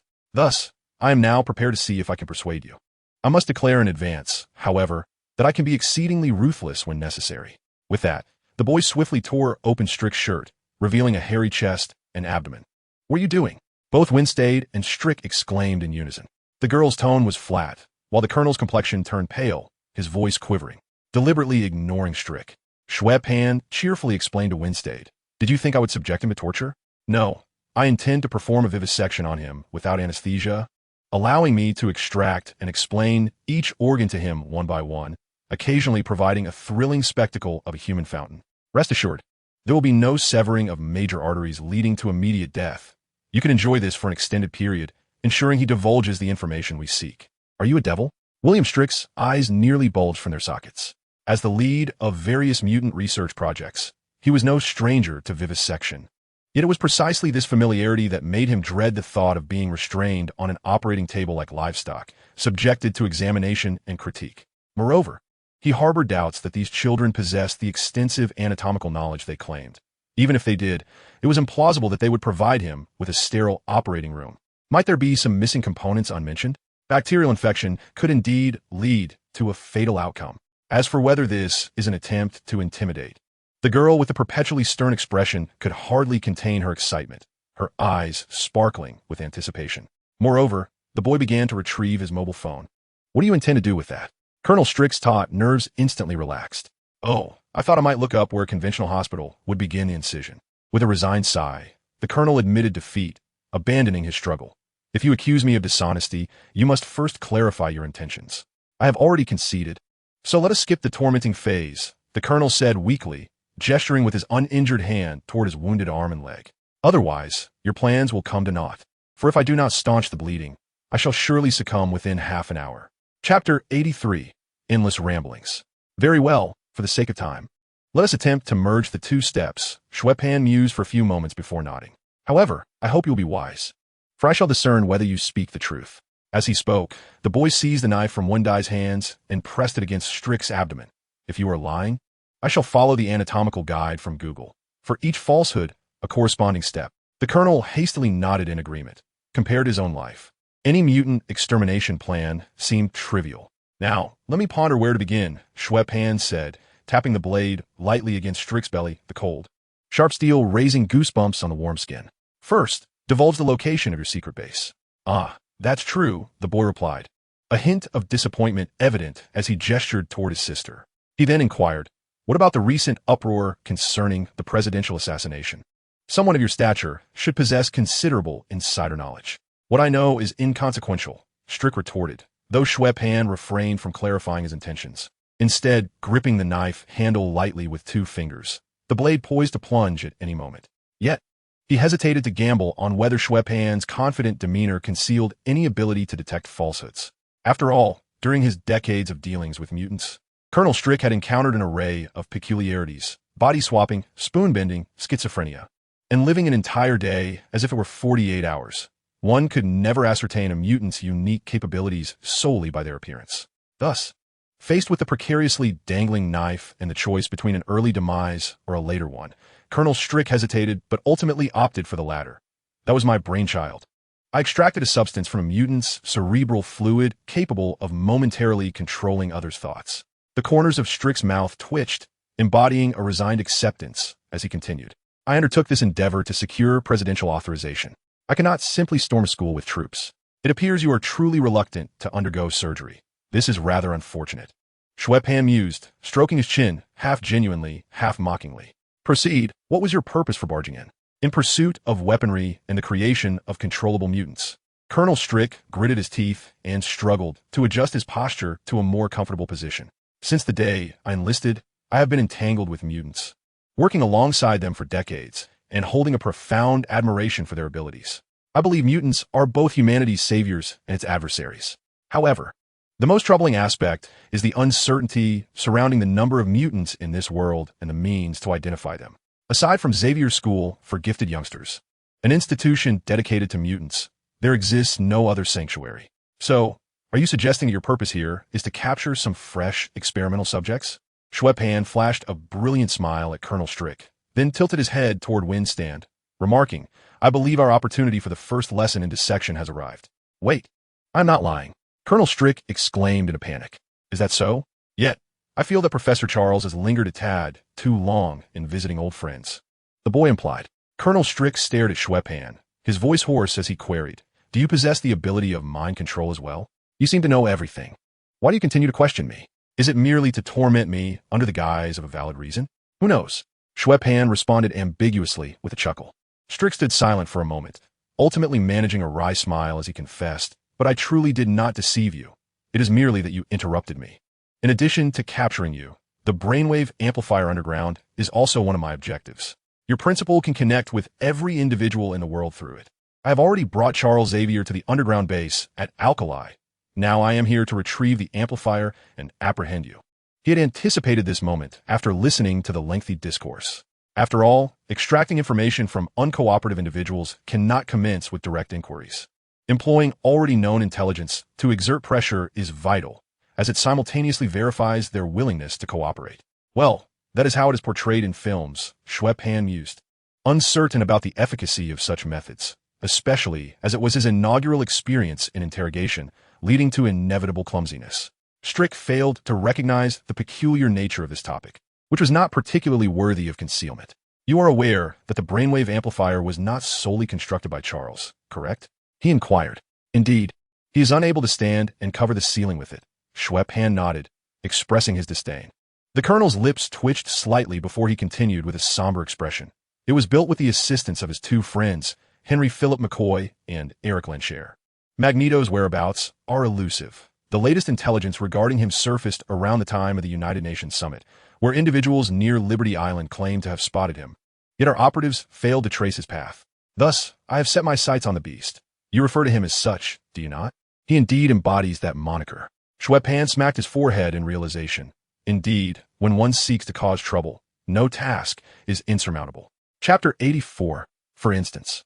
Regardless of whether Old One has been apprehended, it does not deter Stryker's mischievous intentions. Anyone could be substituted in this endeavor. In retrospect, it seems quite reasonable for Beast Hank to assume this role. After all, while there are certainly outsiders knowledgeable about the intricate details of Xavier's Academy, only a select few participated in the construction of the brainwave enhancer or possess its blueprints. Beyond Old One, the only other possible source may be the CIA's secret research facility archives, which might still retain the original design documents. With the candidate confirmed, Xue Pan need not concern himself with the remaining discussions, for he possesses far greater knowledge than Stryker. His sole objective in assaulting the school is to acquire the brainwave enhancer or gather sufficient components to construct one himself. The underlying motive is the extinction of mutants, followed by the artificial creation of controllable mutant biological weapons. Many military-industrial firms with mutants as covert products are strategizing similarly, as possessing what others lack is a lucrative venture. Xue Pan retains Stryker merely to provide a plausible reason to avoid being forcibly taken by Wolverine, while the identity of the traitor is of little consequence. After tonight, someone will inevitably raid the Colonel's operational base. All right, Wednesday, the rest is in your hands, Xue Pan said as he passed the knife into the waiting hands of his sister. No, what are you planning to do? I didn't lie. Stryker, witnessing the siblings' actions, struggled to drag his wounded body backwards. I say you are lying. That should be enough to conclude the matter, Xue Pan retorted with a sidelong glance. However, Wednesday's eyes sparkled with interest as she eagerly inquired, Can I play with the human fountain you mentioned? Xue Pan shook his head. Not yet. There are still several hours before he narrates tales to the hairy fellow outside. He cannot die just yet. Upon hearing this, the girl immediately sheathed her knife, returning to a stoic demeanor. If there was no possibility of life-threatening games, was it truly a game? Even in a game of Snake, one could still consume worms. Wolverine did not keep them waiting for long. For one, those soldiers were inconsequential to him, and for another, he was concerned for the safety of the Xue siblings, eager to interrogate Stryker regarding his lost memories. With that, Wolverine kicked aside Stryker's arm, causing a large metal, syringe-like canister to roll out from his clothing, partially unscrewed and dripping. After tossing it aside, Wolverine stepped on the Colonel's leg wound, coldly stating, How does it feel, bastard? Stryker let out a cry of pain, but through gritted teeth, he managed to respond with a laugh. I am quite pleased to see you too, Logan. You are merely a failed experiment, Stryker gasped. If you truly knew your past and the kind of person you were, you would understand that people do not change, Logan. You were once a beast, and you remain one. I merely gifted you with claws. With a swift motion, Xue Pan picked up a shard of stone from the ground and hurled it at Stryker's face. Stryker's heart raced. James Logan Howlett, born in 1832. Colonel Strick's demeanor was markedly different when confronted with Wolverine compared to his interactions with the Xue siblings. He understood precisely what Wolverine sought from him and recognized that the latter would be loath to let him perish. However, the two children presented a stark contrast. The girl's gaze upon him resembled that of a child assessing a captivating plaything, eager to engage in a macabre game of dissection.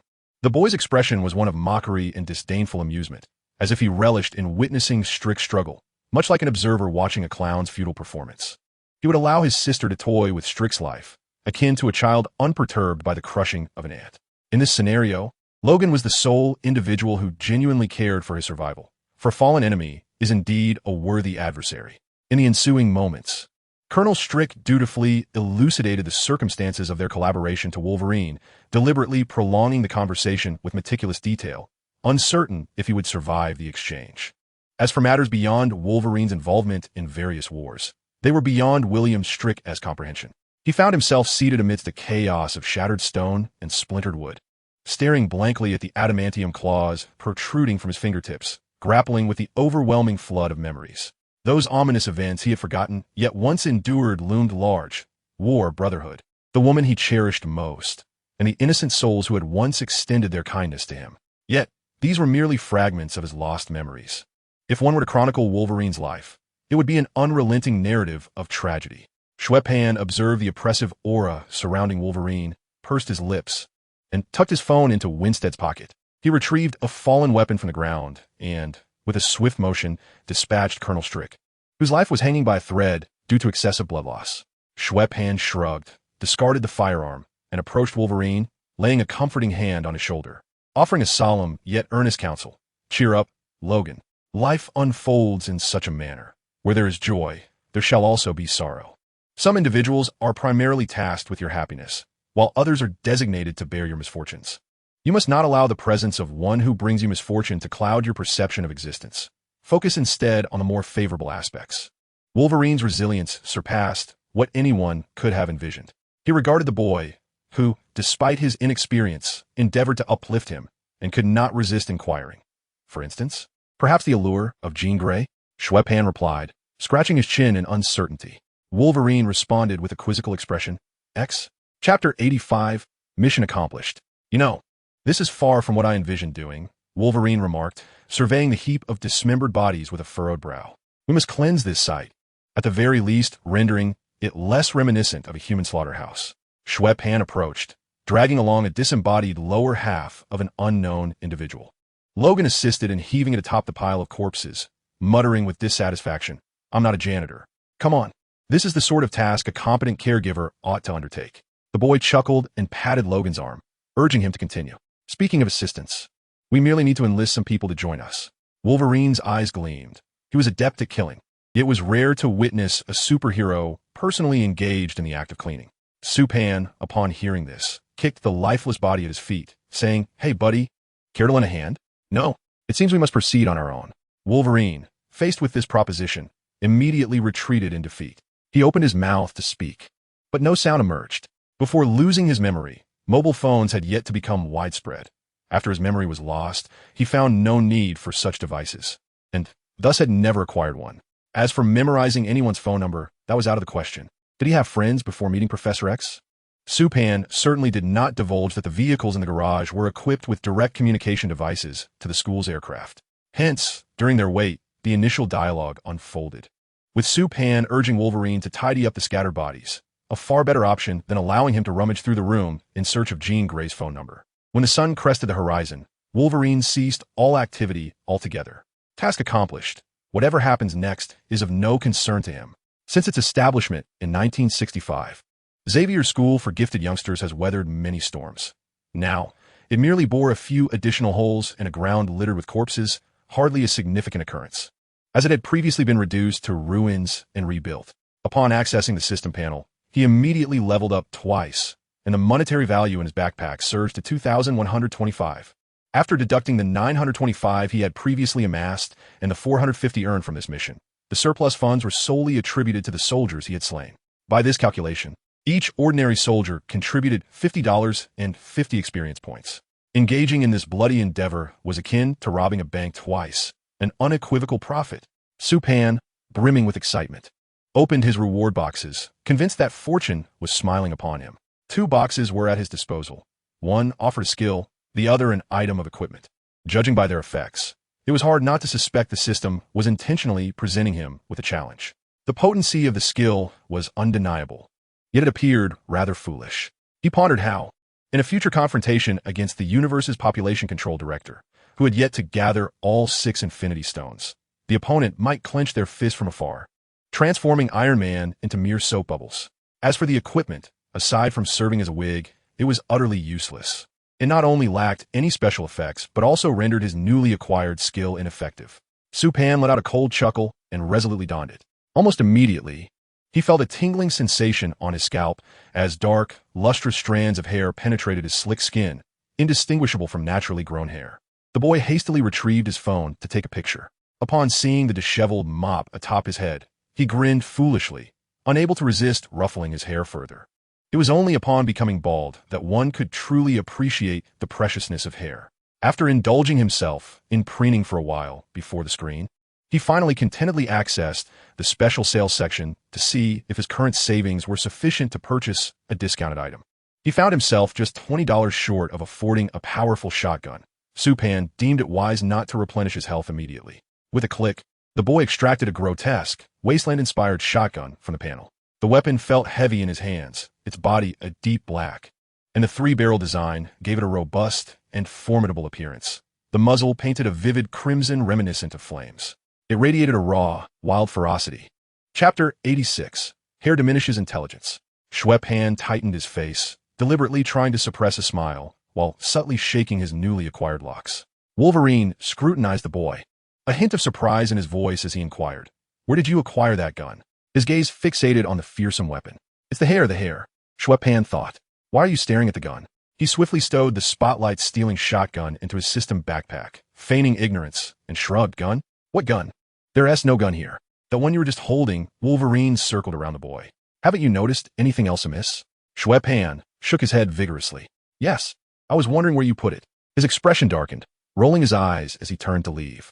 Wolverine watched the departing boy in confusion, murmuring to himself, "Why'd he leave? I just wanted to borrow that gun for a moment. It seemed perfect for me. And who among men cares about hair? Besides, what's so unusual about suddenly growing hair? When I was blasted bald by a nuclear explosion, even my beard grew back." Xue Pan was likely caught in a euphoric stupor from his hair's sudden return. Once the novelty wore off, he would surely realize how foolish his actions were. There's an old saying that hair growth leads to diminished wisdom, indicating that our ancestors had already discerned the connection between hair and intelligence. Nevertheless, the matter of intellect did not impede Xue Pan from hearing the distant, yet distinct roar of an aircraft. Wolverine had detected the peculiar sound even earlier, gazing up at a small black, triangular object rapidly approaching.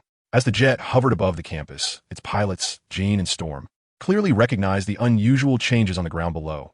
Broken windows and doors, military transport vehicles parked outside the fence, helicopters on the playground, corpses piled in the garden, and a villa that exuded an eerie silence like an abandoned estate. Instead of landing the jet at the underground hangar, as soon as the aircraft touched down, Jean and Storm hurriedly exited the cabin. Upon seeing Wolverine rushing towards them, Jean Grey let out a slight sigh of relief, but quickly resumed her urgent tone. "What has happened, Logan? How did the school come to be like this? We've been unable to reach you, nor Scott or the professor. The military? Does the U.S. government not realize this is provoking war? Or have they recklessly decided to eliminate mutants?" Storm furrowed her brow, a mix of concern and confusion evident. "We must first rescue Scott and the professor. Everything else can be addressed later," Jean decisively stated. "Nothing is more pressing than the safety of my boyfriend." Wolverine gestured towards the approaching Xue Pan, saying, "Perhaps it is best if he explains, as he possesses more intricate knowledge." It was only then that Jean and Storm noticed the siblings as they came to a halt. Wanda, who had not been tasked with moving the bodies, had already emerged upon hearing the sound of the descending aircraft and stood beside her elder brother. "What are you doing here?" Storm inquired, her gaze fixed on Xue Pan, who should have been receiving treatment at the hospital, with a look of astonishment. Xue Pan tossed his hair back, replying, "It's a long story. Has no one noticed that I am not bald?" He mused bitterly, yet his feet did not falter as he led Wanda onto the X-Men's designated aircraft. Inside the cabin, they were met by a somewhat awkward-looking blue-skinned man, adorned with strange, mysterious tattoos, revealing a mouth full of sharp fangs when he spoke. With pointed ears and a long, agile tail swaying behind him, he resembled a creature dragged from the depths of hell. As Wolverine passed by on his way to a seat, he glanced at the man and inquired, "Who is this?" Kurt Wagner, the blue-skinned man, introduced himself, known in the circus as the Amazing Nightcrawler. "Save your breath," Wolverine retorted, prompting the blue mutant to sheepishly close his mouth. After providing the pilots with the location of Stryker's lair, Xue Pan proceeded to elaborate on the entire situation in detail.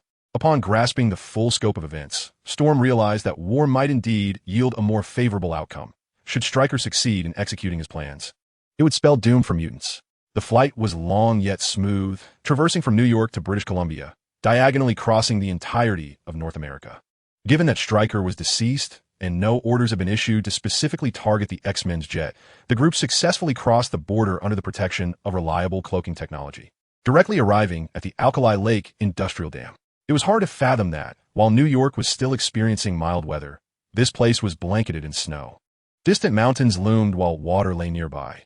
Although the pine forest remained lush, the ground was covered in a thick layer of snow. The dam obstructed the outflow from Alkali Lake, with the water flowing forth to form a wide and deep river. Wanda gazed through the window at the magnificent scenery, while Jean Grey and several adults stood at the center of the cabin, discussing how to infiltrate this secret operational base. This is the terrain map of the dam. And here is the spillway. Do you see these varied images? Those are tire tracks, with Storm controlling the holographic projection. Various 3D models were continuously switched or added. This is the entrance. This indicates the thickness of the ice layer on the ground, and this records the recent water activity. If we enter, those inside will release water into the spillway. Everyone present understood that none could withstand the force of the flood. At least not while Jean Grey had yet to unleash the power of the Phoenix.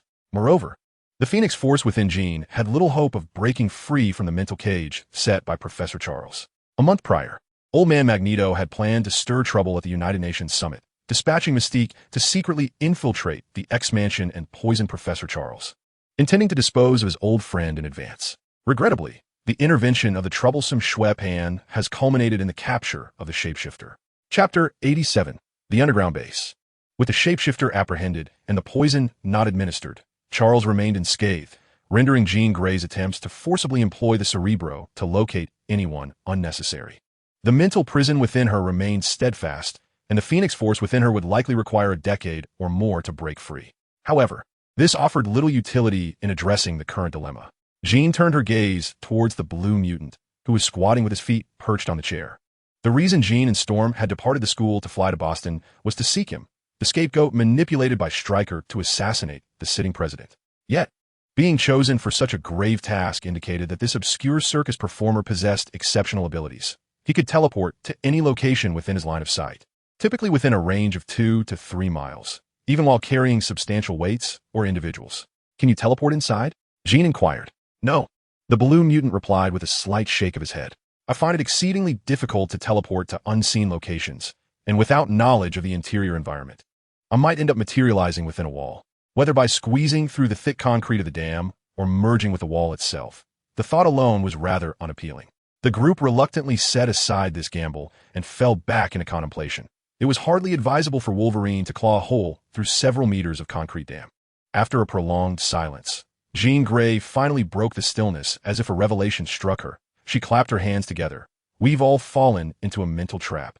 Why must we limit ourselves to the flood discharge channel? Just because personnel enter and exit does not imply that an industrial dam possesses only a single entrance, does it? Even schools have escape routes. A vast base like this surely cannot lack one. You're absolutely right. Storm's eyes brightened, her hands immediately gesturing as she manipulated a holographic projection to simulate the architectural model of the Alkali Lake Dam. Though we lack precise knowledge of its structure, we can attempt to deduce the possible locations of other passages based on this model. Without Magneto and the shapeshifter's unexpected involvement, the group found themselves speculating about the architectural layout of the Alkali Lake Dam. Xue Pan, unable to bear their struggle, decided to lend a hand.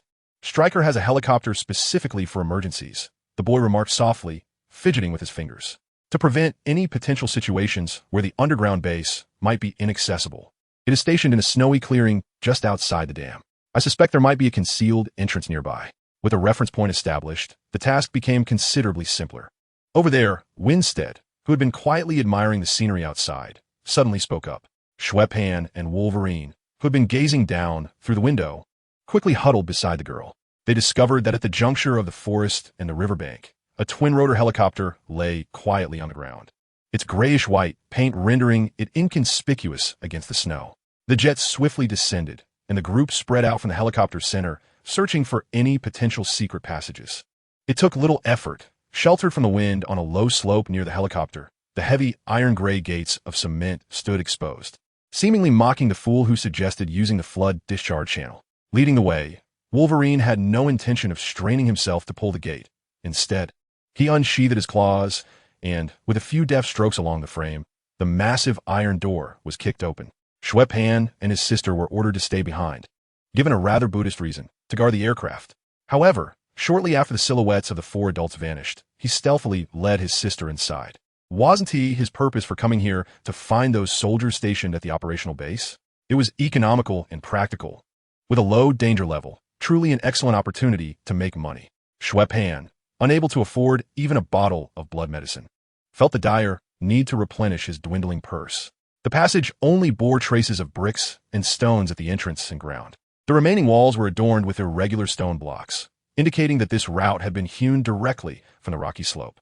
After stepping over a dismantled iron door, the pair fully entered the underground base. The exit opened into a transverse corridor, with a secret passage at one fork's end.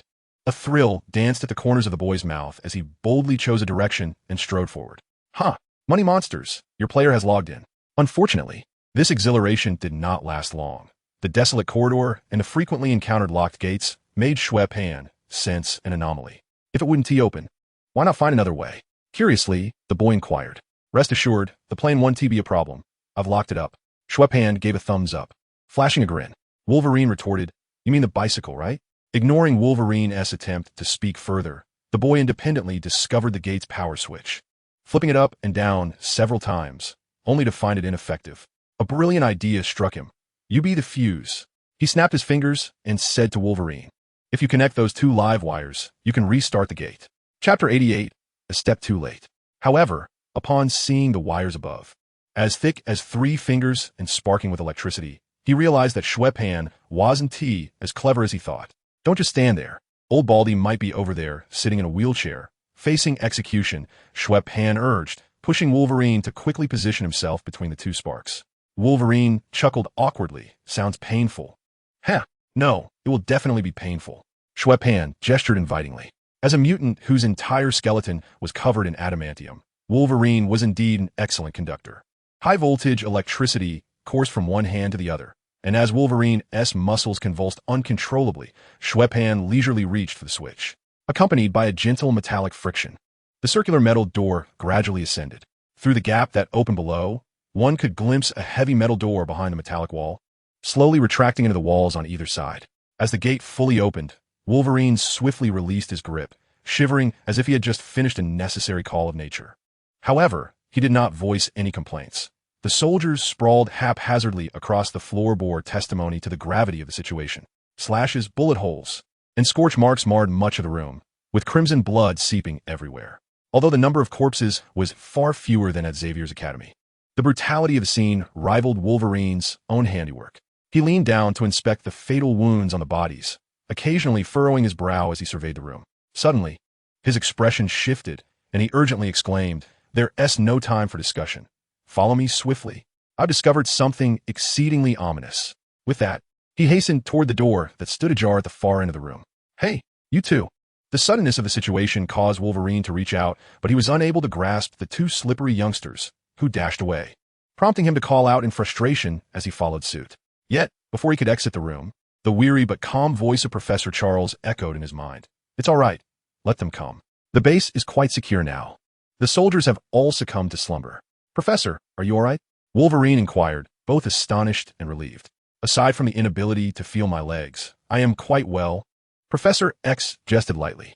"Scott found me and assisted in removing the controller from my head. We will be leaving this place shortly." Meanwhile, sensing a shift in the atmosphere, Xue Pan chose to advance along a path devoid of battle scars. The claw marks belonged to Deathstrike, while the scorch marks were the handiwork of Cyclops. Having been deprived of cerebrospinal fluid for an extended period, it was evident that both had escaped Stryker's control. It was no wonder that so many corridors and doors had been sealed. They were likely concerned about potential threats to the professor when breaching the central command and had thus blocked most routes. Following the trail of conflict could easily lead to an encounter with the two. Xue Pan was uncertain how Deathstrike would react, but he was certain that Scott would never permit the 2 children to stain their hands with blood at such a tender age. Although he might not be able to deter Xue Pan, there would undoubtedly be repercussions afterward. Meanwhile, Wendy silently trailed behind her brother. Xue Pan pressed on, contemplating whether he might encounter soldiers arriving for reinforcements or capture soldiers fleeing in terror from Deathstrike and Cyclops. However, upon sporadically spotting soldiers unconscious on the ground, the boy did not feel a surge of excitement. This pristine and orderly path not only failed to lead him away from Scott and the professor, quite the opposite. It brought him face to face with them. Turning the corner, he found Scott pushing Professor Charles, who sat in a wheelchair, forward, surrounded by heaps of slumbering soldiers. With the inhibitor removed, the old professor had the entire underground base under his watch. Observing the scattered bags of money on the ground, the boy let out a sigh of regret. "What are you doing here?" Upon the sudden appearance of the Xue siblings, Laser Eye gasped in astonishment. "Why does everyone say that upon seeing me?" The boy rolled his eyes in exasperation. "I'm going to the hospital, not to prison. Surely I can have a moment to stretch my legs. And you expect to stroll to a clandestine military base in Canada?" An Asian woman, positioned behind Laser Eye, cast a sidelong glance at Xue Pan. "All right, Scott, let us discuss this outside," Professor Charles interjected, curbing Laser Eye's impending retort. Although he wielded complete control over the base with ease, no one could guarantee the absence of unforeseen calamities, such as monsters brawling, deities descending, alien invasions, or robots aspiring to dominate the world. Fortunately, such peculiarities were to unfold later, though the aftermath would hardly be more favorable. At least venturing outside was considerably less arduous than arriving, sparing them from aimless detours. However, the current state of the X Academy was anything but serene. Shortly after Jean had reunited with Wolverine and the others, the breakfast delivery personnel from the cafeteria found the entire school deserted, blood splattered everywhere. Not to mention the military helicopter parked on the lawn and the corpses piled in the garden. In times of trouble, contact the police. The New York precinct is on standby 24/7. Chapter 89. This time, it was truly a return home. Those in the media, more concerned with sensationalism than accuracy, resembled a pack of sharks drawn to the scent of blood, flocking to X Academy based on their respective tips. Yet, mental manipulation proved remarkably effective against the ordinary populace. The reporters and investigating officers encircling the school had not even registered the roar of the jet before Professor Charles had them immobilized, as if the play button had been pressed on their lives. When the aircraft gradually glided from the basketball court to the underground helipad, those frozen in time resumed their activities as if nothing had transpired. It remained uncertain what information the professor had subtly implanted in their minds, but the media personnel, once invigorated, now appeared listless, as if a significant incident involving the military had devolved into a mundane report about a cookie shop's quest to break the town's cookie record. Meanwhile, the New York police, having deployed a large contingent, were left baffled by the conclusions they reached, hastily closing the case as if the mountain of corpses in the garden had transformed into discarded soda cans. However, the ease with which the media and police were managed did not imply that the repercussions would dissipate. Behind Stryker loomed the government and military. Charles had to contemplate whether their stance on mutants had undergone a drastic shift or if the entire event was merely Stryker-esque orchestration. The ensuing discussions regarding confrontation or negotiation, and the examination of the information extracted from the underground base and accompanying documents, were urgently required. Furthermore, someone needed to be dispatched to reassure the escaped children. The situation was pressing and multifaceted, leaving little room for attention towards the Xue siblings. Essentially, they were no longer included in this unfolding drama. The entire affair was orchestrated quietly by Strick himself, unbeknownst to the government and military, who were largely oblivious to his true intentions behind scrutinizing X Academy. Unless Charles sought to instigate war and seize a fortuitous moment to persuade the deceived president, it would be a trivial endeavor for a professor of considerable persuasion. Yet, no one came forth to welcome him. Standing at the entrance of the estate, Xue Pan first affixed the spoils of a bank heist to the fence before pushing open the grand door and making his way towards the villa. Although he doubted the efficacy of such a measure, he found it more vexing to let it occupy his backpack space. Circling around the villa, he first stumbled upon the elderly Dever, who had fallen asleep amid a heap of parts in the converted garage of the abandoned stable. Subsequently, he discovered Li Qianhuan, engrossed with snacks and a game controller on the living room sofa. Upon noticing Xue Pan's entrance, the girl, mistaking him for someone sent to escort her to X Academy, sprang up from the couch, exclaiming, "You can forget it. I will not set foot in that ridiculous, ludicrous daycare." Xue Pan observed her antics with calmness, pouring himself a cup of soda from a large container on the coffee table, before settling down with the controller to assist her in rescuing the princess. "Do not forget, you're also one of the oddities now," he reminded, his gaze fixed on the television screen. "However, there is indeed some good news for you. X Academy has encountered a minor predicament, so even if you wish to attend, it would be too late." "Really? Oh yay." Li Qianhuan's eyes sparkled with excitement as she leaped from the sofa in jubilation. "Then may I stay here for a while? Rest assured I can pay rent." She leaned closer to negotiate with him.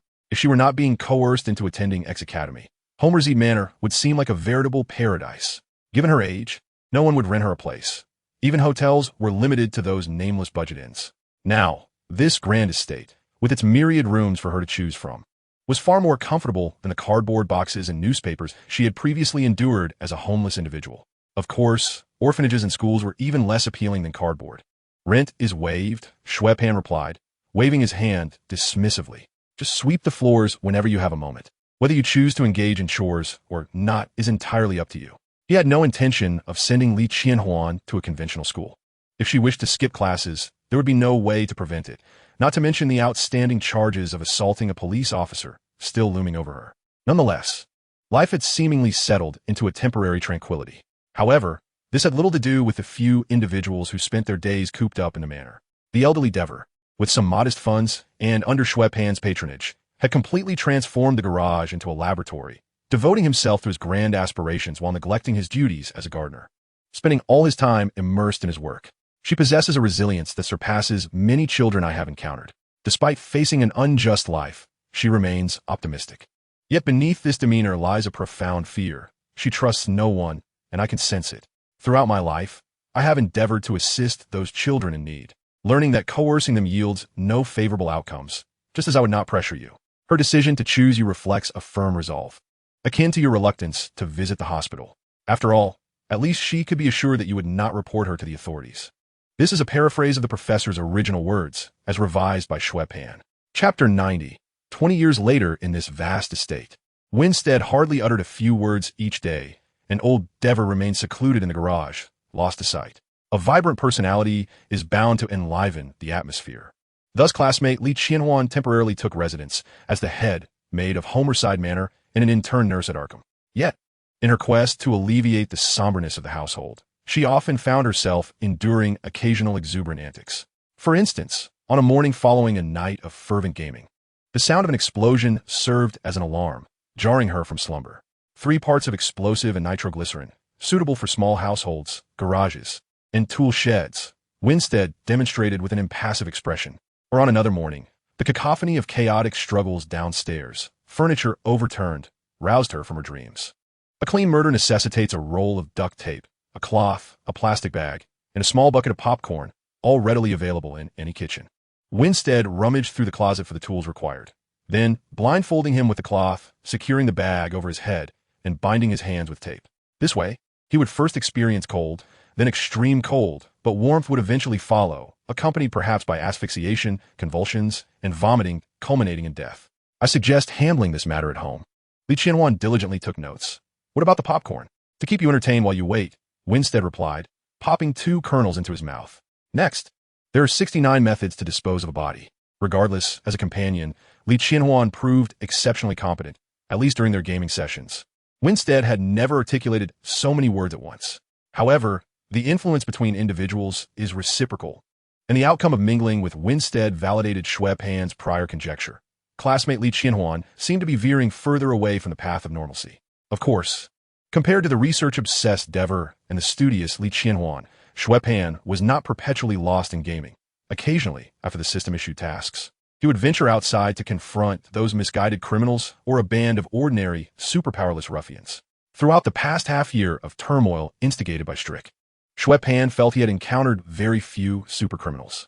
It was uncertain whether the emergence of superheroes had led to an overwhelming influx of supervillains in the Marvel Universe, or if the rising tide of crime compelled some individuals to step forth as heroes. Speaking of heroes, there was indeed a famous playboy on the verge of a super evolution. Stark Industries had recently aired a presentation on television featuring the exclusive impact technology system of the Freedom Series Jericho missile, and soon, Tony Stark would personally embark on his awakening, or rather torment, journey to Azerbaijan in the Middle East. However, for Xue Pan, this seemed rather distant, as another matter awaited his attention. Speak up, Paul, where have you hidden those women? The boy, indulging in strawberries, tilted his head to gaze at the hefty white man bound to the chair. I don't know. I just nodded off, and they vanished. I swear I truly have no idea. I'm merely a gatekeeper. Please don't harm me. The fat man trembled, his body quaking with palpable fear. If you merely nodded off, Paul, Xue Pan leaned closer, scrutinizing the man's perspiring face. Then why did you flee upon seeing me? You made me waste several minutes capturing your hefty self. Paul instinctively recoiled, evidently terrified of the visage of Franklin gracing the dollar bill. You told me to keep an eye on their movements, but with the situation as it stands, I fear you won't believe any explanation I offer. You'll blame me and drag me here to bind and execute. Xue Pan blinked and cast a few glances at the building designated for harboring smuggled individuals. Nodding slightly, this approach is quite clever. He then shoved the remaining half of the strawberry through the gap beneath his hood, drew the pistol from his waistband, and aimed it at the fat man's head. Paul was so frightened that he didn't even dare to beg for mercy, instead desperately tilting his head in an attempt to evade the gun's muzzle. Without hesitation, Xue Pan pulled the trigger, but the mechanism only emitted a faint click. The bullet jammed. Yet this subtle sound caused Paul to gasp sharply, and upon realizing he was still alive, he opened his eyes only to hear the click of the jammed gun once more, prompting him to shut his eyes tightly in fear. The boy rolled his eyes in frustration and explained to the sweating Paul, "I'm sorry, Paul. I rarely engage in idle chatter," as he busied himself with the military-issued handgun. He was promptly interrupted. "First, I don't wish to hear your words. Second, you shouldn't take advantage of my gun jamming to plead for your life, as that is rather cowardly." With that, Xue Pan raised the adjusted pistol and pulled the trigger once more. Bang! The shot echoed, leaving a small hole in the wall that emitted a wisp of smoke. After waiting several seconds without feeling any pain, Paul slowly opened his eyes, bewildered by the horrifying visage before him. Xue Pan, with a playful grin, holstered the pistol. "Just kidding, Paul. You may leave." Despite his words, he had no intention of unbinding Paul, instead turning to depart the eerie, silent building. This man was not the irredeemably wicked type. Though he earned his livelihood guarding the door for the Russian mob, he had never participated in any vile acts. Of course, this was not due to any inherent kindness or moral compass, but rather sheer cowardice.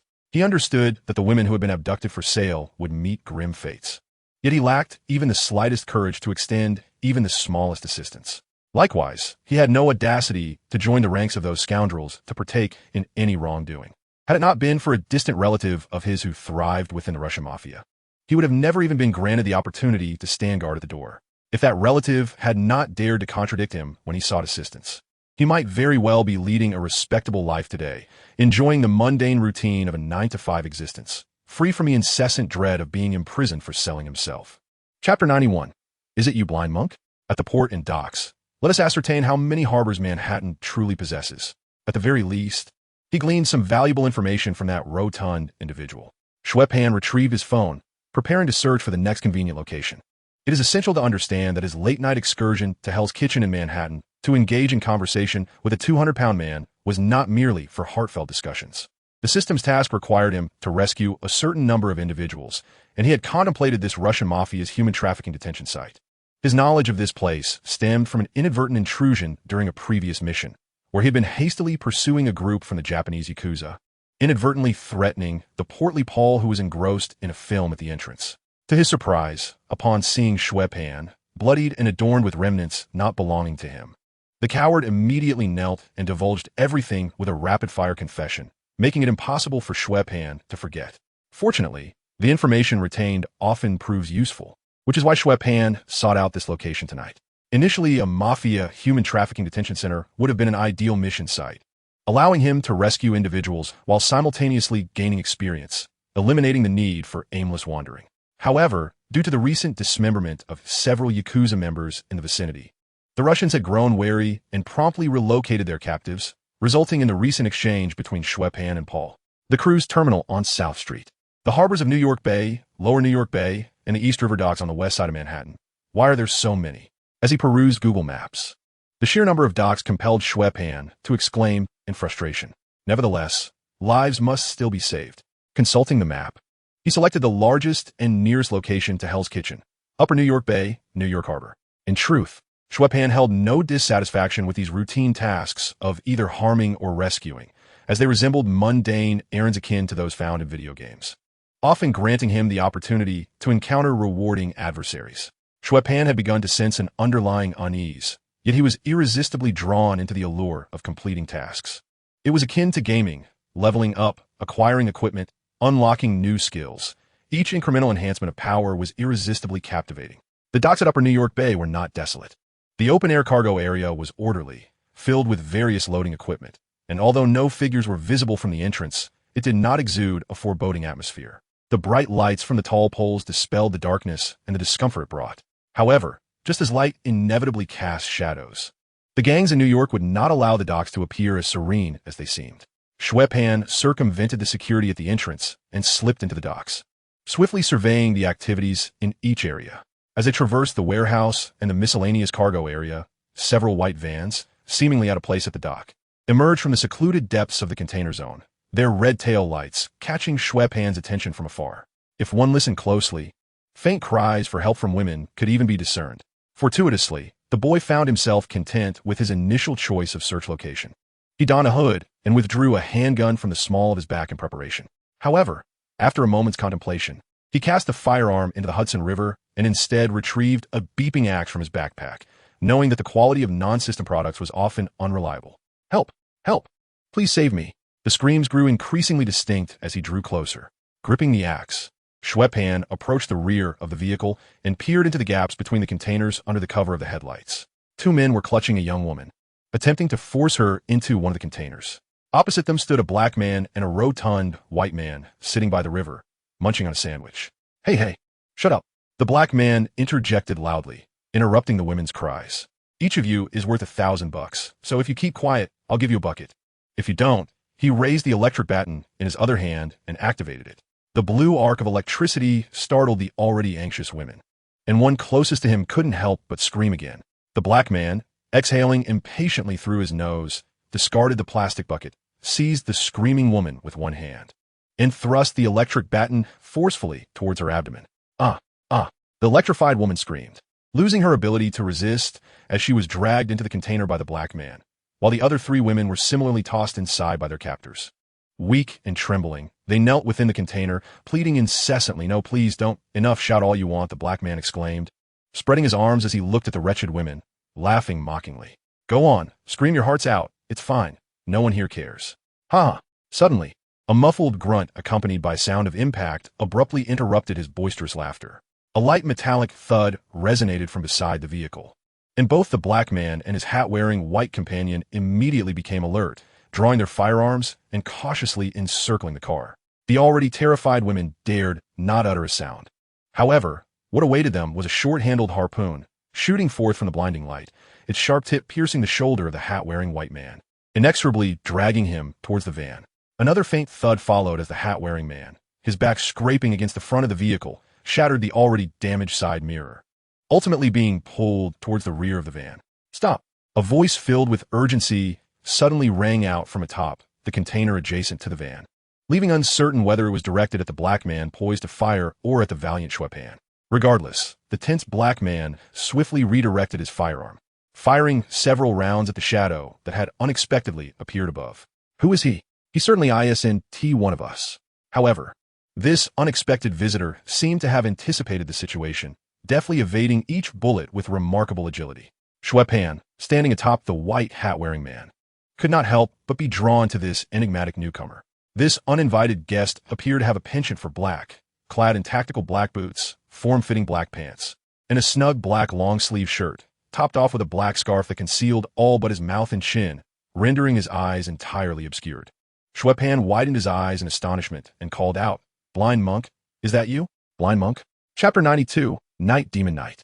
Well, it seems no one understood this future reference. Regardless, neither the man in black nor the African-American had paused in their movements. The figure in black remained silent, swiftly leaping down from the container and disappearing into the shadows between the crates. Meanwhile, the African-American hesitated for a moment before directing his weapon towards the van. His adversaries were not limited to one, as a mysterious figure had also taken two of his companions away. Witnessing the black-clad figure vanish, Xue Pan shrugged and raised his buzzing axe, ready to end the wicked life of the white hat-wearing man beneath him. But a sudden appearance of a short stick halted his motion. The white hat-wearing man, lying at Xue Pan's feet, seized the opportunity, pulling out a folding knife from his pocket and viciously stabbing it into the opponent's thigh and abdomen. The boy, adjusting his scarf, looked down at the preoccupied white man and asked, "Could you pause for a moment? That hurts a bit." Upon hearing this, the white man wielded his knife with even greater fervor. Xue Pan rolled his eyes in annoyance and kicked him away. After rolling twice on the ground, the white man sprang up, aiming his knife at the composed boy, and shouted fiercely, "Come on, you bastard. I've turned your kidney into a sieve. I plan to dismember you before you bleed out." Xue Pan, expressionless, replaced his buzzing axe with a massive shotgun. That's against the rules. The white man, now devoid of his earlier bravado, felt a tinge of grievance. Boom! The three-headed dog's fiery effect endowed the bullets with a unique visual aura, dispersing into a cone-shaped mass that, from a distance, appeared as a torrent of dark red flames erupting from the barrel. However, the damage inflicted by this fiery blast far exceeded that of ordinary flames. The white man was hurled away by the powerful impact, his torso reduced to two gory fragments between his chest and abdomen. Yet, no blood splattered forth. The fire effect from his equipment had ignited his flesh at the wound, filling the container area with the distinctive stench of burning flesh. Initially, when he saw his companion roll out from behind the van, shouting defiantly, he thought he could achieve a counterkill. But this devastating blow extinguished all such notions. He certainly did not believe his physique was superior enough to withstand such might compared to his companion. Moreover, their relationship was not so close as to warrant risking their lives for each other's vengeance. However, before Xue Pan could confront him, another had already taken action. The figure clad in black emerged from the shadows, swiftly disarming the young man of African descent with a single strike to his gun, commanding him sharply to flee. Startled and believing his life was at an end, the young man, upon hearing this urgent command, instinctively turned and hurriedly escaped through a gap in the shipping container. Such reckless intervention, without so much as a warning, left him vulnerable to collateral damage. Xue Pan chose not to intervene, but instead stepped forth, cradling a shotgun in one hand from behind the van. The man in black refrained from engaging in dialogue, tilting his head slightly towards the direction of the boy, while simultaneously crushing the handgun underfoot, sending the plump bystander who had been watching the scene unfold into the water. Though unsure of who the blind monk was, he recognized the figure as the man without fear. He adopted a defensive stance, speaking cautiously. The man without fear, indeed? Such an unfortunate moniker to utter. Why not simply refer to me as the daredevil? Xue Pan regarded the man opposite him, the expression on his face suggesting he found the situation rather amusing, given the attire and the manner of his entrance. It was clear to Xue Pan that this unexpected arrival was none other than the infamous daredevil, Matt Murdock. After all, there were but a few in the Marvel Universe who donned peculiar outfits to engage in combat at night despite being blind. It seemed this hero was still in the early stages of his journey, as he had yet to fully assemble his gear. As for how a blind man could excel in combat, it stemmed from a childhood incident where he sacrificed his sight to save another, becoming exposed to radioactive materials. This unfortunate event heightened his other senses. Subsequently, after witnessing his father's murder at the hands of gangsters due to his refusal to take a dive, he was taken in and trained by a blind martial arts master, learning to harness his enhanced abilities and become a formidable warrior. Eventually, after the master vanished, Matt Murdock graduated from Columbia University and became a public defender by day, donning his mask at night to fight crime as Daredevil in Hell's Kitchen. The relentless nature of his dual life, without a moment's respite, spoke volumes about the weight of his heroic mantle. In response to Xue Pan's inquiry, Daredevil, sensing no immediate threat, began to explain, the ender signifies the chaotic shadow of life's conclusion. To encounter that shadow means your life is no longer your own. These tales have circulated throughout Hell's Kitchen. This explanation possessed a certain gravitas. Although Xue Pan had traversed Hell's Kitchen multiple times on account of his missions, he had never resorted to indiscriminate violence, seldom engaging unless compelled by necessity or in defense of his own life. Regardless, for someone like Daredevil, who shared a moral code akin to Batman's, refraining from killing was a fundamental principle. And you? Xue Pan interrupted. What brings you here? Dressed as if in a skin-tight onesie? I do not act with the intent to harm others, Daredevil replied. At this, Xue Pan chuckled. And what comes next? Do you truly believe you can persuade those wretches holding a gun to your head with your feeble words? Xue Pan raised an eyebrow. So you consider yourself more noble than I? Not at all, but people should not have to die, the Daredevil replied earnestly. A person who has committed numerous foolish and even malevolent acts may still harbor a glimmer of goodness within, affording them the opportunity for redemption and a second chance. Second chance? To beat them up, toss them into prison, and within a month, a week, or even a day, they re-emerge to wreak havoc on the streets once more? Xue Pan retorted, his gun resting against the ground. Have you ever considered whose responsibility it is for those who suffer again? You bestow mercy and kindness upon those scoundrels, while the innocent souls who are harmed once more are left with nothing but regret and sorrow. Does that not strike you as profoundly unjust? Your actions are anything but fair. You directly condemn those individuals to death. Their fate is not yours to determine, the daredevil asserted. And who, may I ask, does determine it? The law? The boy scoffed. Though the law is crafted by parliamentary representatives, embodying the will of the populace, I must confess, I prefer not to be represented. However, the conversation had reached its zenith. Continuing further might provoke the daredevil into employing physical persuasion. Though Xue Pan had secretly mused about the potential experience rewards from defeating a daredevil, he quickly dismissed such thoughts as inappropriate. Serious face. Moreover, their exchange had merely been an exercise in contrarianism, a casual chat with a future renowned hero, without any intention of convincing anyone. The moral quandary of whether superheroes should take lives was of no concern to Xue Pan. He had not yet embarked on the path of superhero, bearing the burden of such decisions. As Xue Pan passed by, the daredevil's feet twitched with anticipation, yet he refrained from acting, instead posing a loud inquiry. And what about you, Enderman? If one day, others were to decide whether you deserve your fate, that is a question you ought to reflect upon yourself. When you chose to don that ludicrous attire and step out to make a difference, you unconsciously place yourself above the law. The judicial system requires no vigilantes. It seeks only genuine law enforcement. Xue Pan turned his back and approached the open container door, where 4 women trembled in fear, bewildered by the recent conflict. Head towards 48th Street, stay in the well-lit areas, and stop the first officer you encounter, he instructed, rapping on the tin door, guiding the quaking women. The women stared blankly at the anonymous Xue Pan, scarcely able to believe they were on the cusp of salvation. Now, hurry along, unless you wish to be sold into the Middle East, lining up for human trafficking. Only upon receiving the urgent reminder did the women spring into action, faces alight with joy as they leapt from their crouch positions and dashed from the container towards their freedom. One woman, after taking a few steps, turned back and spontaneously embraced Xue Pan with fervor. All right, you're holding on too tightly. I feel a bit breathless, the boy remarked, gently patting the arm of the enthusiastic woman, watching as she and her companions dashed away from the dock. Perhaps I seem ridiculous to you or to others, but my sole intention is to extend my efforts to assist those in need. The daredevil spoke earnestly to the boy, yet your approach is flawed. There exists goodness within humanity, and I have witnessed redemption firsthand. Today, I shall refrain from taking action against you, but should I encounter you committing murder again, I will intervene and bring you down. There is no opportunity for that. It's unnecessary, and I'm too disinterested to venture into Hell's Kitchen. Xue Pan languidly waved his hand. He had indulged his craving for discourse and lacked the energy to engage further. Otherwise, he could have elaborated on the notion that humanity requires self-reflection rather than the existence of tangible superheroes, asserting that such beings ought not to exist in our world, presenting a detailed argument and enumerating points 1 through 4. Moreover, whether it be the purely virtuous daredevil or the soon-to-be Iron Man, Tony Stark, Xue Pan was well aware of their pasts and expressed understanding of their actions and convictions, even though he had no intention of emulating them. The daredevil pursed his lips. Perhaps they are those who claim to have been helped by you. See, rumors are merely rumors. They are not to be trusted. The boy chuckled as he vaulted over a shipping container, swiftly disappearing into Upper New York Bay. Undoubtedly, within the keen perception of the daredevil, whose senses were akin to a human radar, Xue Pan's movements were crystal clear, yet he chose not to pursue.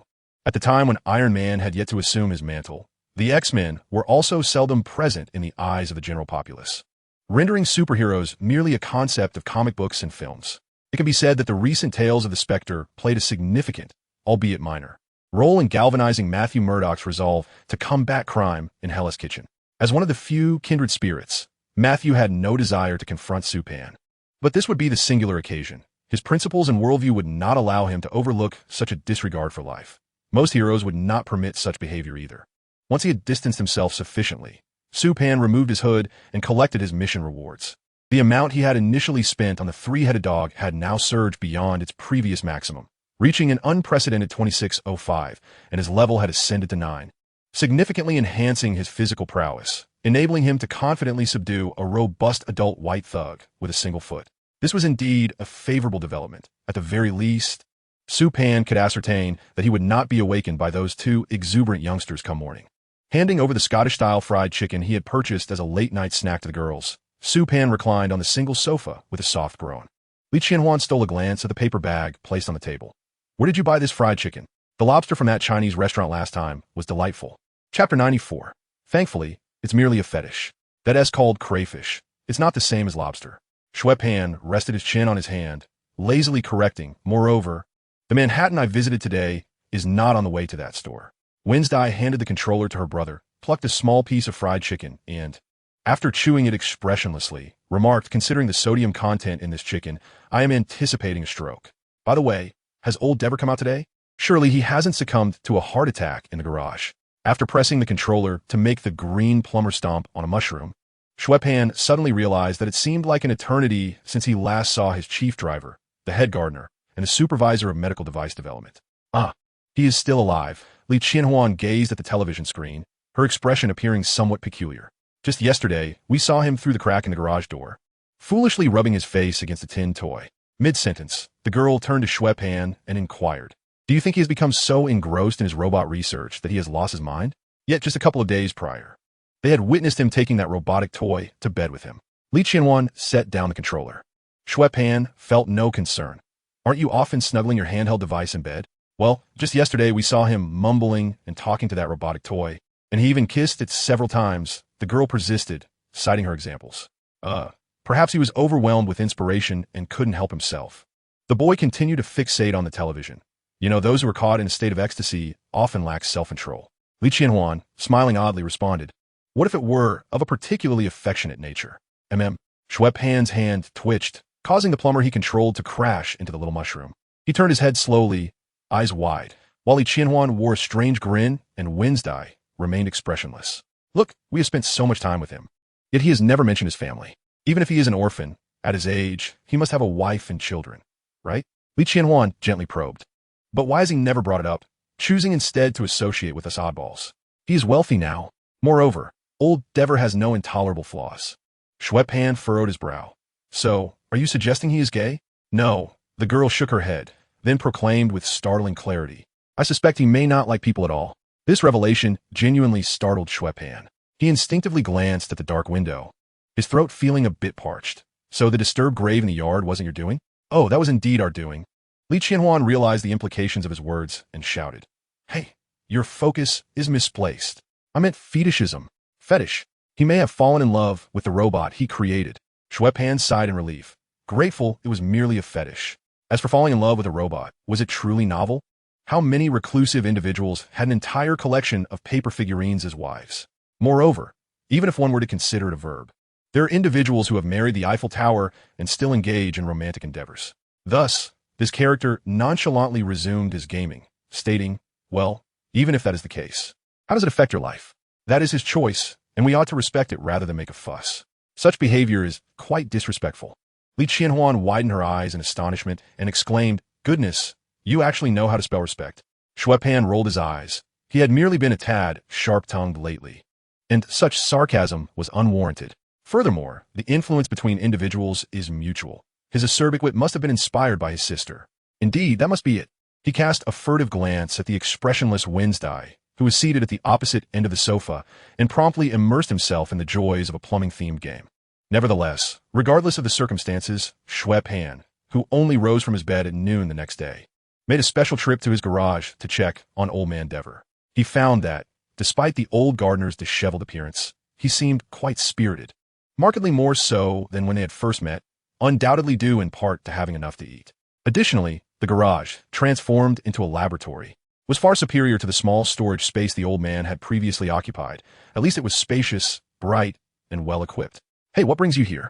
Old man Dever glanced up at Xue Pan before returning his focus to a grimy, greasy component. Could you pass me that rag next to you?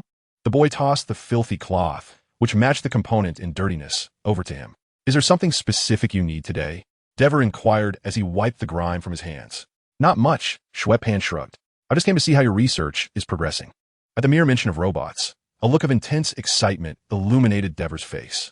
He seized the boy's wrist and pulled him into the workshop, pointing at a silver-gray square trash bin with great enthusiasm. Look, this is my new creation. Once I resolve the energy issue and the programming for intelligence, she will be able to move freely and frolic at will. Xue Pan scrutinized the new generation robot, which, apart from its different paint job, bore little resemblance to the toy he had seen previously, and could not help but inquire, Ahem, I am quite curious. What advancements does this contraption possess?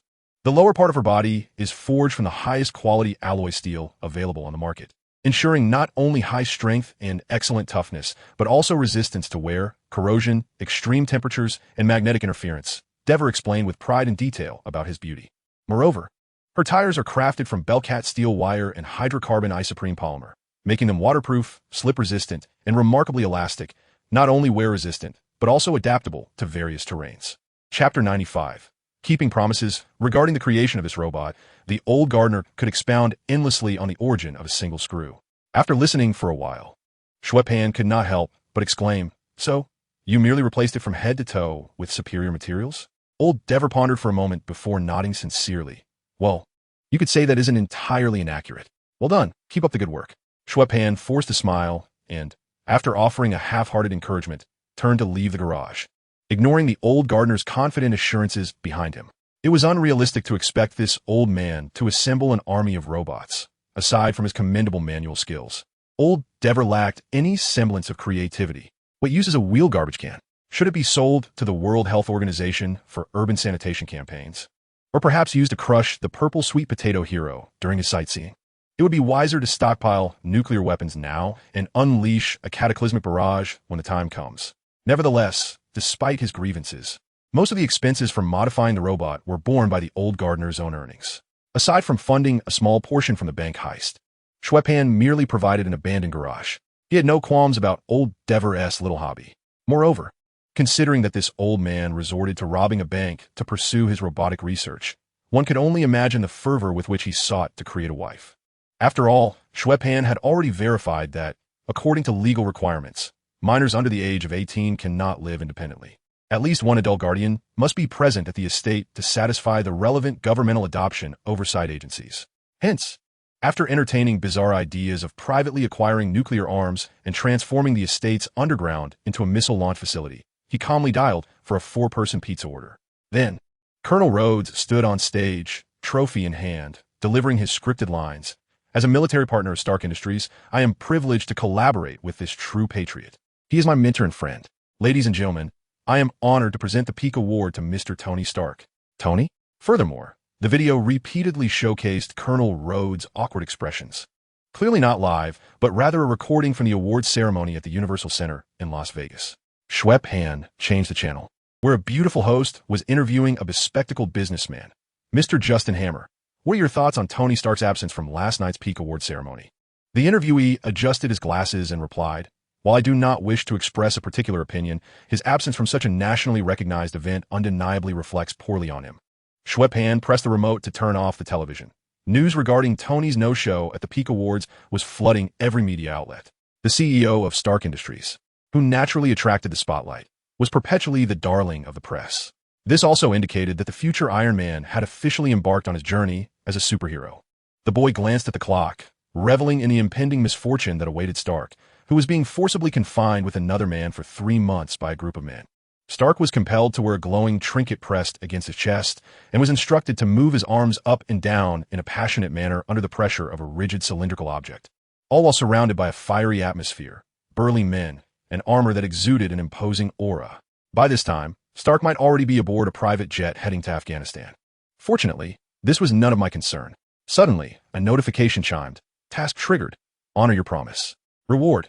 Gift box X 2500. Experience 500. Remark, once, there was a fellow named Xiao Ming who loved to flake out, until one day I captured all the pigeons and stewed them." The system interface instantly displayed a countdown timer of 21605959. Upon calculating, he realized the time was precisely limited to 3 months, prompting him to cover his face. I really ought to practice my reverse flag insertion skills. As for Afghanistan, Xue Pan's impression of the country was limited to images of white turbans, bushy beards, AK-47s, and Allahu Akbar. A quick online search revealed that Afghanistan is predominantly mountainous and features extensive plateaus, with vast deserts bordering Pakistan in the southwest. However, there were no direct flights from New York to Kunar province in Afghanistan. One would need to transfer at Istanbul, Turkey, before reaching Kabul International Airport, and then take a vehicle to Kunar. Additionally, Turkey required a transit visa, and the system had yet to mark Tony Stark's location on the map. Contemplating all this, he thought it might be more efficient to simply purchase a private jet. After searching for the procedures necessary to buy a private plane and fly abroad, he promptly abandoned that idea, deciding it would be better to rent one to take him there. Yet, news of his long-distance departure could hardly be concealed from the few individuals in the estate. Old Dever needed assistance in renting a plane, and both Wednesday and Li Qianhuan had the opportunity to see Xue Pan for over 8 hours a day. Upon learning about his impending trip abroad, the two girls could hardly contain their excitement. Although Wednesday remained silent, Li Qianhuan could not restrain herself from asking, "Afghanistan? Is it dangerous?" Xue Pan nodded solemnly. "Yes, very dangerous." "Then count me in," Li Qianhuan exclaimed with enthusiasm. "No." Xue Pan firmly denied her request. Li Qianhuan tilted her face pleadingly. "Please. I promise I won't rummage through your bag anymore." Xue Pan replied, "That is still not acceptable." "Wait, what did you just say?" Chapter 96, Bound for Afghanistan. Ultimately, this debate concluded with the triumph of the two girls. After all, Xue Pan could not conceal the destination of this journey. And after several unsuccessful pleas from Li Qianhuan, Wednesday calmly intervened. "Let him go. I've already memorized the process for traveling abroad." The underlying message was clear. "If you don't take us along, we'll go ourselves." For this reason, Xue Pan pondered for quite some time, but could not devise a method to effectively manage the two mischievous girls for 3 months. After all, it is fortunate to have oneself by one's side. At least Windsor is receptive to his words. Although Li Qianhuan might occasionally rebel, most of the time, she ends up being subdued. If they were to venture alone into a place like Afghanistan, these two unruly little troublemakers might not necessarily create a monumental mess. Xue Pan has even imagined their conversation upon disembarking the plane. "I've heard that the ruling party over there is quite inept. How about we arm ourselves and overthrow the government?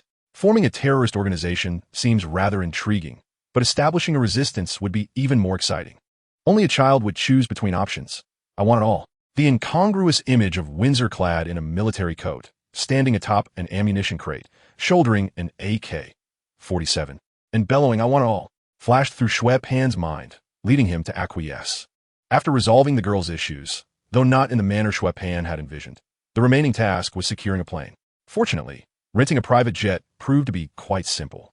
Almost all airspace in the United States is available for civilian use, and rental companies are adept at handling international procedures.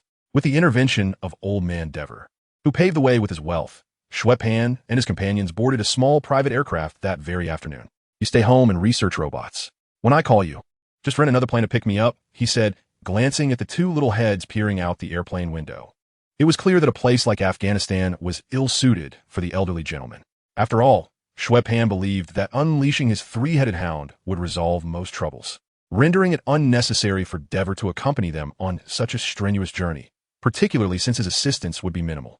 Thus, after bidding farewell to the old gardener, their journey officially commenced. It wasn't until several hours later, after binge-watching an entire season of Supernatural, that the plane finally touched down at a private airport in Kunar. Kunar Province is where Tony Stark showcased the Jericho missile to the U.S. military, though this does not imply that the Ten Commandments gang has a stronghold there. Xue Pan surmised that if he could glean any useful information from the locals, there might be a chance to intercept a convoy along the way. After waking the sleeping Li Qianhuan, the trio disembarked the aircraft, just as a pilot with a little mustache emerged from the cockpit to intercept them. "Hey kids, though this isn't my concern, I must caution you that simply walking out of this airport could have dire consequences." Windsor coldly brushed aside the obstructing pilot, stating, "You are correct. This does not concern you." Xue Pan could not help but smile at that. Once outside the airport, the surrounding environment was not as desolate as anticipated. Foreign entities are often the most vulnerable targets here, especially favored by indiscriminate attacks such as car bombs. International airports are even more popular than private ones. Of course, relying on buses or taxis was unrealistic, as they do not travel to the places Xue Pan intended to go, and over 3/5 of Afghanistan is poorly connected. Thus, the only viable options were to purchase or rent a vehicle. He chose a rental agency located adjacent to the airport, where the owner, a Caucasian, appeared to be associated with the airport, though he did not refuse to lease the vehicle to the three miners. Xue Pan only agreed to rent a second-hand Hummer at a price sufficient to purchase it outright. "I have some fine goods here. Regardless of your intentions in this forsaken place, you will find them indispensable." Before they boarded the vehicle, the owner of the rental agency eagerly promoted another selection of his wares. "What fine goods?" Li Qianhuan inquired, her eyes wide with curiosity.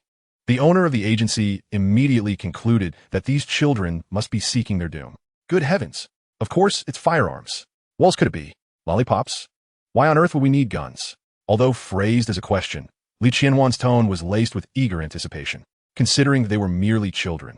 The owner sighed and patiently explained, Afghanistan is not a hospitable place. Sometimes, the locals greet you by skinning your face and taking it to their festivities. Li Qianhuan's face lit up with excitement, feeling that they had made the right choice in coming here. How exaggerated. Why not just say there are cannibals in Afghanistan? Xue Pan scoffed inwardly, but felt no hesitation regarding the purchase of weaponry. Well then, let us see what you have to offer. After all, in films, the Ten Commandments gang had established connections in Obadiah's Stan, where missiles were available. It would not hurt to procure some formidable weaponry.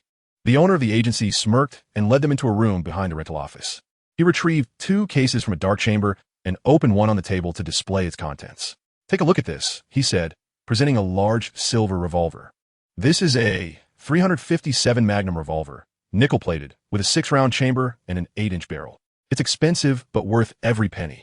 It can disable a vehicle from 100 yards away, and a single bullet can penetrate an engine. Li Qianhuan's eyes sparkled as she carefully examined the handgun. However, Xue Pan and Wednesday remained unresponsive. Not to your liking? That is understandable. This gun is somewhat unwieldy. Allow me to recommend a classic. Noticing the siblings' lack of interest, he picked up a sleek black pistol, the Walther P38, a German-made, 9mm caliber pistol manufactured during World War II. A beautiful compact handgun, capable of incapacitating anything that moves. Xue Pan and Wednesday remained indifferent, while Li Qianhuan took the small pistol and began to toy with it. Still not satisfied? How about something with a bit more firepower? The owner opened another case, the AK-47, the best mass-produced combat weapon in history, chambered for 7.62 by 39 ammunition. If you're determined to eliminate everyone present, this is the weapon for you. As he spoke, the owner presented the rifle with both hands, as if offering a treasure. Xue Pan crossed his arms, showing no intention to accept the rifle, and with a disappointed smirk, he shook his head and said, If this is all you have, then keep it to yourself. I require something more powerful. The owner was not perturbed. Instead, he grinned and replied, At first, you did not clarify what you were truly seeking, so I offered a selection of various firearms. But rest assured, Old Larry has everything you need. The inventory is extensive. Chapter 97. The Transaction. I too wish you could possess that peculiar tilt of the head, reminiscent of Xue Pan.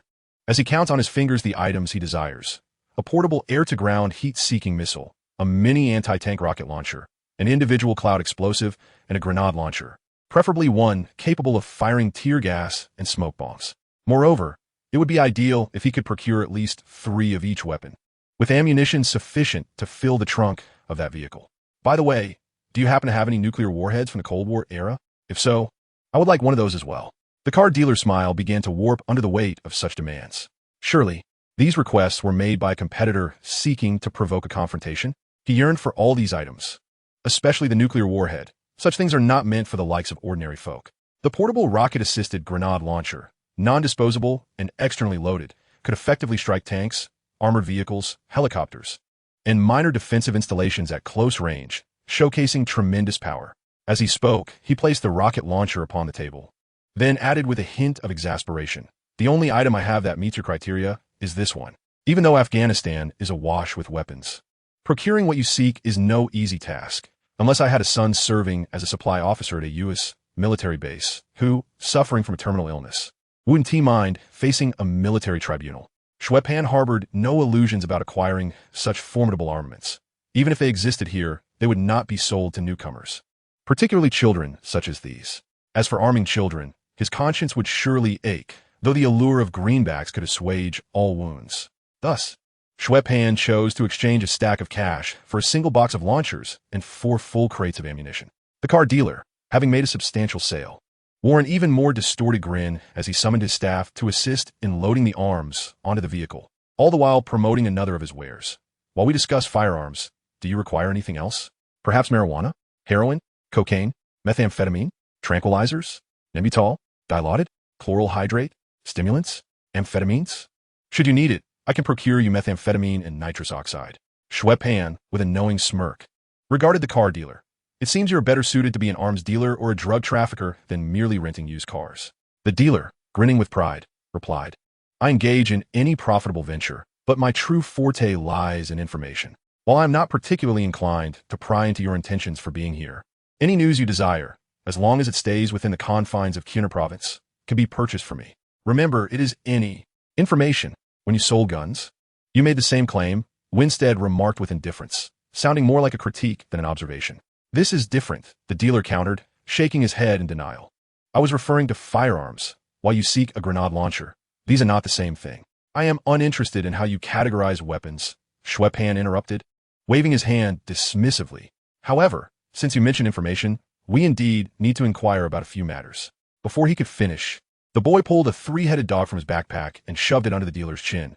But if you are unable to provide any information, as you did when selling guns, I will ensure that you can never again show your face at a party. Wow. I have finally come to understand why your guardians can confidently allow you to venture into this wretched place. The owner of the car dealership immediately raised his hands in a gesture of surrender, yet his expression bore no trace of fear. A foreigner engaged in the trade of arms and narcotics in such a dismal locale had surely encountered far more shocking scenes. The Hell's Kitchen of Manhattan pales in comparison to this hellish setting. Relax, the crooked-mouthed proprietor remarked nonchalantly. It's merely a matter of information. I have nothing to conceal, and my only concern is profit. No one cares about your intentions for being here. Let us hope it remains that way, Xue Pan replied with a grin, revealing 8 pearly white teeth. I require the locations of military bases within Kinner Province, the demonstration address and route map for Tony Stark's new missile, as well as the strongholds of the 10 Rings gang in the province. Upon hearing these inquiries, the car dealer's mind tightened with anxiety. Coupled with their intention to procure weapons of mass destruction, a thought struck him. These 3 mischievous youths must be planning to assault a U.S. military base to abduct Tony Stark, perhaps to curry favor with the 10 Rings gang. His second thought was, wait, Tony Stark is in Afghanistan? The third was, this information could fetch a handsome price on the black market. Yet, the immediate concern was the shotgun pressed against his chin. He needed to navigate this situation with care. Thus, he forced a smile and, feigning helplessness, said to Xue Pan, though I am unaware of your source, the news of Tony Stark demonstrating new weaponry for the U.S. military is certainly tightly sealed by the Department of Defense. I can mark the locations of the bases and the 10 Rings gang on a map. But if I possess the capability to acquire the military's movement routes, I wouldn't be here begging for scraps. The boy gestured for Li Qianhuan to hand the map and pen from the table to the car dealer, while keeping the gun firmly aimed at his head. Under duress, the crooked-mouthed owner quickly marked the locations and even kindly sketched out the route for leaving the city from his establishment.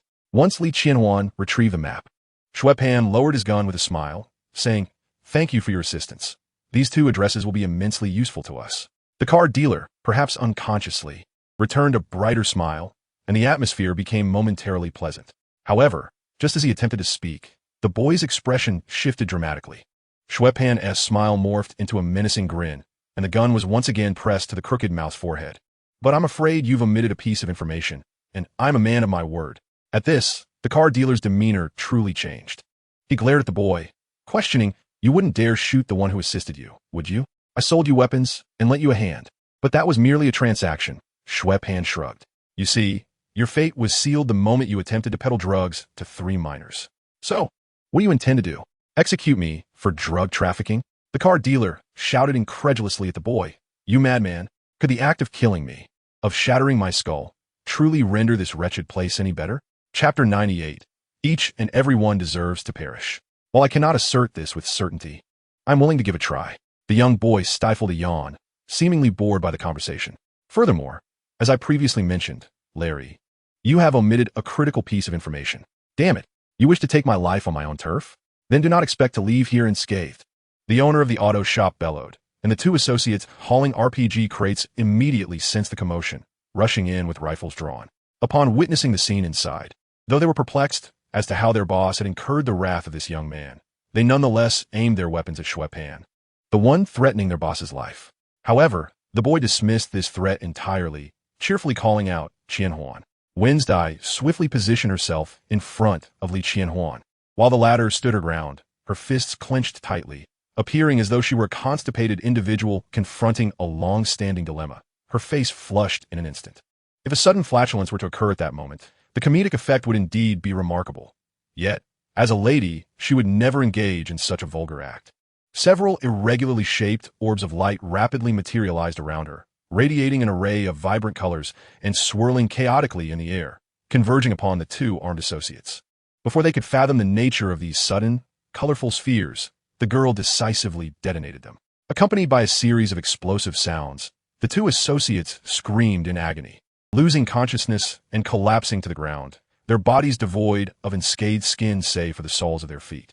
Providing weapons to children in the war-torn land of Afghanistan might be somewhat comprehensible, but having a child peddle drugs? Apologies. See, I told you, Larry. My parting words are always so full of meaning. Xue Pan chuckled at the astonished auto shop owner, who was exclaiming that they were mutants, and deftly pulled the trigger. As for the potential trouble from the airport connected to the auto shop, none of the three cared. At worst, they would simply have Dever the old man arrange for another airline to pick them up on their return, for there is an abundance of private aviation options in New York. What a tumultuous opening. The ensuing journey is sure to be even more exhilarating. With the two henchmen dispatched, Li Qianhuan excitedly embraced Wednesday's shoulders, bubbling with enthusiasm. Xue, who is our next target? We did not come here to kill.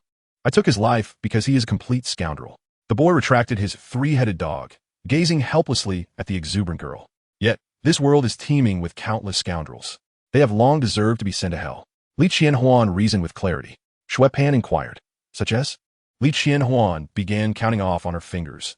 The pilot who brought us here, my former fitness instructor, the racing and country music enthusiast, and those who dressed children in band t-shirts. The boy interrupted her. No, I meant who else deserves to die. After a moment of contemplation, Li Qianhuan replied, I would say that each and every one deserves to perish. I implore you to strive to maintain your allegiance to order and goodness, steering clear of the chaotic and mischievous. Reflect upon the timid girl from the narrow alley, who trembled after the demise of an undercover agent. Xue Pan lamented that the cautious young lady had vanished without a trace. The boy tapped his forehead and opened the door of the second-hand Hummer, commanding the two girls, get in. Sensing an unusual tone in Xue Pan's voice, Li Qianhuan, seated in the back, inquired bewilderedly of her companion. What did I say that was wrong? The girl in the passenger seat, Wednesday, replied matter-of-factly, perhaps it's because you forgot to mention the principal of X Academy. He detests that old bald fellow. I harbor no animosity towards anyone, Xue Pan retorted, expertly starting the vehicle, his expression heavy with experience as he steered out of the parking lot. It's merely that kindness pursues me, yet I outrun it. One must admit that the hastily scribbled map proved exceedingly useful, far more detailed than the digital alternatives. However, Xue Pan opted not to exit the city immediately, instead steering in the opposite direction towards the city center. Where we headed? Wednesday noted the discrepancy between her brother's route and the two marked locations. We are going to consult those who possess genuine expertise, Xue Pan responded casually. What do you mean? Li Qianhuan leaned over the back of the passenger seat. Her curiosity piqued. Xue Pan nodded affirmatively. Indeed. That old crooked mouth may be oblivious to military routes, but does that imply he knows the whereabouts of the Ten Rings hideouts? If such knowledge were common even to the proprietor of a mere car rental, Tony Stark would not have languished in a cave for 3 months, compelled to forge an iron suit for his own salvation. It is crucial to note that the search for him was not solely conducted by the American military. SHIELD was also covertly engaged in the rescue efforts, even though they were entirely unaware of the identity or organization responsible for his abduction prior to Stark's escape. With a clear objective in mind, Xue Pan prepared to visit the Asadabad city government to seek clarification. After all, the sordid affairs perpetrated by the Ten Rings were likely better understood by the local authorities than by those beneath them, perhaps even entangled in some inexplicable connection. In the absence of precise knowledge regarding the timing of Stark's assault, directly visiting the Ten Ring stronghold to lie in wait could prove a prudent strategy. Moreover, Xue Pan was reasonably confident that Stark would not be dispatched from the province. In the film, Tony Stark, despite donning a bulletproof vest, was grievously injured by his own missile. If the Ten Rings wished for him to assemble the Jericho missile, they would undoubtedly need to provide immediate medical assistance. Chapter 99. A salute to the city officials.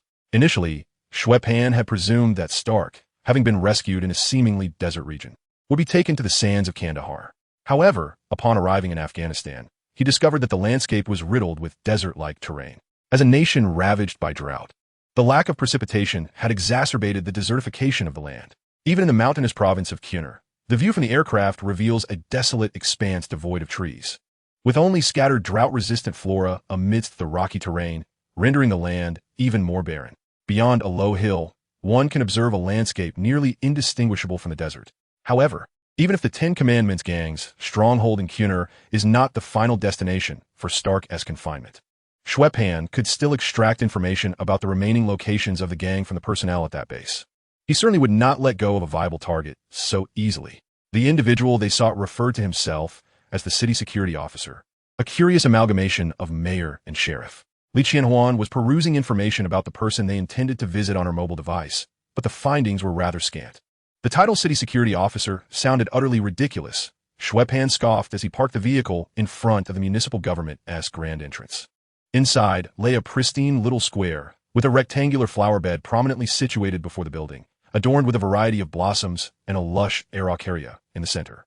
Coupled with the towering spire, enamel-painted window frames, marble reliefs, and the polished tiles visible in the hall, it was difficult to discern that Afghanistan is a nation marked by poverty and underdevelopment.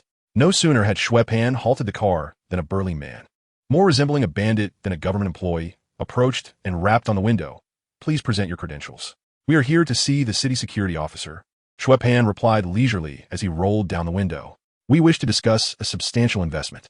Upon seeing a foreign child, the man let out a derisive laugh, clearly skeptical that any investment discussions would be undertaken by a child. "Visiting is prohibited here. This is no place for children. Do not be so hasty. No one claims that youth equates to incompetence. At the very least, you should notify someone, considering the financial implications." The boy smiled, producing a Franklin bill pinched between his fingers. "This way, if I am merely here for leisure, you face reprimand but still profit. If my claims are genuine, you will earn your share of the credit.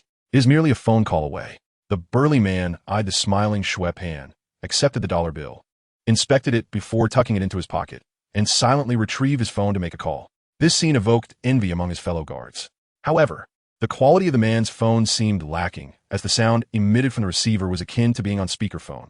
A child, and a foreign one at that? "Ah, well, this is what I need to convey. We are not accepting visitors today." With a smirk, the burly man turned to Xue Pan and his companions. "You all heard that. Thank you for visiting the city security officer's office. I hope you appreciate this bureaucratic system. Being young has its drawbacks." Xue Pan sighed resignedly. "All right, let us get moving, for the sake of the money. Don't wait for us to take action to escort you out." The burly man assumed they were merely children frustrated by rejection and urged them to leave. However, before his words could fully escape his lips, a large, menacing shotgun was pressed against his forehead. Upon witnessing the unfolding scene, the bearded companion immediately aimed the gun at Xue Pan. However, the sunroof and rear windows of the vehicle simultaneously opened, revealing two RPG rocket launchers protruding ominously from within. The bearded man's throat parched. He swallowed hard, swiftly grasping the gravity of the situation, and gently lowered his weapon to the ground, stepping back with his hands raised. Xue Pan, unfazed by the girl's movements, murmured, after some contemplation, "I find that offering you $100 merely for a phone call seems rather unwise. Would it not be more prudent to provide me with a piece of information as well?" The frigid sensation of the gun's barrel and the distinct smell of gunpowder left no doubt in the bearded man's mind regarding the authenticity of the weapon. He raised his hands, fearful that any sudden movement might provoke the boy in front of him, and cautiously inquired, "What information?" "Tell me the location of the city security officer." "Thank you." Xue Pan smiled at the bearded man in gratitude. Then, with a single hand, he rotated the shotgun before swinging it like a baseball bat, rendering the man unconscious. He then shifted his gaze to the bearded companion, whose survival instinct kicked in fiercely. Without a moment's hesitation, the companion charged headlong into a marble pillar beside the door, producing a resounding thud as he knocked himself out cleanly. The vehicle glided smoothly into the courtyard and came to a halt directly in front of the office building. Inside, a steady stream of people flowed through the halls. Although a few security personnel bore arms, the majority were diligent government employees, for even the most inept leaders required some capable individuals to maintain order in a sprawling city. Xue Pan and his two companions, unarmed, disembarked from the vehicle and ambled into the elevator. Despite the curious glances cast their way, no one dared to intervene. Their ability to enter without local identification suggested that prior arrangements had been made, and the quiet incapacitation of two armed men was beyond the comprehension of an ordinary mind. Riding this wave of misunderstanding, they ascended to the top floor of the building. Suddenly, a deep male voice resonated through the circular hall. "Warning. Unauthorized entry into the city security officer's office will result in a death sentence." Xue Pan was taken aback, momentarily believing that even a government building in Afghanistan was equipped with an intelligent system to identify visitors. However, upon noticing the red dot of a camera and the loudspeaker in the corner, he relaxed, realizing it was merely an announcement. The entire hall erupted into chaos, and no one dared to regard the trio as mere children any longer. "Damn it, When did the U.S. military start training child soldiers? Chapter 100. Feeling a bit guilty. Xue Pan seemed to faintly hear someone cursing. Nevertheless, this was of little significance to him. He withdrew his three-headed dog and fired a shot at the ceiling. The tremendous sound and spectacular flash of light sent the panicked crowd sprawling to the ground, simultaneously providing the armed security personnel with a chance to aim. The boy wrinkled his nose and remarked, "I sincerely hope you all choose to drop your weapons and join them on the floor. Otherwise, aiming your guns at me might make me rather tense." In response to him was a phrase in Arabic followed by gunfire. Xue Pan and Winsty shielded Li Qianhuan behind them, while the three unleashed RPGs from their shoulders in different directions. Whoosh! The world fell into silence. In the eyes of a brute, there is nothing that cannot be resolved through sheer force. If that fails, one must simply try again with even greater ferocity. Although Xue Pan did not consider himself a brute, after acquiring strength that surpassed that of most, he had become increasingly accustomed to solving problems with his fists. After all, one cannot deny that within manageable limits, violence is often the swiftest and most effective solution. As for the potential consequences of such actions, was there a superhero present in that location? Ignoring the government officials cowering on the ground, the trio ascended to the top floor via the elevator. The process as effortless as before. Although the sound of the explosion would surely draw the attention of the city security officer, and with the surveillance cameras in the elevator, it was certain that when the doors opened, several armed individuals would be waiting. However, aside from Li Qianhuan, no one cared about that. In truth, she herself was not particularly concerned either. With the Xue siblings as her shields, her safety was greatly assured. Taking advantage of the elevator's ascent, the three reloaded the RPGs. And upon reaching the top floor, the boy at the forefront pressed the rocket launcher against the door. As soon as the elevator doors opened wide enough to allow the barrel to protrude, he decisively fired the RPG. Once the doors were fully opened, Winsty followed up with another shot. In summary, aside from the three of them, nothing above 30 centimeters remained in the circular hall, rendering the scene exceedingly bloody. I'm not here. I left that building. Just like that. I'm gone. Look." The panicked voice of the city security officer echoed through the corridor. Yet the content of his words, coupled with his actions, led Xue Pan to question whether he was merely displaying his own ignorance or doubting the intelligence of others. The boy scowled as he turned into the right corridor, and the city security officer's voice rang out once more. "Actually, we could discuss this." Xue Pan reached the end of the hall and kicked down the ornate oak door. "Ha! Welcome, esteemed guest from afar."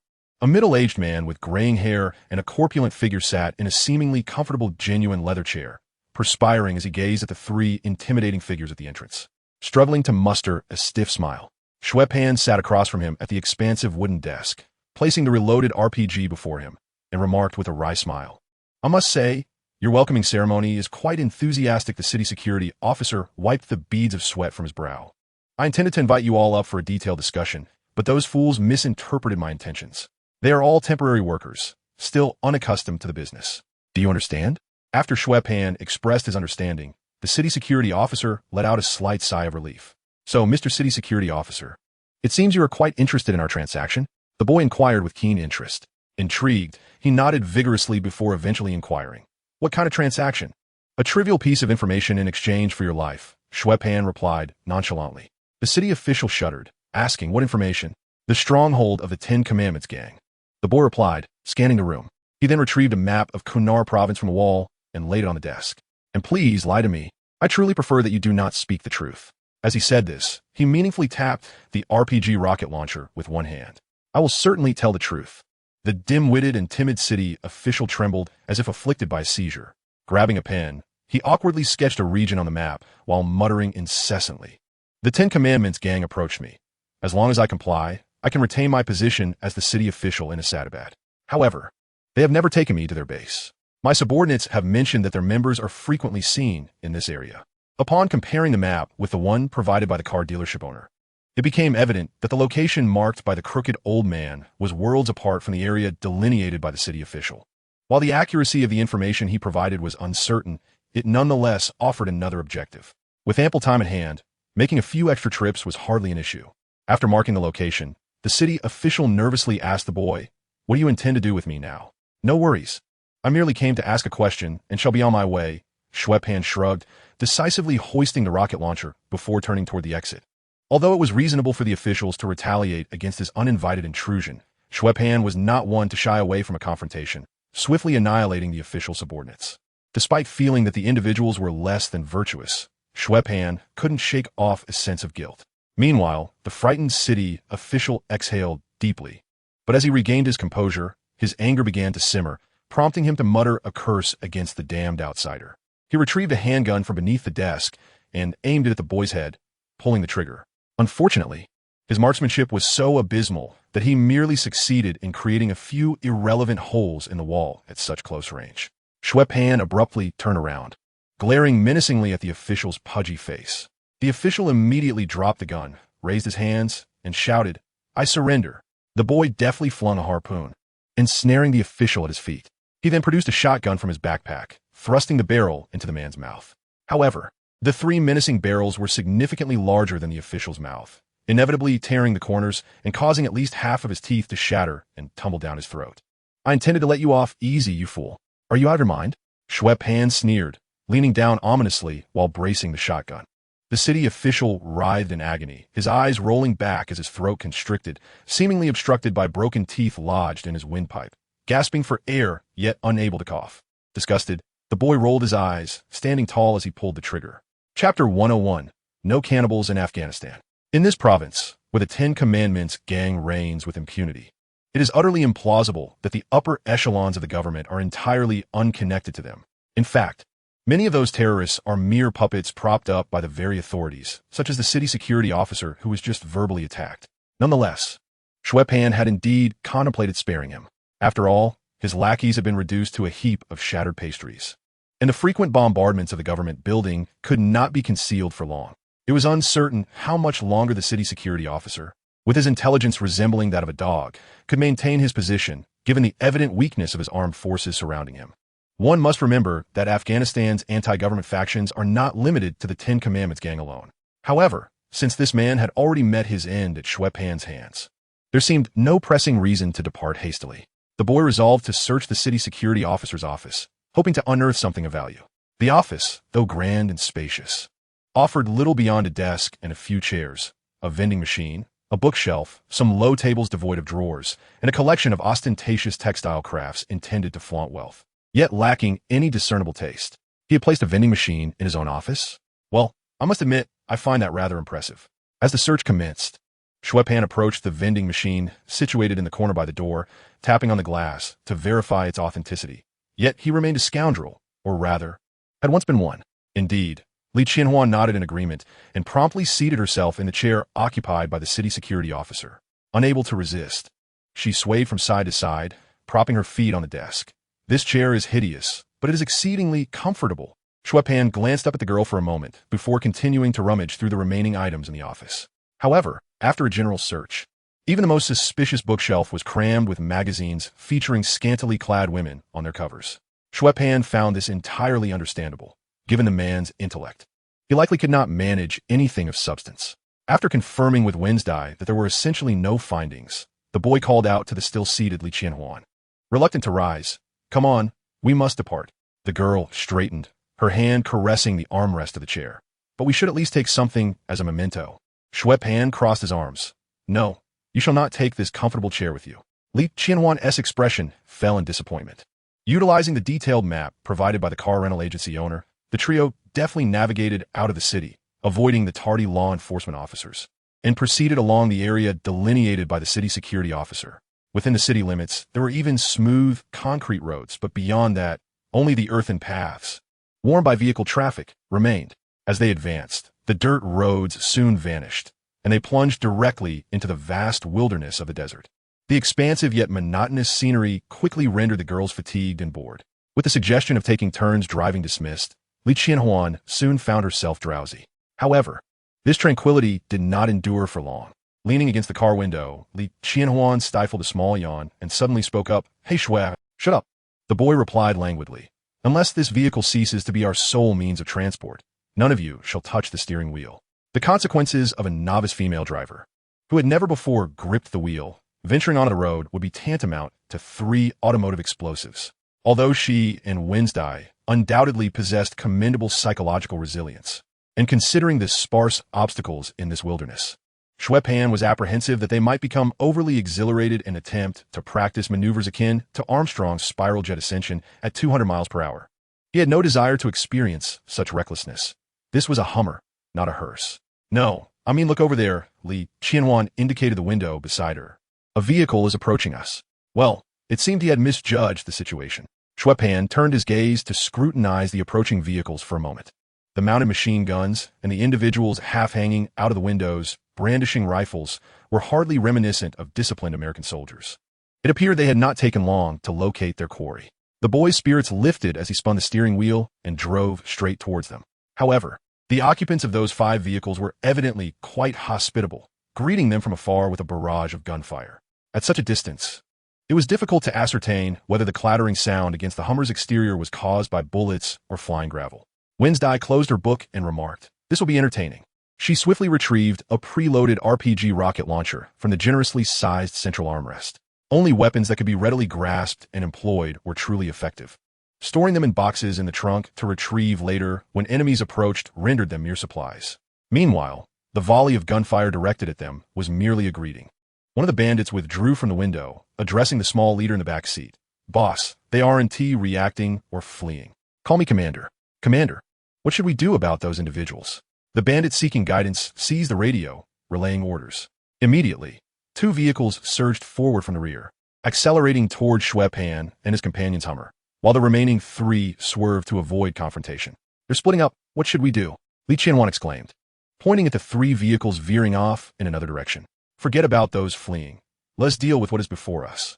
Xue Pan pondered briefly, believing that the time it would take to deal with the 2 vehicles would not allow them to escape far. Bandit A laughed boisterously from within their vehicle. "Where did that car come from? How foolish. But what a delightful surprise. Ha, fresh prey." Bandit B half leaned out of the car, wildly banging on the door. "Tear off everything edible." Bandit A retorted, "We don't need to eat everyone." "Nonsense. Every little skirmish is an unexpected feast." These exchanges were drowned out by the roar of the engine and the considerable distance between them. Xue Pan could only discern from their body language that they were shouting, while Wednesday and Li Qianhuan each held an RPG, poised to detonate it at the opportune moment. Chapter 102, Plans and Methods. "Ah, put down the rocket launcher. We likely won't need that," Xue Pan remarked cheerfully, glancing at the 2 girls preparing to extend the RPG through the car window. However, as the distance between them narrowed, Li Qianhuan could not suppress her worry, or perhaps her excitement, and inquired, "We have a plan, right, friends?" "Let me rephrase that," Li Qianhuan said, peering at Xue Pan through the rearview mirror. "Do we have a more detailed strategy than what Wednesday just mentioned?" Wednesday added, "We shall eliminate them meticulously." Li Qianhuan. The boy controlled the steering wheel, speaking softly, "Do not fret. I have a solution." "That is more like it," Li Qianhuan said, raising an eyebrow in satisfaction. "Yet, this method could very well cost us our lives," Xue Pan observed her through the mirror. "You should understand that when I say we, I am specifically referring to you, Qianhuan. This is already better than Wednesday's approach." The girl was easily appeased. However, once she grasped what he intended, she would likely regret it. Although Xue Pan had numerous strategies to launch an offensive and eliminate those ferocious terrorists, he was uncertain whether Tony Stark might be lying in one of the 3 departing vehicles. As a band of ruthless terrorists who regarded human life as expendable, it was uncharacteristic for them to encounter prey head-on without launching a massive hunt, opting instead to split their forces. It was also possible that within the vehicle's changing direction, a powerful figure refrained from participating in such trivial affairs. This needed verification. "Qianhuan, remove your coat." "Wednesday, let us have some blood," Xue Pan instructed, scrutinizing the 2 girls in the rearview mirror. "What are you planning?" Li Qianhuan asked, puzzled, as she took off her bright yellow long coat. "Draw 10 circles on your coat and ensure they form one large circle. Make it prominent." The boy directed them for the next step. Wednesday, unfazed, made several incisions on her wrist, painstakingly applying her blood to the back of the coat before the wounds could heal. "All right, what's next?" Li Qianhuan opened the coat, presenting the design to Xue Pan through the mirror. The answer, starkly different from her expectations, left Li Qianhuan momentarily stunned. The words swirled in her mind for several seconds before her eyes widened in disbelief, and she couldn't help but retort, "Huh, is this your brilliant plan? Surrendering to a bunch of heartless killers who might not even spell their names correctly. They capture us outright and slice us up to be devoured with Lao Ganma. This plan is utter rubbish. It ranks among the most ludicrous plans in history. You're dead to me, buddy." If establishing a terrorist organization piqued her interest, she had a deep-seated aversion to being dependent on others, shaped by her early experiences with the youth hall and a life of wandering. Do not jest. The cannibals of this world have long since become extinct, and even in Africa, such practices are no longer prevalent. Xue Pan chuckled and advised, before posing a counter-question. Do you have a better idea? Do you indeed have a superior plan? Li Qianhuan confidently nodded her head, yet after a moment of contemplation, she reluctantly conceded. All right. I cannot think of anything at the moment. So, is it too late for me to choose Winston's plan? It is already too late. The shattered windshield and broken headlights corroborated the boys' assertion. They had entered the firing range of those audacious bandits. However, this also indicated that they lacked the time to devise a new scheme. Observing the two vehicles that were almost within arm's reach and unable to conjure any novel tactics, Li Qianhuan earnestly patted the boy's shoulder and declared, Very well, if you believe this plan is feasible, I shall comply. Xue Pan grinned widely, pulling the RPG from the sleeve of his trench coat, securing it to ensure it would not slip away, and then raised it through the sunroof. Then let us commence our march towards doom. Eliminating the two vehicles would be as effortless as a breeze. Simply firing the RPG would suffice. Yet, his intent was never to annihilate them, but rather to ascertain whether they belonged to the Shiji gang and to locate their lair. Although it was nearly impossible for the fleeing three vehicles to shake off Xue Pan in this vast desert, pursuing them directly to their stronghold would be an even graver challenge. While he was uncertain of the success rate of his defection, he decided to disembark and draw some attention, at least ensuring that Li Qianhuan, who was notably less resilient, would not find herself in excessive peril. Besides, with proximity so close, it remained unclear who would pose the greater threat. Bandit A was equally perplexed. What are they doing setting up a target on the roof of their vehicle? Bandit B replied, perhaps it serves as a talisman to ensure that bullets strike the target. Bandit A erupted in laughter. A bunch of fools to believe in a mere rag. As the approaching vehicles drew nearer, Xue Pan and his companions could hear the cacophony from the other side. One of the voices that called out fools incited Li Qianhuan, who had previously mocked their low cultural standing, to angrily scratch at the paint on the RPG's handle with her nails. Chapter 103. I acknowledge you as my elder brother. After allowing his emotions to settle, Xue Pan commenced his performance. The Pashto phrase he uttered, the official language of Afghanistan, contained at least 10 trills. Yet, his enunciation was so precise that it was clearly understood on the other side. The sporadic gunfire gradually ceased. Indeed, the child's visage could evoke a sense of relaxation. And the frightened, white child who nearly wet his pants while shouting elicited curiosity among the ruthless bandits, having engaged in the business of terror for many years. What manner of individual had they not slain? They must certainly extract an identity far more formidable than that proclaimed by the white child, one that would thoroughly terrify him. With this trivial thought, Bandit A inquired loudly, Who are you? The other side fell suddenly silent, only to erupt in uncontrollable laughter moments later. The boy, seemingly bewildered by the laughter, asked, What are you laughing at? He claims to be from the Shiji gang. From the Shiji gang. You've made me laugh to death. Bandit A exclaimed, slapping the car door with a resounding thud.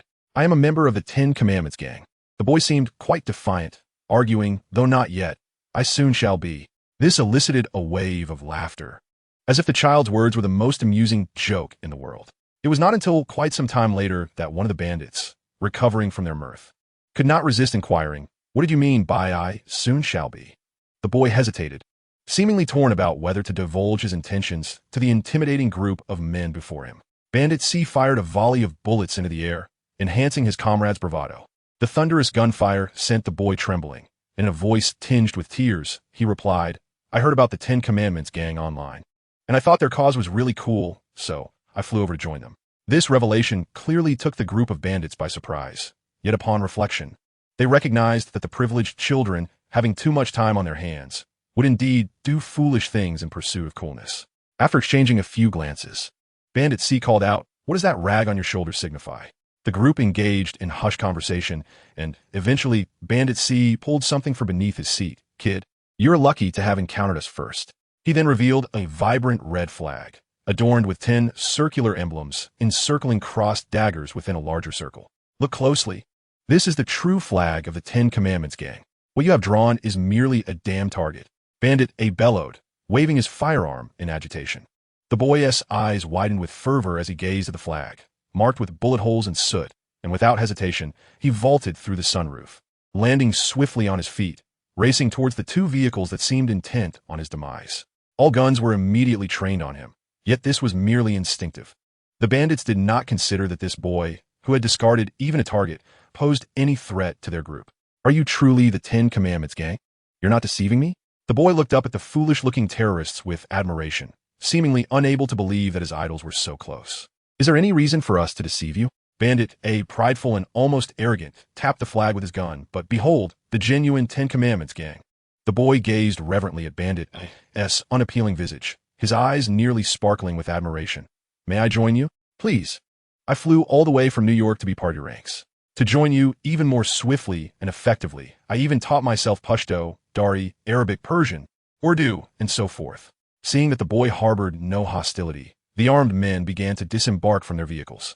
The transport truck had already fled, leaving the two off-road vehicles, which were illegal to manufacture, manned by a total of 8 bandits. They regarded the boy with a mocking gaze, not as a newcomer ready to join their ranks, but rather with a hint of disdain and amusement. The boy disregarded their demeanor and boldly approached the most arrogant bandit. Bandit A, exclaiming with hopeful enthusiasm, "May I call you my leader? Please teach me." In an instant, Xue Pan's expression turned blank, without uttering a word. He retrieved a buzzing axe from his system backpack and swung it forcefully against the bandit's forehead. After repeatedly asserting that Afghanistan was devoid of cannibals, how could such a creature emerge? This sudden act of aggression caused the bandits to tense up, rapidly retreating while aiming their firearms at the boy at the center. What are you doing? Bandit C barked, ready to turn the boy into a sieve at the slightest misstep. With a swift motion, Xue Pan extracted the axe from Bandit A's skull, nonchalantly shaking it as he lamented. Who told him he could teach me? Doesn't he know that consuming one's own kind can lead to madness? He was trying to harm me. Gunfire erupted immediately, and with no cover in sight. Xue Pan's health bar plummeted within moments, failing to withstand the onslaught and crossing the threshold of life for life. The red warning light of the skill cooldown flickered, casting a faint crimson glow on his retina. The boy, with a flick of his wrist, hurled a harpoon, ensnaring one of the assailants and dragging him to his feet before casually severing half of his head. Against such feeble adversaries, Xue Pan boldly declared, "I could take on 10 of them." Chapter 104, The Canyon. Once the magazines were emptied, the terrorists realized that this boy was far beyond their capability to confront. No one could emerge unscathed from such concentrated fire at such close range. Although his clothing was tattered, that did not pertain to his hair. Thus, after Xue Pan decapitated a third assailant to replenish his health, the newly enlightened bandits turned tail and fled without a second thought. These so-called freedom fighters seemed to lack faith in Allah, not even uttering a single Allahu Akbar. The window of the battered second-hand Hummer, riddled with bullet holes, immediately rolled down, and a rocket launcher was tossed into the boy's hands. Following that, 2 girls each hoisted an RPG, calmly aiming at the vehicles and the bandits preparing to board. With a swift whoosh, the gunpowder ignited in the chamber, propelling the rocket forward, spinning and stabilizing, its fins unfurling as it soared away, trailing visible smoke. Boom! The explosion rained debris upon the bandits' heads. "Anyone who thinks I misfired is welcome to board," the boy said, lowering the rocket launcher and gesturing invitingly toward the group. Stunned by the explosion's aftermath, the bandits, faced with 2 more RPGs aimed at them, obediently raised their rifles above their heads, kneeling before the boy in a disorganized yet practiced manner. "Young warrior, I hope you consume my corpse after you slay me," Bandit B said, crawling forward and uttering distorted words of respect. "When you have survived here for 4 years and can speak again, you will no longer ponder this question." Bandit B self-deprecatingly mused. "Thus, is it to say that even cannibalism is merely a hobby?" Xue Pan scratched his face and styled his hair into a neat middle part with a buzzing axe. "I have long asserted that there are no cannibal tribes in Afghanistan." This fellow scanned the remaining bandits with dissatisfaction. "Is there anyone else among you who has a penchant for human flesh?" No. We do not consume humans. Only those 2, among the 10 Commandments gang. Only the cannibal brothers possess such a proclivity." The group of terrorists who had surrendered to Xue Pan hurriedly shook their heads, their survival instinct robust, which was commendable. The boy tossed the confiscated rifles onto one of the bandits' vehicles and beckoned to the 2 girls who remained on guard. Wednesday and Li Qianhuan descended from the vehicle, having managed to carry at least 12 loaded rocket launchers while Xue Pan was absent. The boy's brow twitched slightly, yet he refrained from commenting on this. What does this mean? These terrorists evidently failed to grasp the boy's intention. Of course, it means joining the 10 Commandments gang. Xue Pan stated matter-of-factly, You didn't think I was merely jesting, did you? Hurry and select someone. This group of culturally impoverished freedom fighters struggled to comprehend his method. Was there now a trend in the international arena to subdue before pledging allegiance? They had not heard of such a practice. However, a lack of understanding did not deter them from employing physical votes, through punches and kicks, to elect the weakest among them as the leader for the three children. The first leader of the boy met a swift demise before he could finish his sentence, and no one dared to speculate on the fate of the second. Xue Pan was indifferent to the character of his leader. Regardless of whether these miscreants were capable fighters, none could surpass him. Xue Pan shared a vehicle with his new and old leader, while the other three drove ahead to clear the path. With an RPG aimed at their rear, they lacked the courage to bolt midway. As for whether they might secretly use the vehicle's radio to contact their base, well, let them do so. Xue Pan's ultimate goal was to integrate into the fold. He did not believe that a person capable of withstanding 8 AK-47 rounds without a scratch would not be swayed by this little commander of the Ten Commandments gang. After all, what boss wouldn't favor obedient, capable subordinates who are young and easily managed? After a while, amidst the deliberately slowed pace of the vehicles, the group finally entered the mountainous region. It was unclear what these individuals used as reference points in the desert. However, Xue Pan, seated in the passenger seat, felt somewhat dizzy from the monotonous scenery outside the window. The mountainous area was somewhat better, although the undulating barren hills similarly lacked vibrant greenery compared to the wasteland. The wind and sand here were less severe, and the protruding rocks were anything but smooth, bearing sharp edges instead. Eventually, the vehicle drove into a canyon split in the midst of a mountain, where numerous armed freedom fighters awaited, standing at various heights to welcome the returning vehicle. The entire canyon appeared modest in size, but with its elevation changes and the intricate, winding cave, this highly concealed location was ideally suited as a base for a terrorist organization. Amidst the roads, towering under the guise of camouflage nets, lay mountains of armaments, hastily glanced over, ranging from individual weaponry to advanced missile launchers. Beneath the scorching sun, a mere rag provided scant shade, and it was nothing short of a stroke of luck that these munitions had not detonated under the relentless heat, a fortunate circumstance for this illiterate group. However, the three vehicles that had hurriedly departed earlier were conspicuously absent, likely having transported Tony Stark into the caves for medical attention. As I opened the car door and slipped out, the bandits who had not remained with Xue Pan fled towards their comrades, leaving their leader isolated beside the trio, appearing more like a captive than a commander. A bald man, unmistakably the base's leader, stood slightly above them, one foot resting on a stone as he gazed in their direction. Xue Pan was certain of his identity, for the sheen of that bald head glimmered under the sun's rays, not to mention the 4 or 5 guards surrounding him. The second in command silently led Xue Pan and his companions towards the imposing figure, the finely crushed stone path crunching beneath their feet. Chapter 105, Joining the Ranks. The bald man, evidently the base leader, looked down at Xue Pan and his friends, his accent marked by a distinct ret-reflex sound as he stated, "We welcome capable individuals to join us. But before that, you best provide a compelling reason for sparing the lives of our 4 elite warriors." Aside from this blunt inquiry, the vigilant terrorists in the canyon indicated that the individuals from the preceding vehicle had already communicated with their leader. Xue Pan clicked his tongue, ready to unleash his verbal prowess, but Raza shot him a glance, prompting 2 freedom fighters to step forward, encircling the boy. After all, during an interrogation, one must identify weaknesses to exploit. Raza had been informed that during the conflict, the 2 girls had remained silent within the vehicle, making them easier to intimidate. In response, Xue Pan did not even blink, graciously gesturing for them to proceed. With the current demeanor of those girls, would it truly be challenging to join the ranks of the terrorists? There was absolutely no sense of incongruity in that, was there?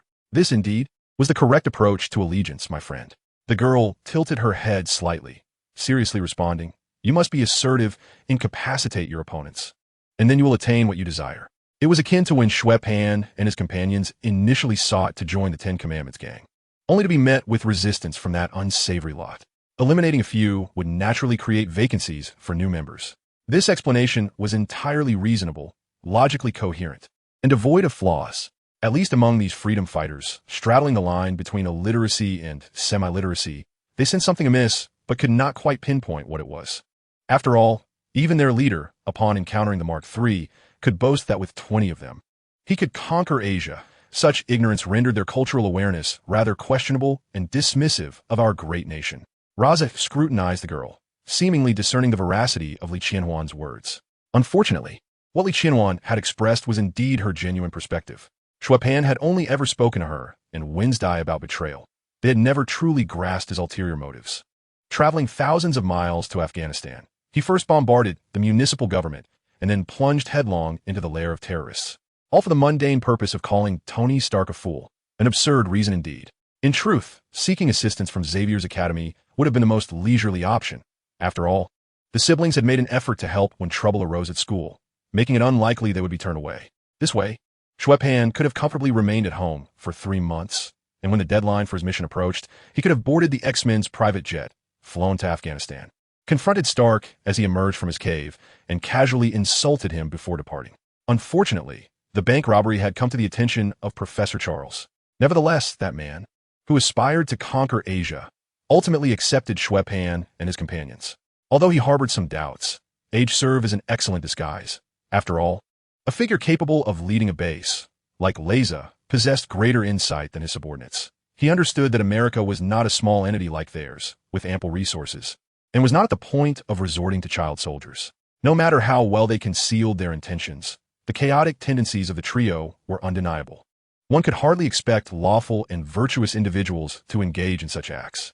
Thus, the bald man waved his hand and assigned Xue Pan and his companions to a devout subordinate.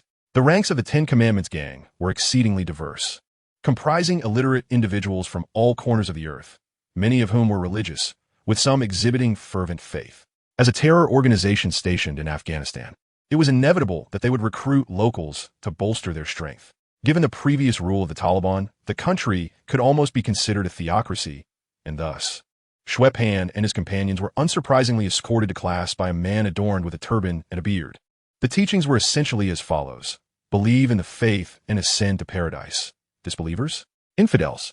Open fire. Men are superior, while women are worthless. Men are inherently stronger than women, and do not question me. It's written in scripture. You mentioned feminism? Bring me my slaughter knife. Within 3 days, Xue Pan found himself grinning as he watched this bearded man being strung up by girls in the canyon, taunting the 2 girls and suggesting they could not wield a knife due to their delicate arms and legs. After serving 3 days of confinement as punishment, Leza became less restrictive of their freedom. As long as they remained within the canyon, they could roam most areas freely. However, key locations were under constant surveillance, as monitoring their actions was likely part of assessing any potential issues. Regarding Tony Stark, Xue Pan had only glimpsed him a few times on the monitors. At this point, seeking him out would be futile, as even if Stark were berated, it would not constitute the completion of his mission. Indeed, within the stronghold of the Ten Commandments gang, neither snacks nor gaming consoles were available to amuse Wednesday and Li Qianhuan. After Xue Pan explicitly instructed that no one should be disturbed within the base for the time being, the girls, restless and seeking mischief, clamored daily to contribute to the noble cause of terror. Fortunately, following the disappearance of Tony Stark, the extensive searches conducted by the U.S. military prompted various factions in the Qunir province to exercise greater caution. The Ten Commandments gang, being the main instigator, found themselves retreating into the canyons, basking in the sun. This situation deprived the freedom fighters within the base of opportunities to corrupt the 2 girls or vice versa. However, confined within the cave, the girls could not remain idle. During the week-long wait for Tony Stark to awaken, in a fit of boredom, Wednesday could not resist initiating a game of Russian roulette with others. This game, simple yet thrilling, not only showcased bravery but also promised substantial winnings. Initially, it sparked some interest, as there were always a few reckless individuals eager to gamble for fame or fortune. Xue Pan, uncertain which scenario was worse, soon joined in the game himself. But the excitement quickly dwindled. Though Wednesday possessed self-healing factors that rendered her invulnerable, she at least adhered to the rules of the game, allowing others to win and share in the glory. In contrast, Xue Pan, after recklessly shooting himself in the head, immediately reloaded the gun, declaring that no one could leave until he was dead. Who could bear such a game? Unable to contend physically, the gambling frenzy within the Ten Commandments gang subsided before it could touch the psychological limits of their leader, Leza. This caused Leza to harbor fewer suspicions about Xue Pan and his companions upon hearing rumors that child soldiers trained in the Golden Triangle were fond of such games. Thus, while suspicion lingered, vigilance significantly diminished. When Tony Stark finally awoke and rose from his bed, Leza, who had been monitoring the prominent figure, promptly dispatched his subordinates to engage in cordial discourse with the future Iron Man. Xue Pan successfully infiltrated this group alongside the two girls. Leading the entourage was a short, stout man with a bushy beard. Despite the chaotic hierarchy within the Ten Commandments gang, he was considered the second in command within the base, having orchestrated Tony Stark's abduction.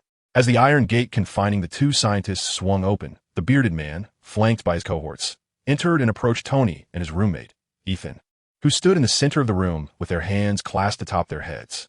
A satisfied grin adorned his face as he strode forward. Tony Stark, the most infamous murderer in American history. Welcome to the Ten Commandments gang, he proclaimed loudly in Pashto. Afterward, he gestured to Ethan, a slender gentleman wearing glasses, who served as the translator for both parties.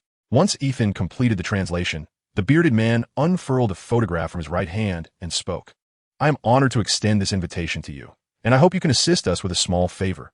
The Jericho missile that you showcased here for the U.S. military. Subsequently, he handed the photograph to Ethan, who then showed it to the silent Tony Stark beside him.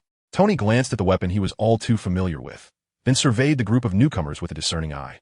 After a brief silence, he resolutely declared, I refuse. The bearded man exchanged a glance with Ethan, and without the need for translation, their expressions conveyed the answer. His countenance darkened instantly, and he gestured for his men to escort the renowned weapons genius away. Days later, the torment ceased, and under orders from Lazar, the bearded man led Tony and Ethan out of the cave. The blinding sunlight outside enveloped the playboy, who had seldom faced adversity, in a surreal sense of dislocation. He surveyed the entire canyon, soon captivated by the cache of weapons concealed beneath camouflage netting.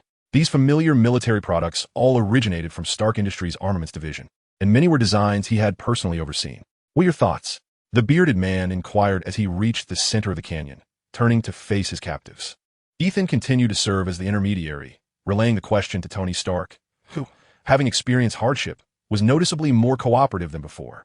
He has many weapons of mine. Ethan translated. Upon hearing this, the bearded man gestured amiably toward the surrounding arsenal, saying, as you can see, we possess all the materials needed to manufacture Jericho missiles. Simply provide us with a list of required components, and we can fulfill your request, but you must begin work immediately. Once the task is complete, we will release you. Extending his right hand, the bearded man awaited Tony's response. Tony regarded the hand that had once forced his head into a bucket of water, and, with a smile, grasped it firmly. He certainly would be released. Ethan nodded in agreement, affirming in English, indeed, he won tea.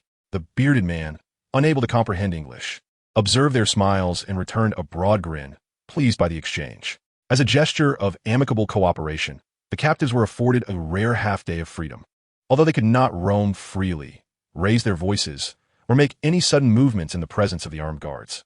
The scorching sun and the gritty hot winds offered a slight reprieve from the oppressive gloom they had endured in the cave. Xue Pan chose not to rush forward. Lazar stood atop the large rock where he had once met the three children, watching Tony Stark from a distance, pondering what thoughts occupied his mind. Similarly, the boy did not position the two girls in a conspicuous location. When the girls had infiltrated the bearded man's ranks under Xue Pan's guidance, they had immediately recognized the illustrious billionaire, for Stark was a frequent subject in the media, making it nearly impossible to overlook him. The girls understood that Xue Pan must be devising a plan, as he had flown directly to Afghanistan and upon landing had inquired about the 10 rings and Tony Stark. Though they refrained from questioning him, it did not signify a lack of curiosity. Typically, they were unconcerned about the reasons behind his actions, as they usually seized opportunities directly when conditions permitted. As the tedium of idleness reached a peak, the two young girls began to pester the boy with inquiries regarding the matter at hand. Chapter 107, A Message. You are all aware of Devil's peculiar fetish, and I presume you have seen the square, angular metallic box he fashioned? After receiving an affirmative response from the girls, Xue Pan continued, of course. I'm not here to cast aspersions. However, the thought of that square trash can potentially subjecting Devil's frail body to a dreadful experience compels us, as friends, to consider his well-being. Li Qianhuan, with a hint of confusion, queried, so what? How does this relate to your journey to Afghanistan in search of the 10 rings and Tony Stark? Thus, I have come to seek Tony Stark's assistance in designing a comfortable and aesthetically pleasing humanoid machine for Devil, the boy asserted with unwavering conviction. Untrue. Windsor immediately exposed this flimsy pretext. Indeed, you would not exhibit such altruism, Li Qianhuan concurred. Was it not due to the absurdity of the reasoning that 1's character was questioned? After all, under normal circumstances, a rational person would likely first consider an adult novelty store, right? Well, to be honest, I am here to confront Tony Stark and tell him he is an idiot. In desperation, the boy attempted to articulate a more outlandish, yet genuine, rationale. Windsor nodded in agreement. Truly. Yes, this aligns perfectly with your character, Li Qianhuan echoed. Xue Pan remarked. Now I am more curious about the image I project in your eyes. In truth, he should possess an inkling of his own reputation. Thus, the narrative bifurcates. The iron door, thick as a palm, was secured from the outside, rendering any physical attempt to open it from within futile. Consequently, no guards were stationed before the cave where the two scientists were held captive. The group of freedom fighters, who would seize any opportunity to slack off in their leader's absence, congregated at the entrance to the cave, lounging against the rocks and boasting to one another. Xue Pan ambled past them, unimpeded, as none felt inclined to intervene. Not only had the base grown accustomed to the presence of the three children over recent days, but no one wished to engage with him in unnecessary situations. After all, being caught and coerced into playing Russian roulette would be a grave misfortune. Moreover, even if Lazar were to discover this, it mattered little. The celebrity effect was at play. Tony Stark was far more renowned than an ordinary star. What harm was there in seeking a glimpse of novelty? Thus, as Xue Pan boldly approached the iron door, he overheard Ethan encouraging the despondent Tony. You witnessed the culmination of your life's work, now in the hands of a murderer, and you wish to depart this world just like that? Is this the great Tony Stark's final stand? Or do you intend to devise some means to combat this wretched fate? Ethan's voice resonated once more. I believe this week is of utmost importance, is it not? Coughing gently while donning a hood, Xue Pan stood outside and politely rapped on the door. The conversation within the cave abruptly ceased. Furthermore, both Tony and Ethan, exhibiting commendable decorum, placed their hands atop their heads and positioned themselves in the center of the room. As Xue Pan entered through the iron door, his hands empty, he couldn't help but chuckle upon witnessing the scene. Such courtesy. It makes me feel a tad embarrassed. Unlike the rare individuals in the base who could barely utter a few words of English with a pronounced accent, this solitary visitor, though his origins were indiscernible, spoke with undeniable clarity, making it difficult not to draw attention. Exchanging glances, Tony and Ethan realized that their earlier captive companion was equally unaware of the situation. They fixed their gaze on Xue Pan and inquired, "What brings you here?" "We are currently adjusting the list of required tools." As he spoke, he cast a glance at the camera positioned above the stone wall, settling into a monitoring blind spot against the wall. Although uncertain of this person's identity, the fact that he avoided the surveillance indicated his presence was likely not in accordance with the established norms. Of course, this could also be a ploy by the terrorists, perhaps sending someone to feign goodwill and supervise their activities. Tony's mind struggled to conceive a more plausible rationale, given that being held captive by armed terrorists in their stronghold left little room for escape unless one were to channel a heroic spirit. Thus, with a hint of trepidation, Stark asked, "What do you wish to discuss with us?" "Colonel Rhodes sent me to convey a message." Xue Pan adjusted his hood for greater comfort against the wall and recited in a monotone voice. He said, "Tony, you fool, is the happy little Jeep particularly joyous? I tell you, there's no saving you. Await your demise. Farewell." A series of unexpected insults left Stark in a state of bewilderment. Although Rhodes, due to his profession, sometimes exhibited excessive principle and arrogance, their relationship was undoubtedly that of close comrades. Rhodes understood Stark better than anyone else and would never utter such words in this context, though he did often say them when indulging at a party. Yet, the reference to the happy little Jeep left Tony perplexed, as it was indeed the last thing he had said to Rhodes. Gazing at the enigmatic figure before him, devoid of discernible features, Tony Stark could no longer suppress his suspicions and coldly inquired, "Who are you?" Chapter 108, The Beginning of Creation. A hooded figure. The boy tapped his head, reminiscent of Franklin. "Stark, I can certainly see that." "Of course you can," the boy replied, crossing his arms over his legs.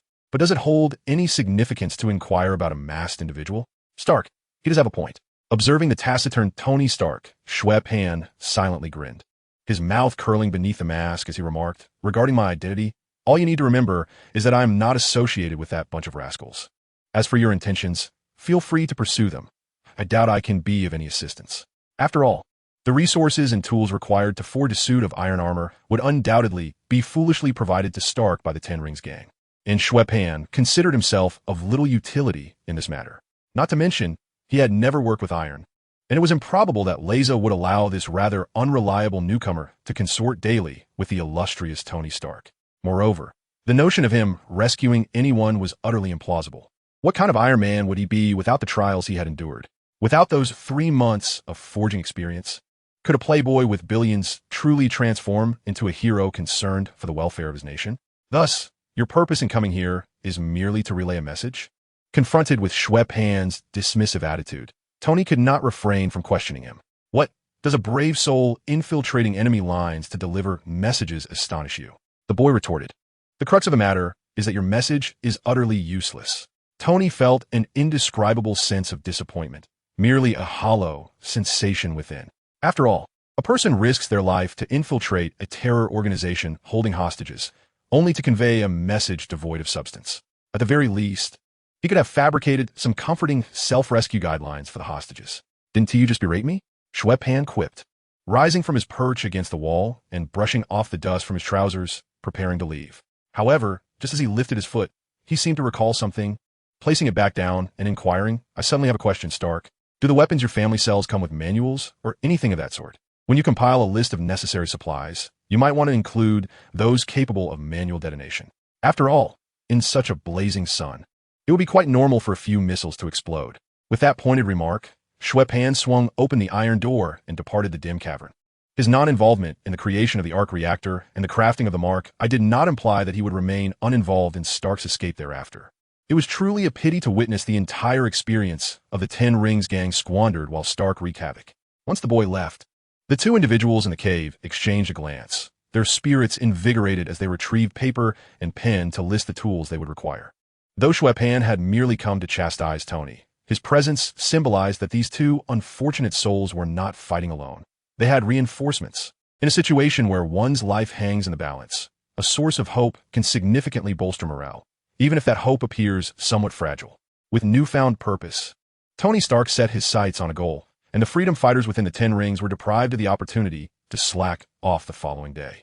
A variety of tools and missiles, both large and small, were transported into the cave as Tony donned an old-fashioned worker's cap, articulating his needs, while Ethan stood beside him, diligently translating the list for the bearded man. If I were to consider this place as a workshop, ample light is essential. I require the necessary preparations, including welding equipment, whether ethane or propane, along with a welding table, helmet, goggles, and crucibles, as well as 2 sets of cutting tools. Only then can one perceive the once spirited genius scientist in Stark, before he was brought here against his will. However, ignorance has its own advantages. At least this group of illiterates has managed to fulfill every request without question, and no one dares to speculate whether Stark's numerous requisitions are intended for the fabrication of Jericho missiles. The transport operation lasted an entire day, with various missiles and tools nearly filling this cavern, which, despite its size, felt cramped. Once the materials were moved, Lazar commanded his men to vacate the cave, relying solely on cameras for surveillance, thus providing Stark with a relatively peaceful work environment. It was evident that these individuals maintained a profound respect for the act of constructing missiles by hand. Apart from Tony and Ethan's blatant moments of idleness, there were hardly any inspections. In truth, even if inspections were conducted, it would be futile. The basic framework of the armor had yet to be constructed, and they would be unable to discern whether the parts Tony was fabricating were intended for the Jericho missile. Hence, it is said that ignorance calls for education. Otherwise, one might not even excel at being a kidnapper. Moreover, given the cooperative demeanor of the two, the security measures outside the cave were significantly relaxed, with scarcely anyone remaining at the entrance to assist such a multitude. One might wonder how 2 simpletons could escape. Consequently, Xue Pan's chances of sneaking past and pilfering some handcrafted trinkets from Stark increased considerably. His smooth operations can largely be attributed to the complexity of the tools Stark required. The bearded man had boasted that the necessary items for constructing Jericho missiles were readily available within their ranks. Yet some tools were indeed hastily procured from a Sadabat that very day. Although the American military was continuously searching for Tony Stark's whereabouts, they faced disadvantages on their home turf, and no one was aware of who had attacked the convoy.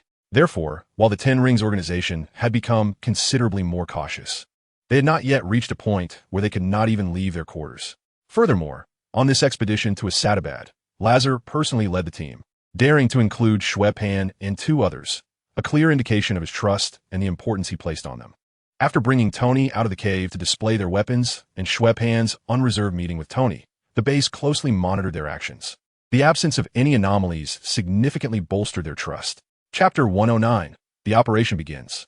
This departure from the canyon was nearly the final test, resulting in the complete trust bestowed upon Xue Pan and his companions by Lazar, or rather, his confidence in Tony Stark concerning this matter. Regardless, progress has been relatively smooth. Tony and Ethan toil diligently within the cave, while Xue Pan restrains the increasingly spirited two girls. The only troubling aspect is that as the armor's prototype becomes more refined, even the terrorists monitoring from the surveillance room have begun to sense something amiss. After several discussions comparing the images of Jericho, they caught Lazar's attention. The esteemed leader of the Canal branch of the Ten Commandments gang personally monitored the situation for several days and discovered that Stark had affixed missile frames to his legs. If this anomaly were to go unnoticed, it would not merely reflect a lack of cultural awareness, but rather a profound deficiency in intellect. Thus, Lazaro, accompanied by a cadre of subordinates, approached Stark for a cordial dialogue. During their conversation, he lauded Stark Industries' weaponry, while simultaneously threatening Ethan's life, ultimately demanding that Tony assemble his missiles by the following day. Xue Pan refrained from involving himself in this affair. Instead, he seized the opportunity to clutch an assortment of devices that resembled remote detonation mechanisms, distributing them to Wednesday and Li Qianhuan, instructing them to discreetly place these items among the various weapon caches outside the cave. Though touted as remote detonation devices, they bore a closer resemblance to small bombs that would explode upon the mere press of a button, an operation simplified to a single action, ideally suited for someone like Xue Pan, who was somewhat illiterate. The two young women were eager to assist with this minor task, as it signified a long-awaited return to activity after more than 2 months of silence. However, both Wednesday and Li Qianhuan exhibited considerable resistance to layering additional garments for disguise, which was entirely understandable. After all, the sweltering temperatures of Afghanistan rendered the discarded clothing of the rugged gang members quite repulsive. Thus, opting for a compromise, Xue Pan instructed Li Qianhuan to tear 3 pieces from a weathered trench coat to cover their faces before leading them to rendezvous with Stark. With a polite knock on the iron door of the cave, he donned a hood and called out, "Open up, the community brings warmth." Before long, the door swung open, and a boy entered the cave, hands swinging at his sides. I knew something like this would happen, spotting Ethan holding 2 canisters linked to explosives. Xue Pan smirked with satisfaction. These canisters had been attached behind the door. Any unauthorized entry would trigger a substantial explosion. However, as the door opened, Wednesday and Li Qianhuan, left outside, were immediately spotted by Ethan. "Who are those girls with their faces covered?" he inquired, astonished. "Girls? Did you just say girls? There are children in this godforsaken place?" Tony's tone was even more incredulous than Ethan's, though his back was turned, preventing Xue Pan from witnessing the surprise and anger etched on his face. "Do not concern yourself. They will accompany us shortly," the boy replied evasively, his curiosity piqued as he approached Stark. Unable to restrain himself, he whistled appreciatively. "Nice armor, buddy. What zodiac sign is that?" Xue Pan retorted, "Oh, are you Saga or Galen?" Tony and Ethan exchanged bewildered glances. It appeared that, with age, these older gentlemen had grown disinterested in animated series. Nevertheless, as a conversational diversion, this proved to be quite effective. To be aware, the surveillance cameras within the cave remain unresolved. Although Tony stands in the blind spot of the monitoring system where Xue Pan first approached them, making it impossible for those assisting the 10 Rings to detect his actions, the mere fact that he has vanished from the surveillance range is a source of considerable tension. Furthermore, Xue Pan has little to conceal this time. The presence of an additional individual in the cave heightens the gravity of the situation. Thus, Stark, disregarding further inquiries into astrological signs and the girls, adeptly dons the Mark I suit with Ethan's assistance, instructing him on how to activate the suit's auxiliary programs via the computer. After all, they are holding a person capable of constructing missiles with his bare hands, and any form of resistance would be unsurprising, though it is likely that the notion of powered armor never crossed the unimaginative mind of that individual. Moreover, deploying personnel to navigate the minefield is indeed perilous. Aside from tossing a few of Stark's crafted toys into the weaponry pile outside the cave, the remaining remote explosives have been strategically buried in various passages of the cave by Xue Pan and his associates. The 2 girls stationed outside are eagerly clutching the remote controls. Whenever someone approaches, they gleefully press the button, ensuring that those unfortunate souls never even see the entrance before meeting their demise. The explosions attract Laz's attention, prompting him to wave his arms and summon everyone in the monitoring room while he picks up the intercom to gather the entire base. However, with the presence of Xue Pan and his companions, Stark has ample time to activate the armor. Amidst the cacophony of explosions and the encroaching darkness, intensified by dwindling power, the iron chains securing the armor snap, producing a distinct, heavy sound as the steel meets the ground. Soon after, a beam of light, though not excessively blinding, illuminates Xue Pan's helmet. "Hey, don't move. Let me take a picture first," he exclaims, turning his phone, freshly retrieved from his pocket, to capture a selfie with Tony's armor. As the realization of the situation dawns upon Tony, he feels his blood pressure surge. "I've been trapped in a cave for 3 months. And you're taking selfies with your phone?" "No, you misunderstand," Xue Pan sincerely explains. "Though it appears to be an ordinary phone, it is, in fact, a camera." "I can't believe you. Your fingers have already dialed the keypad." Chapter 110. Go for it, Endural Beast. Stark, no. I don't comprehend. It is essential to note that while there is a phone here, it cannot connect to the outside world. Even the base's leader, Laza, relies on the intercom to gather his subordinates. However, for Tony, this holds a vastly different significance. As a seasoned tech enthusiast adept at handcrafting battle armor, under the threat of his life, one cannot predict whether Stark might unleash his inner genius, potentially customizing the phone into a quantum entanglement interstellar communication device. Henceforth, Iron Man could become the cosmic network communication hero, tasked with maintaining seamless Wi-Fi connectivity across the universe. If Thanos dares to cause trouble in the future, he shall find himself deprived of internet access. This whimsical notion is indeed quite entertaining. Given the urgency of the current situation, how can one afford to divert attention to discussions regarding the practicality of spy gear? As Xue Pan felt Stark's armored arm drawing ever closer to his head, he offered no opportunity for the two hostages to speak. Without hesitation, he dashed out of the cave, fearing that remaining any longer would result in him being pummeled by his teammates. Once outside, the boy cautiously peered into the distance before pressing the detonation button for all the explosives within the cave. The two girls had incapacitated a few enemies early on, but no reinforcements had emerged since. After all, Tony Stark had to escape, and Laza merely needed to surround the cave's entrance to block their exit, rendering the sacrifice of his subordinates unnecessary for clearing the entire minefield. Xue Pan made his way toward the exit, occasionally using his three-headed dog to assist those terrorists who had not yet succumbed to their injuries. "Hey, what are you doing?" Stark, having adjusted to the armor while protecting Ethan, emerged from behind, witnessing the boy's actions. The untransformed Tony found it somewhat difficult to accept. "Of course, I'm eliminating everyone to collect the last experience package and secure a hefty profit," Xue Pan replied, his voice inevitably rising in enthusiasm. However, upon seeing Ethan's shocked expression, he tempered his demeanor, explaining to the kind man, "If I sound cheerful at this moment, please don't misunderstand. It's merely because my helmet has some soundproofing. Haha. In reality, I am quite saddened." "No, in fact, you have already laughed," Stark remarked, his lips twitching beneath the visor, resisting the urge to retort.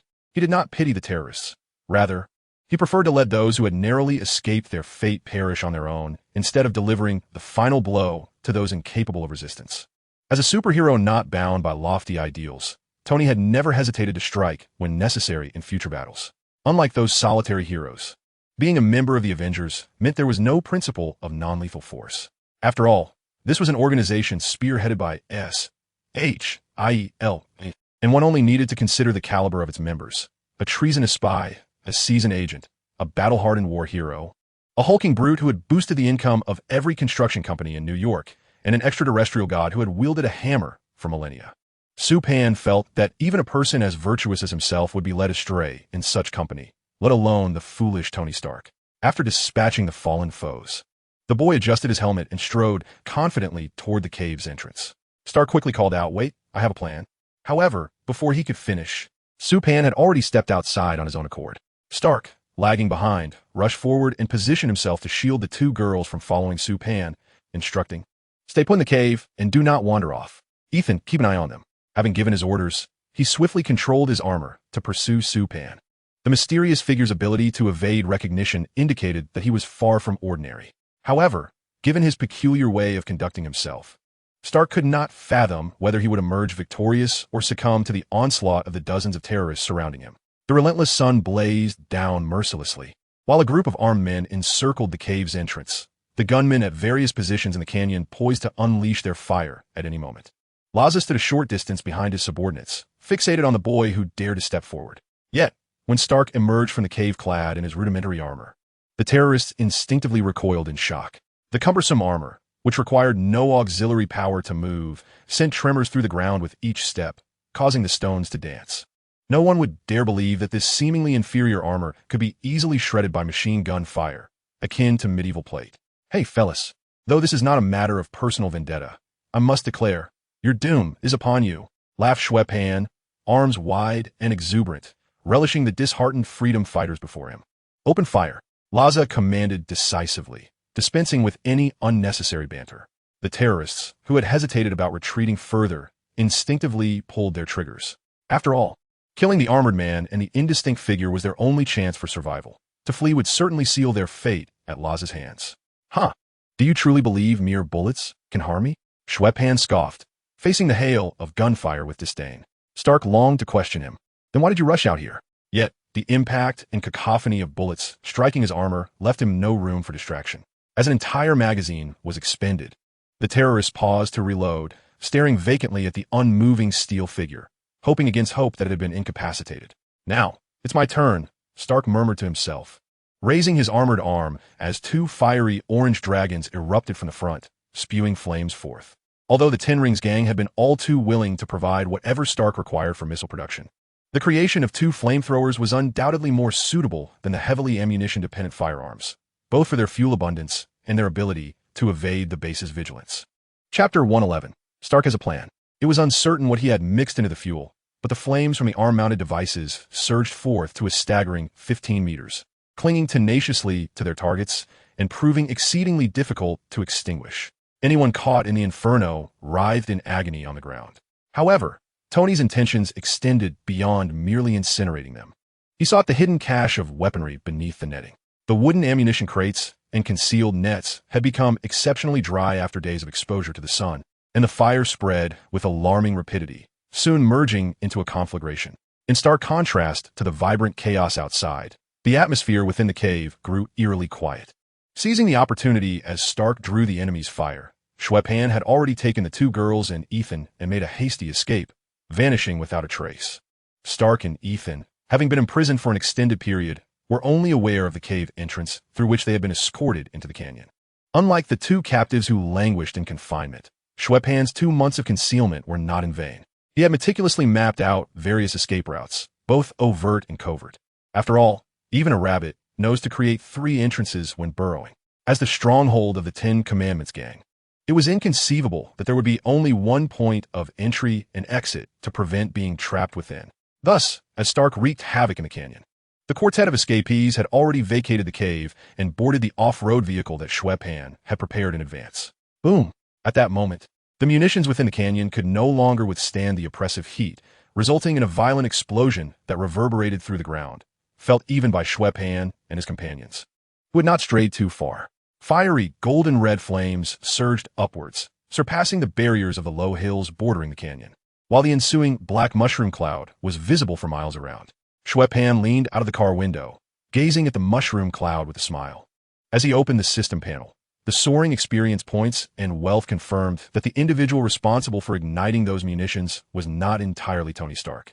It is worth noting that the stockpile of ammunition had been infiltrated with several detonated devices by this very individual. Although separated by a mountain, the remote-controlled bombs buried within the ammunition pile could not receive signals. However, triggering the detonator did not necessarily require direct involvement. By securing a bag of sand to each end of a lever and creating a small hole in one bag, the sand would gradually trickle out, causing the other bag to drop and press down on the detonator button below. While the timing might not have been precise, greatly increasing the likelihood of failure, at least it was safe. Being distanced from the explosives rendered the remote control ineffective, and being too close would guarantee that neither Xue Pan nor anyone else could survive such a cataclysmic explosion, merely extending their lives by a mere 10 seconds. Yet, there was little to complain about. After all, this was a handmade device born of material shortages, and achieving a remote detonation was commendable. Even if Stark could fabricate a nuclear bomb from raw materials, time constraints would hinder him. A simple delay mechanism allowed Xue Pan to glean experience points from Stark while making his escape. Look at Stark. Ethan, peering outwards, spotted a dark object hurtling skyward from the explosion, trailing flames behind it. However, before it could ascend significantly, the propulsion system malfunctioned, belching out a few wisps of white smoke before extinguishing entirely. The Mark I lacked genuine flight capabilities. Though the jet boots at its base were derived from missile propulsion systems and utilized solid rocket fuel for power, the amount of fuel that a pair of boots could carry was minuscule compared to an entire rocket fuel tank. Thus, they could only facilitate a few modest jumps for the 460-kilogram behemoth. Inertia propelled Stark a bit higher, before he began to arc through the air and plummet towards the distance. His flailing limbs and desperate screams presented a pitiful spectacle, prompting Li Qianhuan to inquire, "Is this really his plan?" Ethan hesitated momentarily before finally nodding. This was indeed his plan. Wendai retorted with an expressionless demeanor. "He has a plan? Do not be so harsh," Xue Pan remarked, ruffling his sister's hair. "This plan is splendid." Ethan's lips twitched slightly, yet he remained silent, unsure who was truly more acerbic. Regardless, by the time the four of them drove over, Tony was half buried in sand, languidly lying within the wreckage of Mark I, gazing at the sky. His iron mask tossed aside, the soft sands provided a cushion, while the resilient armor absorbed the brunt of the impact. Aside from abrasions, burns, soft tissue bruises, and a few drops of blood from biting his tongue, Stark was nearly unscathed. Xue Pan and the others disembarked to assist in extricating him from the sand and hoisted him into the back seat of the car. Not too shabby, right? Tony managed a faint smile, his head unwittingly resting on Ethan's shoulder. "Let me catch a quick nap. Wake me when we arrive." The billionaire, who had endured a 2-month captivity filled with life-threatening peril, found the pressure overwhelming, especially after months of relative ease. Having escaped through fierce battles and a harrowing fall, his taut nerves suddenly relaxed, leaving Stark fatigued and yearning for a good rest. However, moments later, Li Qianhuan couldn't suppress his dissent. "Hey guys, can I sit up front for a bit?" To avoid being cut by the jagged edges of his armor, Stark had to don a leather jacket in such dreadful weather. And after the fiery battle, sweat nearly evaporated as it flowed, leaving an unmistakable odor. Thus, without a moment's hesitation, Xue Pan and Wendai chimed in unison, "Absolutely not." "All right, I'll ask again later," Li Qianhuan pouted, forcefully rolling down the window to its fullest extent. Setting aside this small interlude, the explosion at the Ten Rings base could not be concealed from anyone. Soon enough, Colonel Rhodes, who had tirelessly searched for 2 months, arrived in a helicopter to assess the situation. However, despite the search efforts, it did not mean that American soldiers would stop any vehicle they encountered. Should they dare to do so, the numerous concealed resistance factions would certainly give the military base more than they could handle. Chapter 112, Most Wanted. The weary off-road vehicle eventually came to a halt in front of what appeared to be a quaint inn. Xue Pan leaned over the driver's seat to awaken the 2 large men who had fallen asleep against each other. "All right, everyone, wake up. We have reached our destination." The hand that slapped Stark's face jolted him awake, and he warily surveyed his surroundings. Upon recognizing the others in the vehicle, he finally grasped that he had escaped from that dark and oppressive cave. "Have you arrived? Where's this?" Tony groggily inquired, peering out the window. "Mississippi," Xue Pan replied with a mischievous grin, leaning forward to help the two push open the car doors. "Don't be reluctant to say goodbye. I'm certain we will meet again soon. Now get off my car." Despite the prolonged turmoil in Afghanistan that has hindered economic advancement, the cities remain infused with a sense of modernity. The buildings may be modest in height, yet numerous shops bustle with activity, where pedestrians adorned in traditional Afghan attire occasionally enter to procure their desired goods. Vehicles line the streets, parked closely beside shop entrances, although the thoroughfares are predominantly traversed by enclosed 3-wheeled motorbikes. "Wait, I'm not finished talking." Stark was abruptly kicked out of the car by Li Qianhuan, who had long harbored the desire to do so. Staggering a few steps before regaining his balance, Tony shouted in discontent towards the girl, "Damn it, I can walk on my own." Li Qianhuan deftly closed the car door, offering him 2 middle fingers through the window. Observing the SUV that had left him behind as it roared back to life, Ethan, who had obediently exited the vehicle, exchanged a wry smile with Stark, remarking, clearly, "They wish to avoid trouble." I can only imagine if American agents exhibit such behavior, the president might as well announce the dissolution of the country by next year. Stark grimaced, rubbing his sore shoulder from the impact. Without identification and lacking funds, he realized that contacting Colonel Rhodes was imperative if he wished to escape the country, and separating from a military presence seemed the opportune moment. "This is the first time in adulthood I've been treated this way by a woman. Previously, I've only endured spitting," Stark muttered, a hint of resentment in his voice. "She's merely a child. I've never been kicked in the rear by a child." So I wouldn't he know that this is already the second time, Tony replied, brushing off the footprints on his pants while scanning the storefronts lining the street. Ethan, do you know where we are? I need to make a call. It looks like a Sadabad, though I'm not entirely sure. But if it's just a phone call, the owner of the inn should be able to assist. Ethan indicated toward the nearby inn with an open door, where an advertisement in Arabic hung prominently. Simultaneously, the trio in the vehicle, having removed their hoods and masks, had just concluded their communication with Old Man Dever, arranging for a private plane from another airline to arrive the following morning. With an entire night ahead, Xue Pan sought a more comfortable inn to rest. However, after disembarking, the observant Li Qianhuan tugged the boy's sleeve, discreetly pointing to a lamppost adorned with small flyers. Look at that. Our pictures are up there. At least it's not for public endangerment or illegal possession of weapons, Winstead remarked calmly. Xue Pan, however, was largely unfazed. The three blurred photographs were nearly unrecognizable, and given the inept law enforcement in such a dismal locale, it was unlikely anyone would notice their absence. Indeed, this proved to be the case. By the following evening, the three were sprawled comfortably on the sofas in the living room of the homestead manor, happily indulging in snacks.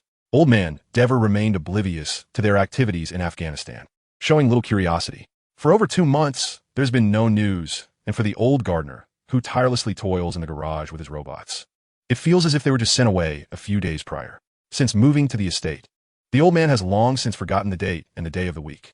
What is this? Old Dever pondered in astonishment as he received the paper and flipped through it.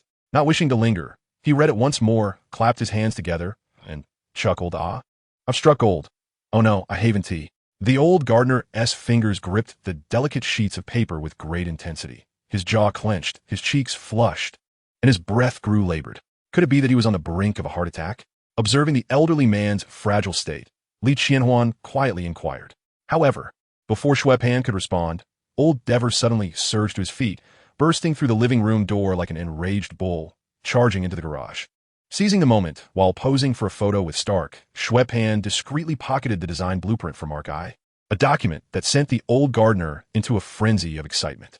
Although exosuits and robots are not one and the same, one cannot deny the myriad connections between the two. Well, perhaps there are no comparisons, as this undeniably advanced technology was beyond Xue Pan's comprehension. Nonetheless, it would certainly serve as a source of inspiration for old Dever. It must be said that this journey to Afghanistan, albeit lengthy, was far superior to the previous sporadic ventures into Hell's Kitchen to combat crime. After all, despite the chaos of New York's underworld, it could hardly compare to the density of terrorists in Afghanistan, at least not for now.